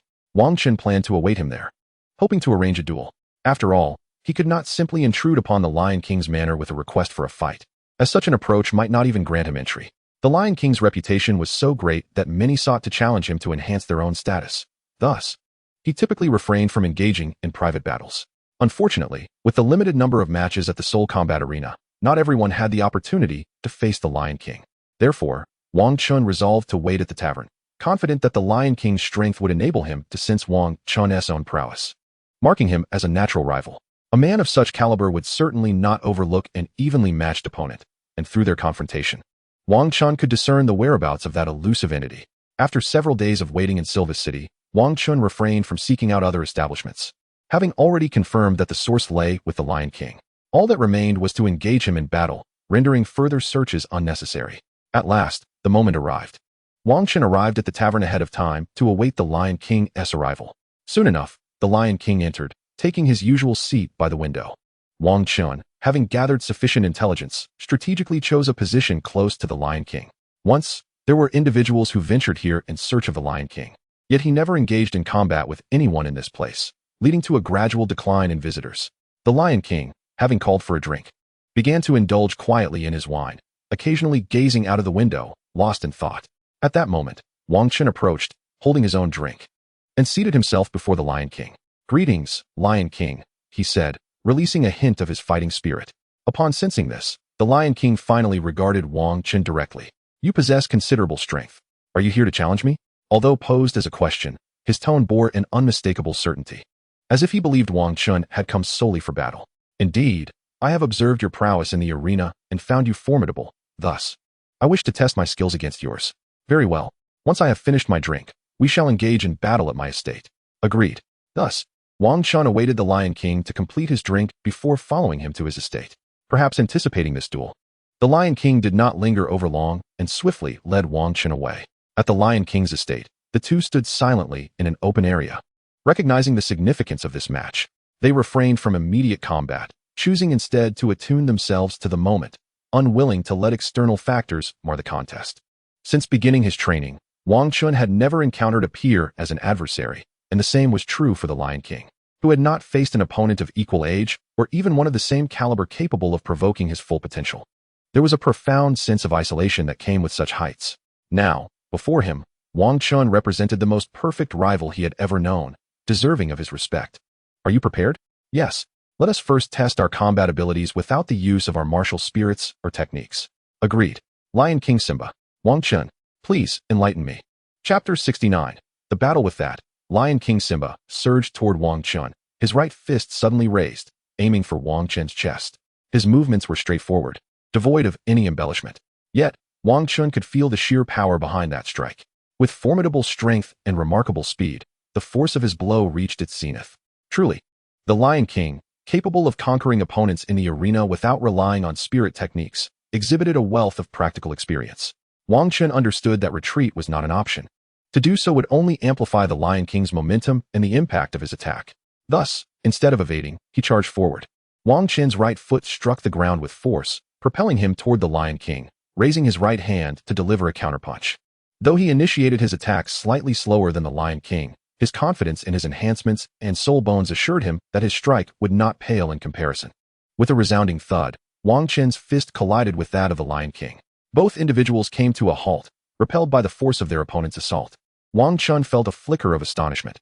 He had not anticipated that despite being fortified by the myriad resources of his family from a young age, along with his own martial arts training to enhance his physical prowess, and bolstered by the divine might of the war god, as well as a millennia-old bone from a right arm, he would merely achieve a stalemate against the Lion King. In the Lion King's eyes, a glimmer of surprise emerged as well. Although he sensed that Wang Chen's strength was formidable, he had not expected that they would be evenly matched in power. It was worth noting that throughout the numerous battles he had participated in at the Soul Arena, none had equaled his strength. Furthermore, he had encountered a fortuitous event that had further amplified his own power. Indeed, you are the first adversary of my caliber to match my strength. You have earned my full effort, declared the Lion King, launching himself once more at Wang Chun. This time, his assault was far more intricate than the initial, simplistic strike. With hands transformed into claws, his left hand surged forward while his right remained poised behind, pouncing upon Wang Chun with the ferocity of a lion seizing its prey, exuding an overwhelming aura. Regardless of whether his opponent chose to retreat or to confront him, he was adept at adapting his approach. Should his foe withdraw, the momentum of his attack would intensify, thereby magnifying its potency. Conversely, if the opponent stood firm, his relentless barrage would inevitably expose vulnerabilities, paving the way for a decisive blow. It was through such tactics that he effortlessly triumphed in the Soul Arena. Wang Chun, having undergone extensive training and practical experience, possessed remarkable combat acumen. Though he was unaware of the intricacies behind the Lion King's subsequent attacks, he was resolute in his strategy to counter them. He charged forward once more, unleashing his formidable strike against the Lion King. While the nature of the Lion King's follow-up maneuvers remained a mystery, he was determined to prevent them from manifesting. The Lion King's success in the arena stemmed not only from the prowess of his attacks, but also from the stark disparity in combat strength among his fellow soul masters of the same level, rendering them incapable of countering his tactics. However, Wang Chen's capabilities were no longer to be underestimated, and the Lion King could no longer disregard his offensive. They could only clash their strikes, neutralizing each other's assaults. Though the Lion King did not seize the initiative to unleash his full series of attacks, he demonstrated that he was not merely a fortunate warrior relying on a singular strategy to dominate the Soul Arena. Rather, he was a seasoned fighter with a robust foundation and extensive experience. The resounding impacts echoed through the arena as the swift and precise punches delivered by both Wang Chun and the Lion King unfolded like a mesmerizing display of divine skill, leaving the spectators in awe. At this moment, Wang Chun once again sensed that captivating force. Indeed, it emanated from the Lion King. Whenever he unleashed his full might in an attack, Wang Chun could perceive it, and the clearer the sensation, the more formidable the Lion King's assault. However, as Wang Chun became aware of this, he experienced a fleeting moment of distraction, which allowed the Lion King to deliver a powerful palm strike that sent Wang Chun flying. Through this series of exchanges, the Lion King realized that his punches were evenly matched with Wang Chen's, and that such straightforward attacks would not secure him victory. Thus, he resolved to abandon these simplistic tactics. He charged directly at Wang Chun as he landed, closing the distance swiftly. As Wang Chun steadied himself, the Lion King leapt into the air, executing a dual kick aimed at Wang Chun's head. Wang Chun felt the fierce gust of wind rush towards him, causing a slight sting in his eyes. He understood that this assault was exceptionally fierce. If struck, he would likely lose control for at least a moment, leaving him vulnerable to the Lion King's subsequent attacks. With no means to counter this onslaught, he found himself at a disadvantage, being forced into close combat against the Lion King's flying kick. Blocking with his fists would prove detrimental, and success was not guaranteed. Thus, he had no choice but to retreat to evade the incoming strike. Wang Chun swiftly backed away, easily dodging the Lion King's attack due to the wide arc of his kick. Just as Wang Chun evaded, the Lion King landed and raised his leg high, bringing it down like a great axe aimed at Wang Chun's head. Another ferocious leg strike followed. It must be said that such moves are quite powerful and intimidating against ordinary soul masters. However, against Wang Chun, their effectiveness diminished. The Lion King's wide attack arc and moderate speed allowed Wang Chun to avoid being hit. Nevertheless, the Lion King's relentless onslaught was fluid and cohesive, maintaining an aggressive stance without a moment's pause, leaving Wang Chun struggling to find an opening and continually dodging. He planned to wait for the Lion King's stamina to wane and his attacks to weaken before seeking out a flaw, confident that, given the current speed of the Lion King's strikes, it was impossible for him to land a hit. Yet, could the Lion King's attacks be so simple? If they were, he would not resort to such easily evaded maneuvers after his initial ineffective strike, thereby wasting his energy. Eventually, amidst his continuous evasions, Wang Chun discerned something unusual in the Lion King's attacks. The speed of his leg strikes was increasing, as was their intensity. The Lion King was leveraging this series of attacks to build momentum, compelling his opponent to evade his increasingly rapid assaults, ultimately forcing them to endure his amplified strikes and lose their combat effectiveness. Wang Chun had not heard of the Lion King employing such a tactic in the Soul Arena, likely because he had never faced an opponent capable of pushing him to this extent. Now fully aware of the Lion King's impending assault, Wang Chun was determined not to allow him to gather momentum any further. Even if it meant enduring a blow, he was resolved to disrupt the Lion King's force. As the Lion King unleashed another powerful downward kick, Wang Chun surged forward, using his left hand to deflect the attack, while simultaneously thrusting his right hand upward to strike at the Lion King's leg as their attacks collided. With a resounding thud, Wang Chun harnessed the strength of both hands to block the Lion King's strike, effectively interrupting his charge and minimizing the damage he sustained. Drawing upon his power, Wang Chun pushed upward, sending the Lion King staggering back. Surprised by Wang Chun's unexpected counter, the Lion King felt a surge of excitement, for it had been a long time since he encountered such a formidable opponent. For a warrior like him, nothing brings greater joy than the thrill of facing a worthy rival. Not one to simply absorb punishment, Wang Chun charged at the Lion King, employing the powerful techniques he had learned from his elders in the Southern Legion. His strikes targeted the Lion King's vulnerabilities, forcing the latter to defend himself with all his might. Yet, unlike the seasoned elders of the Southern Legion, the Lion King lacked extensive combat experience and could only passively endure Wang Chun's ferocious onslaught.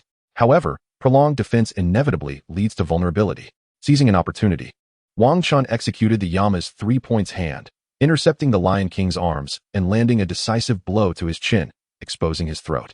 Though not a lethal strike, Wang Chun refrained from attacking his throat further.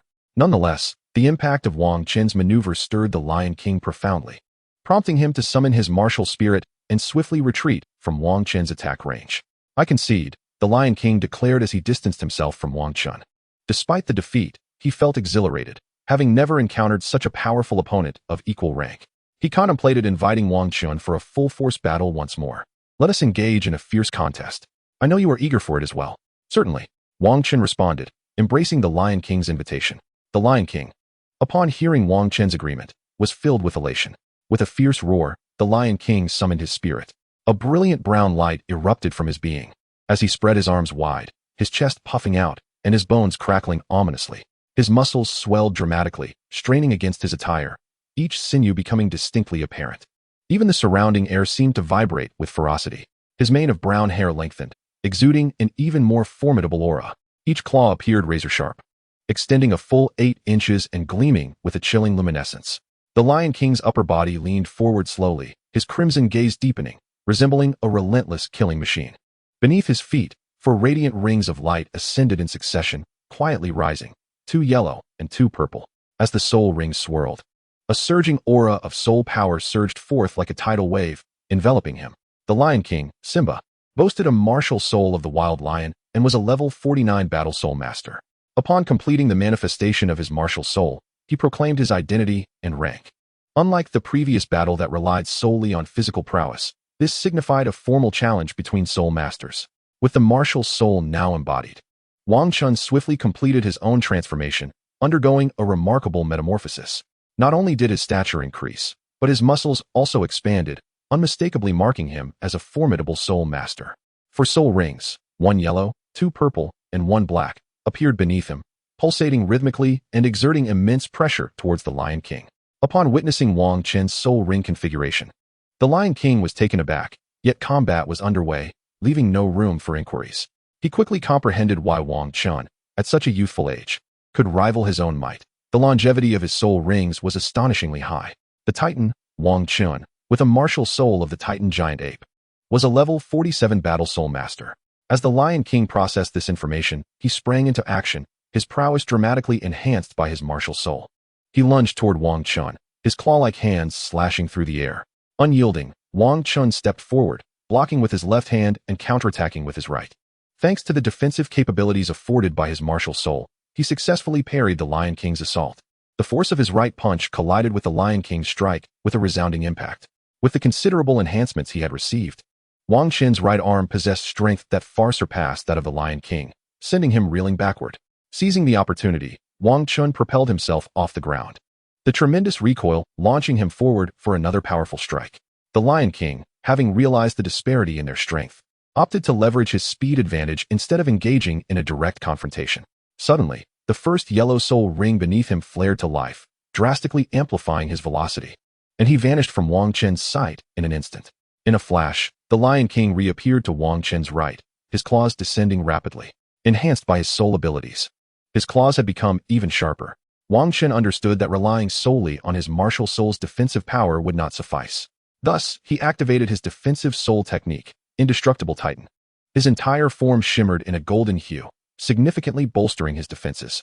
The Lion King's attack met with no success, and after his strike, he vanished once more, reappearing on Wang Chen's left side for another offensive before disappearing again. The Lion King persistently flickered in and out, unleashing a barrage of rapid and powerful strikes upon Wang Chen. For an ordinary individual, such relentless and formidable attacks would likely have proven overwhelming. However, Wang Chen is no ordinary individual. Utilizing his second soul skill, he significantly enhanced his defensive capabilities, successfully withstanding the Lion King's rapid onslaught. Yet, due to the Lion King's astonishing speed, he found himself unable to mount any counterattack. Furthermore, amidst the barrage of the Lion King's swift strikes, he became acutely aware of an irresistible allure, which intensified with each assault. As Wang Chen endeavored to fend off the Lion King's attacks, he sensed that the speed and ferocity of these strikes were escalating. This phenomenon mirrored the nature of his leg strikes, which could amplify speed and power through relentless assaults. It was likely that his leg strikes drew inspiration from this very soul skill. With this realization, Wang Chen was determined not to allow the Lion King to continue augmenting his prowess. Although he could not match the Lion King's velocity to interrupt him, he possessed an area of effect soul skill that could effectively disrupt the Lion King's swift onslaught. Chapter 71, Battle, Part 3, Roar. A colossal titan ape, infused with soul power, materialized behind Wang Chen, emitting a thunderous roar. The formidable sound wave attack radiated in all directions. Naturally, the Lion King was caught in this wave of energy. However, due to his formidable strength, this assault did not inflict significant damage upon him. Nevertheless, Wang Chen achieved his objective. He interrupted the Lion King's rapid attacks, preventing him from further enhancing his speed and power. Coming to a halt, the Lion King gazed at Wang Chen across the battlefield, feeling an unparalleled exhilaration.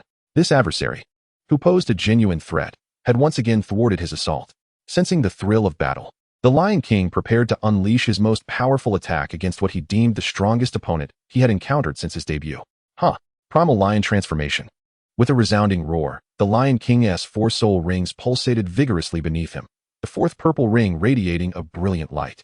He activated his ultimate soul skill to bolster his strength, intending to confront his opponent with his utmost power, a gesture of profound respect for his rival. Upon invoking his 4th soul skill, the Lion King's already imposing physique, augmented by his martial spirit, swelled once more, his muscles bulging dramatically, tightening his garments. Yet, his attire remained intact, likely tailored specifically for such transformations. Much like Wang Chen, who had custom-designed several outfits for his 4th soul skill. These garments not only possessed substantial defensive capabilities, but also exhibited remarkable elasticity, accommodating various beast martial spirit augmentations. Transformed, the Lion King's aura became even more formidable, with patches of brown fur visible beneath the taut fabric, further enhancing his defensive prowess. His palms expanded, revealing sharpened blades that had turned a deep brown, while his blood-red eyes radiated a terrifying killing intent, exuding the aura of the king of all beasts. Wang Chen naturally activated his Millennium 4th soul skill, significantly enhancing his abilities. Upon the completion of this skill, the aura emanating from him surpassed even that of the Lion King. As Wang Chen finished augmenting his powers, the Lion King charged toward him. Raising his right claw, the 2nd soul ring beneath his feet glowed, creating a spectral enhancement around his claw, further amplifying his offensive strength. If the Lion King's 1st soul skill was one that increased both speed and power, its diverse augmentations rendered each enhancement less formidable. Wang Chen, sensing this strike, felt a twinge of astonishment. He had not anticipated such a formidable attack from the Lion King. However, recalling that the Lion King likely possessed a fragment of authority to bolster his abilities, the strength of this strike became more comprehensible, perhaps augmented by that unique fragment. The Lion King's speed was already impressive, and given his initiative, Wang Chen realized evasion was futile. He would have to rely on his defenses to withstand the blow. With a resolute spirit, he invoked his defensive soul skill, significantly bolstering his resilience, preparing to endure the impact before countering. The Lion King's powerful strike descended, and Wang Chun crossed his arms to absorb the force. Seizing the moment when his defense clashed with the Lion King's attack, he unleashed his third soul skill. Although the Lion King had previously encountered Wang Chun's sonic soul skill, that instance required a degree of preparation. He had not anticipated that Wang Chun could deploy it instantaneously, resulting in a surprise hit that momentarily disoriented him.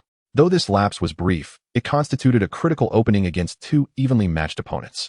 Moreover, Wang Chun possessed a slight advantage in strength and extensive combat experience.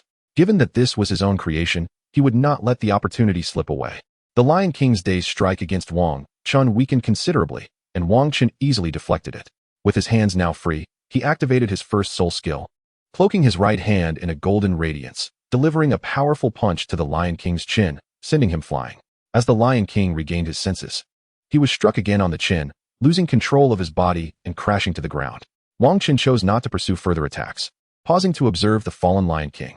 Moments later, the Lion King regained consciousness, dispelled his martial spirit, and approached. "You have won. Truly, you are a worthy adversary," he acknowledged. "This time, I merely gained an advantage. You are indeed formidable." Through this encounter, Wang Chun confirmed that the fragment of authority that had drawn him was absorbed by the Lion King, albeit only a small, incomplete piece, lacking the reciprocal sensing ability that Wang Chun possessed. Thus, he did not perceive the authority emanating from Wang Chun. Rather, he was merely exhilarated by the encounter with a formidable opponent of comparable strength. Wang Chun, on the other hand, was at a loss as to how to reclaim the fragmented powers that had been absorbed by others, and thus chose to set aside such thoughts for the time being. He would wait until his next encounter with the war god Xingtian to inquire about the appropriate course of action. "You are immensely powerful, the first soul master of your caliber to defeat me since my debut," he expressed. "Therefore, I would like to invite you for a drink." "Certainly. I am most grateful for your invitation," Wang Chun replied. The two then proceeded to share a drink, engaging in extensive conversation during the banquet. As both were exceptionally gifted individuals, their dialogue was rich and varied. After a day of interaction, their relationship experienced a significant breakthrough. This was undoubtedly aided by Wang Chun's intentional efforts to connect, coupled with the slight respect the Lion King held for someone who had bested him. Their bond was further solidified by their shared experience in battle, which had fostered a sense of camaraderie. Moreover, following their bout, the Lion King's invitation to converse further allowed them to strengthen their rapport. Having discerned the true allure of his aspirations, Wang Chun resolved not to linger any longer in Silva City, for he sought the Eye of Ice and Fire to obtain those powerful celestial herbs. Thus, on the following day after his exchange with the Lion King, he articulated his intentions. The Lion King, understanding that individuals like Wang Chun often possess their own plans, refrained from dissuading him. He instead extended another invitation for a final drink, serving as a farewell to Wang Chun. After their libation, Wang Chun departed from the Lion King's estate, rested for a night, and set forth the next day from Silva City, embarking on his journey towards his objective. Chapter 74, The Imperial City of Tiando. Upon leaving Silva City, Wang Chun traveled northward, and after several days on the road, he was nearing the Imperial City of Tiando. Having endured the elements in the wilderness for a few days, he was eager to reach the capital and freshen up. Before long, Wang Chun arrived at the capital of the Tiando Empire. From a distance, he could see the banners fluttering atop the city walls. As one of the largest and most prosperous cities on the continent, the walls of Tiando City soared to over 100 meters, constructed entirely of the most resilient granite. Upon the ramparts, patrolling soldiers clad in armor wielded long spears, exuding a formidable aura of discipline and vigilance. Truly, it was an imperial city. Even the patrolling soldiers were elite troops. The grand city gates stood at a height and width of 10 meters, wide enough to accommodate 6 riders side by side. Flanking either side were smaller doors, also 5 meters high, through which pedestrians could enter and exit in an orderly fashion, entering from the right and exiting from the left. The central gate remained closed, as commoners were not deemed worthy to pass through. Only those of noble stature would be granted entry through the main gate when arriving at Tiando City, heralded as esteemed guests. Wang Chun, of course, had no choice but to obediently join the queue on the right side to enter. Although he was a soul master with the privilege to cut in line and enter through a smaller door, he chose not to engage in such antics, opting instead to wait his turn. It would not consume much time, after all. Soon, Wang Chun passed through the city gates and entered Tiando City, one of the most prosperous cities on the continent. Truly, as the capital of the Tiando Empire, the city was extraordinarily vibrant. All the streets were paved with azure bricks, and each thoroughfare was as wide as the main street of Sil City. The grandeur of the entire city could only be described as magnificent and colossal.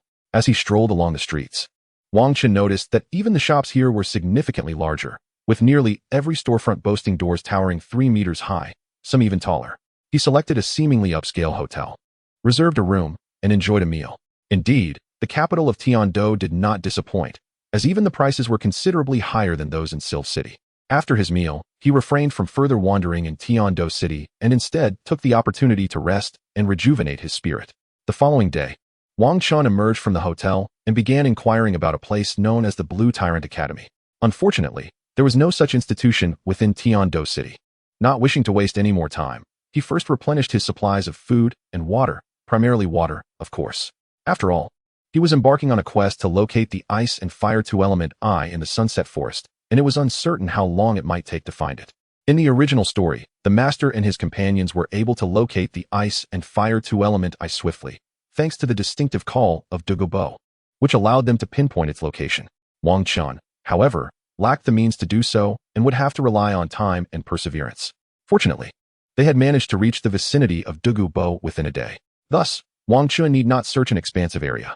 He simply needed to look for a specific region. Moreover, it was likely that Douluo had not yet claimed dominion over the Ice and Fire 2 element Eye, making the toxic miasma easier to identify. After all, the noxious fumes from the Ice and Fire 2 element Eye rendered the soul beasts unable to survive there. By seeking out areas where soul beasts were scarce, the likelihood of discovering the Ice and Fire 2 element Eye would increase. Equipped with special tools for harvesting celestial herbs, Wang Chun set off for the Sunset Forest. As for determining whether the Ice and Fire 2 element Eye had been usurped by Douluo, it would suffice to observe whether there were formations outside or merely the toxic miasma after locating the Eye. Wang Chun departed from Tiando City, heading towards the Sunset Forest, over 100 kilometers away, embarking on his journey to find the Ice and Fire 2 element Eye. The Sunset Forest was a gathering place for wild soul beasts within the boundaries of the Tiando Empire, markedly different from the Stardo Forest. The latter, located in the heart of Douluo Continent, was the largest soul beast forest in the central region, characterized by its tropical climate and predominantly tropical flora. The Sunset Forest is situated at the heart of the Tiando Empire. While it does not quite reach the frigid latitudes, its temperature is significantly lower than that of the Stardo Forest, resulting in a predominance of temperate flora characteristic of the northern regions. Tropical plants evoke a sense of density and humidity, whereas temperate plants, though more refreshing, lack the same richness. Thus, navigating through the Sunset Forest proves considerably easier than traversing the Stardo Forest. However, formidable soul beasts generally favor the dense tropical rainforests of the latter. Consequently, while the Sunset Forest is home to a fair number of soul beasts, few possess a cultivation exceeding 10,000 years. Most remain within the range of 1 to 10,000 years. Furthermore, its proximity to the Tiando Imperial City has led to targeted eradication of powerful soul beasts by the Tiando Empire to ensure the safety of the city. As the capital of the Tiando Empire, Tiando City is frequented by many soul masters, especially with the presence of the Tiando Royal Academy, which increases the demand for soul rings. Given its closeness to the city, numerous soul masters venture here to hunt soul beasts, resulting in a general decline in the quality of the local soul beasts. Having spent half a day in the Sunset Forest after departing from Tiando City, Wang Chun encountered an array of soul beasts, albeit of inferior quality. While he did come across several thousand-year level soul beasts, most were barely over 1,000 years old, rendering them largely useless to him. Moreover, as he had just arrived and provisions were plentiful, he saw no necessity to hunt for additional food. He intended to leave this area in search of better opportunities, as the abundance of soul beasts and the absence of hills allowed him to ascertain that this was not the domain of the Ice and Fire Yin-Yang Eyes. Thus, he would not squander time lingering here. However, as dusk approached, he decided against departing overnight, especially since his exact location was uncertain. There was no need to rush, and he resolved to rest for the night before continuing his journey. Equipped with a storage soul guide, Wang Chun was well prepared, having packed an ample supply of harvesting tools along with various wilderness survival implements. With these tools and his own capabilities, he swiftly erected a tent and began to kindle a fire for cooking. Given the scarcity of high-level soul beasts in this vicinity, he felt no apprehension that his fire would attract any formidable creatures, as this area still belonged to the periphery of the Sunset Forest. Naturally, high-level soul beasts were exceedingly rare and unlikely to appear here. After finishing his meal, Wang Chun chose not to extinguish the fire, as the local soul beasts were relatively weak, and the cool temperature necessitated a campfire for a more comfortable rest. During the night, he intended to engage in light cultivation to substitute for sleep. Thus, having a fire to maintain a higher temperature would facilitate his training without excessive heat interfering with his focus. In the heart of the Sunset Forest, one must embark on a quest that transcends time, ensuring the preservation of one's fundamental rest and maintaining one's essential combat prowess. With the warmth of a campfire and the medicinal powder he scattered before setting up camp, Wang Chun enjoyed an undisturbed night's slumber, free from the intrusion of soul beasts. As dawn broke, he tidied up his belongings and commenced the search for the second day. His objective was clear: to seek out hills rising at least 500 meters, particularly those characterized by a conical summit. For it is within such hills that the ice and fire eyes reside. Locating one would inevitably lead him to the coveted site. Possessing a specific target rendered the search far more efficient, contrasting sharply with aimless wandering in a featureless wilderness. Now, his task was simplified to identifying hills of the requisite height, significantly enhancing his efficiency compared to the golden iron triangle from the original tale, who were bereft of any distinctive markers. They only knew of Douluo's presence in the Sunset Forest, which made their search exceedingly arduous. Without Douluo's distinctive howl, they might have never found their way. However, despite Wang Chun's advantage of knowing one additional characteristic, the search remained challenging. The hills of at least 500 meters were not overly abundant, yet neither were they exceedingly rare, scattered throughout the forest rather than clumped together. This necessitated careful scrutiny on his part. By observing the population of various soul beasts within the Sunset Forest and correlating them with the hills, his search became markedly swifter. After 2 days of tireless pursuit, Wang Chun finally arrived beneath the first 500-meter hill. Although the surrounding soul beasts were not particularly sparse, the likelihood of the ice and fire eyes being present seemed slim. Nonetheless, he felt compelled to reach the summit for confirmation, lest he miss a significant opportunity. Upon ascending, he discovered that the peak offered no substantial formations, merely a solid mass devoid of the desired conical indentation. To ascertain its nature, he struck the surface, verifying it was impenetrable. Thus, he concluded that this hill was not the ice and fire eyes he sought. Yet, rather than departing immediately, Wang Chun felt a pang of hunger and decided to camp overnight atop the hill. It was his first experience resting in such a lofty locale, and he relished the prospect of enjoying the pleasures of hilltop camping. Perhaps he might even witness a breathtaking sunrise, an experience he had yet to indulge in since his arrival in this realm. Since his crossing, he had dedicated himself to relentless training. Unlike the spirited youths who squandered their time in play, he found little companionship with those mere children, focusing instead on mastering the family's cultivation techniques. After awakening his martial soul, he engaged in rigorous family training, leaving scant opportunity for leisure activities. His only moments of camaraderie were with his 2 younger brothers, typically spent dining together in the ironclad city, never having ventured to the heights of any hilltop for amusement. Upon entering the twilight forest, due to his limited prowess, he could only cultivate at the periphery and had never encountered such elevated hills. Moreover, since embarking on his journey, various circumstances had prevented him from experiencing the joy of camping out to witness the sunrise.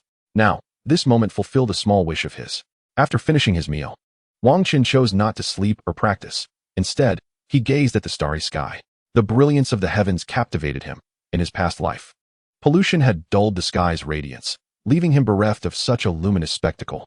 After traversing into this realm, he had been engrossed in his cultivation, seldom allowing himself the luxury of observation. Now, alone in the twilight forest, searching for the eye of ice and fire, he had no specific destination, allowing himself to relax as he meandered. After a sleepless night, Wang Chun was rewarded with a magnificent sunrise in the morning. He then departed from the hill, continuing his quest for the eye of ice and fire. The forest during the day was relatively tranquil, as many soul beasts were nocturnal.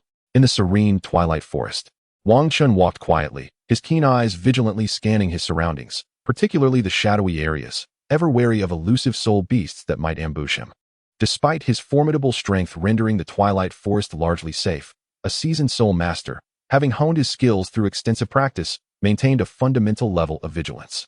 He understood that abandoning caution, even in a seemingly safe environment, could lead to perilous consequences. Such individuals rarely survived.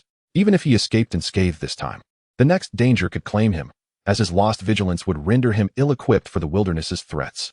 As he walked silently, he also engaged in his childhood cultivation technique, a method he had mastered through diligent practice.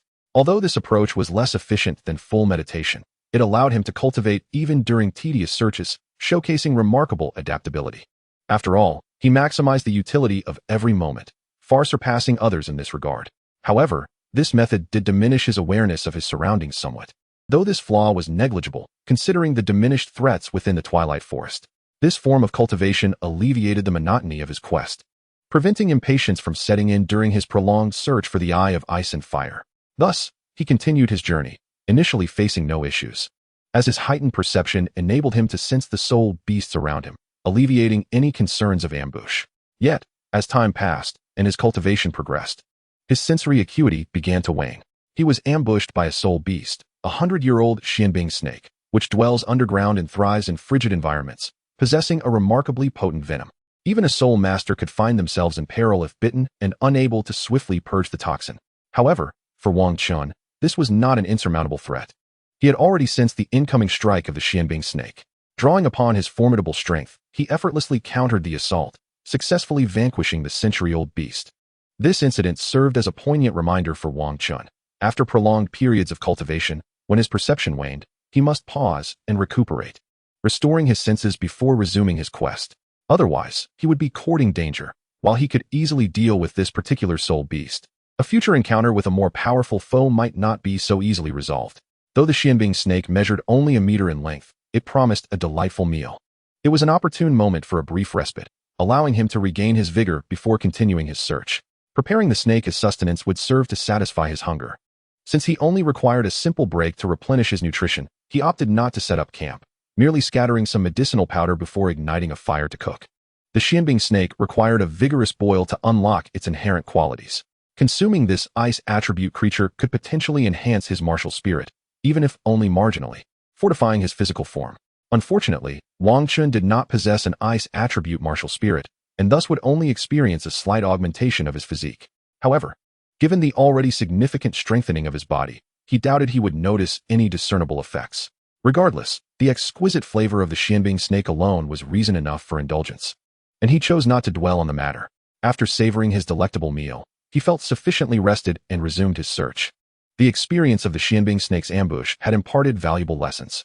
Whenever his perceptive abilities diminished due to extended cultivation, he resolved to take a momentary respite to fully restore his mental acuity before proceeding. Thus, for over a month, Wang Chun scoured the sunset forest, meticulously examining 5 hills, each standing 500 meters tall. Regrettably, he had yet to uncover the ice and fire duality eye, though his strength had seen a modest advancement, progressing further within the 47th rank and nearing his peak. After a brief night of rest, Wang Chun set forth once more, heading toward another hill that had caught his attention, one also exceeding 500 meters. Beneath this hill grew a profusion of dense trees, yet there were few soul beasts to be found. Upon perceiving this, Wang Chun felt a flicker of excitement. After all, the previous hills had been teeming with soul beasts. The scarcity of life in this area might well signify a greater likelihood of encountering the ice and fire duality eye. Wang Chun ascended the mountain path with remarkable agility, each stride covering several meters, executed with impeccable uniformity. This was the culmination of his experiences from climbing various hills over the past month. Such an approach not only expedited his ascent, but also minimized energy expenditure. Moreover, this swift pace enabled him to evade numerous soul beasts, as the hills were predominantly inhabited by weaker creatures. The formidable soul beasts were incapable of thriving in such diminutive terrains, which they deemed uncomfortable due to their limited territory. The lesser soul beasts, sensing his rapid movement, typically refrained from provoking him, allowing Wang Chun to reach the summit in no time. Upon arriving at the hilltop, a smile graced Wang Chun's face. After more than a month of searching in the sunset forest, he had finally discovered a location that might be the Eye of Ice and Fire. Although it remained unconfirmed, this discovery rekindled his hope. In stark contrast to his previous experiences where summits were entirely sealed off, leaving no room for optimism, Wang Chun scrutinized the surroundings, despite it being daytime. Visibility into the hollow was limited. A swirling amalgamation of blue and red vapors emanated from the depths of the hollow, dissipating shortly after leaving its confines. No wonder few had stumbled upon this place. The vapor vanished upon breaching the hollow, rendering it nearly imperceptible from a distance. Wang Chun was now largely convinced that this was indeed the Eye of Ice and Fire, a phenomenon only associated with such a unique convergence of icy and fiery energies. Approaching the hollow, he deduced that the formidable Douluo had yet to discover this site, as the hill bore no pathways, nor had he encountered any formations. Wang Chun resolved to descend for a closer inspection, with the protection of the god of war space. He harbored no concerns regarding the potentially harmful effects of the ice and fire energy. Rather, it could be absorbed to enhance his physical prowess. Lacking the extraordinary strength of Douluo or the external soul bones possessed by Tang San, which would allow for a direct descent along the rocky wall, he had prepared a set of climbing claws specifically for such endeavors. Equipped with the claws, Wang Chun leaped towards the hollow, gripping the rocky surface to halt his descent. He then continued to descend, alternating his grip with agility, swiftly making his way down. Before long, he landed safely. He meticulously examined his surroundings. In the center lay a modestly sized, oval-shaped hot spring, its waters a striking blend of milky white and crimson, though contained within the same spring. The two colors remained distinctly separate, neither encroaching upon the other, steadfastly retaining their respective sides. Indeed, this was the eye of ice and fire described in the original text. After a conscious search lasting over a month, Wang Chun had finally located this extraordinary place. Wang Chun felt the dual forces of ice and fire permeating his body, subsequently absorbed by the god of war space, which in turn reinforced his physique. Regrettably, such a modest enhancement was merely a pittance for Wang Chun at this stage, and he chose to disregard it.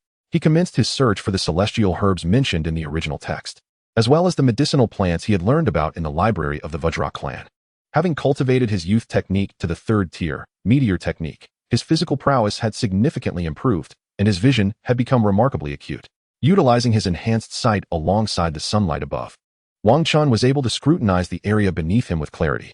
Surrounding the eye of ice and fire were a plethora of diverse plants, each displaying unique forms, resembling a veritable paradise of flora. Not far from his position, near the edge of a milky white hot spring, he spotted a cluster of what appeared to be small insects. This must be the exquisite winter worm summer grass, known as snow silkworm. Wang Chun observed this entity closely and swiftly recognized it.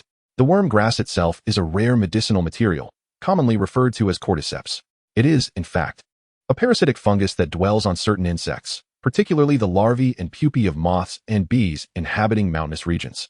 In winter, this fungus invades the host's body, extracting nutrients, and as the mycelium gradually fills the insect's interior, the larva becomes rigid and perishes. By summer, the fungal spores proliferate within the deceased insect, giving rise to a stick-like fruiting body from the top of the host. Hence, the name wormgrass is derived. The snow silkworm is another designation for the finest quality of wormgrass. It appears grayish-white adorned with ring patterns, boasting 8 pairs of legs, with the 4 pairs in the middle being the most pronounced. Its texture is fragile, with a slightly flat break surface, exhibiting a white hue tinged with yellow. The fruiting body is slender, ranging from deep brown to chestnut, typically longer than the insect's body, with a slightly swollen tip housing the spores. Its exterior is a bright yellow, while the interior is white and plump, surpassing ordinary wormgrass in both size and efficacy. Subsequently, Wang Chun's attention shifted to another plant adjacent to the snow silkworm. This specimen bore a yellow-brown exterior with a yellow-red cross-section. Its leaves were arranged alternately, with elongated and curved petioles, and the leaf blades were ovate heart-shaped, tapering to a point. In summer, it blossomed with small, yellow-green flowers adorned with purple spots, exhibiting a curiously twisted form. This should be the cinnabar lotus. Wang Chun refrained from further examining this plant and resumed his quest for the celestial-grade herbs mentioned in the original work. Before long, he stumbled upon an extraordinary flower. It was a large blossom of pale pink, devoid of leaves, with a stem extending 3 feet in length. The flower itself was immense, with a diameter exceeding a foot. Each petal resembled crystal, translucent and gleaming, gently swaying in the mist. It thrived at the confluence of red and white spring waters, and even from a distance of over 10 meters, Wang Chun could detect its subtle, enchanting fragrance. The flower's core was a delicate lavender, resembling a cluster of purple diamonds embedded within. The aroma, while faint, was not overpowering, exuding a gentle, refreshing scent reminiscent of a maiden's delicate perfume, utterly captivating. When Wang Chun beheld the magnificent pink flower, he immediately recognized it as the exquisite fragrance of the ethereal Luo, a treasure described in the original text. However, this particular entity held little significance for him. His primary purpose in visiting the Eye of Ice and Fire was to acquire the 2 celestial herbs that Tang San had consumed in the narrative. His own formidable physique, bolstered by the cultivation of a unique technique, rendered him exceptionally resilient. Moreover, the enhancement provided by his war god space further fortified his physical defenses. By consuming these 2 celestial herbs, he aimed to augment his defensive attributes and mitigate his vulnerabilities. Without delay, Wang Chun retrieved a dagger from his storage soul guide and made his way toward the herbs situated beside the cold extreme spring within the Eye of Ice and Fire. Soon, he halted before a white herb, which resembled a large, octagonal flower adorned with glistening, ice-like stamens at its center, yet exuded no fragrance. This herb was positioned at the very heart of the cold extreme spring. Resolute, he swiftly brandished the dagger and retreated 10 meters in an instant. As the dagger glimmered with a frosty light, the octagonal white flower fell, landing amidst the herbs and releasing a wave of chilling air that cloaked the surrounding flora in a delicate layer of frost. Although this herb was indeed a celestial product, it was, in stark contrast, a rare and lethal poison known as the octagonal profound ice grass. Its frigid essence could chill the heart and paralyze the central nervous system. Within a 10-meter radius, the cold emanating from it was overwhelming. Prolonged exposure would result in a heart-stopping affliction with no remedy. To harvest it, one must employ a metallic tool. After severing the octagonal profound ice grass, Wang Chun did not linger nor attempt to collect it. Instead, he swiftly proceeded to the other side of the Eye of Ice and Fire, reaching the center of the fiery Yang Spring. This time, his target was a plant resembling a cabbage, yet entirely engulfed in fiery red. He once again extracted a jade dagger from his storage soul guide and repeated the previous method to harvest the celestial herb. In stark contrast to the frigid octagonal profound ice grass, this time he acquired a herb of supreme fire toxicity, known as the fiery apricot blossom. This entity thrived in searing environments and could even endure within magma, exhibiting properties that were the antithesis of the octagonal profound ice grass. However, it could not be harvested with metal. Only a jade instrument would suffice. Channeling his soul power, he drew the two celestial herbs towards him. They landed simultaneously before Wang Chun, and at that moment, the extreme cold and heat emanating from the two herbs dissipated. A faint red glow enveloped the octagonal profound ice grass, while a subtle white mist shrouded the fiery apricot blossom. There could be no hesitation. Once the two herbs intersected, their respective energies would counteract one another, and after 10 breaths, their effects would be entirely extinguished. This brief window represented the optimal moment for consumption. Wang Chun, without a moment's pause, gathered the two celestial herbs and consumed them with great vigor. Two exquisite celestial herbs melted instantly upon entry, transforming into a nourishing essence that flowed smoothly down Wang Chun's throat, filling the air with an enchanting fragrance, a delightful flavor indeed. Once he finished, Wang Chun removed his specially crafted attire and approached the convergence of the ice and fire duality. As he moved closer, the effects of the celestial herbs began to manifest. Within mere 3 breaths, Wang Chun's body quivered, and a layer of icy blue emerged from beneath his feet. In the blink of an eye, he was entirely enveloped in blue, soon followed by a layer of red, rendering him reminiscent of a freshly boiled shrimp. The alternating hues of blue and red appeared extraordinarily peculiar. This simple oscillation was not overly daunting for Wang Chun, endowed with the god of war space. However, this was merely the initial onslaught of extreme energy, with much more to come. Thus, he resolved to emulate Tang San, leaping into the nexus of the ice and fire duality to facilitate the absorption of the two celestial herbs. With the herbs in effect, Wang Chun plunged into the heart of the ice and fire duality, no longer concerned about the spring water's potential repercussions. With these two herbs and the spring's essence, Wang Chun's physique commenced further enhancement. Moreover, the god of war space played a pivotal role, first absorbing the potent medicinal properties of the herbs, then transforming them into a gentler essence that gradually fortified Wang Chun's body. Unlike Tang San, who nearly succumbed to the overwhelming potency, Wang Chun sat cross-legged at the confluence of the spring water, activating his unique cultivation technique to expedite the absorption of the medicinal essence. As this technique unfolded, not only did the strengthening accelerate, but he also drew from the distinctive spring water of the ice and fire duality, further amplifying both his physical form and mental fortitude. The ice and fire duality additionally facilitated his absorption of the celestial herbs, hastening the transformation of the herbs into the dual energies within him. With the internal fortification of these dual energies combined with the external essence of the spring, Wang Chun's body was rapidly becoming more formidable. Thanks to the equilibrating influence of the god of war space, he harbored no fears of being overwhelmed by the immense medicinal force. Only after his body had strengthened to a certain degree would the god of war space release energy to enhance him further, avoiding a reckless surge of medicinal potency. It was precisely due to the presence of this god of war space that Wang Chun dared to absorb these extraordinary celestial herbs, which had nearly caused Tang San's collapse in the original narrative. In a matter of mere minutes after consuming the herbs and leaping into the ice and fire duality, Wang Chun felt his physical strength increase by at least 3-fold. It is noteworthy that since his cultivation began, he had already achieved significant robustness through various enhancements, including techniques, family resources, and the authority of the god of war. Yet, to experience such a substantial augmentation in just a few minutes, particularly at the initial stage when the enhancement effects are most pronounced, was remarkable. Although the efficacy may diminish as time progresses, the early results were undeniably impressive. However, he had merely absorbed a fraction of the medicinal potency, even if the subsequent effects were to diminish. His physical prowess would still be enhanced to at least double its current state. This illustrates the terrifying efficacy of these celestial herbs. And it is no wonder that the Shrek 7 monsters in the original narrative could cultivate at such an astonishing pace, achieving formidable strength. In Chapter 78, The Ice and Fire Yin-Yang Eye, Part 2, the spring waters within the Ice and Fire Yin-Yang Eye surged as Wang Chun plunged into its depths, only to be swiftly enveloped. Time flowed like water, from dawn to dusk, marked only by the rising and setting of the sun. It has been said that in the blink of an eye, a day passes, yet in the same fleeting moment, a lifetime can elapse. Time can seem interminable. Yet it is, paradoxically, all too brief, such is the nature of human existence. As night descended once more, darkness shrouded the land, and the realm of the Ice and Fire Yin-Yang Eye succumbed to shadow, while Wang Chun, submerged within, had yet to resurface. It appeared as though he had vanished entirely from the waters.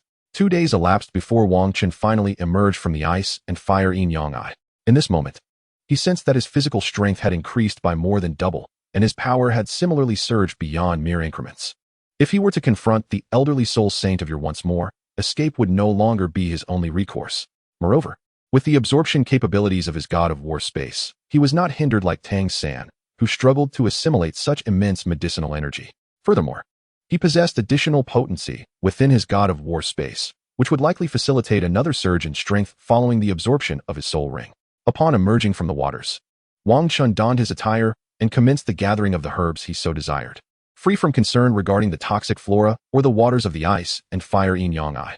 For him, the cold extreme Yin Spring felt akin to cold water, while the scorching Yang Spring was little more than warm water. Immersion in these waters not only posed no danger, but rather brought immense comfort, much like a unique hot spring infused with both ice and fire. Simultaneously consuming these two types of celestial poisonous herbs would yield benefits succinctly summarized in the phrase, "Water and fire cannot invade. 100 toxins are rendered ineffective."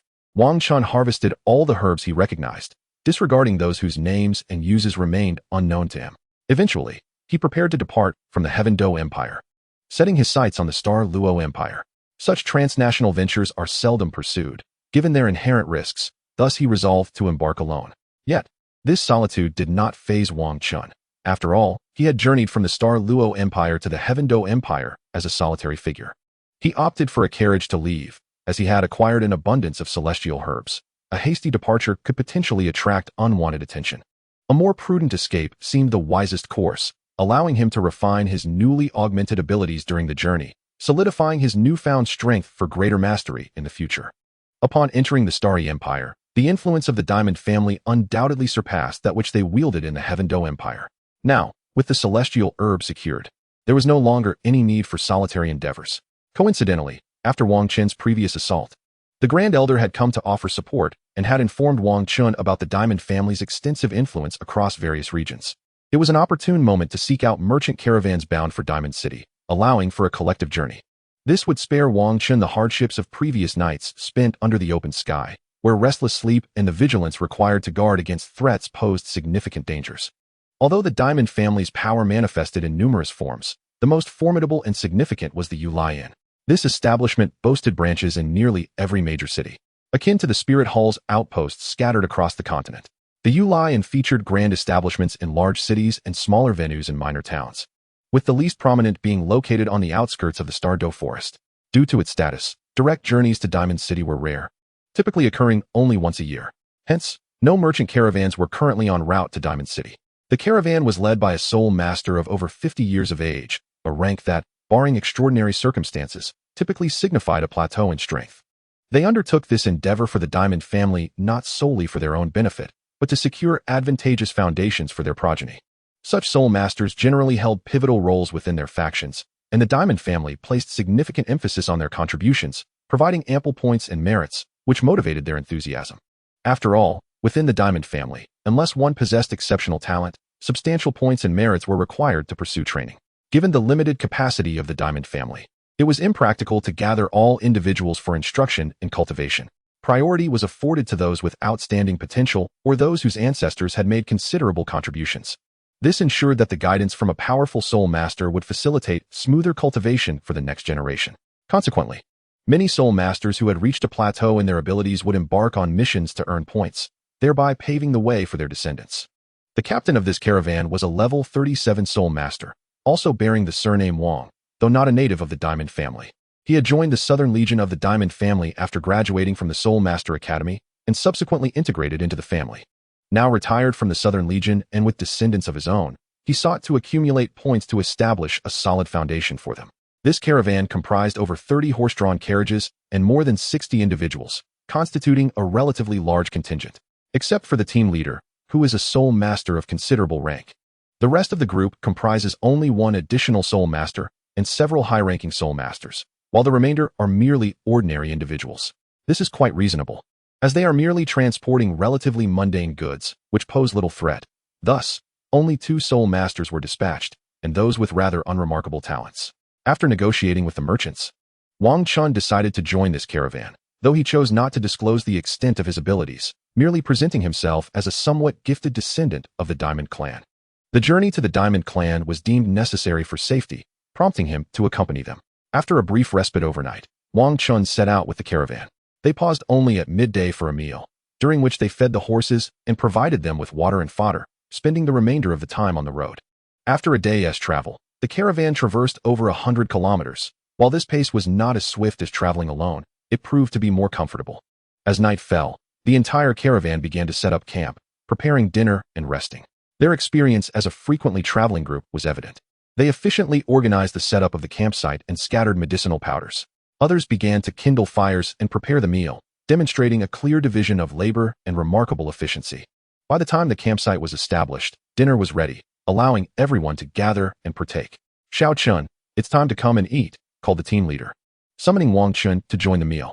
Being a young prodigy, they did not burden him with any tasks. They merely expected him to stay with the caravan without causing any inconvenience. Thus, Wang Chun remained atop the wagon, seizing the opportunity to rest, as he had seldom enjoyed proper respite during his travels since departing. "All right, Uncle Wang, I will come right away," he replied. The leader handed him a portion of food, remarking, "Here you are, Xiao Chun, your dinner. Given that we are camping in the wilderness, the food may not be the finest, so please make do with it." "Not at all, Uncle. This meal is quite satisfactory. After all, when I was in the wild, I was grateful just to have cooked food. How could I possibly complain about such a wonderful dinner?" Wang Chun responded with a smile. "It's good to hear you think this way. It seems you have indeed undergone some trials. I was worried that someone of your talent might find this difficult to endure. Now eat up. After a long day's journey, you should rest well, as we must continue our travels tomorrow," the leader concluded before turning to his meal. No longer engaging Wang Chun in conversation, Wang Chun, respecting the moment, began to enjoy his dinner. Being the youngest and a recent addition to the group, he was not assigned the duty of keeping watch, allowing him to rest directly. Wang Chun, not one to be overly sensitive, accepted the arrangement and promptly retired to the camp to rest. As he was not accustomed to sleeping in close quarters with so many others, he chose to rest in the wagon where he had spent the day, knowing they would not set up a separate tent for him. After a restful night, no unforeseen events transpired. The following day, after having breakfast, they resumed their journey, for they were still several days away from their destination. Therefore, they could not afford to squander time on the road. After all, completing their task sooner would yield rewards earlier and mitigate risks. After several days of travel, the caravan finally reached their destination one evening. Consequently, Wang Chun parted ways with them immediately after entering the city. Upon hearing Wang Chun's words, they were somewhat taken aback. Naturally missing their mother, they knew she would say kind words to cheer them up. "I will prepare your favorite dishes. You and your father can chat here for a while," Wang Chun's mother remarked before departing. You've already reached level 50? "Yes, father. Why are you at home today instead of working?" "Oh, have you been reassigned to other duties? Did something go awry at work, leading to your dismissal?" "What nonsense are you speculating? I have been promoted this time. The family has recently decided to establish a prestigious Soul Master Academy, and I have been appointed as the Vice Principal and Logistics Minister. That's why I have the time to stay at home now." You need to establish a new position, yet you have time for that? Most preparations are already complete, and the students have been recruited. But the academy currently lacks any prodigious talents." Father, why is the family founding this prestigious Soul Master Academy?" "Primarily to attract talent. In recent years, our family has not produced any exceptionally gifted descendants, hence this initiative. Moreover, the prestigious Soul Master competition for the entire continent is approaching, presenting an excellent opportunity to establish our reputation. Thus, we need young talents like you to participate and promote the name of our Soul Master Academy. It will also serve as an excellent advertisement for recruiting talented students." "I understand. I will join the prestigious Soul Master Academy when the time comes and participate in the competition to see the prowess of other prodigies. Good. Let's wait for your mother to return and discuss it together. Chapter 80, Celestial Herb. After dinner, Wang Chun retrieved the celestial herb he had prepared for his parents from his storage soul guide. He first presented a peculiar celestial herb. This herb was quite unusual, with roots and leaves resembling finely woven wisteria. However, at the top blossomed a resplendent golden tulip, and its rich fragrance instantly filled the entire room, evoking a sense of opulence. Mother, this is the extraordinary find I acquired on my journey. This celestial herb not only enhances one's strength, but also solidifies one's foundation, allowing one's innate talent to progress further. I have chosen this particular herb for you, as it is most suitable. This item is called the Chilua tulip, resplendent and magnificent. Consuming it allows one to absorb the essence of heaven and earth and the radiance of the sun and moon. Your staff is inherently a treasure-class martial soul. With the assistance of this exquisite Kiro tulip, one can achieve a harmonious complement. This flower is not to be consumed. Instead, one must gently inhale the pollen, slowly absorbing its essence into the body, and then cultivate one's soul power, allowing the medicinal properties to permeate throughout the limbs and bones. Oh, Xiaochun, is this precious herb recorded in the family's library? Upon hearing Wang Chen's words, his father exclaimed in astonishment. Since it is such a remarkable treasure, I shall refrain from consuming it. You should partake instead. You are still young, with great talent. The effects will be more profound for you, so I shall not partake. After overhearing the conversation between Wang Chun and his father, Wang Chen's mother realized what her son had presented. If it were merely a trivial gift, accepting it would have been customary, but the item in question was far too valuable. Her consuming it would surely yield lesser effects than for her son. For a mother, her child holds paramount significance. After all, since she carried Wang Chun, she had already begun to diminish her own cultivation. Furthermore, after giving birth to him, she devoted herself entirely to caring for him, forsaking her full-time cultivation. This reveals her deeper concern for her son. Mother, you need not decline. I have already consumed mine. Taking more would yield little benefit and may even cause a conflict of effects, rendering it counterproductive. You should partake. All right, dear. Since Xiaochun has said so, you should eat it. After all, this is his heartfelt intention. Very well. Father, I have also prepared a celestial herb for you. However, you must choose between one that is challenging but offers greater enhancement, or one that is simple yet provides lesser benefits. Needless to say, I shall choose the challenging one. I thrive on tasks that test my abilities. All right. After Wang Chun concluded, he retrieved another celestial herb from his storage soul guide. It appeared to be an ordinary white flower, palm-sized and resembling a peony, devoid of leaves. Its root connected to a large stone that was entirely black and exuded an impressive weight. The flower bore striking red accents, vivid as blood, evoking a sense of breathtaking astonishment. Wang Chun stated solemnly, Father, this herb is called Daydreaming Heartbreak Red. It is a divine treasure among celestial medicinal herbs. There is a legendary tale associated with it. Long ago, a young man, possessing a serene nature, adored nurturing flowers and trees, filling his garden with verdant lotuses and myriad blossoms. He would often compose verses for the flowers, inviting the moon to join him in revelry. Whenever he encountered fallen petals, he would be engulfed in profound sorrow, gathering the remnants to bury them, shedding tears in sorrowful remembrance. It is said that true emotions can move the heavens.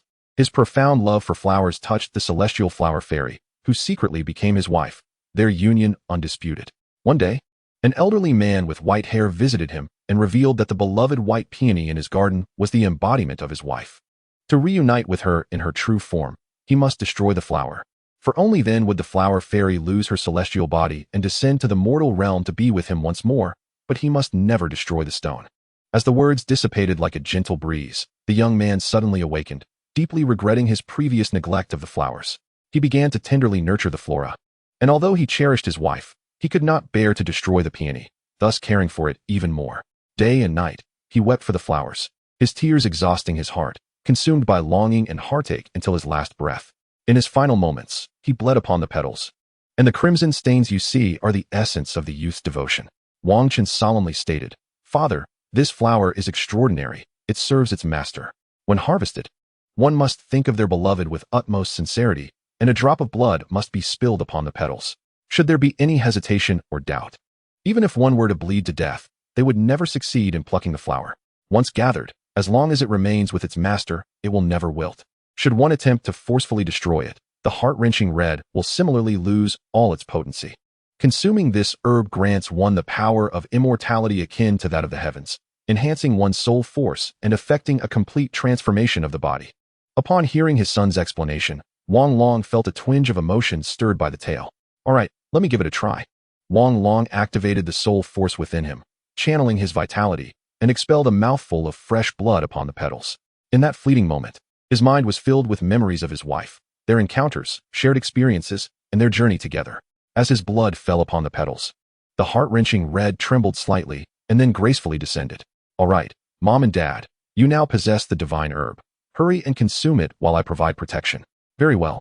Wang Long led his wife to his usual training chamber, where they began to partake of the celestial herb, entering a state of cultivation. Time passed, and Wang Chun observed his parents as they practiced for over 3 hours. They were now nearing the completion of their training. Throughout this period, significant transformations had occurred.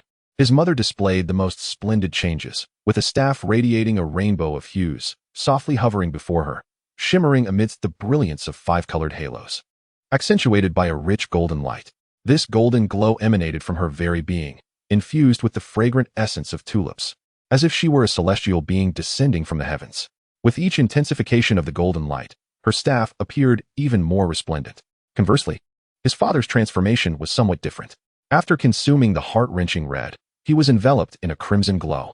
The herb's potency began to transform his body, fortifying his foundation and facilitating smoother future cultivation. Previously, Wang Long's talent might have allowed him to reach the level of a titled Douluo. Now, however, his potential was sufficient to support his ascent to a super Douluo and even to challenge the realm of a peerless Douluo. Chapter 81. The Celestial Herb, Part 2. After several hours of absorption and refinement, Wang Chen's parents finally awoke. Mom, Dad, how do you feel? I feel remarkably well.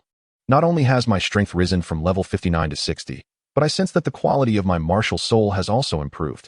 More importantly, I still possess considerable medicinal power within me. Once I obtain a soul ring, I may be able to rapidly elevate my strength even further. What a treasure this is. Wang Chen's mother expressed her transformation and then turned to look at Wang Chen's father. Haha, I feel an even greater change. Not only has my strength surged from level 76 to 79, but my innate abilities have also been enhanced. Moreover, I have now shattered the bottleneck preventing me from reaching level 80. As soon as I elevate my soul power, I will be able to directly ascend to the rank of Soul Douluo. Who knows, I might even have the opportunity to become an elder in the future.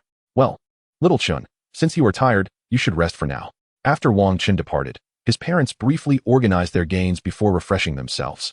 After all, consuming the celestial herb had been a transformative experience, purging their bodies of impurities. Naturally, they needed to cleanse themselves properly. The next morning, after waking, Wang Chun went to the dining hall for breakfast. Upon his arrival, his parents had already begun their meal. Little Chun, come eat. Afterward, you need to visit the elder.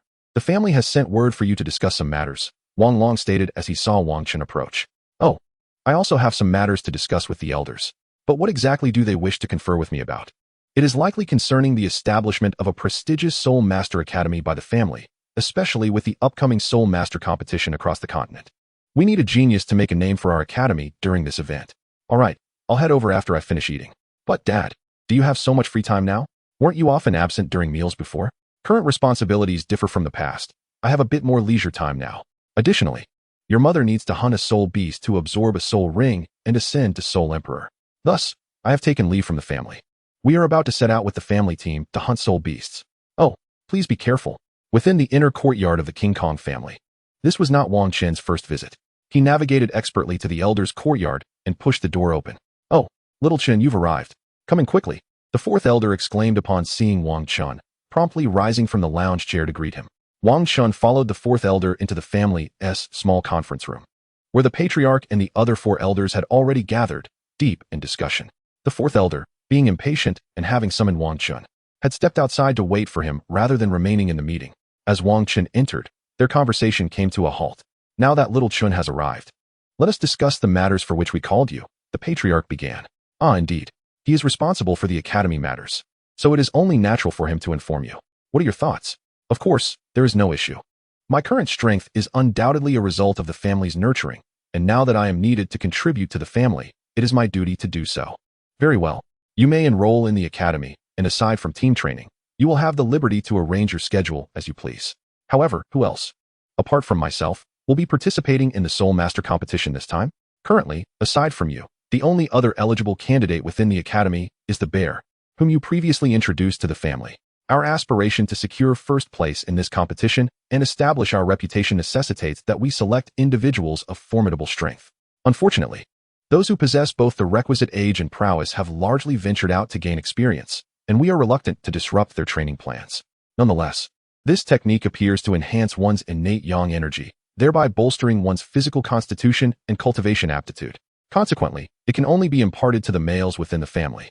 As it stands, the men in our family are the only ones learning the first level of this technique, with subsequent teachings being allocated based on contributions. However, you may selectively impart this knowledge to others, which serves as a reward for your contributions to the family.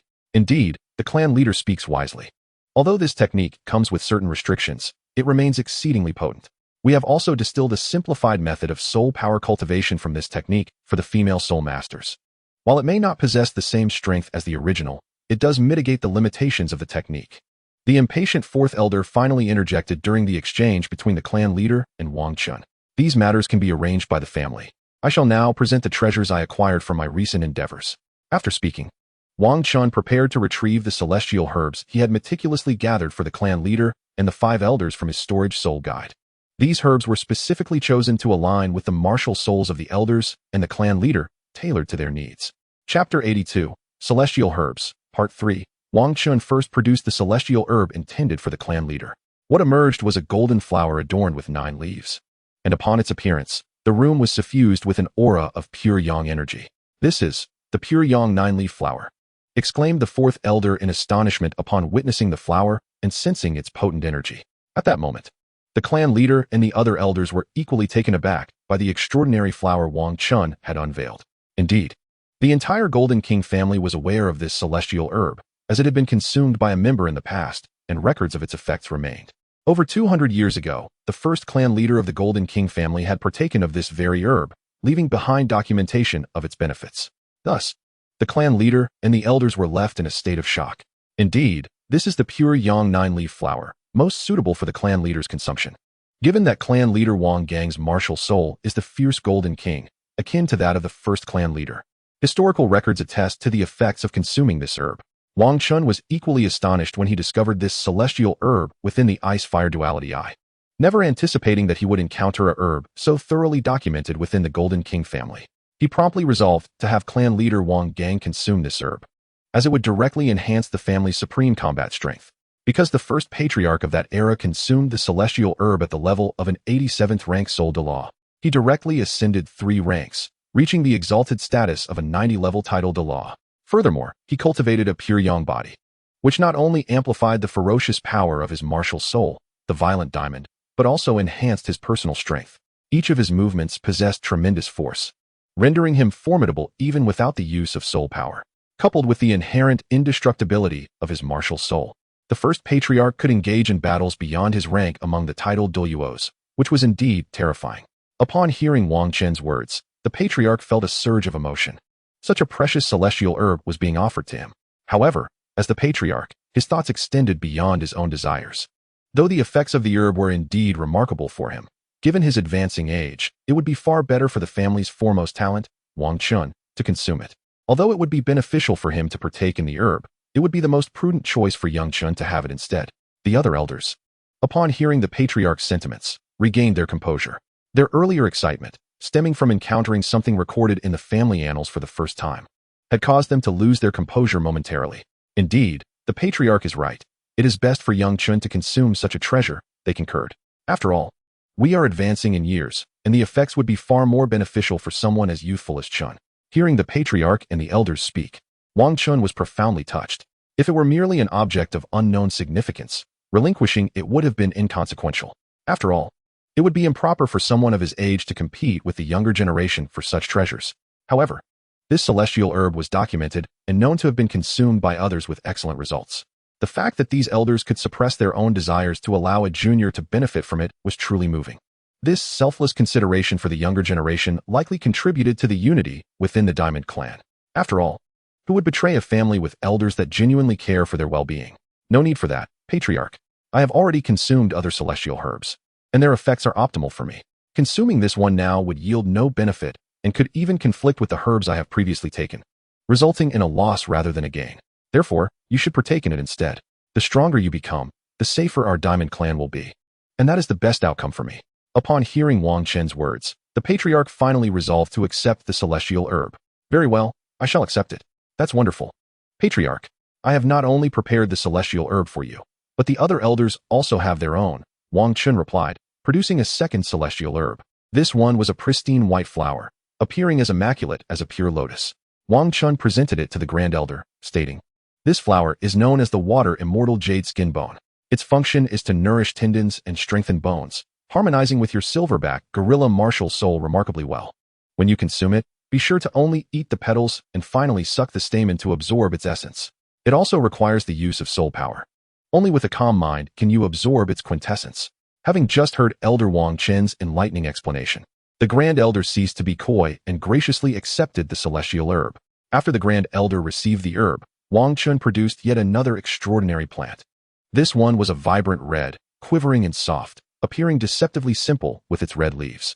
At the apex of the leaves, they resembled a coxcomb, yet upon closer inspection, one could discern its uniqueness. The leaf veins shimmered with a golden hue.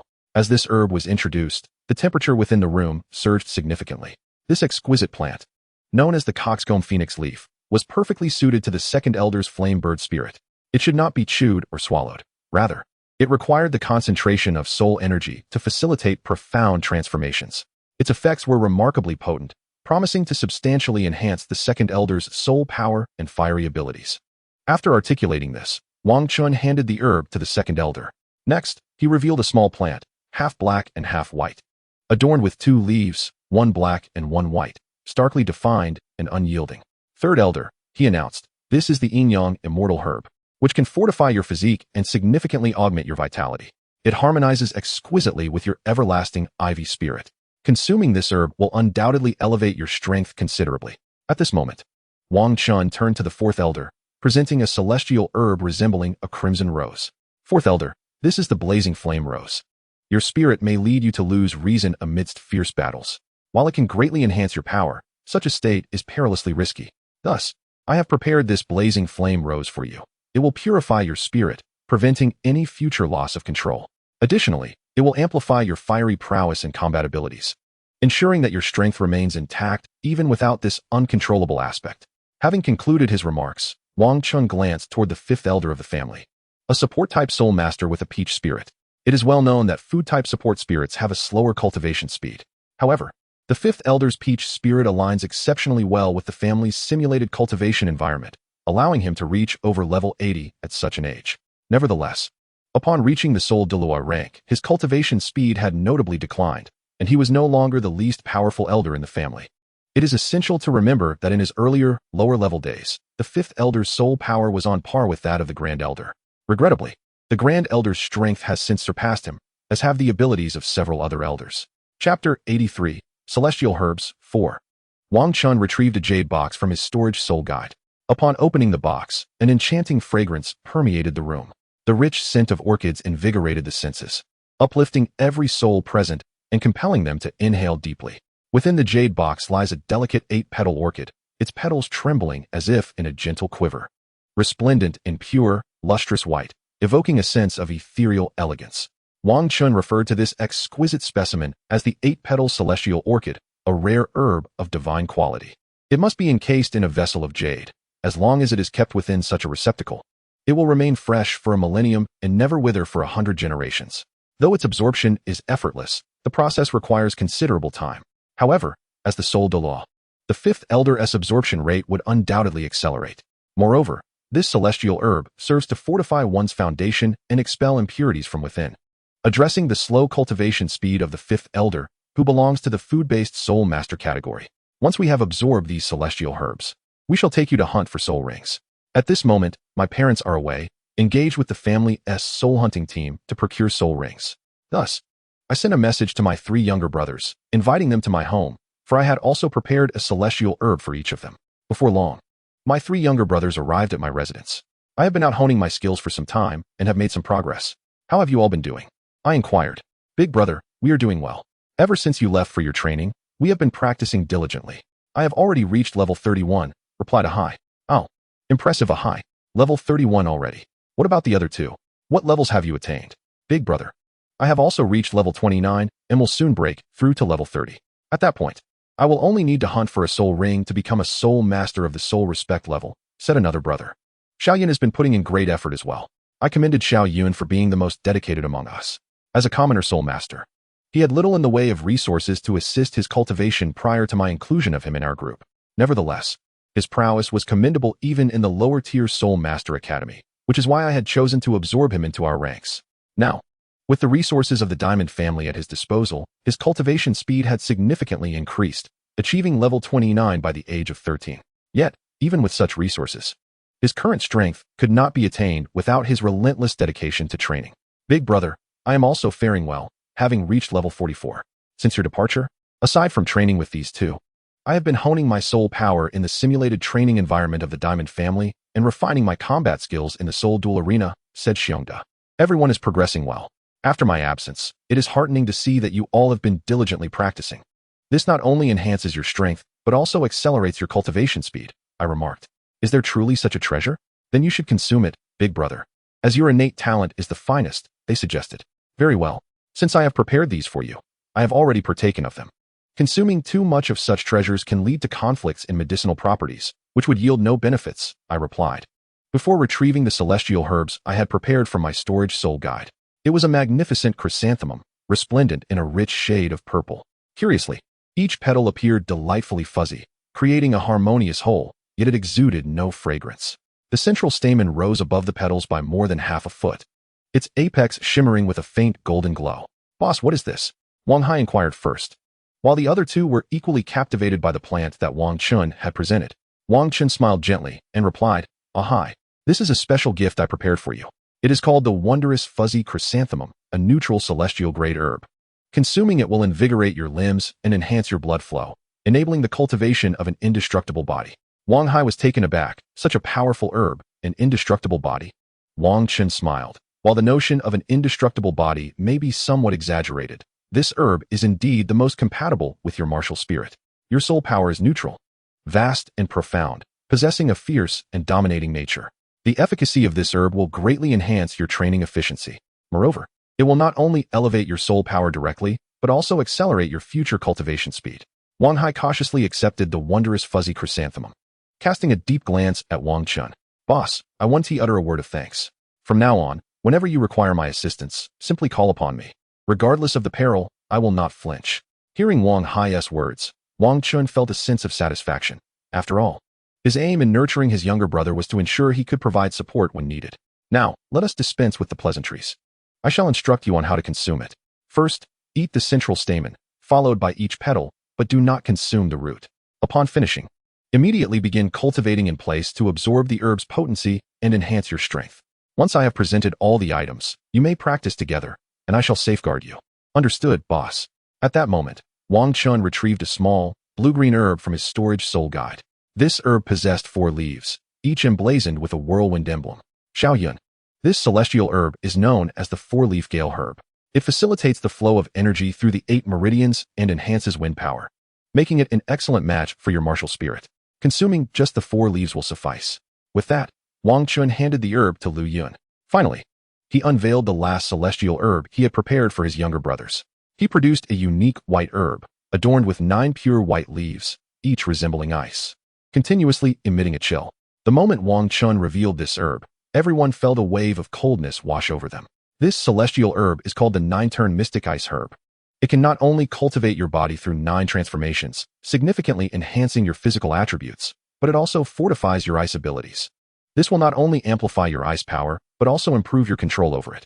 Furthermore, this herb should not be ingested. Simply hold it in your hand and channel your soul power, allowing it to permeate your body and augment your strength. Having understood the method of consuming the celestial herb, you are to proceed to my usual cultivation site, where I shall provide you with protection. Very well, leader. The 3 followers accompanied Wang Chun to a tranquil location, perfectly suited for the absorption of the celestial herb. Chapter 84, Celestial Herb, Part 5. Upon arriving at the serene training room, they eagerly partook of the celestial herb, while Wang Chun quietly remained nearby, safeguarding them. As time gradually passed, the 3 hours swiftly elapsed. With the effects of the celestial grade herb taking hold, varying degrees of transformation began to manifest in Wang Chun's 3 disciples. Wang Hai, who had consumed the extraordinary mushroom, was now adorned with a layer of white fur, reminiscent of his summoning of the colossal ape during his martial spirit manifestation. Previously seated in a meditative posture, he now lay sprawled on the ground, his limbs noticeably swollen, producing audible cracks as his bones adjusted. Conversely, Lu Yun exhibited the least transformation. Aside from a layer of wind enveloping him, elevating him from a seated position to standing, the only notable change was his martial spirit appearing behind him. The feathers of his golden eagle spirit began to shift from a radiant gold to a deep azure. Though the changes were minimal, the implications were significant, indicating a likely beneficial mutation of his martial spirit. Once he fully absorbed the celestial herb, it was anticipated that his martial spirit would ascend to the pinnacle of its potential. At this moment, Xiongda experienced the most profound transformation. His entire being was encased in ice, with frigid energy continuously infiltrating his body, relentlessly reshaping and fortifying his martial spirit. Upon completing the absorption, it was clear that his ice abilities would undergo a remarkable enhancement. Wang Chun observed their gradual absorption of the celestial herb, their bodies strengthening in the process. As time continued its relentless march and dusk approached, their cultivation neared completion. Among them, Wang Hai was the first to finish absorbing the herb. He stretched languidly before rising from the ground. "How do you feel?" Wang Chun inquired of Wang Hai.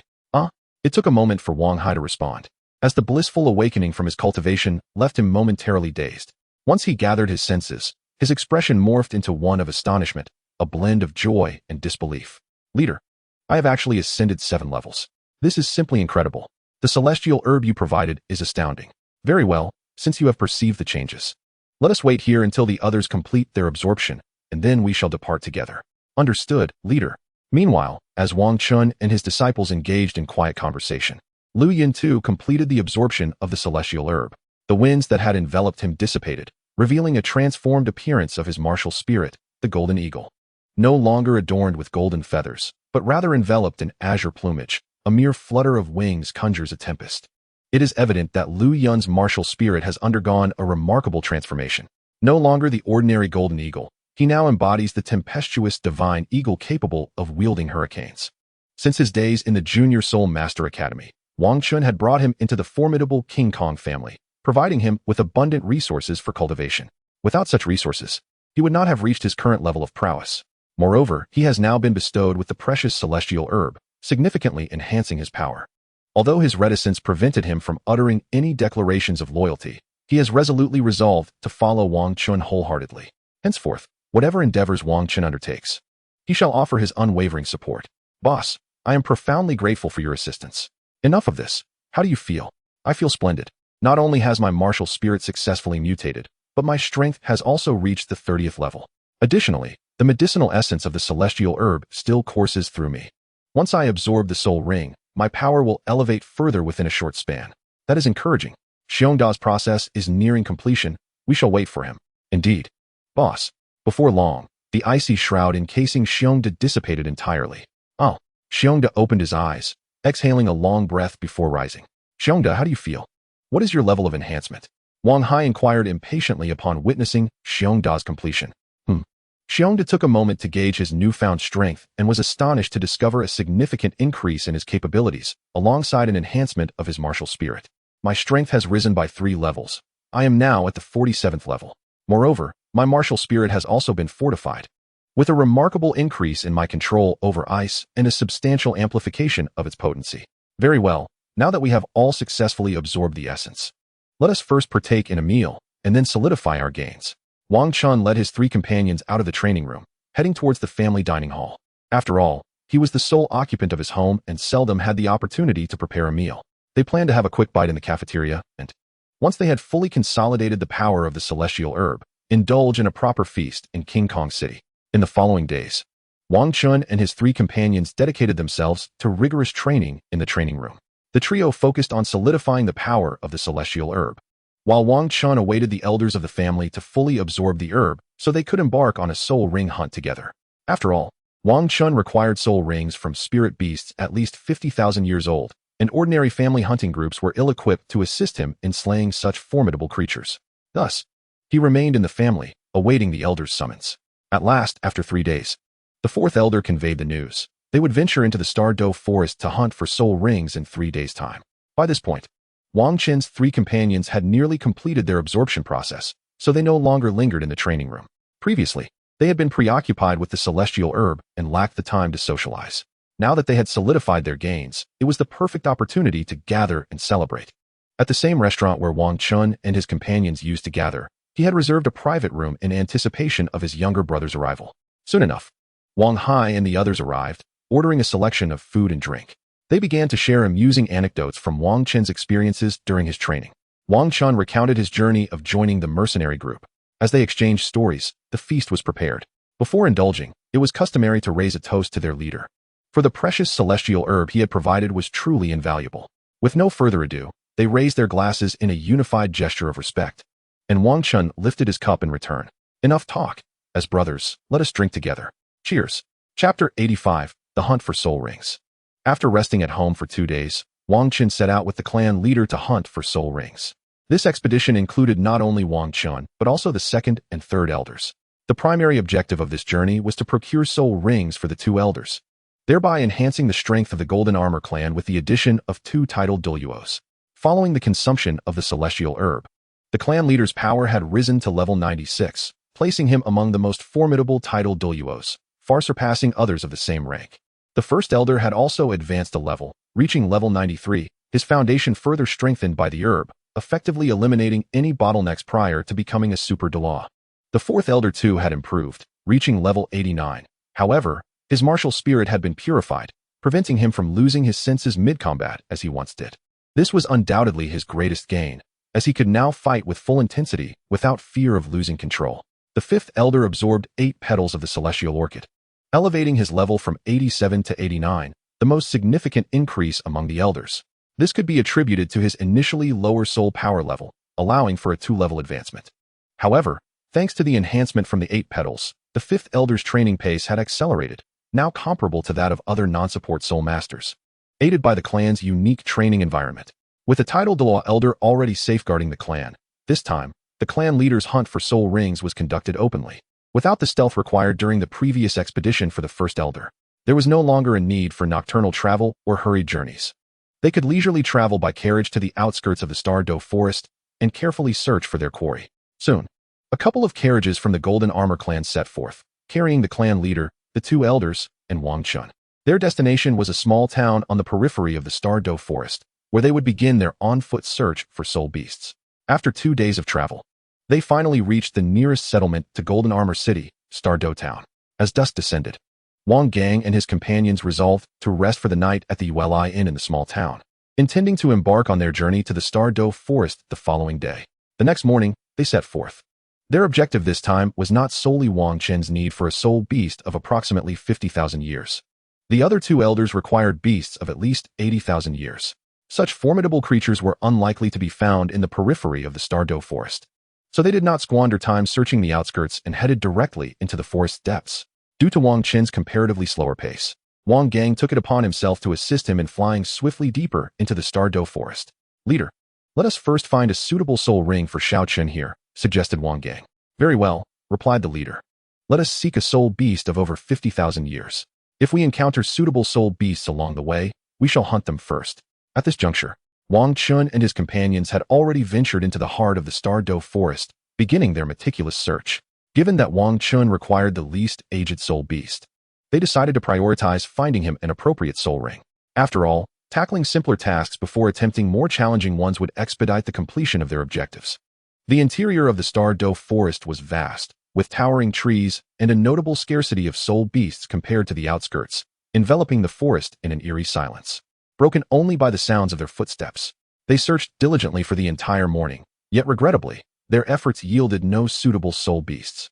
However, due to the formidable strength of the leader and the elders, this prolonged search did not fatigue them. Wang Chun, having undergone his own trials, remained undaunted by the search and did not feel weary after such a duration. Thus, they pressed on without pausing for rest or lunch. After several more hours of exploration, they emerged from the towering trees and encountered a vast swamp ahead. Upon their arrival, they observed large ripples on the swamp's surface. The leader, Wang Gang, focused his mental energy to sense the surroundings of the swamp, then smiled, exclaiming, "Our luck is favorable. Beneath the swamp lies a soul beast perfectly suited for Xiao Chun." Hearing this, The other two elders also tuned into their surroundings and discovered a massive Titan python lurking beneath the swamp. Indeed, it is quite promising, as they had no way of knowing how long their search for soul beasts in the Star Do forest might take. The three of them agreed that one person should utilize their mental energy to sense the environment while the other two conserve their strength. When one individual's mental energy began to wane, they would rotate, ensuring that vigilance was maintained without exhausting the entire team, thus preserving their combat efficacy. Initially, the two elders had failed to notice the Titan python beneath the swamp until prompted by the leader to enhance their mental perception. After all, they were about to make a move for Wang Chen's soul ring, so it was imperative to ascertain the location of the soul beast. Second elder, your martial soul cannot exert its full potential here. Therefore, your role is to ensure Yang Chen's safety. The third elder, and I shall swiftly hunt down this soul beast. Understood. After the second elder spoke, he quickly retreated with Wang Chen, vacating the combat position for the clan leader and the others. The third soul skill, rapid growth.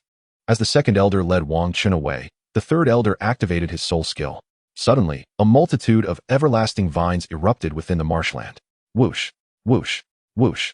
The everlasting vines began to grow rapidly through the marsh, preparing to extract the Titan python soul beast from its muddy refuge, making it easier to deal with. Otherwise, if it remained in the swamp, Wang Gang and the others would find it quite challenging to transform it into Wang Chen's soul ring. The marsh served as a buffer, preventing them from controlling the power of their attacks against the Titan python. If the power was insufficient, it would fail to inflict significant damage on the Titan python. Conversely, if the power was excessive, it might inadvertently slay the soul beast, rendering it unusable. Hence, the third elder was determined to pull it out of the swamp. Clan leader, prepare. Very well. A mere exchange of two sentences conveyed their intentions. Such was the tacit understanding they had cultivated over the years. The third elder hurled the everlasting vines skyward, launching a 50-meter-long giant python into the air, away from the swamp. At that moment, the clan leader had been waiting in anticipation, taking flight to position himself before the Titan python's head. Violent diamond fist. Boom. Clan leader Wang Gang delivered a powerful punch, sending the soul beast crashing back to the ground. Crash. The Titan python hit the ground with a resounding thud. Bang, bang, bang, bang. As it struck the earth, the Titan python's body began to fracture, producing a series of explosive sounds. This was the might of clan leader Wang Gang's violent diamond fist, capable not only of inflicting tremendous damage upon foes, but also creating explosive internal injuries within the enemy. The greater the disparity in strength, the more devastating the damage. Under normal circumstances, this punch could have easily slain the Titan python.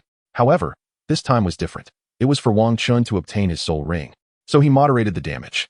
Chapter 86, The Hunt for the Soul Ring, Part 2. Observing that the clan leader had vanquished the Titan python, the second elder promptly soared forth with Wang Chen. Young Chen, you must now slay the Titan python and prepare to absorb its soul ring. Upon hearing the second elder's words, Wang Chen approached the nearly defeated Titan python, landing a punch on the area previously struck by the clan leader. Wang Chen's blow found its mark through the gaping wound created by the clan leader, directly striking the Titan python's brain and swiftly ending its life. Through the Titan python's injury, Wang Chen gained a newfound understanding of the clan leader's prowess, able to shatter the Titan python's hardest skull with a single punch while also penetrating its soul power to disrupt its body. Yet, this did not directly slay the Titan python. The control over soul power was utterly terrifying. It is inconceivable for an ordinary title Douluo to achieve such precise manipulation. Truly, the mightiest of the Kong family, having absorbed the pure Yang nine-leaf flower, has become even more formidable. At that moment, the Titan python, slain by Wang Chen, released a black soul ring from its corpse. Wang Chen sat cross-legged on the ground, channeling his soul power, and drew the black soul beast towards him. With a thunderous roar, as the soul ring, over 50,000 years old, settled atop Wang Chen's head, it infused him with a tremendous surge of soul power. The energy from this soul ring far surpassed that of the 10,000-year ring he had absorbed previously. Naturally, being a 50,000-year soul ring, the energy was significantly greater than that of the previous one by 30,000 years, which was entirely understandable. Had the former Wang Chen been inundated with such a colossal force of energy, he would have likely been overwhelmed. However, the present Wang Chen was no longer the same. He had not only gained a fraction of the God of War's authority and a space to store energy, but had also enhanced his physical prowess through the ice and fire duality eye, greatly fortifying his body. Now, as this energy coursed into his being, Wang Chen was fully capable of withstanding it. Moreover, with the unique energy storage of the God of War space, the absorption of this 50,000-year soul ring posed no significant issues. Consequently, the energy became less turbulent, making it simpler for Wang Chun to assimilate. All that was required now was time to gradually strengthen himself, allowing Wang Chun to successfully absorb the Titan Python Soul Ring. The tempered and gentle energy flowed through his body, incrementally enhancing him, further augmenting his already fortified physique. As time passed, Wang Chun had been absorbing for 3 hours. The energy surging from the 50,000-year Black Soul Ring diminished, and Wang Chun's aura grew increasingly potent. It seemed he was nearing the completion of his absorption.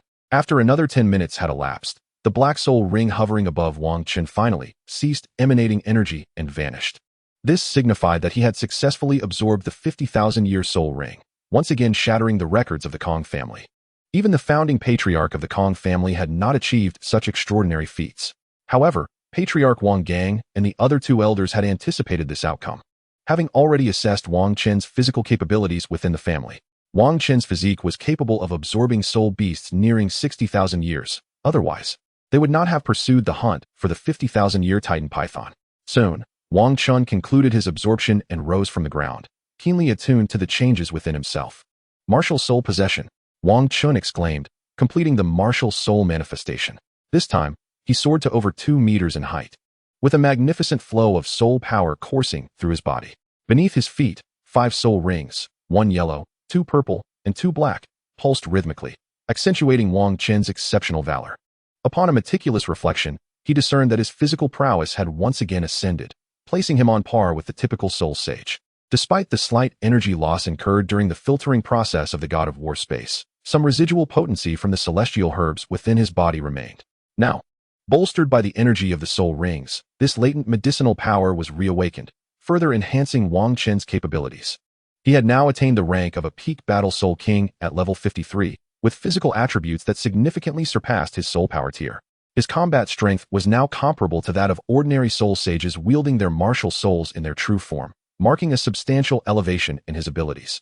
With this newfound strength, he would likely be able to single-handedly vanquish the teams from other Soul Master Academies in the upcoming continental competition. Having dispelled his martial soul, Wang Chun approached the clan leader and the elders.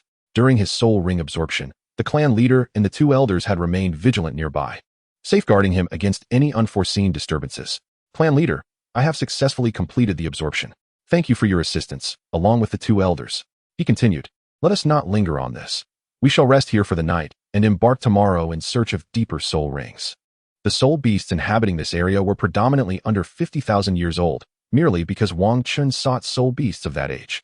After all, the 2nd and 3rd elders required soul rings of at least 80,000 years, making it nearly impossible to find suitable soul beasts in this vicinity. They would need to venture deeper in search of more formidable creatures. In a clearing, Wang Chun and his companions set up camp. A bonfire crackled at the center, roasting the flesh of the Titan Python they had slain that day. This would serve as their dinner, though for Wang Gang and the others, going without food for a few days posed little concern. The opportunity to indulge their appetites was certainly welcome. Moreover, the meat of this Titan Python, aged over 50,000 years, was a remarkable source of nourishment. Even lower-tier soul masters could benefit from consuming this exquisite delicacy, enhancing their physical constitution and slightly accelerating their cultivation speed. After all, while they may have tasted snake meat before, they had certainly never savored the flesh of such an ancient Titan Python. It was a delightful treat for his younger companions, especially since his storage soul guide still had ample space. Not utilizing it would be wasteful. Conversely, the clan leader and the elders had opted not to take any of the Titan Python meat, for at their level, they had indulged in countless culinary delights and were less inclined to relish such offerings as Wang Chun did. The flames of the bonfire illuminated Wang Chun, marking this camping experience as his first without the need to scatter medicinal powder to ward off soul beasts. After all, in their current company were a super Douluo and 2 quasi-titled Douluos. It was improbable that any soul beast would dare to disrupt their tranquility. As long as they did not encounter more than 200,000-year soul beasts, this team was undeniably safe. In Chapter 87, Hunting for Soul Rings, Part 3. With a super Douluo and 2 quasi-titled Douluos, there was naturally no disturbance from soul beasts during their nighttime repose. Wang Chun enjoyed a restful night, fully replenishing the spirit he had expended in absorbing the soul ring. After a night of recuperation, they set forth into the depths of the Star Do Forest in search of soul beasts. This time, Chief Wang Gang did not escort Wang Chun deeper into the forest as he had at the outset. The soul beasts in this area were primarily over 10,000 years old, and while 1 or 2 posed little challenge for Wang Gang and his companions, Engaging with them could attract other soul beasts. If they encountered usable soul beasts, a skirmish would be permissible. However, those several thousand-year soul beasts were not suitable for the ninth soul ring of a titled Douluo, rendering the battle a futile expenditure of strength. After all, they could not afford to squander soul power on these lower-level soul beasts, jeopardizing their ability to maintain peak strength in the perilous depths of the Douluo forest. This was exceedingly dangerous. Thus, they proceeded cautiously on foot into the interior of the Douluo forest, ensuring greater safety. This also allowed them to carefully observe their surroundings, hoping for a serendipitous encounter with a suitable soul beast. Thus began their expedition into the Douluo forest. After a meticulous search throughout the day, they regrettably found no suitable soul beasts. Nevertheless, having ventured deeper into the forest, the likelihood of encountering soul beasts of greater age increased. The night within the depths of the Douluo forest was vibrant and teeming with various soul beasts emerging in search of food. Wang Chun and his companions quickly consumed a light meal to replenish their energy before continuing their nocturnal search for soul beasts. Although the night posed greater dangers than daylight in the Douluo forest, the potential for encountering advanced soul beasts was significantly heightened. Given Wang Gang's formidable strength, they faced minimal risk even under the cover of darkness. Thus, they embarked on their nighttime quest for a fitting soul beast. Indeed, the nighttime Douluo forest proved to be perilous. Within just over an hour, they encountered 3 soul beasts over 10,000 years old, with countless thousand-year soul beasts in abundance. However, there were virtually no 100-year soul beasts, as they could not possibly survive in such an environment. Despite their encounters with several 10,000-year soul beasts, none met the criteria set forth by the 2 elders. They continued their search, moving forward for over an hour until they reached the base of a towering mountain nearly 1,000 meters high. There, they paused to carefully assess their surroundings. Elder, this is an active volcano, which should harbor a multitude of fire attribute soul beasts. Let us ascend and take a closer look. Very well. After speaking, Wang Gang once again led Wang Chun as they commenced their swift ascent. Before long, they reached the summit of the mountain. At this peak, there lay a depression, hollow within, revealing the fiery red magma inside.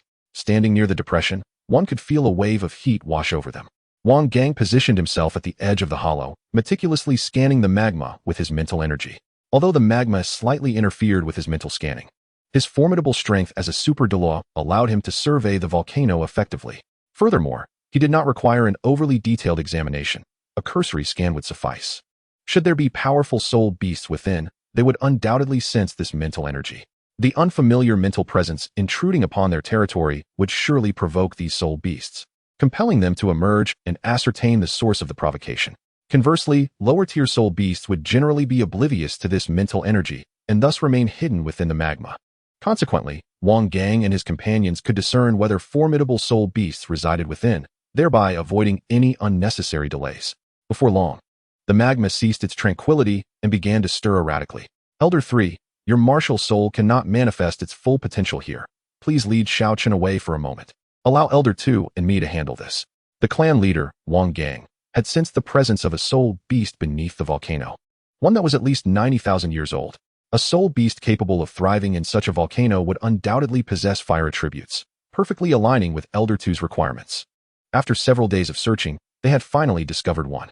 Once Elder 3 retreated with Wang Chun, a massive crimson serpent, approximately 10 meters in length, erupted from the depression of the volcano. This serpent bore a single horn upon its head, which glimmered in a blood-red hue intermingled with hints of deep blue.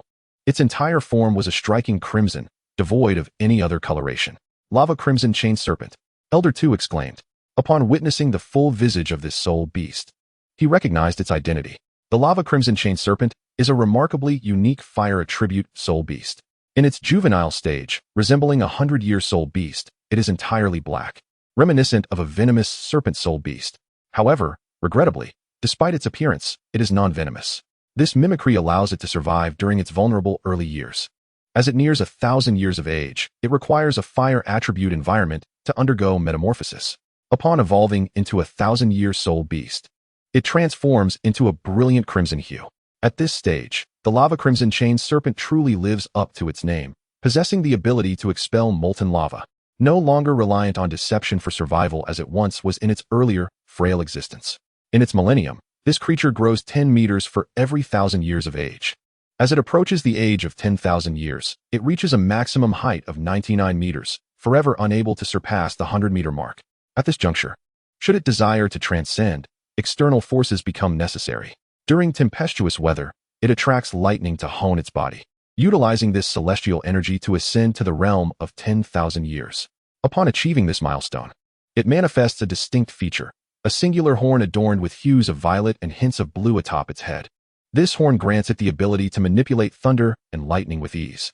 Furthermore, once the magma red-chained serpent surpasses this threshold, its growth in height ceases. Instead, with each subsequent breakthrough at 10,000 years, it diminishes by 10 meters. When it shrinks to 9 meters and 9/10, it is primed for a leap to 100,000 years. This particular magma red-chained serpent has already exceeded 10 meters in length, indicating it is over 90,000 years old, making it a prime target for Elder 2's absorption. Naturally, Wang Gang and his companions would not miss the opportunity to capture such a magnificent top-tier spirit beast. Chapter 88, The Hunt for the Spirit Ring 4. Elder 2. Let us first lure it out. Very well. If the magma red-chained serpent remains submerged in the lava, Wang Gang and his allies would find it challenging to eliminate it. However, once drawn from the magma, a super Douluo and a quasi-tidal Douluo together could easily overpower it. Perhaps due to the rapid enhancement from absorbing the lava's power, this serpent's intelligence is somewhat lacking, and it possesses a notably irascible temperament, unable to withstand provocation. With a resounding boom, Elder 2 unleashed a fiery attack upon the magma red-chained serpent, then began to retreat from the volcano's mouth. Naturally, the serpent was incensed by the assault. Observing the human who had dared to attack it fleeing, it surged forth from the volcano, launching a molten assault. As the magma red-chained serpent emerged from the volcano, the hidden clan leader Wang Gang revealed himself. Instantly, he activated his martial spirit and struck the serpent mid-flight with a powerful punch, bringing it crashing down. The impact sent clouds of dust swirling into the air. Shaking its head, the serpent let out a furious roar directed at Wang Gang, then unleashed a torrent of lava in retaliation. Although struck by Wang Gang, this was of little consequence to the magma red-chained serpent. Despite its rapid advancement resulting in diminished intelligence, its physical prowess exceeds that of an average 100,000-year spirit beast. This formidable strength is precisely why Wang Gang and his companions sought to hunt this spirit beast. It is already comparable to a typical 100,000-year spirit beast, and should Elder 2 acquire this spirit ring, his strength would undoubtedly see a significant enhancement. Consequently, the power of the King Kong clan would experience a substantial boost as well. However, given the immense strength of this spirit beast, its formidable prowess cannot be underestimated. Even with a super Douluo and a quasi-tidal Douluo, vanquishing it would not be a simple task. The second elder and the clan leader, Wang Gang, launched a coordinated assault on the lava red-chained serpent.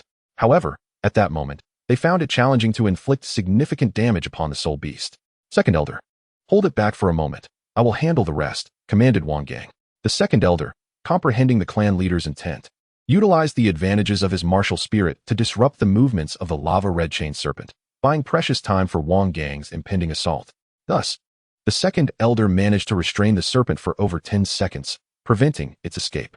In this critical moment, Wang Gang prepared his ninth soul skill, the diamond opening strike.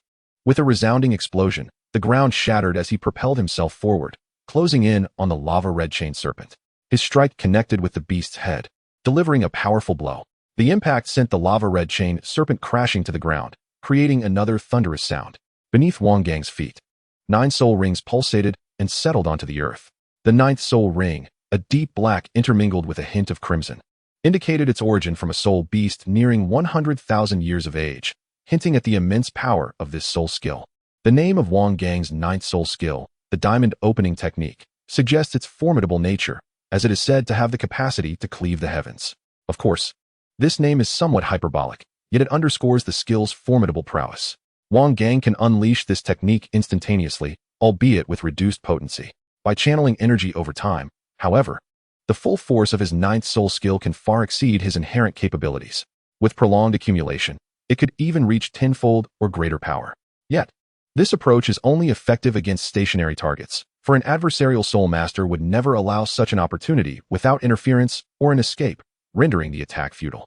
In most encounters, unless the power disparity is substantial, it's unlikely to hit the mark. However, in this instance, the overwhelming difference in strength rendered the need for energy accumulation moot. Thus, Wang Gang typically requires the assistance of allies to unleash the full potential of this technique. After 10 seconds of charging, the power of his 9th soul skill had escalated by 50%. He was confident that this strike would severely wound the lava red-chained serpent, whose physical prowess was comparable to that of an ordinary 100,000-year soul beast. As anticipated, the incapacitated lava red chain serpent exhibited little resistance. Its horn was shattered by Wang Gang's ferocious strike, and its body was marred with wounds, appearing as though it could perish at any moment. Fortunately, the soul ring would not dissipate immediately, allowing him time to adjust his state before attempting to absorb this exceptional soul ring. By the time the second elder had regained his composure, half an hour had elapsed. During his recuperation, Wang Gang, alongside the third elder and Wang Chun, provided protective support. Once properly adjusted, the second elder began to absorb the soul ring, which was predominantly black with tinges of red. As he channeled his soul power, this supreme soul ring, aged over 90,000 years, floated gracefully above his head. With a thunderous sound, a tremendous force surged into the second elder's body. However, this influx of energy was manageable for him. He activated his soul power, drawing in the external energy to fortify his physique, wholeheartedly embracing the absorption of the soul ring. As time passed, the second elder continued his absorption. Observing his demeanor, it was evident that he had surpassed the most perilous phase.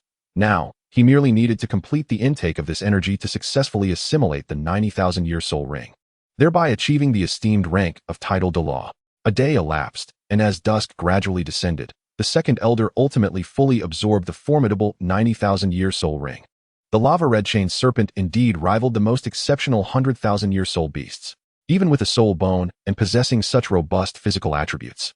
The second elder took nearly an entire day to absorb this soul ring. A soul ring of black with a hint of red manifested beneath the second elder's feet, rhythmically pulsating in an erratic dance alongside the other 8 soul rings. This moment heralded his official entry into the coveted realm of title Douluo, a dream cherished by all soul masters across the Douluo Continent. At this juncture, the aura emanating from the second elder underwent a dramatic transformation. With the synchronization of the 9 soul rings, a powerful soul pressure enveloped the area. Second elder, please exercise caution in managing your soul pressure, cautioned clan leader Wang Gang, who materialized before Wang Chun, shielding him from the overwhelming soul pressure of the second elder, while offering a timely reminder. Thank you, clan leader, replied Wang Chun. Now that you have successfully absorbed the soul ring and ascended to title Douluo, we are merely awaiting the third elder's soul ring to complete our objective. Let us take a moment to rest, restore our strength, and then proceed to assist the third elder in locating his soul ring. With that, Wang Chun and his companions settled in for a respite. Given that they had recently endured a fierce battle, ordinary soul beasts would hesitate to approach, allowing them to rest undisturbed for the night before setting out anew on the morrow. Chapter 89, The Hunt for Soul Rings, Part 5. The following day, Wang Chun resumed his quest to seek out soul beasts for the third elder. This time, the focus was on locating a highly compatible plant-type soul beast of a millennium age. Through the family's theoretical research, it was established that plant-type martial souls could indeed absorb animal-type soul beasts. However, under equivalent conditions, plant-type martial souls exhibited a higher compatibility when absorbing plant-type soul beasts compared to animal-type ones.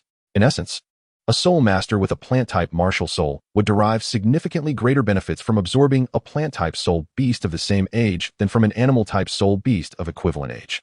Thus, whenever feasible, plant-type martial soul masters prioritize the absorption of plant-type soul beasts, unless there are no alternatives and a suitable plant-type spirit beast cannot be found.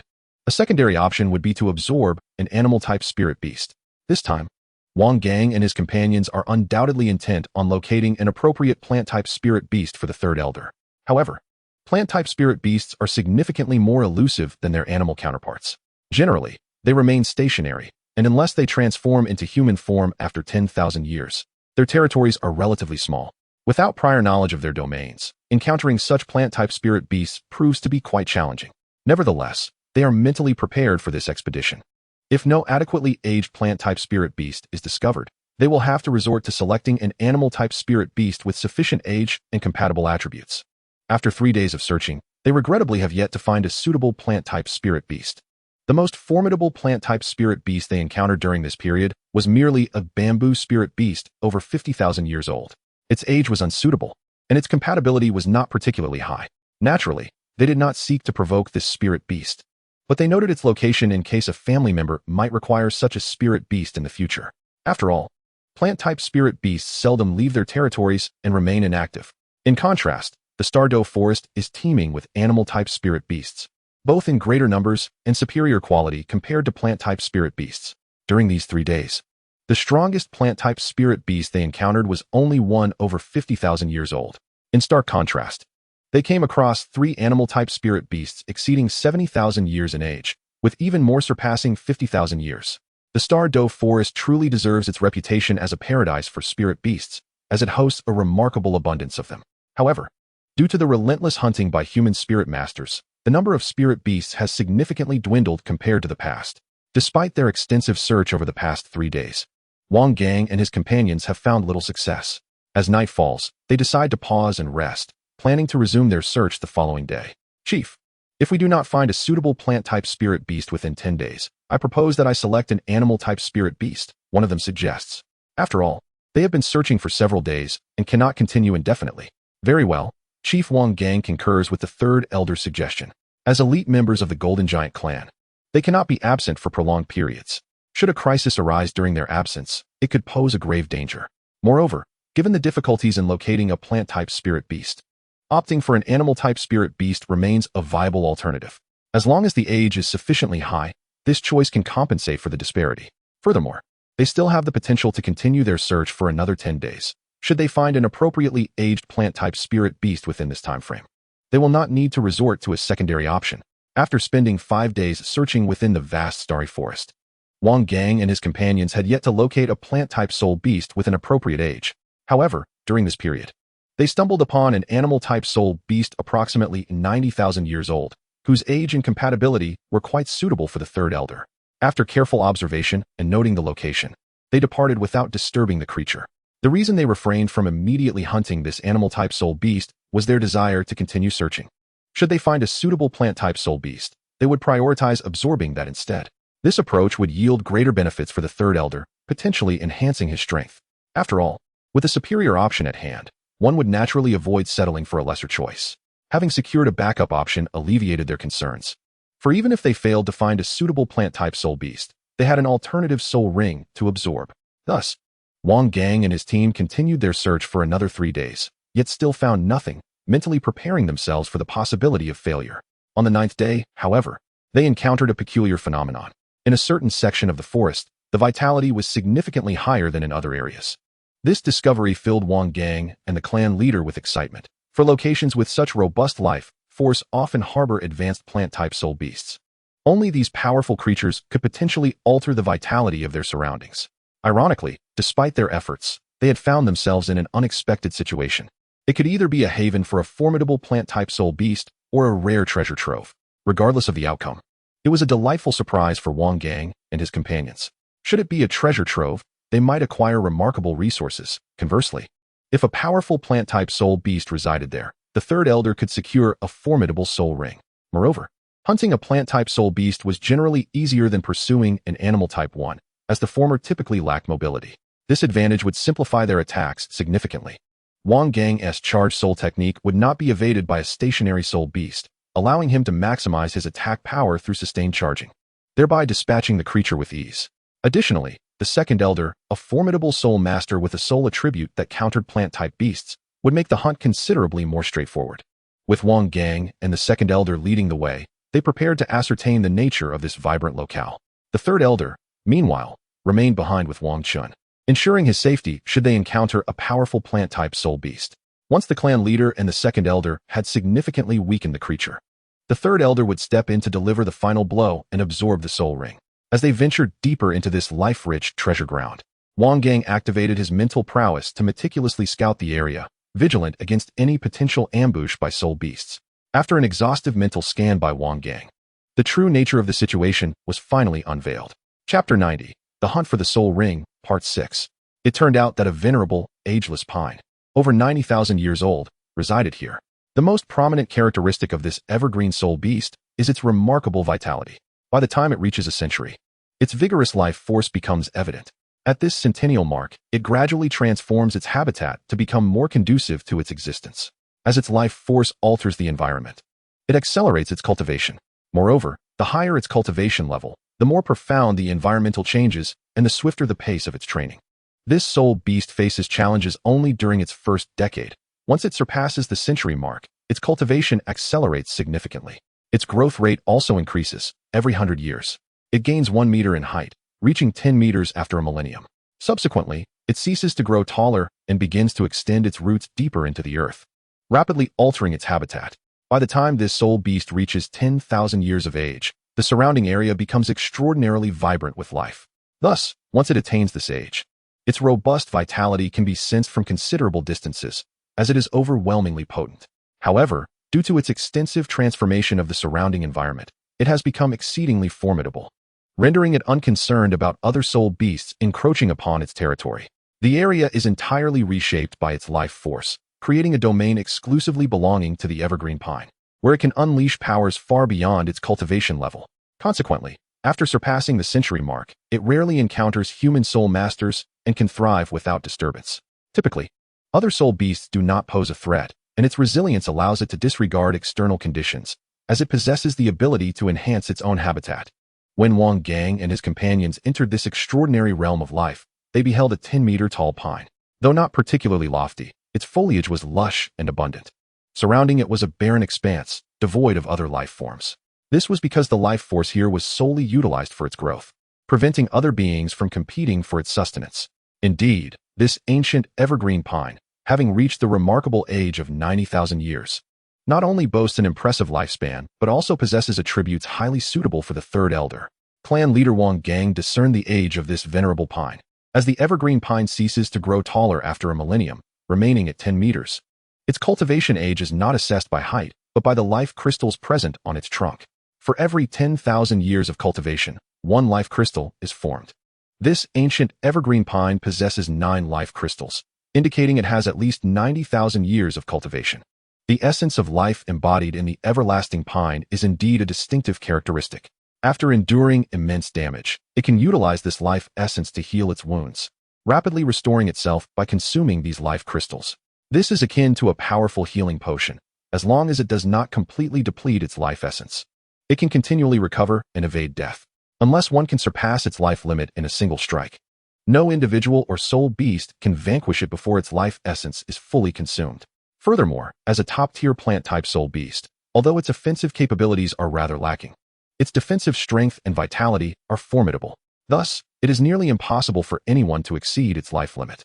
Consequently, to eliminate the everlasting pine, the typical strategy involves relentless attacks to drain its life essence, preventing it from recuperating, ultimately leading to its demise once its life essence is entirely expended. Very well. Let us embark on the hunt for this soul beast. The attributes of the second elder are particularly effective against plant-type soul beasts, rendering most of them incapable of posing a threat to him.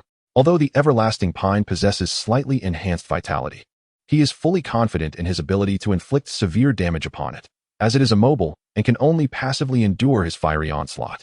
With his formidable flames, he can swiftly consume its life essence. Once its life essence is depleted, he will find it quite easy to deliver a crushing blow. Third elder, take little Chun and retreat. Understood. Chief, I shall take the lead in the assault while you provide cover. Very well. Martial soul manifestation. The second elder bellowed, completing his martial soul manifestation and unleashing his soul skill, Inferno. With a thunderous roar, a potent fire-based attack surged forth towards the everlasting pine. However, the evergreen soul beast did not remain passive in the face of such a formidable assault. It promptly activated its deeply buried root system to counter the Inferno attack. Yet, fire is inherently detrimental to plants, and the roots of the everlasting pine were incinerated within mere seconds by the onslaught of flames. Nevertheless, endowed with immense vitality and possessing 9 life crystals, it was far from being defeated by a single strike. It swiftly harnessed the power within its life crystals to rejuvenate its roots, endeavoring to shield against the second elder's Inferno attack. Additionally, it directed its roots to assault the second elder, attempting to disrupt his relentless fiery assault. However, standing beside the second elder was the formidable Super Douluo Gang, who would not permit the everlasting pine to succeed in its endeavor. He swiftly severed the roots of the everlasting pine, preventing it from interfering with the second elder's offensive. Thus, the second elder could unleash his full power without reservation. As a result, the battlefield reached a stalemate. Although the second elder's fiery attacks severely countered the everlasting pine, they were insufficient to swiftly inflict significant damage upon the beast, which boasted 9 life crystals. Only through relentless flame assaults can its power be depleted, and only when it is utterly exhausted can an opportunity for a decisive strike be found. It must be said that the second elder's attacks are exceptionally fierce. Even outside this place, Wang Chun can perceive an extraordinarily high temperature. Not to mention the ancient evergreen pine at the epicenter of the assault. Time passes imperceptibly. The second elder has been attacking for nearly 9 hours, and at last, he has significantly depleted the life essence of this ancient evergreen pine. This is precisely because the second elder's fiery onslaught is profoundly effective against the ancient evergreen pine. Otherwise, it would not be possible to exhaust its life essence in around 9 hours. Even the clan leader, Wang Gang, a super Douluo, could not achieve such a feat. This exemplifies the principle of restraint within the soul master realm, where the dominance of martial souls enables actions beyond the capabilities of even advanced soul masters. Chapter 91, Hunting for Soul Rings, Part 7. Devoid of the life essence aid. The ancient evergreen pine can no longer swiftly regenerate its roots to fend off the second elder's relentless attacks. Flame eruption. The second elder unleashes another soul skill. This skill, unlike the previous purgatory, is not a comprehensive onslaught. Although purgatory boasts a wide attack range and formidable power, the direct linear assault of flame eruption proves to be more effective for the second elder, who is intent on breaching the defenses of the ancient evergreen pine and clearing the obstacles ahead. Upon witnessing the second elder's assault, clan leader Wang Gang comprehends his intentions and begins to prepare for a timely retreat once the second elder delivers a heavy blow to the ancient evergreen pine, ensuring he remains outside the range of its formidable counterattacks. For any soul beast, a severe injury can provoke a frenzied retaliation. At such moments, these creatures are most perilous, as they abandon all consideration for their own condition and attack with unrestrained ferocity. To be ensnared within the attacking radius of a soul beast at that time is exceedingly dangerous. If their sole aim were to eliminate this ancient evergreen pine, the second elder could easily remain at a distance, launching flame attacks without such risk. However, their mission to hunt this ancient evergreen pine is to facilitate the third elder's absorption of a soul ring, which naturally precludes a direct kill. Yet, attacks from afar cannot precisely control the intensity of their strikes, making it impossible to merely injure the beast without extinguishing its life. Thus, the second elder opts for close combat to regulate the power of his blows and deliver a devastating strike to the ancient evergreen pine. This would allow the third elder to finish the job, ultimately resulting in the absorption of the soul ring. As the second elder's flame eruption incinerates the roots in a direct line, he swiftly advances, wings of fire unfurling behind him, closing the distance to the ancient evergreen pine. Boom. Once in proximity, the second elder unleashes his assault without granting the ancient evergreen pine any chance to react. The overwhelming firestorm crashes against the trunk of the ancient evergreen pine. Without the life essence, the ancient evergreen pine is incapable of rapidly healing its wounds. Large sections of its trunk are consumed by the flames. After approximately 9 hours, the second elder and his companions finally dealt a significant blow to the ancient soul beast. Following this successful strike, the second elder wasted no time and swiftly retreated. At this moment, the clan leader, Wang Gang, played his part in the defense, annihilating the rejuvenated roots of the evergreen pine to prevent them from hindering the second elder's withdrawal. Boom, boom, boom. The severely injured evergreen pine went into a frenzy. No longer concerned about conserving energy, it unleashed its full power in a wild assault, summoning a multitude of roots that attacked indiscriminately. Although the soul beast's offensive strength was not particularly formidable, the sheer number of attacking roots posed a considerable threat. Fortunately, the second elder had already vacated the vicinity of its devastating strikes. The simplistic attacks from the roots outside posed little challenge to Wang Gang and his companion, who effortlessly dispatched the encroaching roots. At this juncture, victory seemed assured. They merely needed to endure the brief, frenzied retaliation of the evergreen pine, after which it would exhaust itself and lose its capacity to resist. Then, the third elder could simply deliver the finishing blow to absorb the soul ring. Boom, boom, boom. Time slowly elapsed. Several minutes had passed since the evergreen pine had been grievously wounded and had initiated its frantic counterattack. Its retaliatory strength diminished noticeably, indicating its waning capacity to resist. Nonetheless, Wang Gang and his allies remained vigilant, acutely aware that a soul beast is most perilous when it has no escape. Forced into a desperate struggle, as seasoned soul masters, they were not inclined to underestimate the situation. Observing the weakening counterattacks from the evergreen pine, the second elder launched another fiery assault. Boom. The battered evergreen pine, lacking in resistance, was struck by the flames, sustaining even greater damage. Additionally, the roots that had been sprouting around it could no longer keep pace with the destructive efforts of Wang Gang and his allies. Consequently, the number of thrashing roots diminished significantly. At this point, Wang Gang and his companions confirmed that the evergreen pine was no longer capable of resistance. They summoned the third elder to prepare for the final strike to eliminate the soul beast. Upon receiving the signal, the third elder appeared at the battlefield's periphery, while Wang Chun continued to wait outside, anticipating the conclusion of the battle. As the third elder arrived on the scene, Wang Gang and the second elder exchanged a glance, each understanding the unspoken intent of the other. With a commanding shout, the second elder initiated his attack, unleashing a powerful gust of hot wind that surged toward the evergreen pine, obliterating all roots in its path and further obstructing their subsequent growth. The second elder cleared the obstacles between them and the everlasting green pine, as the clan leader Wang Gang and the third elder charged forward. Although the second elder's fierce winds had hindered the growth of many roots, some stubborn roots still emerged, poised to attack those who approached. At that moment, clan leader Wang Gang played his part, launching an offensive to eliminate the newly sprouted roots near the everlasting green pine, allowing the third elder to approach it with ease and deliver a decisive blow to conclude this prolonged battle. Vine Dragon. As the third elder neared the everlasting green pine, he unleashed his most potent single-target soul skill. Boom! The powerful Vine Dragon attack pierced through the everlasting green pine, stripped of its life crystal and severely wounded. The everlasting green pine could no longer mount a defense against the third elder's assault. All its roots fell to the ground, incapable of obstructing Wang Gang and his companions any further. Ultimately, the everlasting green pine, pierced by the Vine Dragon, lost its life. A crimson-tinged black soul ring floated from its body.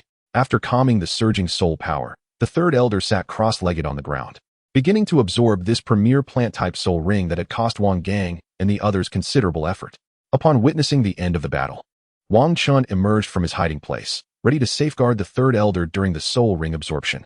Meanwhile, clan leader Wang Gang and the second elder, having expended much soul power, prioritized protecting the third elder over recovering their own. They stood guard, preventing any unforeseen incidents that might disrupt the third elder's absorption, ensuring his safe transition to the rank of titled Douluo. Chapter 92. The Harvest of the Soul Ring concludes. As the third elder focused his soul power, the crimson-tinged black soul ring gravitated towards him, encircling his head and beginning to channel vast energy into him. 8 soul rings appeared beneath his feet, moving rhythmically to assist in the absorption of energy. However, the black soul ring contained an overwhelming amount of energy. After all, the everlasting green pine, which produced this soul ring, stood as a symbol of vitality, and it was only natural that the soul ring would be brimming with energy. This immense energy enveloped the third elder, as if a great green cocoon had encased him. The abundant energy began to strengthen the third elder, making him increasingly powerful. The black soul ring continuously surged with energy, while the third elder persistently absorbed it. Each surge and absorption caused the green cocoon to shimmer. Thus, Wang Gang and the others observed the ceaseless flow of energy being released and absorbed. Time passed relentlessly. The third elder had been absorbing energy for nearly 5 hours. Due to the sheer volume of energy within the soul ring, 5 hours had not been sufficient for complete absorption. With over 9 hours of combat already spent, coupled with the time taken for the third elder to absorb the soul ring, more than 10 hours had elapsed. The sky has transitioned from the depths of night to the gentle embrace of dawn. However, the second elder, having expended excessive soul power in his efforts to protect the third elder, finds himself unable to rapidly replenish his strength, leaving him at his lowest ebb. Meanwhile, the clan leader, Wang Gang, as the preeminent warrior of their faction, is equally unable to restore his own soul power due to the demands of safeguarding their group. Fortunately, his innate strength is somewhat superior, and due to the second elder serving as the primary offensive force, his soul power depletion is considerably less, allowing him to retain half of his original capabilities. At this moment, it can be said that the combat efficacy of Wang Gang's team is at its nadir. The second elder, having drained nearly all of his energy, possesses little fighting capability, while Wang Gang barely maintains half of his strength. The third elder, having absorbed the soul ring, is utterly unable to exert any power at present. Alongside them is Wang Chun, who, though possessing the strength of a soul king, adds little to their overall might. Should a formidable soul beast of 90,000 years appear now, it is likely that only clan leader Wang Gang would be able to confront it, as the others are largely incapacitated. Fortunately, the tremendous battle that has unfolded nearby seems to have deterred many soul beasts from approaching, leaving Wang Chun and his companions unharassed. As 2 hours drifted by, the third elder's absorption drew near its conclusion. The energy from the black and red soul ring was waning, and the green cocoon enveloping him began to thin, revealing the third elder seated within, diligently absorbing the soul ring. After another 10 minutes had elapsed, the third elder finally completed the absorption of this exceptional soul ring. A striking black and red ninth soul ring manifested beneath his feet, signifying his ascension to the coveted title Douluo rank, a pinnacle aspired to by all soul masters across the Douluo Continent. Moreover, due to the immense energy contained within the soul ring of the evergreen pine, he experienced a remarkable surge in strength, attaining a soul power level of 91.5. Additionally, residual energy within him promises to facilitate a swift ascent in his soul power, ensuring that his cultivation speed remains rapid until he reaches the 92nd level. Furthermore, the vitality absorbed from the evergreen pine has further fortified his physique, enhancing his innate talent, now sufficient to support his cultivation beyond the 97th level. With a stroke of fortune, he might even breach the thresholds of the 98th or 99th levels. It is undeniable that the benefits of absorbing a soul ring with high compatibility are profoundly significant. Observing the third elder's successful absorption, the second elder, no longer required for protection, began to focus entirely on replenishing his own strength. Clan leader Wang Gang approached at this juncture. Third elder, we must take this opportunity to rest and recover. You will keep watch over our surroundings. Indeed, clan leader, you may rest assured, I shall handle all else. The third elder replied, bringing a sense of relief to Wang Gang. He seated himself on the ground, beginning to gently restore his soul power. Although he retained half of his strength and could venture out even without recuperation, the second elder had expended considerable energy and needed to recover his soul power to safely exit the Stardow Forest. Otherwise, he would be in peril. Thus, as the second elder required time to regain his strength, they were obliged to remain here. This also afforded him the opportunity to bolster his own abilities. For the greater their strengths, the safer they would be within the Stardow Forest. Upon witnessing the chief and the second elder begin their meditative recovery, the third elder turned to Wang Chun and said, Little Chun, I shall keep watch over our surroundings to ensure our safety. You should prepare some simple sustenance, so that when the chief and the others awaken, they may replenish their energy with food. Understood, Wang Chun replied, and began to prepare the meal. He first retrieved some Titan python meat from his storage soul guide, followed by his iron pot, intending to make a pot of Titan python soup. After instructing Wang Chun, the third elder approached the body of the eternal green pine, intending to check for any soul bones. After all, it had been over 90,000 years since this soul beast's existence, and given its unique and robust life force, the likelihood of soul bone production was quite substantial. While he absorbed the soul rings, the chief and the others had been on guard, leaving him no opportunity to investigate. The chief had instructed him to examine it himself, hence his current endeavor. Upon careful inspection, he indeed discerned a peculiar wave of soul power. Channeling his own soul energy, he reached toward the source of this unique fluctuation. With a swift motion, the third elder's soul power pierced through the soul beast's corpse, revealing the origin of the unusual soul power. It was a rare, light green soul bone adorned with 9 distinctive dark green speckles, reminiscent of the crystallized essence of the eternal green pine. After a brief examination, he stored it in his soul guide and resumed his vigilant watch over the surroundings, safeguarding the recovery of the chief and the second elder. As morning transitioned into afternoon, Chief Wang Gang finally awoke from his recuperation. However, the second elder remained in a state of recovery due to his extensive energy expenditure. Chief, you have recovered, the third elder remarked. Yes, indeed. My consumption was not excessively great, and I have fully regained my strength. Now we await the second elder. I took the liberty of inspecting the area and discovered a unique torso soul bone. The third elder said as he produced the soul bone he had found beside the eternal green pine and presented it to Chief Wang Gang. Ah, what remarkable fortune! Chief Wang Gang exclaimed in surprise. After all, this was merely a soul beast of over 90,000 years, albeit somewhat exceptional. Yet, it was not a 100,000-year soul beast, which would guarantee soul bone production. Thus, the acquisition of not only a soul bone, but one of the finest torso bones elicited a momentary astonishment from Chief Wang Gang. After all, he is now a level 96 super Douluo and the patriarch of the Golden Diamond clan, well versed in grand occasions. The discovery of a torso soul bone merely elicited a slight surprise from him. Wang Gang took the soul bone, examined it briefly, and then handed it back to the third elder. You should absorb this soul bone, he advised. After all, you have absorbed this soul ring, and the benefits of absorbing this soul bone will be maximized. Although he understood that he was destined to absorb this soul bone, he felt compelled to inform the clan leader first. The clan's awareness of the absorption process differed vastly from a covert approach. Unity is paramount within the Golden Diamond clan, and typically, when a clan soul master acquires a soul bone from an external source, it is he who absorbs it. Unless he has already absorbed a similar soul bone, in which case, he may present it to the clan in exchange for a different soul bone of the same level. This practice not only optimizes the use of soul bones, but also greatly enhances the cohesion of the clan. When that soul master passes away or loses their life for some extraordinary reason, the direct descendants of that soul master, upon reaching a certain level of strength, are given priority to receive the soul bone inherited from their ancestor. This ensures that the clan benefits from commendable soul bones without jeopardizing its spirit of unity. Of course, if the direct descendant does not meet the criteria, but there emerges a remarkably talented junior within the clan in need of a soul bone, priority will be granted to that gifted descendant. It is akin to the head soul bone that Wang Chun initially received, a legacy left by the clan's forebears. When the clan required it to nurture the extraordinarily talented Wang Chun, they presented him with that head soul bone. Now that the third elder has obtained this torso bone, he is certainly expected to absorb it, as is the custom of the Golden Diamond clan. However, prior to absorption, he must inform the clan leader. At that time, Wang Chun was accompanied by the first elder, who was also capable of making decisions when necessary. Thus, he was permitted to absorb that soul bone directly.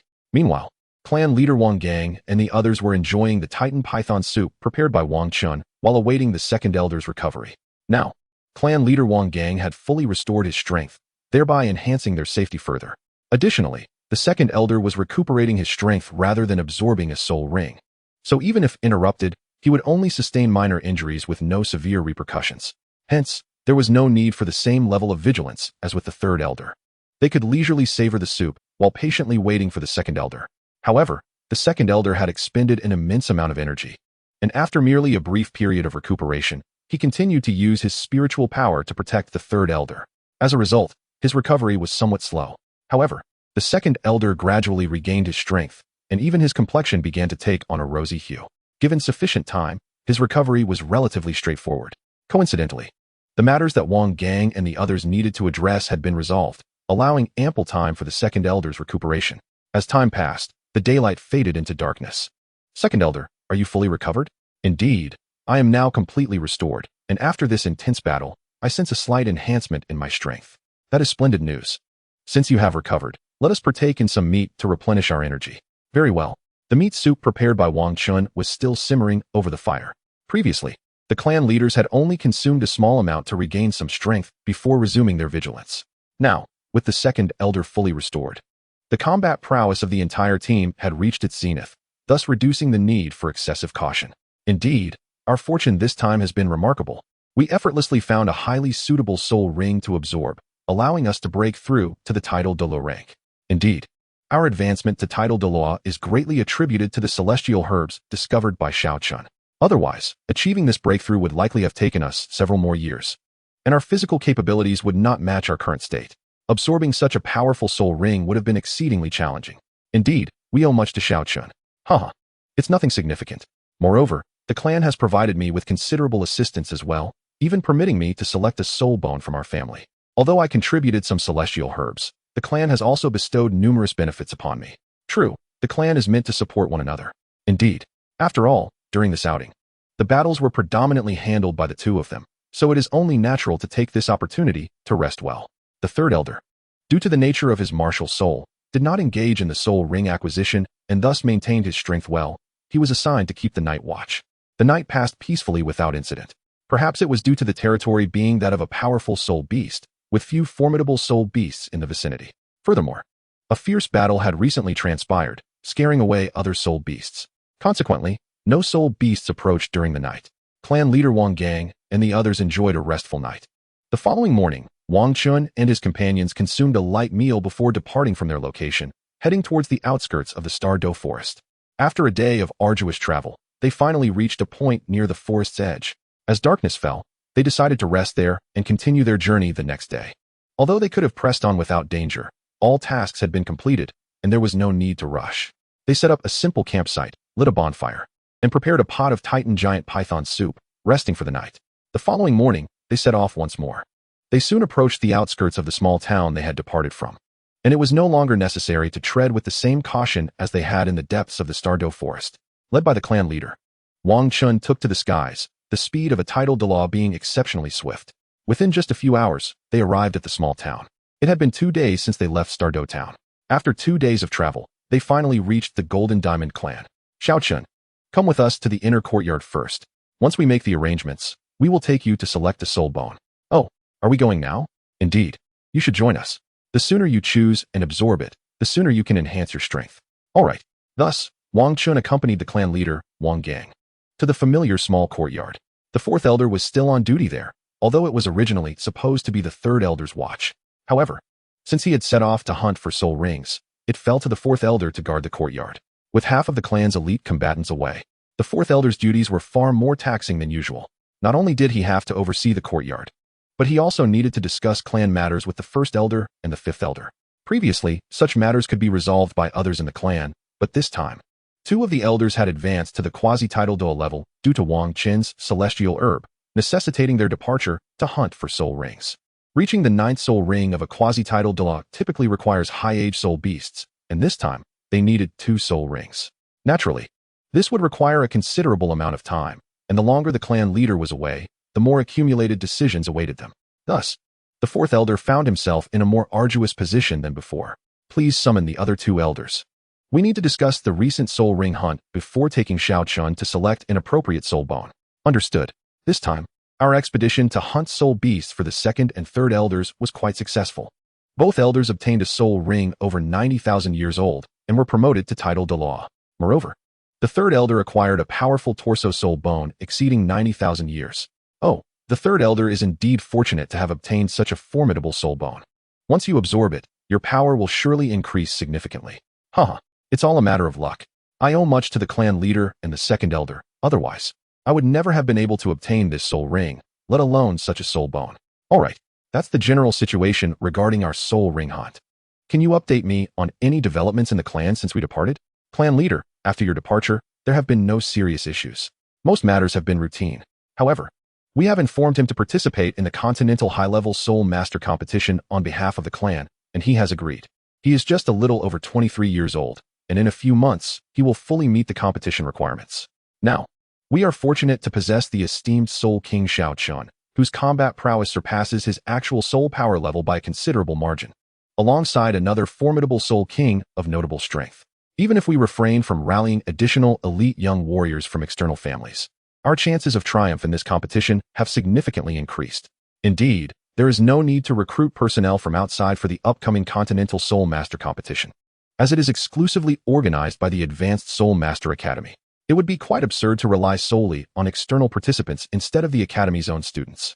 However, despite his somewhat impulsive and impatient nature, he is not devoid of sense and would not utter such ill-timed remarks. Shortly thereafter, the clan leader completed his discussions and accompanied Wang Chun to select a soul bone.